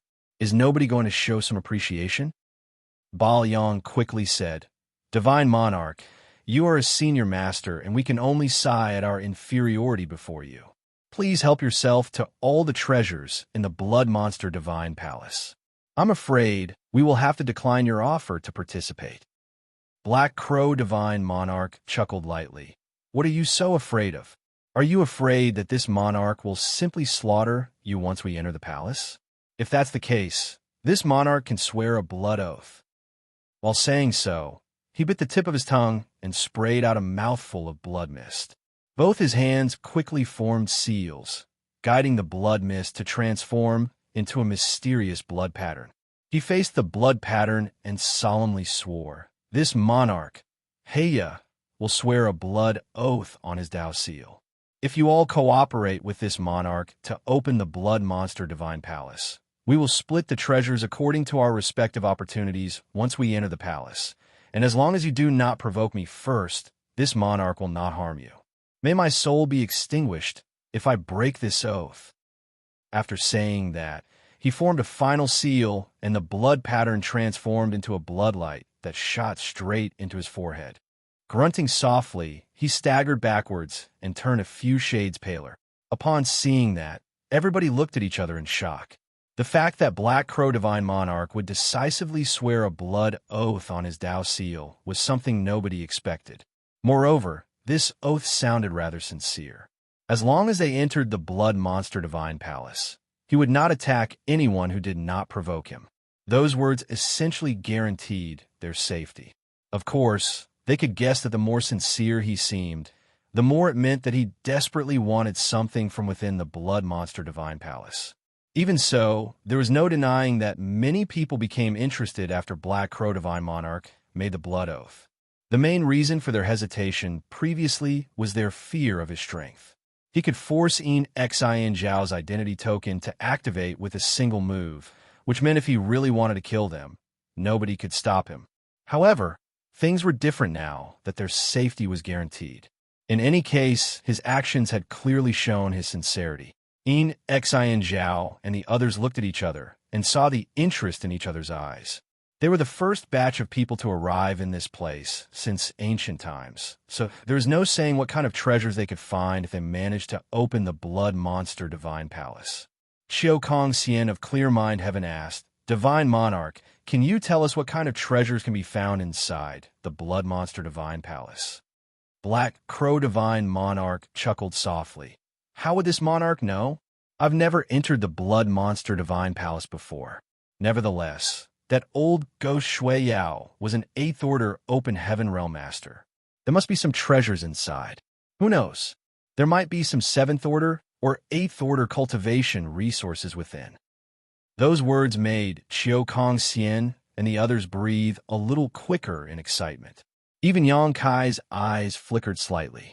Although he could not let his guard down around Black Crow Divine Monarch, he desperately needed 7th Order metal and element resources. If there really were 7th Order or 8th Order resources inside, then he had to try his luck no matter what. Even though those thoughts swirled in his heart, Xianxia revealed nothing on the surface. Bao Yang considered for a moment before he gritted his teeth and said, "Nothing ventured, nothing gained. How can this Ba back down after coming here? Sir Divine Monarch, this Bao Yang is willing to lend you a hand no matter what the others may choose." "Good. Very good. Boy, you're not bad." Black Crow Divine Monarch looked at Bao Yang approvingly. Xiao Kong Xian said, "There's no reason for me to refuse if Brother Ba agrees." Yi Chung of Azure, Nether Paradise, smilingly chimed in. "This Yi will lend a hand too." As soon as these people expressed their stance, more people immediately expressed their willingness to help Blood Monster Divine Monarch break the barrier. Even so, there were also some cultivators who realized that their strength was inferior to others present. After hesitating for some time, one of them cupped his fist and said, "Sir Divine Monarch, please forgive us. Our strength is lacking, and I'm afraid we won't be of much help even if we joined you. We will take our leave now."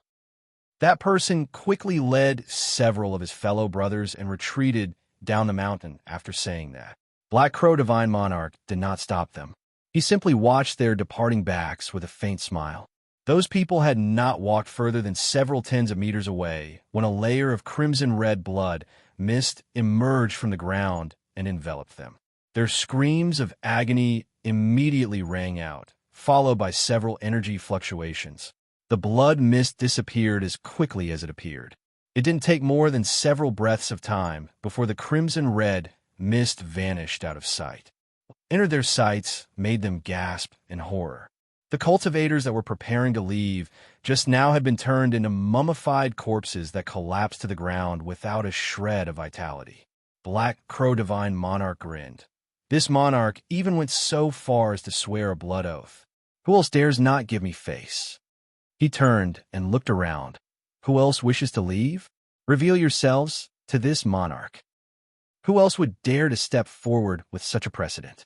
Even though those people died a horrible death right in front of them, nobody had noticed when Black Crow Divine Monarch made his move. It was only natural that nobody wanted to follow their footsteps.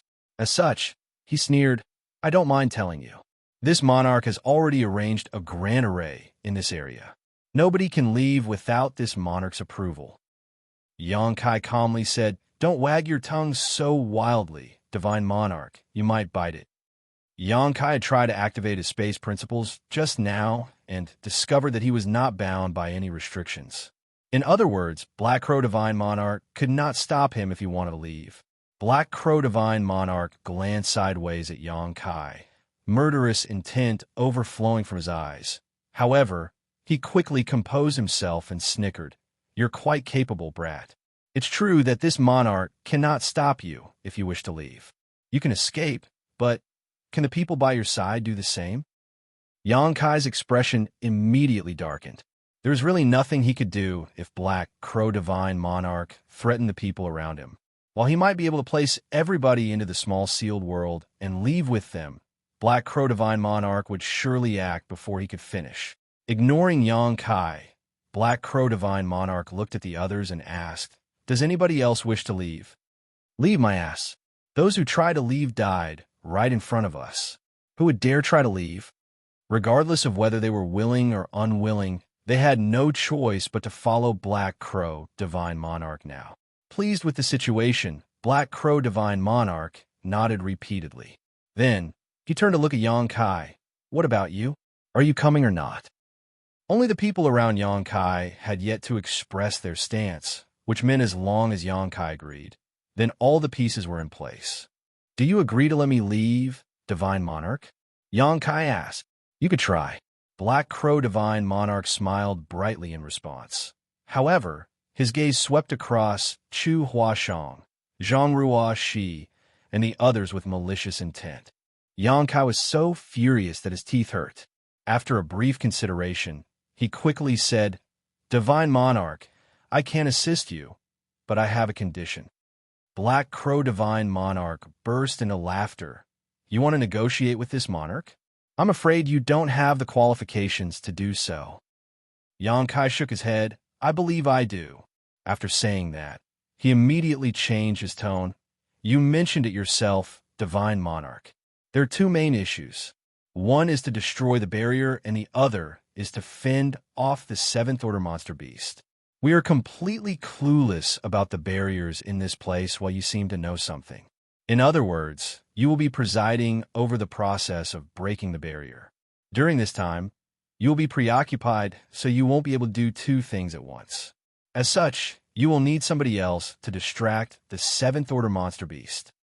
So what? Black Crow Divine Monarch looked over calmly. Xianxia said, You know the ferocity of a seventh order monster beast. Out of everybody here, I'm the only one who stand a fighting chance against it. Who else can fight a seventh order monster beast? Black Crow Divine Monarch snorted. Many of those little ones have those nameplates. When they are in grave danger, the divine abilities within the nameplates will automatically be activated. Forget keeping the seventh order monster beast occupied. Even killing it won't be an issue. Xianxia said, They will need to be in grave danger for that to happen. Do you think they will intentionally place themselves in grave danger and use up the divine abilities in their identity tokens? Why fool yourself, Divine Monarch? These people are unreliable. You know you can only rely on me to distract the seventh order monster beast. You've seen what I can. At this point, Xianxia frowned and murmured, No. Were you waiting for me, Divine Monarch? Xianxia suddenly recalled that Black Crow Divine Monarch arrived here a long time ago. However, it was not until he arrived here that the latter leisurely showed up. It was clear Black Crow Divine Monarch was waiting for him. Upon understanding this point, Xianxia immediately realized something else. This old ghost planned to use me to hold off that seventh order monster beast from the start.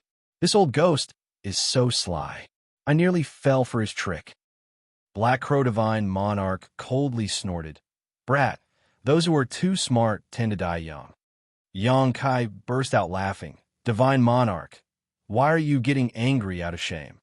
Since Black Crow Divine Monarch had planned for him to distract the seventh order monster beast in the first place, there was no reason to be reserved, so Xianxia immediately asked, Do you think I have the right to negotiate with you now, Divine Monarch?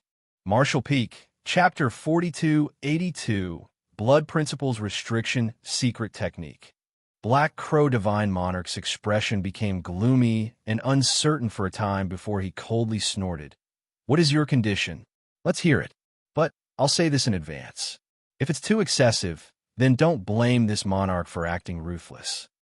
Don't worry, Divine Monarch. My condition is not excessive. Xianxia smiled brightly. I only need a seventh order metal or element material. Upon hearing those words, Black Crow Divine Monarch shook his head so hard that it rattled. I don't have any. Xianxia said, Divine Monarch, how can you be so unreasonable? You are a high-rank open heaven realm master who came back to life through possession. Although seventh order materials are valuable, this should not be a problem for you, right? Don't you have any kind of legacy?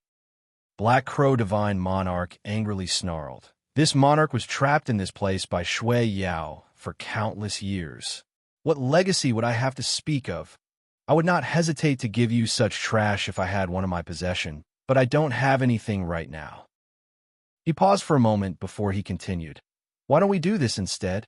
Help me open the Blood Monster Divine Palace, and if I find what you need inside, this monarch will deliver it to you. I'm sure there are some seventh order materials inside the Blood Monster Divine Palace.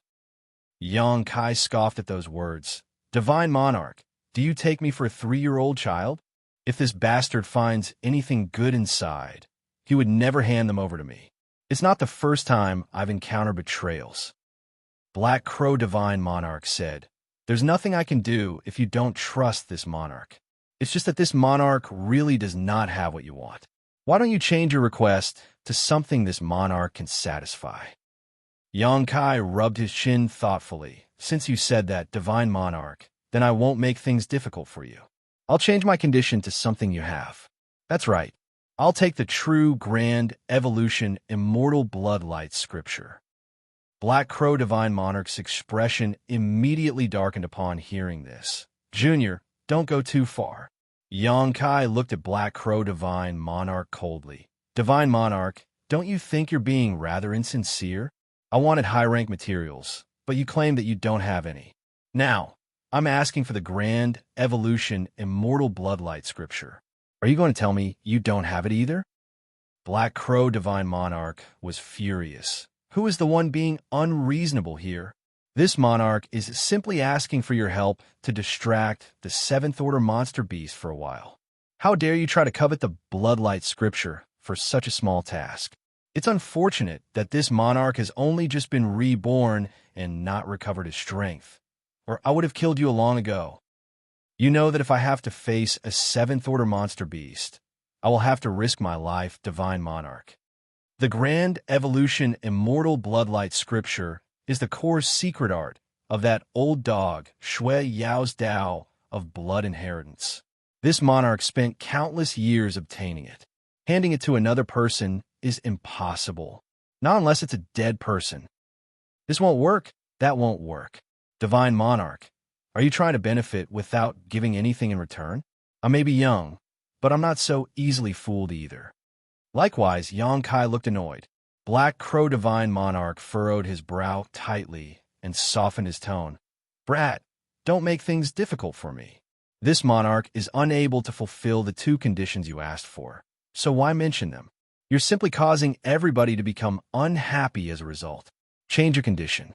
This monarch will not refuse you if it is within my abilities to satisfy you. Really? Xianxia raised his eyebrows. Black Crow Divine Monarch arrogantly said, Of course. This monarch will not deceive a junior like you.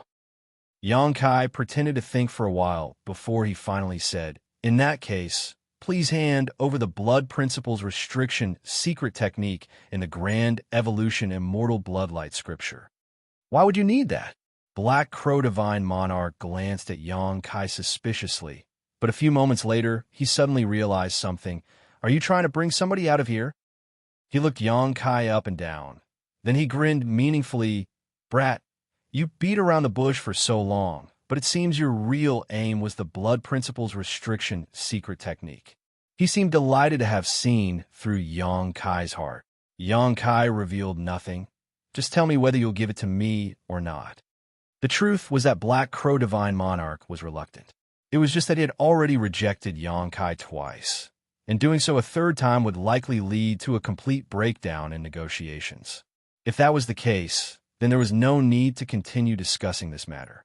Besides, the blood secret technique was not related to the core of the Bloodlight scripture, even though it was part of it. There was no need to worry about Xianxia deducing the rest of the Bloodlight scripture from this derivative technique. Thus, he immediately nodded. This monarch can agree to this condition. Black Crow Divine Monarch agreed so readily that Xianxia couldn't help feeling uneasy, so he frowned and said, Divine Monarch, don't try to deceive me. I've also comprehended a bit of the Bloodlight scripture myself, so I'll know whether those secret techniques are real or fake. If you dare to play tricks on me, don't blame this junior for turning around and betraying you. Black Crow Divine Monarch coldly snorted. Rest assured, this monarch made a promise to you. I will not cheat. Why do you need to be so suspicious, brat? While saying so, he took out a jade slip.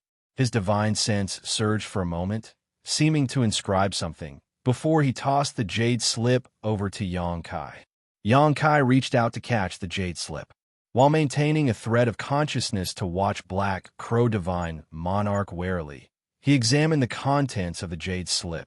If not for the experience at the Blood Lake, Xianxia would not have been able to determine the authenticity of the information contained within the jade slip. Fortunately, he had comprehended several chapters of the Bloodlight scripture previously and did not find any flaws after he carefully examined the secret technique in the jade slip. The Blood Principles Restriction secret technique was not hard to undo. The only issue was that he needed to consume some of his own blood chi.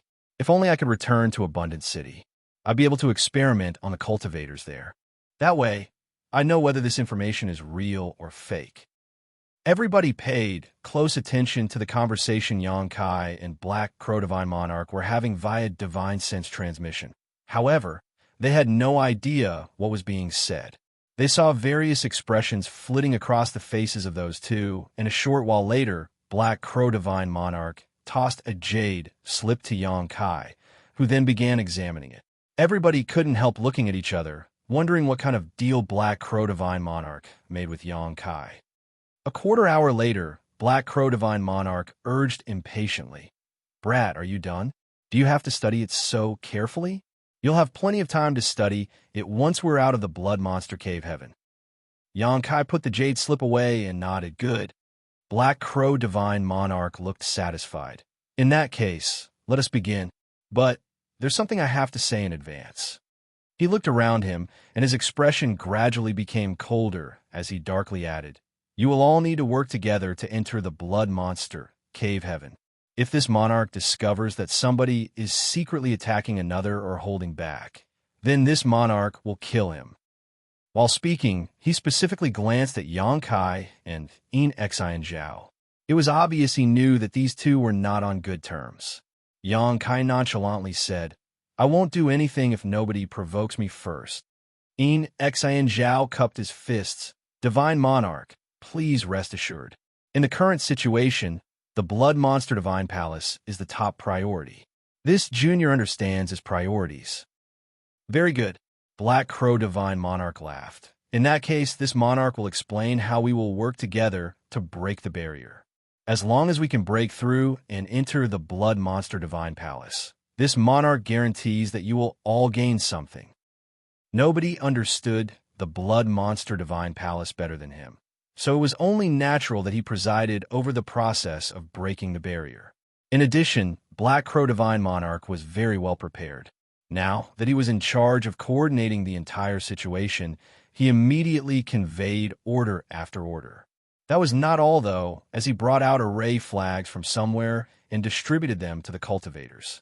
The cultivators gathered in this place numbered 1,000 at the very least. Soon, everybody except the people around Yang Kai were divided into 64 groups to stand at various positions according to Black Crow Divine Monarch's arrangement. The leaders of each group were elite disciples from the cave heavens and paradises, each of whom carried an array flag with them. Yang Kai frowned slightly at the sight. Black Crow Divine Monarch had been imprisoned in this place for so many years. Not to mention, he himself was a high-rank open heaven realm master who came back to life through possession. Logically speaking, he should have a deeper understanding of the Blood Monster Cave Heaven than anybody else. And yet, even with his extensive knowledge, experience, and ability, he still needed to go to such lengths to set up such a grand array in order to break the barrier here. Furthermore, there was also a slumbering seventh-order monster beast that would awaken the moment they began to break the barrier. Did Blood Monster Divine Monarch really have the intention to pass down his legacy and inheritance? Yang Kai seriously doubted that Blood Monster Divine Monarch had truly considered such a thing. Otherwise, why would he set such high difficulty tests? These were not obstacles that ordinary Emperor Realm Masters could overcome. Be that as it may, it was too late to think about it now. Black Crow Divine Monarch had already begun his preparations. Whether or not they could open the Blood Monster Divine Palace would depend entirely on his methods. The entire process took no more than an hour before the grand array was ready. Black Crow Divine Monarch appeared in front of Yang Kai and solemnly said, "Brat, it will be great if the seventh-order monster beast does not appear later. But if it does, then I can only rely on you and the people around you to distract it. The others will be part of the grand array, so they will be unable to move. Don't disappoint this monarch." Yang Kai said, "I'll do my best. I have no idea how much strength a seventh-order monster beast can exert. If I can't win, then I'll definitely make my escape. How can I just stay here and wait for death to come?" Black Crow Divine Monarch clearly read between the lines and understood the thoughts that Yang Kai did not express. Thus, he glared at Yang Kai deeply. Nevertheless, there was nothing he could do except try to entice Yang Kai with the benefits. Didn't you want Metal Element and Een Element high-rank materials? If you help this monarch distract the monster beast, I will surely bring you what you need if I find them in the Blood Monster Divine Palace. Yang Kai nodded. That can be discussed later. Needless to say, Black Crow Divine Monarch could not be trusted. He might be showing a kind and friendly facade at the moment, but that was only because he needed him right now. Once Xianxia's value vanished, why would Black Crow Divine Monarch bother playing nice? But Xianxia was a little excited. I wonder what element the monster beast sleeping in this place is. If it happens to be the metal or Een element, I'll definitely kill it. I haven't used the divine ability bead given to me by Proprietress yet. If I do, there's a high chance I can kill the monster beast in one blow. Black Crow Divine Monarch transformed into a bloodlight and departed. By the time he reappeared, he was standing in the middle of the mountain valley. He formed a set of hand seals and shouted, "Get ready. Our success or failure depends on this. Start the array." As he spoke, he reached his hand into the void and pulled out a large banner from somewhere. He opened his mouth and sprayed out a mouthful of blood mist. The large banner absorbed the blood chi and immediately seemed to come alive. Martial Peak, Chapter 4283, Star Turtle. The large banner fluttered, flapping loudly in the wind. The cultivators holding the array flags at all 64 array nodes activated them, according to the secret technique taught to them by Black Crow Divine Monarch. Then, the array flags began to resonate with the control banner. A vibration that came from the depths of one's soul resounded through the air. The entire world seemed to shudder for a moment, and crimson-red mist emerged from the ground before spreading out to cover the entire mountain valley in the blink of an eye. They had all witnessed the strangeness of this blood mist earlier. The cultivators who fell into it had quickly turned into mummified corpses. Therefore, everybody was terrified when the blood mist appeared once more, and their scalps tingled with fear. Black Crow Divine Monarch shouted, "Focus! If you dare to slack off, then don't blame this monarch for being ruthless." Everybody felt very uneasy. Nevertheless, they could only grit their teeth and continue cooperating with him to activate the Grand Array when they thought about his horrifying methods. Fortunately, the blood mist only lingered within the mountain valley and flowed around their bodies. The blood mist soon squirmed like a living creature under the influence of those array flags and gradually gathered together to form a gigantic array in the mountain valley. A faint outline suddenly appeared out of nowhere. The outline only revealed the tip of the iceberg, but it looked like a part of an enormous palace. All the cultivators were stunned by the sight of that outline. Only then did they realize that Black Crow Divine Monarch did not deceive them. The rumored Blood Monster Divine Palace was truly hidden in this place. It was just that it had always been protected by a barrier, so it was never revealed. If not for Black Crow Divine Monarch's guidance, most would have never noticed any of the mysteries in this place, even if they were standing in front of them. Xianxia stood at the top of the mountain in his original spot. He looked at the outline and became more certain that Blood Monster Divine Monarch had no intention of passing his legacy and inheritance down to anyone. Everything in this place could not be accessed by a cultivator in the Emperor Realm. Without Black Crow Divine Monarch, it would have been impossible for them to even find any traces of the Blood Monster Divine Palace. The blood mist twisted and squirmed back and forth within the mountain valley, constantly climbing over the outline of the palace. Over time, the outline revealed more and more parts of the palace, while at the same time, the outline became more and more solid. Next to Xianxia, Chu Huashang, Gu Pan, Zhang Ruo Shi, Lin Feng, Ning Dao Ran, Wei Bouquet, Ding Yishef, accountant, and Lang Qinshan were all ready to attack at a moment's notice. However, there were no signs indicating the appearance of the seventh order monster beast, despite waiting for so long. Ding, he scratched his head and chuckled. Could Black Crow Divine Monarch have been mistaken? There doesn't seem to be a seventh order monster beast sleeping in this place. With such a commotion going on, any monster beast would have woken up a long time ago if they were sleeping here. Wei Bouquet grinned. It's best if there's nothing. We can just watch them work. Then, we can rush in and search for treasure once the Blood Monster Divine Palace opens. Ding Yi reacted like he had found his best friend and looked at Wei Bouquet enthusiastically. I was thinking so too. Keep your guard up, Xianxia suddenly shouted. Although they had yet to see anything resembling a seventh order monster beast, There was obviously a reason why Black Crow Divine Monarch was so serious about this matter. It was most likely that there really was a seventh-order monster beast sleeping in this place. During the conversation between Ding Yi and Weibu K, a faint and barely perceptible monster qi suddenly spread out. It didn't take long before the monster qi became dozens of times more potent. Moreover, the monster qi was so pure that it was simply indescribable. Even the Golden Gorilla King could not compare.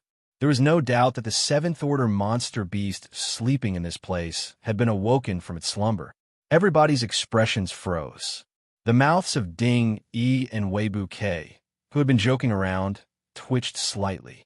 They realized that their words had jinxed the situation. They had only just mentioned the monster beast, and the monster beast immediately showed signs of appearing. Yang Kai's expression was solemn. Spreading out his divine sense, he monitored the surroundings. He wanted to know where the monster beast would emerge from, for, at this moment, there was no sign of it. Even so, just the monster qi permeating the air alone was enough to create a sense of terror in their hearts. One could only imagine the horror of a seventh-order monster beast. A short while later, Yang Kai looked down and shouted, "It's coming from below." The entire view in the mountain valley was unobstructed, but there was no trace of the monster beast at all. Thus, the only possibility was that the monster beast would emerge from underground. As soon as the words left Yang Kai's mouth, they heard a loud rumbling coming from deep below. It was followed by an earthquake, almost as though a behemoth was crawling out of the ground. Without any warning, an enormous head suddenly popped out from below the ground, accompanied by a deep roar. A large bloody mouth opened and swallowed up several dozen people standing nearby in one bite, along with the soil they were standing on. All of a sudden, there was one less array node among the 64. Fortunately, Black Crow Divine Monarch had obviously anticipated this issue when setting up the Grand Array. Even though there was one less array node, it did not affect the operation of the Grand Array at all. The blood mist continued to drift over the blood monster Divine Palace, making it appear more and more solid. It was even starting to show signs of emerging from a void. Hong hong hong.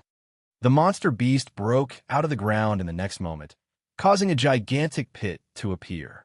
Its enormous body was as large as a small hill, with thick scales covering its body, forming a powerful defense.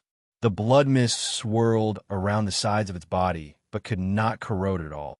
It was not until this moment that Yang Kai, who had been paying close attention to his surroundings all this while, finally had a good look at the monster beast. It was a star turtle with a 200-meter-long and 50-meter-tall body. In addition, it was covered in a layer of dazzling yellow light. Yang Kai was both disappointed and relieved. An earth element monster beast. He was disappointed that this monster beast was not of the metal element or yin element like what he desperately needed, but rather the earth element. He had already condensed an earth element power.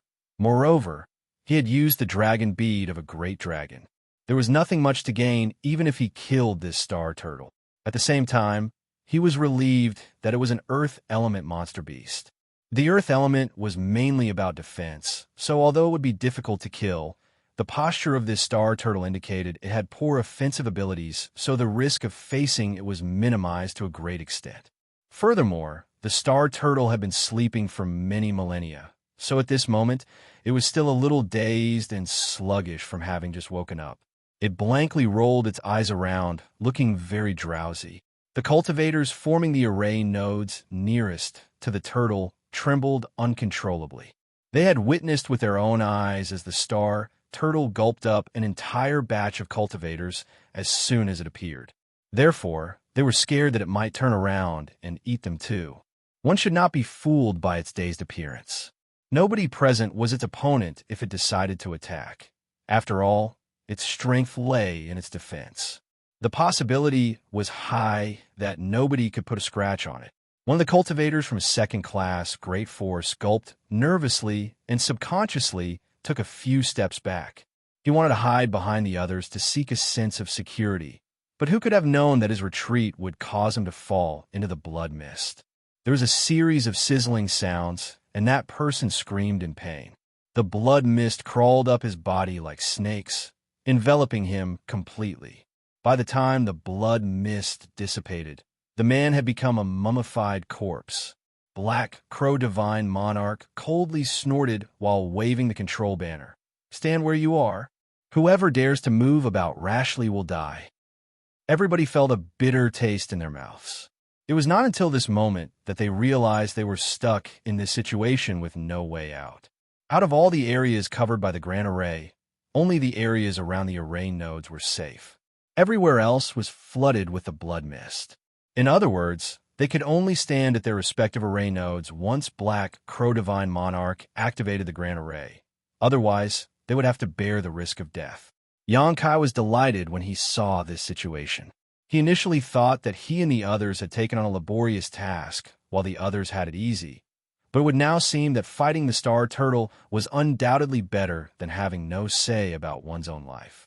He couldn't help looking in Xianxiao's direction, secretly hoping that the Star Turtle would kill the latter. Coincidentally, Xianxiao also happened to be looking this way. Their gazes met for a moment, and Xianxiao immediately figured out what Xianxia was thinking. Thus, he angrily shouted, "Xianxia, why aren't you moving yet?" The array node he was managing was not that far from where the Star Turtle was located, so he had reason to be uneasy. Xianxia calmly called out, "There's no rush." Xianxiao nearly spat blood at those words.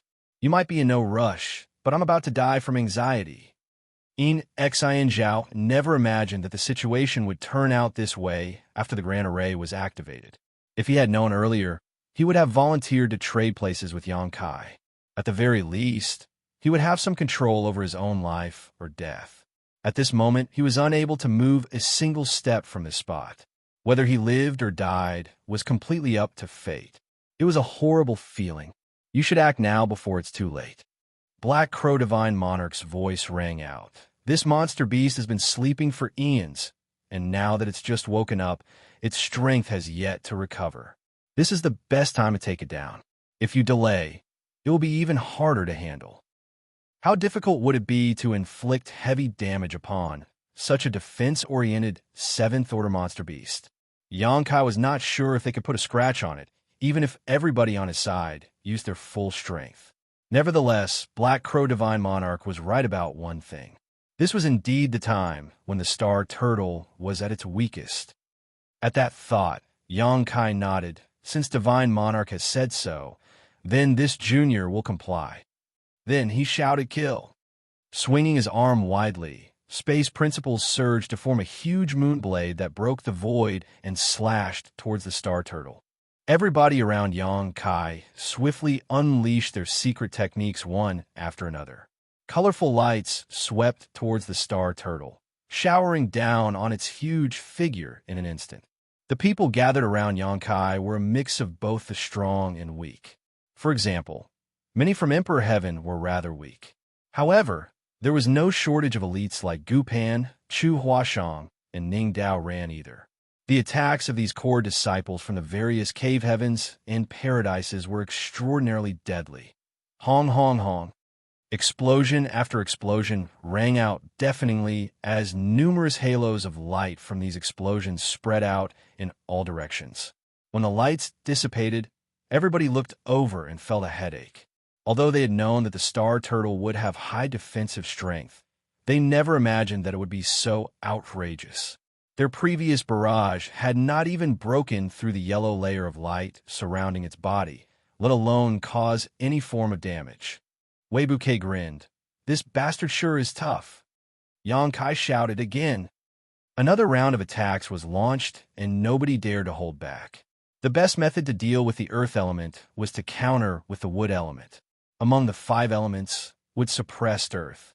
Unfortunately, the wood element was generally focused on restoration and healing. Few people could comprehend offensive divine abilities from their wood element. Martial Peak, Chapter 4284, The Might of a 7th-Order Monster Beast. Although Xianxia had condensed his wood element power from the essence of the immortal tree, he had yet to comprehend a wood element divine ability. On the other hand, his originally strong restorative and healing abilities had been greatly enhanced as a result. There were precious few among the crowd who had realized any form of wood element divine ability at all. So even if they unleashed these divine abilities, the effects on the star turtle were negligible. This was a seventh-order monster beast. Therefore, the earth attribute light surrounding its body was formed from a seventh-order earth element power. It was very difficult to destroy such a barrier without a high enough order strength. When everybody attacked at this moment, the disparity between their strength was revealed. Chu Huashang, Gu Pan, and the others were undoubtedly the strongest in the group. They were core disciples of their respective cave heavens and paradises, after all. As the future pillars of their respective sects, they had been vigorously nurtured since young. The power behind their secret techniques was amazing, difficult for ordinary cultivators to match up to. Meanwhile, chef, accountant, Lang Qingshan, Ding Yi, and several others were slightly inferior in comparison. As for the ones from Emperor Heaven, their attacks were quite weak by comparison. However, what they lacked in individual strength they made up for in numbers. Their attacks raining down on the star turtle gradually made the light surrounding its body slightly dimmer. At this moment, the star turtle seemed to be slowly awakening, and soon it swiveled its head around and looked in their direction. Roaring up into the sky, it immediately began moving. It rushed over towards them at an extremely high speed despite looking clumsy and heavy. Every step it took made a thunderous thud against the ground. "He's coming," Yang Kai shouted at the top of his lungs. At this moment, he did not dare to hold back any longer. Drawing power from his Dao seal, Golden Crow's true fire spread out and began burning everything before him. Yang Kai had condensed 5 types of high-rank elements and had managed to comprehend divine abilities from 2 of them so far. One was the Dragon Shield, and the other was the Golden Crow, Cast the Sun. Be that as it may, it did not prevent him from mobilizing these powers in other ways. The pitch-black flames threatened to burn down the space around them, and even the horrifying blood mist evaporated upon contact. When the pitch-black flames reached the star turtle's body, a series of crackling sounds rang out. The khaki's yellow light dimmed further by a considerable extent. The others continued to provide support while at the same time, they quickly retreated and scattered in all directions. It was not until the star turtle approached to within 1,000 meters that its yellow light barrier finally shattered. Yang Kai was overjoyed by the sight. Without even pausing to think about it, he summoned the Yuan magnetic divine bottle gourd and opened its lid. A dazzling light immediately swept out and wrapped around the star turtle. A loud cry sounded once more. The Yuan magnetic divine light contained devastating destructive power that tore into the softer parts of the star turtle's body that were not covered by its shell, slicing open countless bloody wounds all over its body. When a dim light suddenly lit up, a sense of terror descended on the world. Everybody felt a shudder going through their hearts. It felt as though they could hear death calling out their names. Yang Kai looked up and saw that the star turtle had opened its large mouth to reveal its jagged fangs. Moreover, there was a small ball of khaki's yellow light the size of a wash basin taking shape in its mouth. The attack was aimed directly at where Yang Kai was standing. "Watch out!" Chu Huashang screamed. Touching her fingers together, she quickly formed a seal and pressed her hand down in the direction of the star turtle. At the same time, Wei Bouquet slashed out with his sword.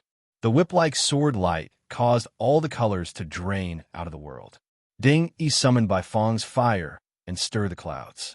Lin Feng drew his sword and flicked out countless sword shadows that covered the sky. Gu Pan held a paintbrush in her grip, drawing in the air. An enormous seal character appeared as though printed upon the star turtle's mouth. Meanwhile, the peachwood sword behind Ning Dao Rant's back came flying out to transform into a flitting shadow that cut down the stars. Last but not least, Lang Qingshan, the people of Emperor Heaven, and the others also attacked all at once. It was an extremely lively scene, with all kinds of blinding lights bursting forth and dazzled their sight. Unfortunately, the star turtle was unaffected. It allowed the numerous attacks to simply land on its body as the ball of light spewed out from its mouth like a winding bolt of lightning. The sword lights shattered, and the sword shadows were erased. Moans and groans rang out from all around. Chu Huashang was thrown backward like a paper kite, spitting up blood in midair. Wei Bouquet was pushed back several dozens of meters by the huge impact force, dragging his feet and creating long troughs in the dirt. Ding Yi's face was flushed, and his body glowed red as though cooked through. Creaking sounds came from the wooden sword in Ning Dao Ran's hand as slim cracks appeared along its length.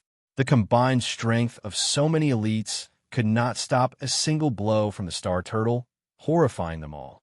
In the meantime, the ball of light continued to shoot towards Yang Kai, even though the momentum had decreased somewhat. Yang Kai raised his hand and summoned out the Azure Dragon Spear. Gripping it in both hands, he thrust out. A dragon roar resounded, reverberating through the sky as the figure of a great dragon seemed to flash out from the Azure Dragon Spear to collide with the ball of light. In the next moment, the ball of light exploded and a shockwave spread out in all directions. Yang Kai felt a mighty force slamming straight into his chest, and the sound of his bones breaking rang out. Several of his ribs were broken in an instant, and the bone fragments stabbed into his lungs. The pain was absolutely unbearable. Unable to hold back, he sprayed out a mouthful of blood. The khaki's yellow force raged about wildly. Everybody present was forced back and thrown into a miserable state. Some of the weaker Emperor Heaven cultivators were heavily injured by the impact and collapsed on the spot. It was hard to tell if they were even still alive. Only Yang Kai advanced instead of retreating. Raging flames blazed in his eyes because he knew that at least half of the people on his side would die in the next instant if it backed down. Black Crow Divine Monarch had valid reason for choosing him to challenge the Seventh Order Monster Beast. He was the only person who could stand a fighting chance against this Seventh Order Monster Beast. Holding his spear in one hand, Yang Kai kicked off slightly and swiftly arrived in front of the Star Turtle. Taking advantage of the latter's lack of vigilance, Yang Kai flipped himself onto the opponent's back with several agile leaps. In the next moment, spear shadows rained down endlessly to stab into the vulnerable spot behind the Star Turtle's neck. Do-do-do.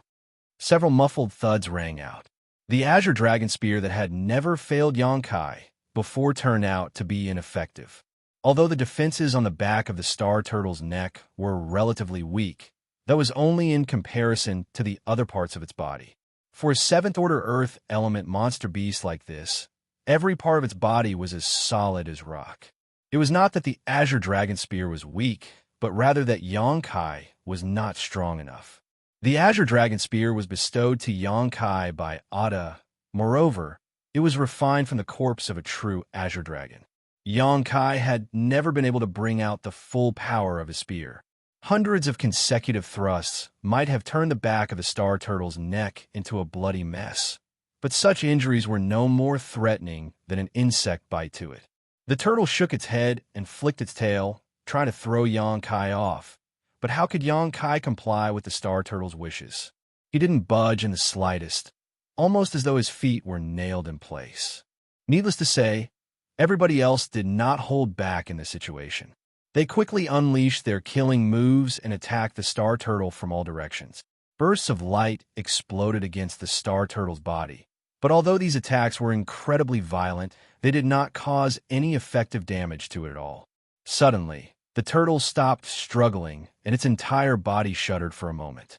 Immediately following that, countless rays of Khaki's yellow light flickered and shot out from its body, each ray containing incredible power. Yang Kai was caught off guard, and as a result, he was hit by one of the light rays and immediately grunted in pain. His body flew high into the air, while the others were similarly flustered by the attacks, and many were now lying motionless on the ground. Upon shaking Yang Kai off, the Star Turtle reacted like a flood dragon that had escaped its bonds. Its ferocity was greatly magnified, and its enormous body thrashed about from side to side. Nobody dared to approach within a radius of 1,000 meters. "Move aside. Leave it to me." Chef roared furiously, suddenly charging forward. He was holding his kitchen knife in his left hand and a chopping board in his right. His appearance made him look like it was about to butcher a pig or a goat. It was a rather funny sight.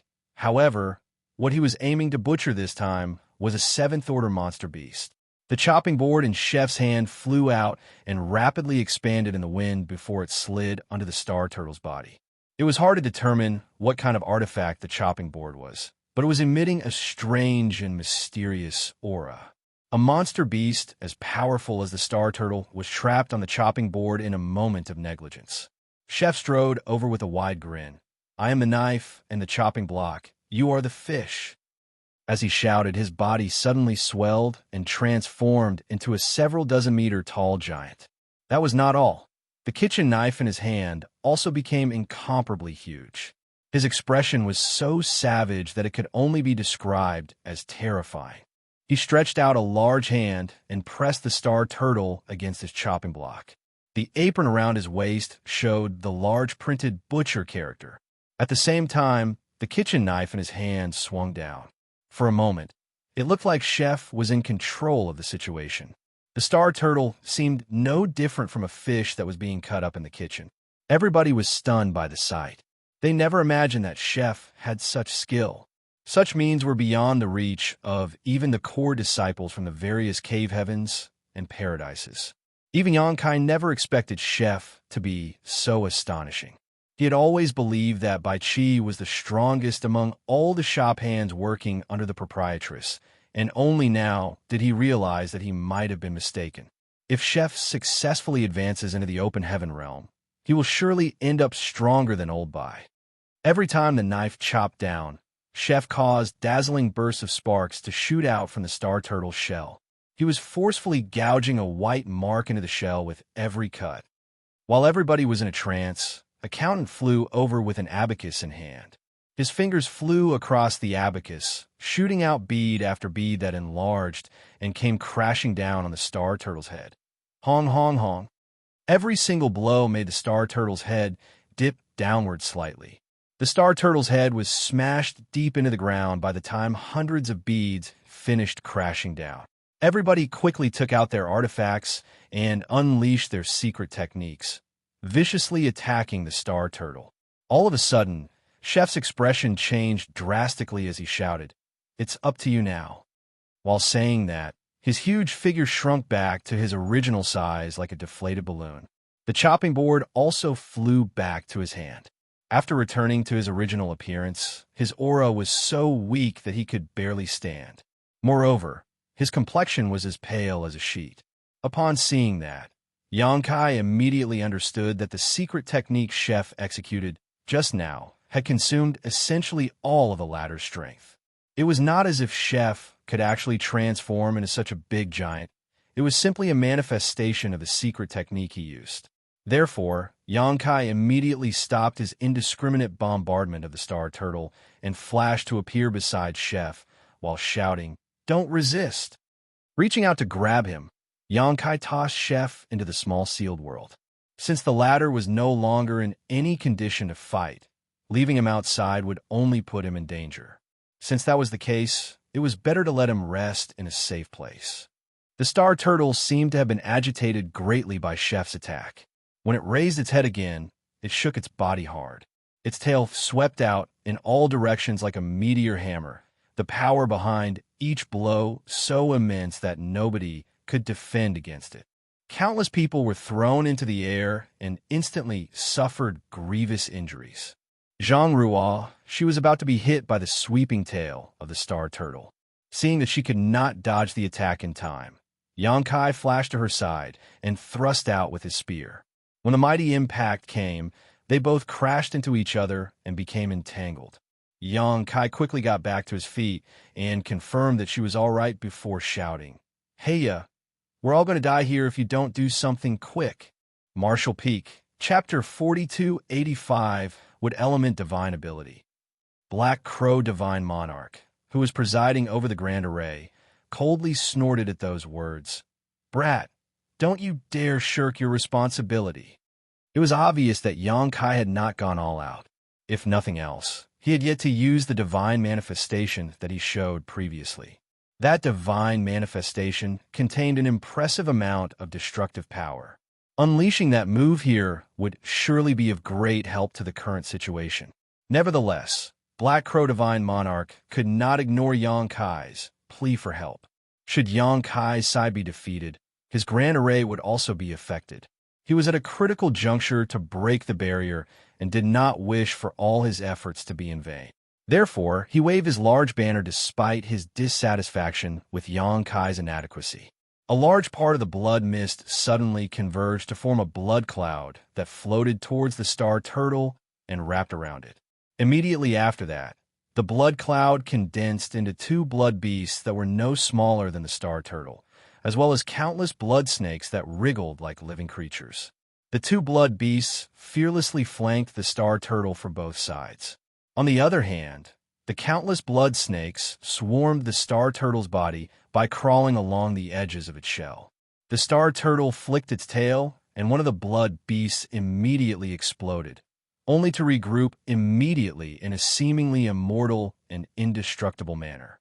Thanks to these blood beasts, the others had some time to catch their breaths and readjusted their formation. Then, the barrage of divine abilities and secret techniques resumed once more. Yang Kai took a small breather. It was true that he had not used his full strength. After all, under these circumstances, he did not dare to exert his full strength. Although the power of the Golden Crow, cast the sun, was explosive, its power consumption was simply too high. He might not have any strength left for self-protection if he consumed too much energy in his battle against the Star Turtle. How could he do something so stupid? Fortunately, Black Crow Divine Monarch valued the Blood Monster Divine Palace so much that he could not afford to be distracted, even though he understood Yang Kai's intentions. As a result of the two immortal and indestructible blood beasts charging the enemy and the countless blood snakes distracting the Star Turtle, everybody's safety was greatly increased. Even though the Star Turtle was strong, its sentience seemed to be somewhat lacking. There is no saying whether the cause was its long years of sleep or its inherent nature. Annoyed by the blood beasts' badgering, it fought them endlessly. The battle occupied it so much that it had no time for anything else. This situation delighted Yang Kai and the others. Before they could rejoice, though, the blood beasts were destroyed to the point where they could no longer recondense. Similarly, the blood snakes crawling all over the Star Turtle's body were destroyed by the earth element power it emitted. Yang Kai secretly cursed. With no other choice, he stepped forward once more. The Azure Dragon spear flew out and pierced forward to draw the Star Turtle's attention. This was something he had promised Black Crow Divine Monarch earlier, after all. It was also related to whether the Blood Monster Divine Palace could be opened, so Yang Kai could not simply stand back and watch. Nevertheless, the pressure was as heavy as a mountain. Any negligence could turn into a fatal mistake when facing such a seventh-order monster beast, so Yang Kai had no choice but to remain alert at all times. The others provided support from the side, and for a time, they successfully kept the Star Turtle at bay. Taking a slight breather amidst the pitched battle, Yang Kai glanced in the direction of the Blood Monster Divine Palace and discovered that it had become far more solid in such a short time. It would seem that Black Crow Divine Monarch and the others were making good progress. According to the agreement from before, Yang Kai's task would be over once the Blood Monster Divine Palace was completely opened, and he would no longer have to strive so hard against this monster beast. Meanwhile, Wei Bouquet was secretly shocked.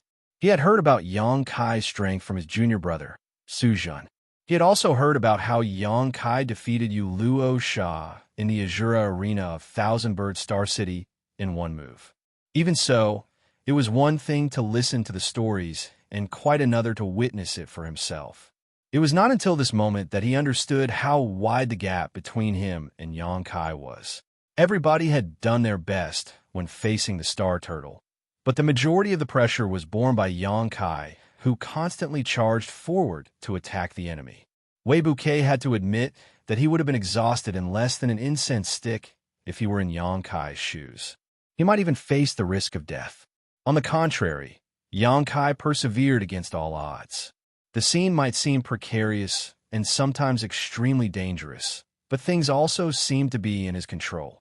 Black Crow Divine Monarch truly has a good eye for people.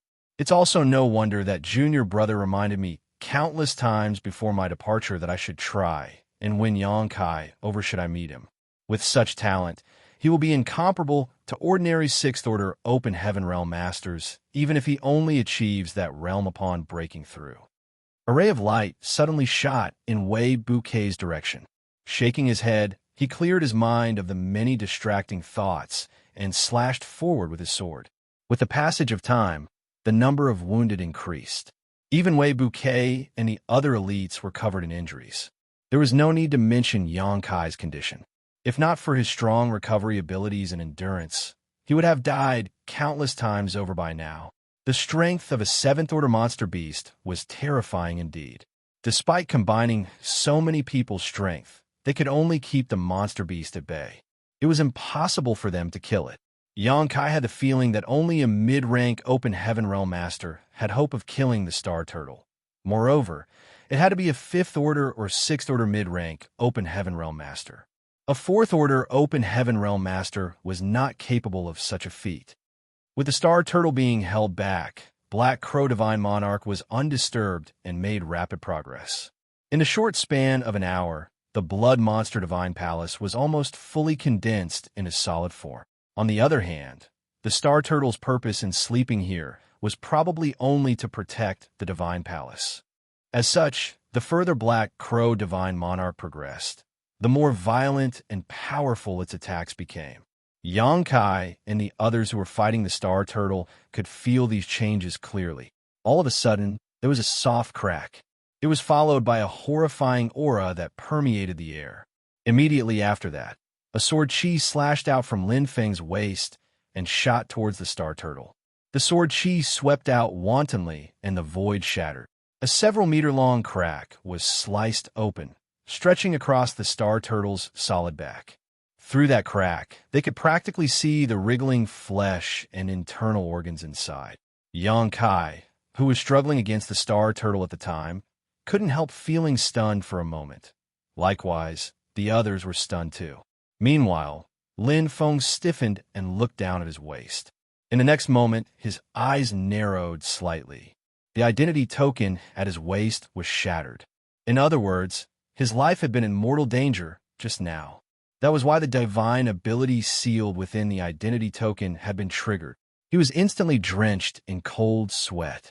He barely even understood what had happened. All he knew was that a yellow stream of light had shot out from the star turtle and flew in his direction. It had happened so fast that he had no time to react. Good job. Black Crow Divine Monarch laughed loudly. Another blood cloud wriggled over and slipped into the star turtle's body via that wound to wreak havoc from the inside. The star turtle's shell and flesh were extremely tough. Even though such a large group of people had been attacking him for half a day, the damage they managed to cause was negligible. In contrast, the sword chi divine ability unleashed from Lin Feng's identity token had inflicted heavy damage in an instant. How could Black Crow Divine Monarch miss out on such a good opportunity? He took the initiative to attack without waiting for Yongkai's call for help. The blood cloud vanished out of sight, and the star turtle roared in pain while the pressure on Yongkai and the others fell noticeably. "Are you all right, Brother Lin?" Wei Bouquet asked while taking a breather. Lin Feng slowly nodded, but a trace of fear lingered on his face. Never once had he ever felt so close to death before. He had never been so terrified in his life, not even when he was captured by Xianxia in the grand ancient ruins boundary back then. It would now seem that it was unrealistic to rely on the hope that the divine abilities sealed within the identity tokens of the Cave Heaven and Paradise disciples could kill this star turtle. That sword chi just now had been indescribably powerful, but even so, it had only managed to open a single wound on the opponent's back. Based on the outcome of this situation, they could not take the star turtle's life, even if they activated all of their protective divine abilities.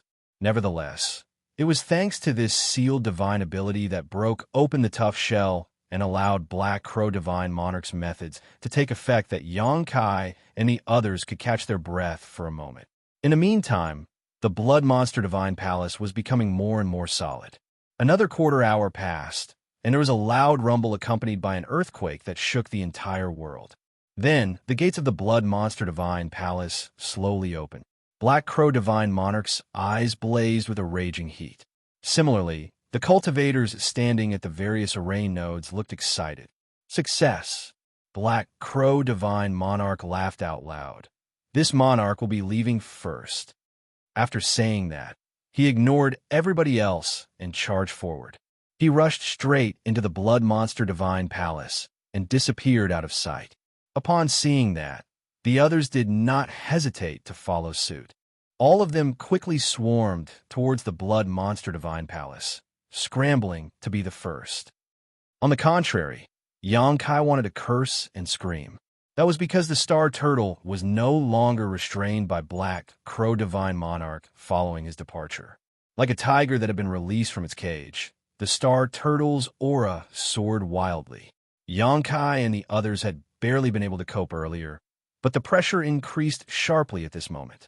Several people gathered near the Star Turtle were swept away by its aura and swiftly retreated into the distance. A battlefield was like a game of chess. One wrong move would lead to another, then another, until everything collapsed. Black Crow Divine Monarch's sudden departure had left Xianxia and the others in an extremely difficult and precarious position. The Star Turtle shook its body. Dozens of figures collapsed on the ground, bleeding profusely as a result. This attack was swiftly followed by numerous yellow bolts of light shooting out from its body, causing the remaining people to panic. Black Crow Divine Monarch probably never intended to bother about the lives of Xianxia and the others in the first place. From his standpoint, he couldn't be happier if Xianxia and the others were killed by the Star Turtle. That was why he left without the slightest hesitation. Although Xianxia struggled hard to fight back, it was difficult for him to block the onslaught of a seventh-order monster beast. "Go quickly," he shouted while stabbing out continuously with his spear. As soon as the words left Xianxia's mouth, the Star Turtle raised his meteor hammer-like tail. A blinding yellow light gathered at the tip of its tail, and a moment later, it moved at lightning speed and smashed down at the place where the most people were gathered. Chu Huashang stood in that spot, her beautiful face drained of all color. She knew that she would die if she didn't move, but the Star Turtle's horrifying aura locked her firmly in place. A feeling that she could not escape in time washed over her. The light in front of her eyes became obscured and the world darkened around her. Xianxia felt his teeth nearly cracking at the sight. Manipulating space principles, his figure flashed and appeared in front of her as a terrifying wind pressed down on him. He already felt suffocated before the Star Turtle's attack arrived. "I can't block this. With my current strength, I can't block an attack of this magnitude. It's not enough even if I use Golden Crow, cast the sun. But if I can't stop this attack, then Chu Huashang will definitely die." In that moment between life or death, an aura flashed through his mind, and the wood element power shone brightly in his Dao seal. An emerald aura flowed out, and a great tree appeared out of nowhere behind his back, holding up a huge canopy that swayed in the wind. The tree gave off the feeling that it would stand tall, even if the sky came crashing down. Honk! The Star Turtle's tail smashed down, and the yellow light collided with the canopy of the great tree. The emerald light and yellow light impacted with an explosive sound that shook the world. Martial Peak, Chapter 4286, The Blood Monster Divine Palace. Chu Huashang stared blankly at the figure standing in front of her, feeling as though some kind of barrier which wrapped around her heart was struck by something and shattered in an instant, making it race faster than it had ever before. She was one of Immortal Cave Heaven's core disciples. Having been vigorously cultivated by the sect since she was young, she never lacked for anything. Not only did she have great aptitude and high cultivation, but she also had a beautiful appearance. Countless senior brothers and junior brothers in Immortal Cave Heaven had tried to woo her in the past. What she cultivated was the heartless Tao. In order for her to advance into the open heaven realm, she would first need to experience love. She herself knew that it was only a matter of time before she had to settle down with a man. Most of the other female disciples in the sect from her generation had long since fallen in love and became intimate with their partners of choice. However, she had never been able to find a suitable candidate. Hence, she was always honest and straightforward with the senior brothers and junior brothers who approached her. It was only when she entered the grand ancient ruins boundary that she encountered a man who could clearly and eloquently discuss yin-yang union cultivation with her. Although she found the man rather interesting, she did not give much thought to the matter at the time. After returning to yin-yang cave heaven, she underwent intensive cultivation to absorb all the benefits she received in the grand ancient ruins boundary. It was not until she finally came out of retreat that she heard many things about Yang Kai. Feeling appreciative of the life-saving grace she received from him in the grand ancient ruins boundary, she persuaded her sect to take a softer approach to win him over instead of trying to kill him. Her status as a core disciple gave her some say in making decisions, and due to her constant lobbying, the higher-ups in the sect agreed. Naturally, the task of winning Yang Kai over fell upon her as the person who proposed this idea in the first place.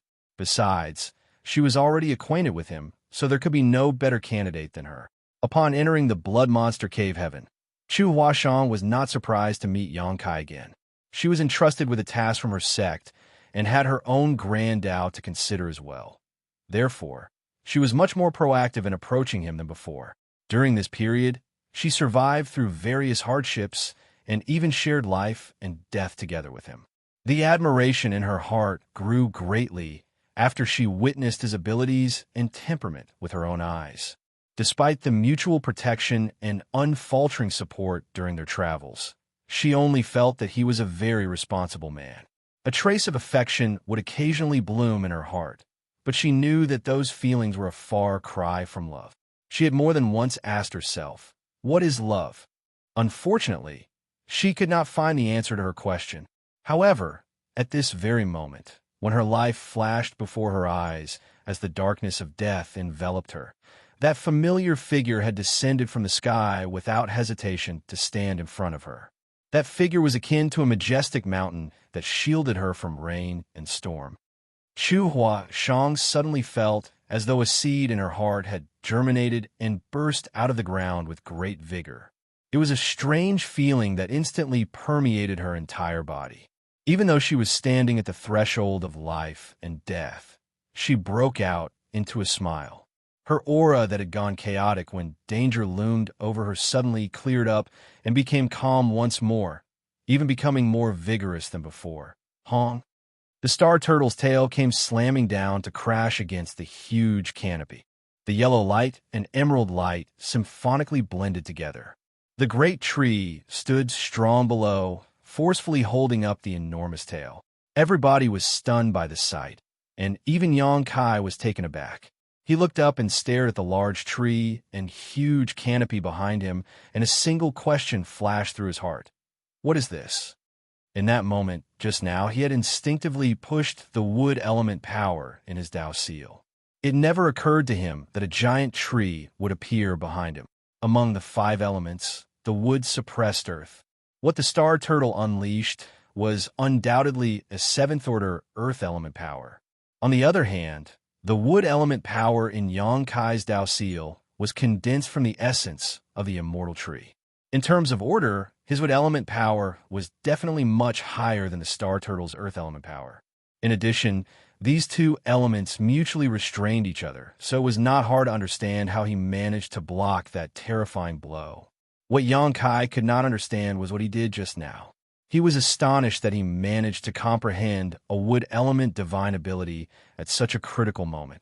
All this while, he had been trying to unlock the mysteries of the elements in his Tao seal in hopes of comprehending a divine manifestation no weaker than his golden crow cast the sun. If nothing else, comprehending a divine ability or secret technique like the dragon shield was not bad either. In particular, the wood element was the first open heaven power that he condensed, so he had been rather disappointed that he could not comprehend any divine abilities from it. Over the years, Yang Kai had wondered if the order of the wood element power that he condensed from the essence of the immortal tree was simply too high for him to comprehend anything from it. Nevertheless, he knew that some things could not be forced. Everything would remain an unreachable dream if the timing was not right. Correspondingly, everything would naturally fall into place once the moment arrived. Even so, he never imagined that the wood element divine ability would emerge right here and right now due to necessity. Sure enough, the fine line between life or death not only contains great terror, but also holds great opportunities. At the time, Yang Kai simply wanted to save Chu Huashang. There were no other thoughts in his head, so he drew on the wood element power in his Dao seal instinctually, causing the giant tree behind him to suddenly appear out of nowhere. This must be a defensive divine ability. Yang Kai immediately understood the situation. It was just that he did not have time to investigate it carefully. He could sense that the large tree could not withstand the star turtle's aggressive attacks for long. Thus, he quickly shouted, "Go quickly!" Everybody returned to their senses. How could they dare to delay a moment longer? They hurriedly rushed towards the gates of the Blood Monster Divine Palace. Black Crow Divine Monarch was the first person to rush inside, while the rest of the cultivators acting as array nodes soon followed out of fear and greed. Therefore, those fighting the Star Turtle were the last ones remaining outside. At this moment, the Blood Monster Divine Palace had been opened, so there was no longer any need to fight this seventh-order monster beast. Since it was impossible to kill this Star Turtle, it was only logical to flee as soon as possible. One after another, their remaining figures slipped into the Blood Monster Divine Palace. Before leaving, Lin Feng, Wei Bu Ke, Ning Dao Ran, and the others each sent a divine ability in the direction of the Star Turtle, giving one last burst of effort to help relieve some of the pressure on Yang Kai. Ding Yi also followed close behind with the rest of the surviving members of Emperor Heaven. Accountant shouted, "Brat, we're going on ahead. Take care of yourself."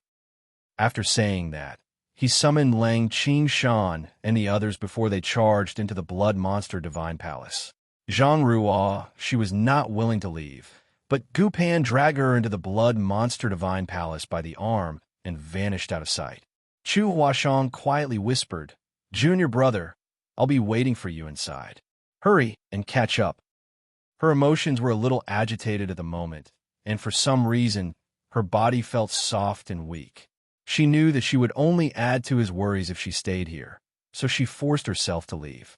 Yang Kai grunted in reply without looking back, sensing her aura quickly disappear. In a blink of an eye, he was the only person left in the entire mountain valley.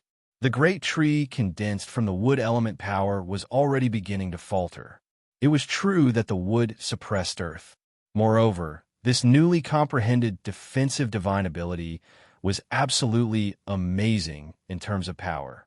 Unfortunately, even the strongest defense could only last so long in the face of a furious attack. Seeing that the huge canopy of the large tree was about to break, Yang Kai grit his teeth and stared up at the Star Turtle.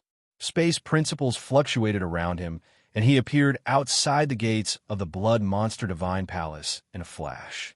If possible, he would have preferred to kill the Star Turtle. Although he was not in need of a 7th-order Earth element monster core, it was still an invaluable cultivation resource. If he brought this back with him, he might be able to exchange this for something that he did need. It was a pity that a 7th-order monster beast was not something he could defeat with his current strength. So many people working together had been unable to leave a scratch on that monster beast earlier. So what could he do now that he was alone? Standing in front of the gates of the Blood Monster Divine Palace, Yang Kai gave one last glance at the enraged and roaring Star Turtle before he turned around and rushed inside. The furious roars behind him stopped abruptly. Instead, he was greeted by a vast expanse of white everywhere he looked. Although his divine sense was not restricted by anything, he could not detect any other presences in this place. All the cultivators who rushed in before him were nowhere to be seen. Yang Kai stopped and looked back, only to see that the gates of the Blood Monster Divine Palace were gone, replaced by a completely white world. It was as though there was nothing else in this place aside from the dazzling whiteness that stretched out in all directions. Where are the others? Yang Kai frowned. Judging by the current situation, there seemed to be a strange restriction in the Blood Monster Divine Palace. It might not be harmful, but it gave off an indescribably peculiar feel. After trying for a while, Xianxia did not sense any danger. Furthermore, he could neither see anything within his field of vision nor detect any life auras within the range of his divine sense. It was as though the people who came in before him had vanished without any rhyme or reason. Seeing as it was impossible for them to have gone missing, Xianxia suspected that they were stuck in the same situation as he. They had all fallen into this world of pure white. How can the inside of the Blood Monster Divine Palace look like this? Why was Black Crow Divine Monarch so desperate to enter this place? Xianxia was a little worried about Zhang Ruo's Shi, but upon further consideration, he recalled that Gu Pan had dragged Zhang Ruo's Shi by the arm and entered the Blood Monster Divine Palace together. The two of them were most likely together at this moment. Even if something dangerous were to appear, Zhang Ruo's Shi would have Gu Pan taking care of her. At the very least, she would not have to deal with the dangers alone. With that thought in mind, Xianxia relaxed slightly. He pondered for a moment before activating the Demon Eye of Annihilation. His left eye immediately transformed into a majestic column of golden light. The Demon Eye of Annihilation had impressive power and utility, and Xianxia had never been disappointed whenever he used this skill. However, he gained nothing this time around. He suspected that this was some sort of spirit array like an illusion array or a bewildering array. Seeing as he did not gain anything from the use of his Demon Eye of Annihilation, though, it could only mean that there was nothing odd about this place, or that his Demon Eye of Annihilation was not strong enough. Thinking about it, Xianxia realized that this was not surprising. This place was the Blood Monster Divine Palace, the home of Blood Monster Divine Monarch. If an 8th Order Open Heaven Realm Master decided to place a restriction on this place, it would not be something Xianxia could see through so easily. Withdrawing his divine ability, he let out a sigh. This damn place had nothing. There was only whiteness all around. Furthermore, it gave off the feeling of infinity, which made him somewhat anxious. With no other clues, Xianxia could only take things one step at a time. He adjusted his breathing and recovered his strength. At the same time, he decided on a direction and walked forward. There was no saying how much time had passed. He even had the feeling that the flow of time in this place was very strange. For that reason, he was unable to judge just how long he had been walking. It seemed like it was only a moment, but it also seemed like several days had passed. Just as Xianxia was starting to get frustrated, he suddenly heard a scream coming from a certain direction. His expression stiffened in shock, and he hurriedly turned to look in that direction. However, he frowned deeply the next moment. That was because a figure had appeared in his field of vision. It was almost as if that person had been there all along, and he simply had not noticed the man all this while. It was a male cultivator who looked around 40 years old or so. There was no way to tell which sex disciple he was, but at this moment, he seemed absolutely panicked. His eyes were filled with terror, as though he had seen something extremely horrifying, and he was running around screaming, "Don't kill me! Don't kill me!" Martial Peak, Chapter 4287, Soul Extraction and Refinement. This person seemed to have encountered something extremely terrifying, and his expression was filled with fear. Having finally come across another person, Xianxia could not let this man leave so easily, even though he knew that the other party was seemingly in trouble. He moved forward and stopped in front of that person with his hand raised up in the air. "Excuse me, friend." Unexpectedly, that person ran straight at Xianxia as though he didn't see him at all. Xianxi's scowl grew deeper. He exerted some strength and stretched his hand forward to stop that person by force. But to his surprise, his arm passed through that person's body. This scene shocked him greatly, but before he could recover from his shock, that person had already passed through his body and ran off. Xianxia abruptly turned back to look. There was nobody there at all. It was almost as though everything that happened just now was just an illusion. A disquieting feeling rose in his heart, and he felt a chill running down his back. This damned place was full of mysteries. It was not a place one should stay for long. Unfortunately, he was completely clueless about this place and had no idea how to get out of here at the moment. After walking for a while, Xianxia suddenly saw a round platform ahead with something seemingly placed on it. He couldn't help rubbing his eyes and looking vigilant. That was because he was certain that there had been nothing in this direction when he looked earlier, And yet, this round platform suddenly appeared when he looked in this direction once more. Holding his breath and focusing his mind, Yang Kai stared forward, frowning. Even so, he could not see what was placed on top of the round platform. He hesitated for a long time before he steadily walked in that direction. It didn't take long for him to arrive in front of the round platform. He walked up a short flight of stairs and looked up. What he saw made his expression change drastically. That was because there was a severed head sitting on top of the round platform. Furthermore, the owner of that severed head was Chu Huashang. How did Chu Huashang die here? And who placed her head here? He suddenly felt as though his eyes were going to explode from the sight. A ball of rage burned in his chest like a volcano that was about to erupt. He wanted to burn everything in the world. He had traveled with his senior sister from Yinyang Cave Heaven, mutually supporting each other all the way. If she had not carried him on her back while fleeing desperately, he would have been killed by Yin Xian Zhao in his unconscious state. Thus, he had a good grasp of her character by now. It could be said that he already considered her as one of his friends. Be that as it may, she had died in this place. Yang Kai's heart felt like it had been sliced to pieces by a knife. At this moment, Chu Huashang's severed head jerked its eyes open and cried out to him miserably, "Save me! It hurts!" Yang Kai lurched back and retreated slightly, staring in the direction of the head in shock and disbelief. She repeatedly pleaded for help, but his expression slowly became cold and calm instead. This is definitely not Chu Huashang's head. It's impossible for a dead person to speak. He was almost certain that he had fallen into some sort of illusion array. What he was seeing at the moment was nothing more than some kind of hallucination. As soon as the thought crossed his mind, he quickly slipped into the small sealed world without delay. He originally wanted to use this method to break free from the illusion in front of him. To his surprise, he discovered that there was something wrong with him when he entered the small sealed world.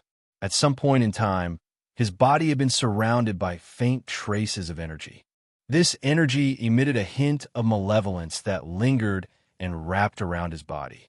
If he had not entered the small sealed world, he would not have noticed this phenomenon.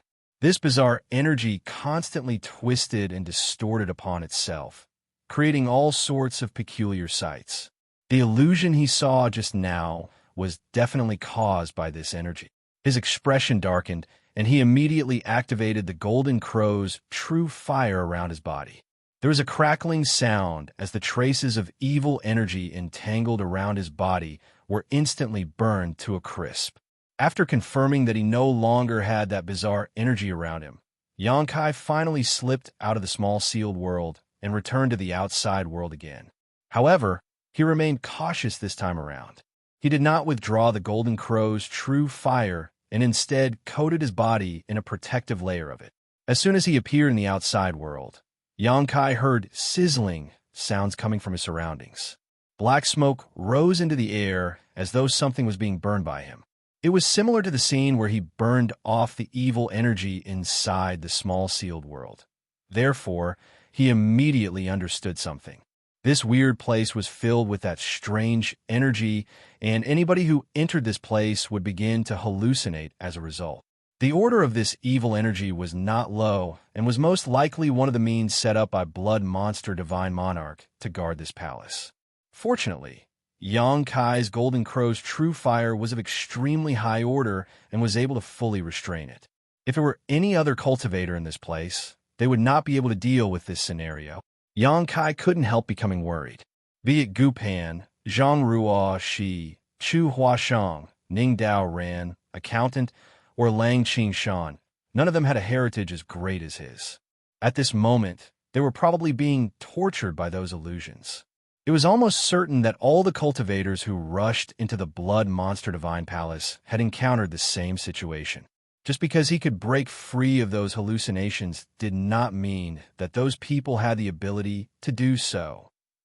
Yang Kai looked back at the round platform, and naturally, Chu Huashang's head was nowhere to be seen. Even the round platform was gone. Thus, he breathed out a sigh of relief.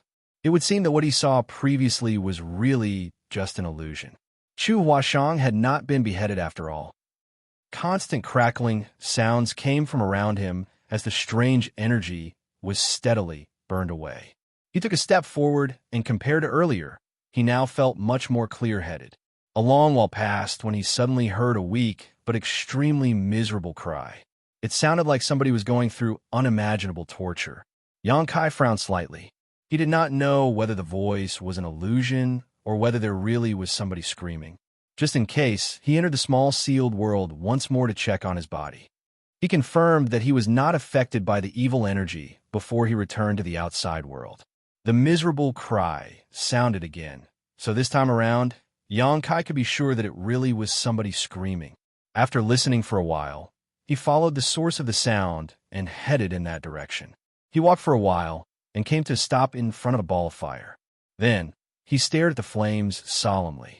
He did not know what kind of flames these were, but even if they were incomparable to his golden crow's true fire, they were still quite strong.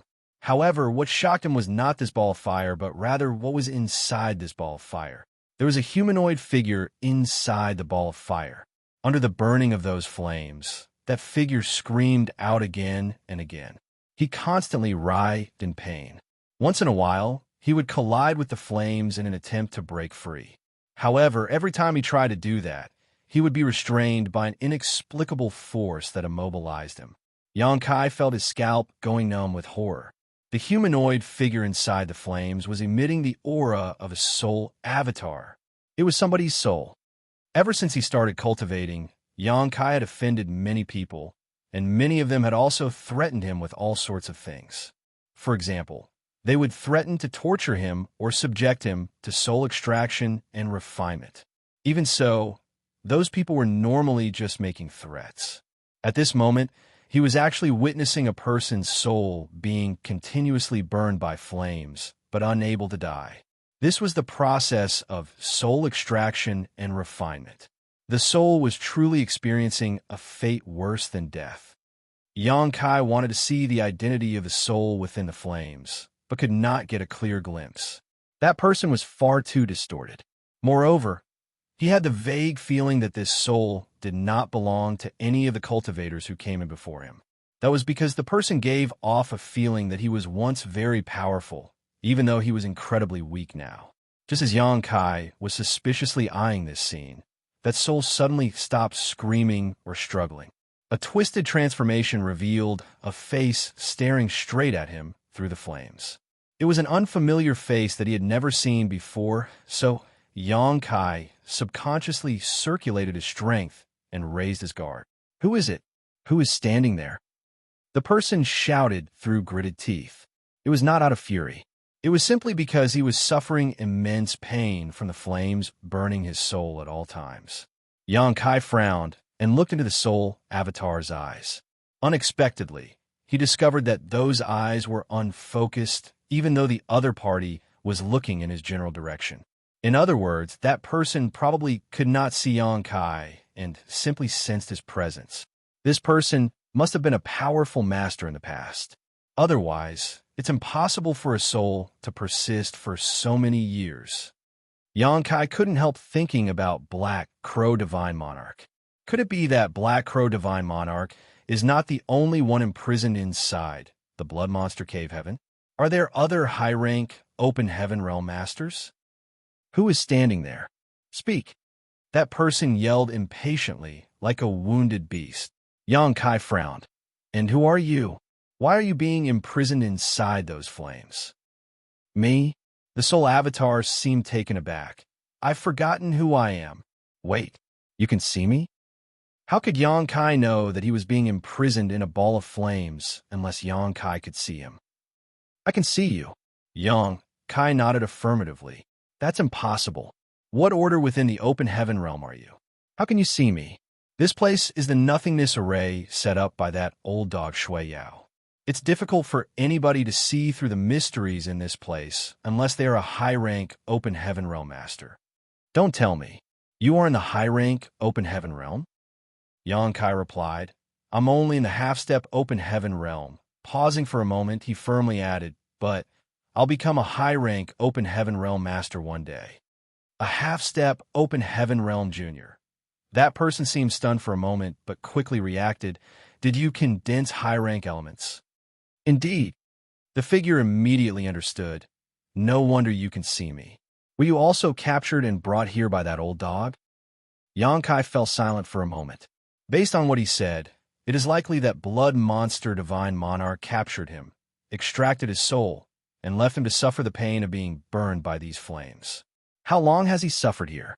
How did his soul survive for so long without being extinguished? And what did he do to offend blood monster divine monarch? After thinking about it, Xianxia explained truthfully, blood monster divine monarch died a long time ago, and the blood monster cave heaven is turned into a sealed world. I came here for training. That old dog is dead. That person's expression became rather complicated, muttering to himself for a bit before he burst out laughing. Ha ha ha, Shui Yao. So what if your strength was greater and your fist bigger?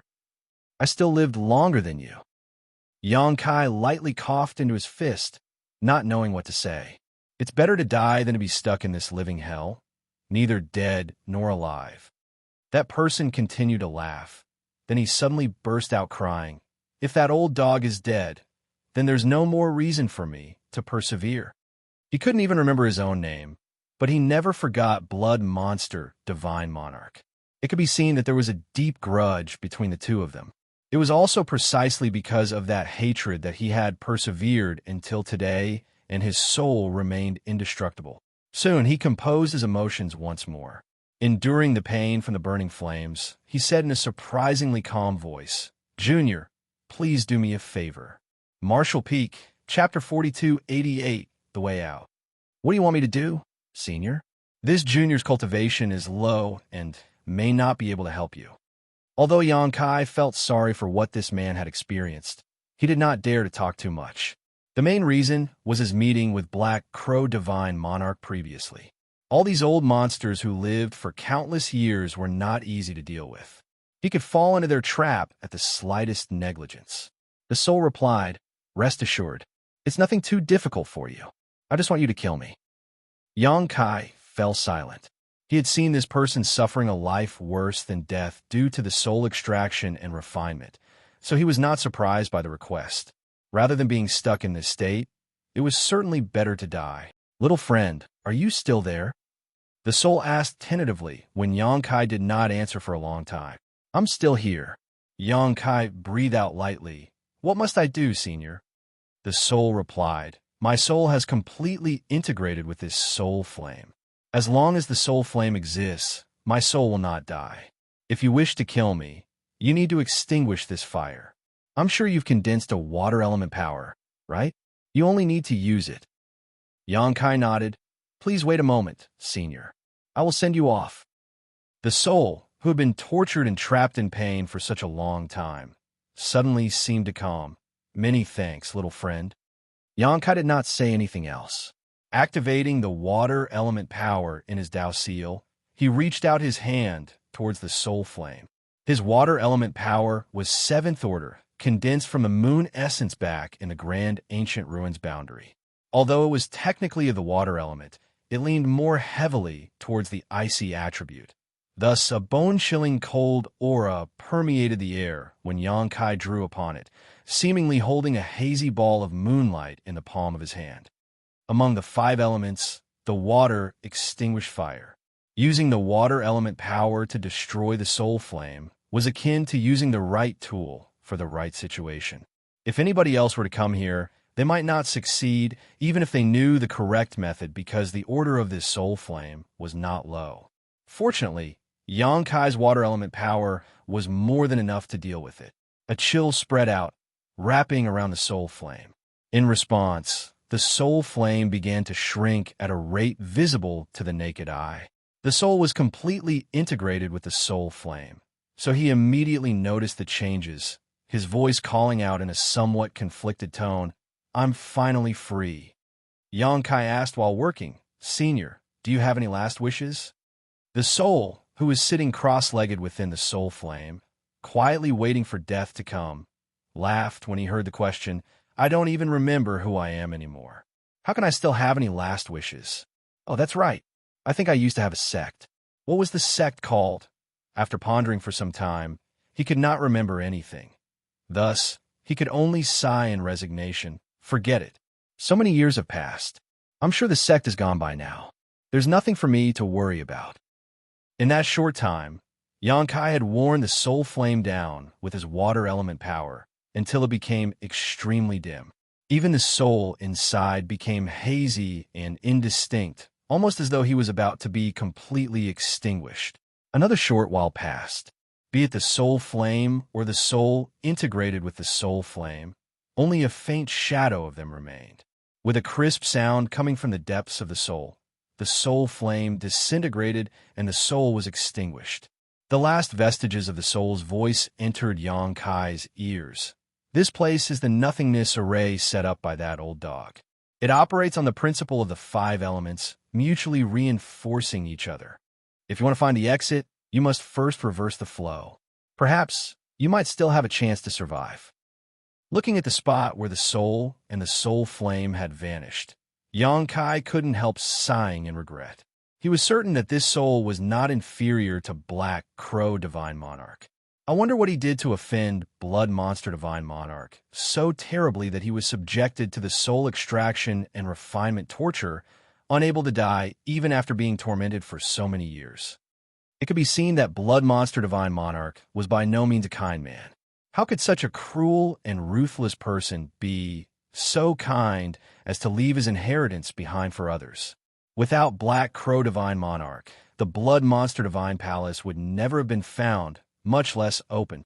Nevertheless, the words that Soul left behind before his death had given Xianxia great inspiration. He probably wanted to reciprocate the favor. Since Xianxia gave him eternal relief, he wanted to return the kindness in full. It truly was as the saying went, when one door closed, a window would open. Xianxia immediately sat down cross-legged. The nothingness array operates on the principle of the 5 elements, mutually reinforcing each other. If I reverse the surrounding flow, then the 5 elements would mutually oppose each other. He cautiously perceived his surroundings, and sure enough, it didn't take long before Xianxia detected the pure 5-element powers in this vast white world. He had failed to perceive this phenomenon previously for 2 reasons. The first was that he had not investigated this place calmly, and the second was that he had been too anxious searching for an exit. It was not until the remnant soul gave him a hint that he discovered this phenomenon.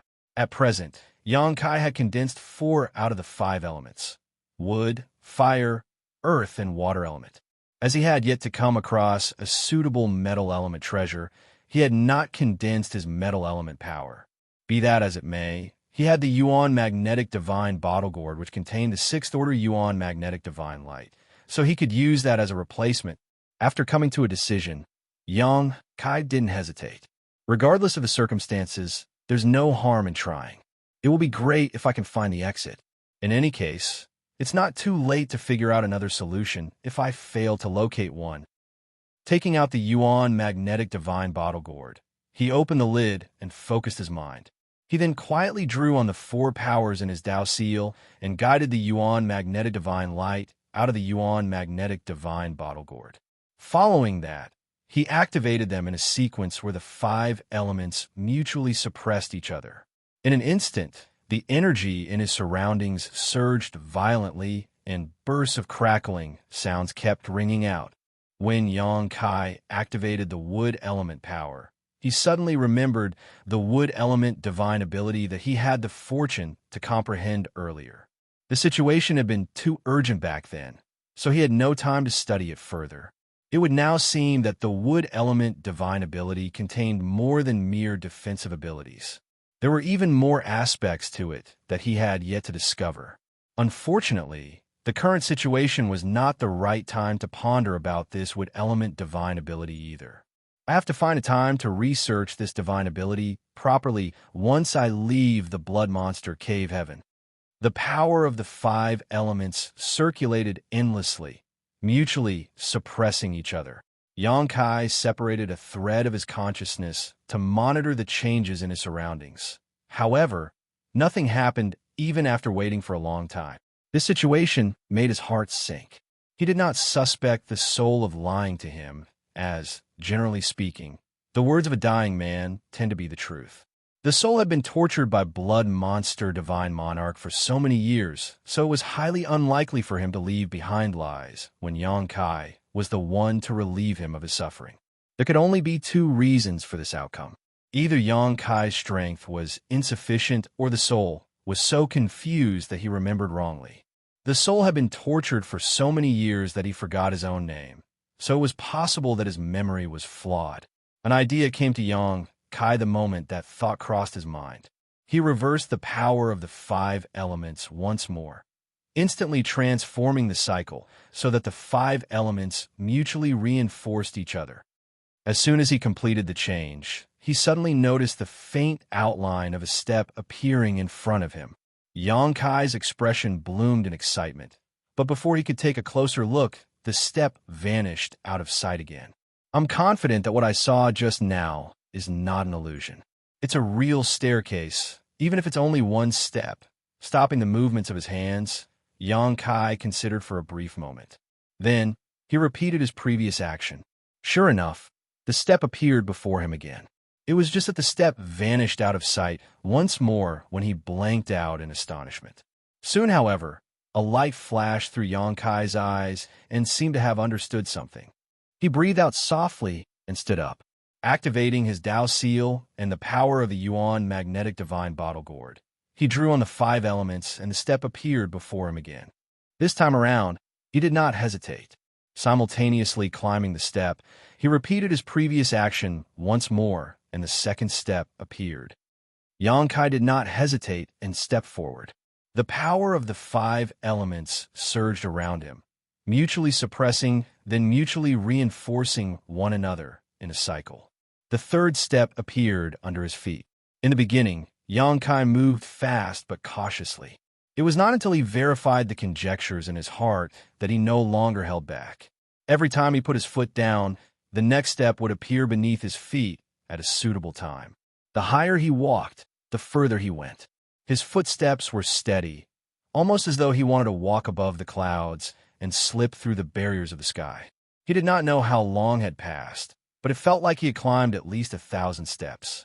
At one point, he lifted his foot and realized that there were no further steps in front of him. His first reaction was shock.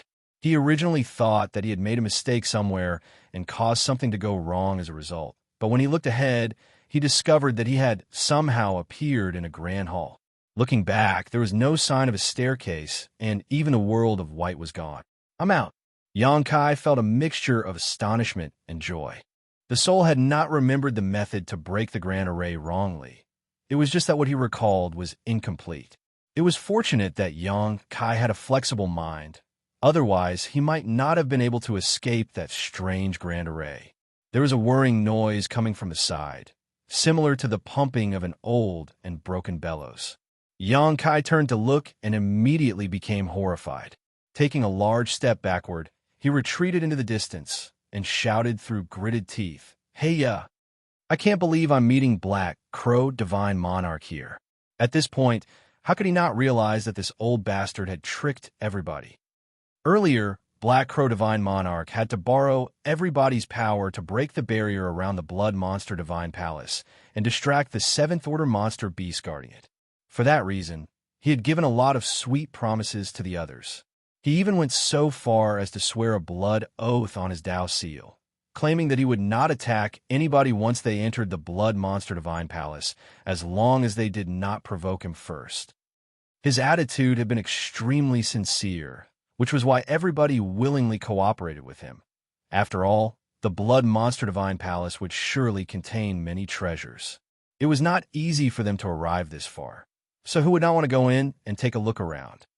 Even Xianxia had been extremely tempted, but after his experience just now, how could he not understand that everybody had fallen for Black Crow Divine Monarch schemes?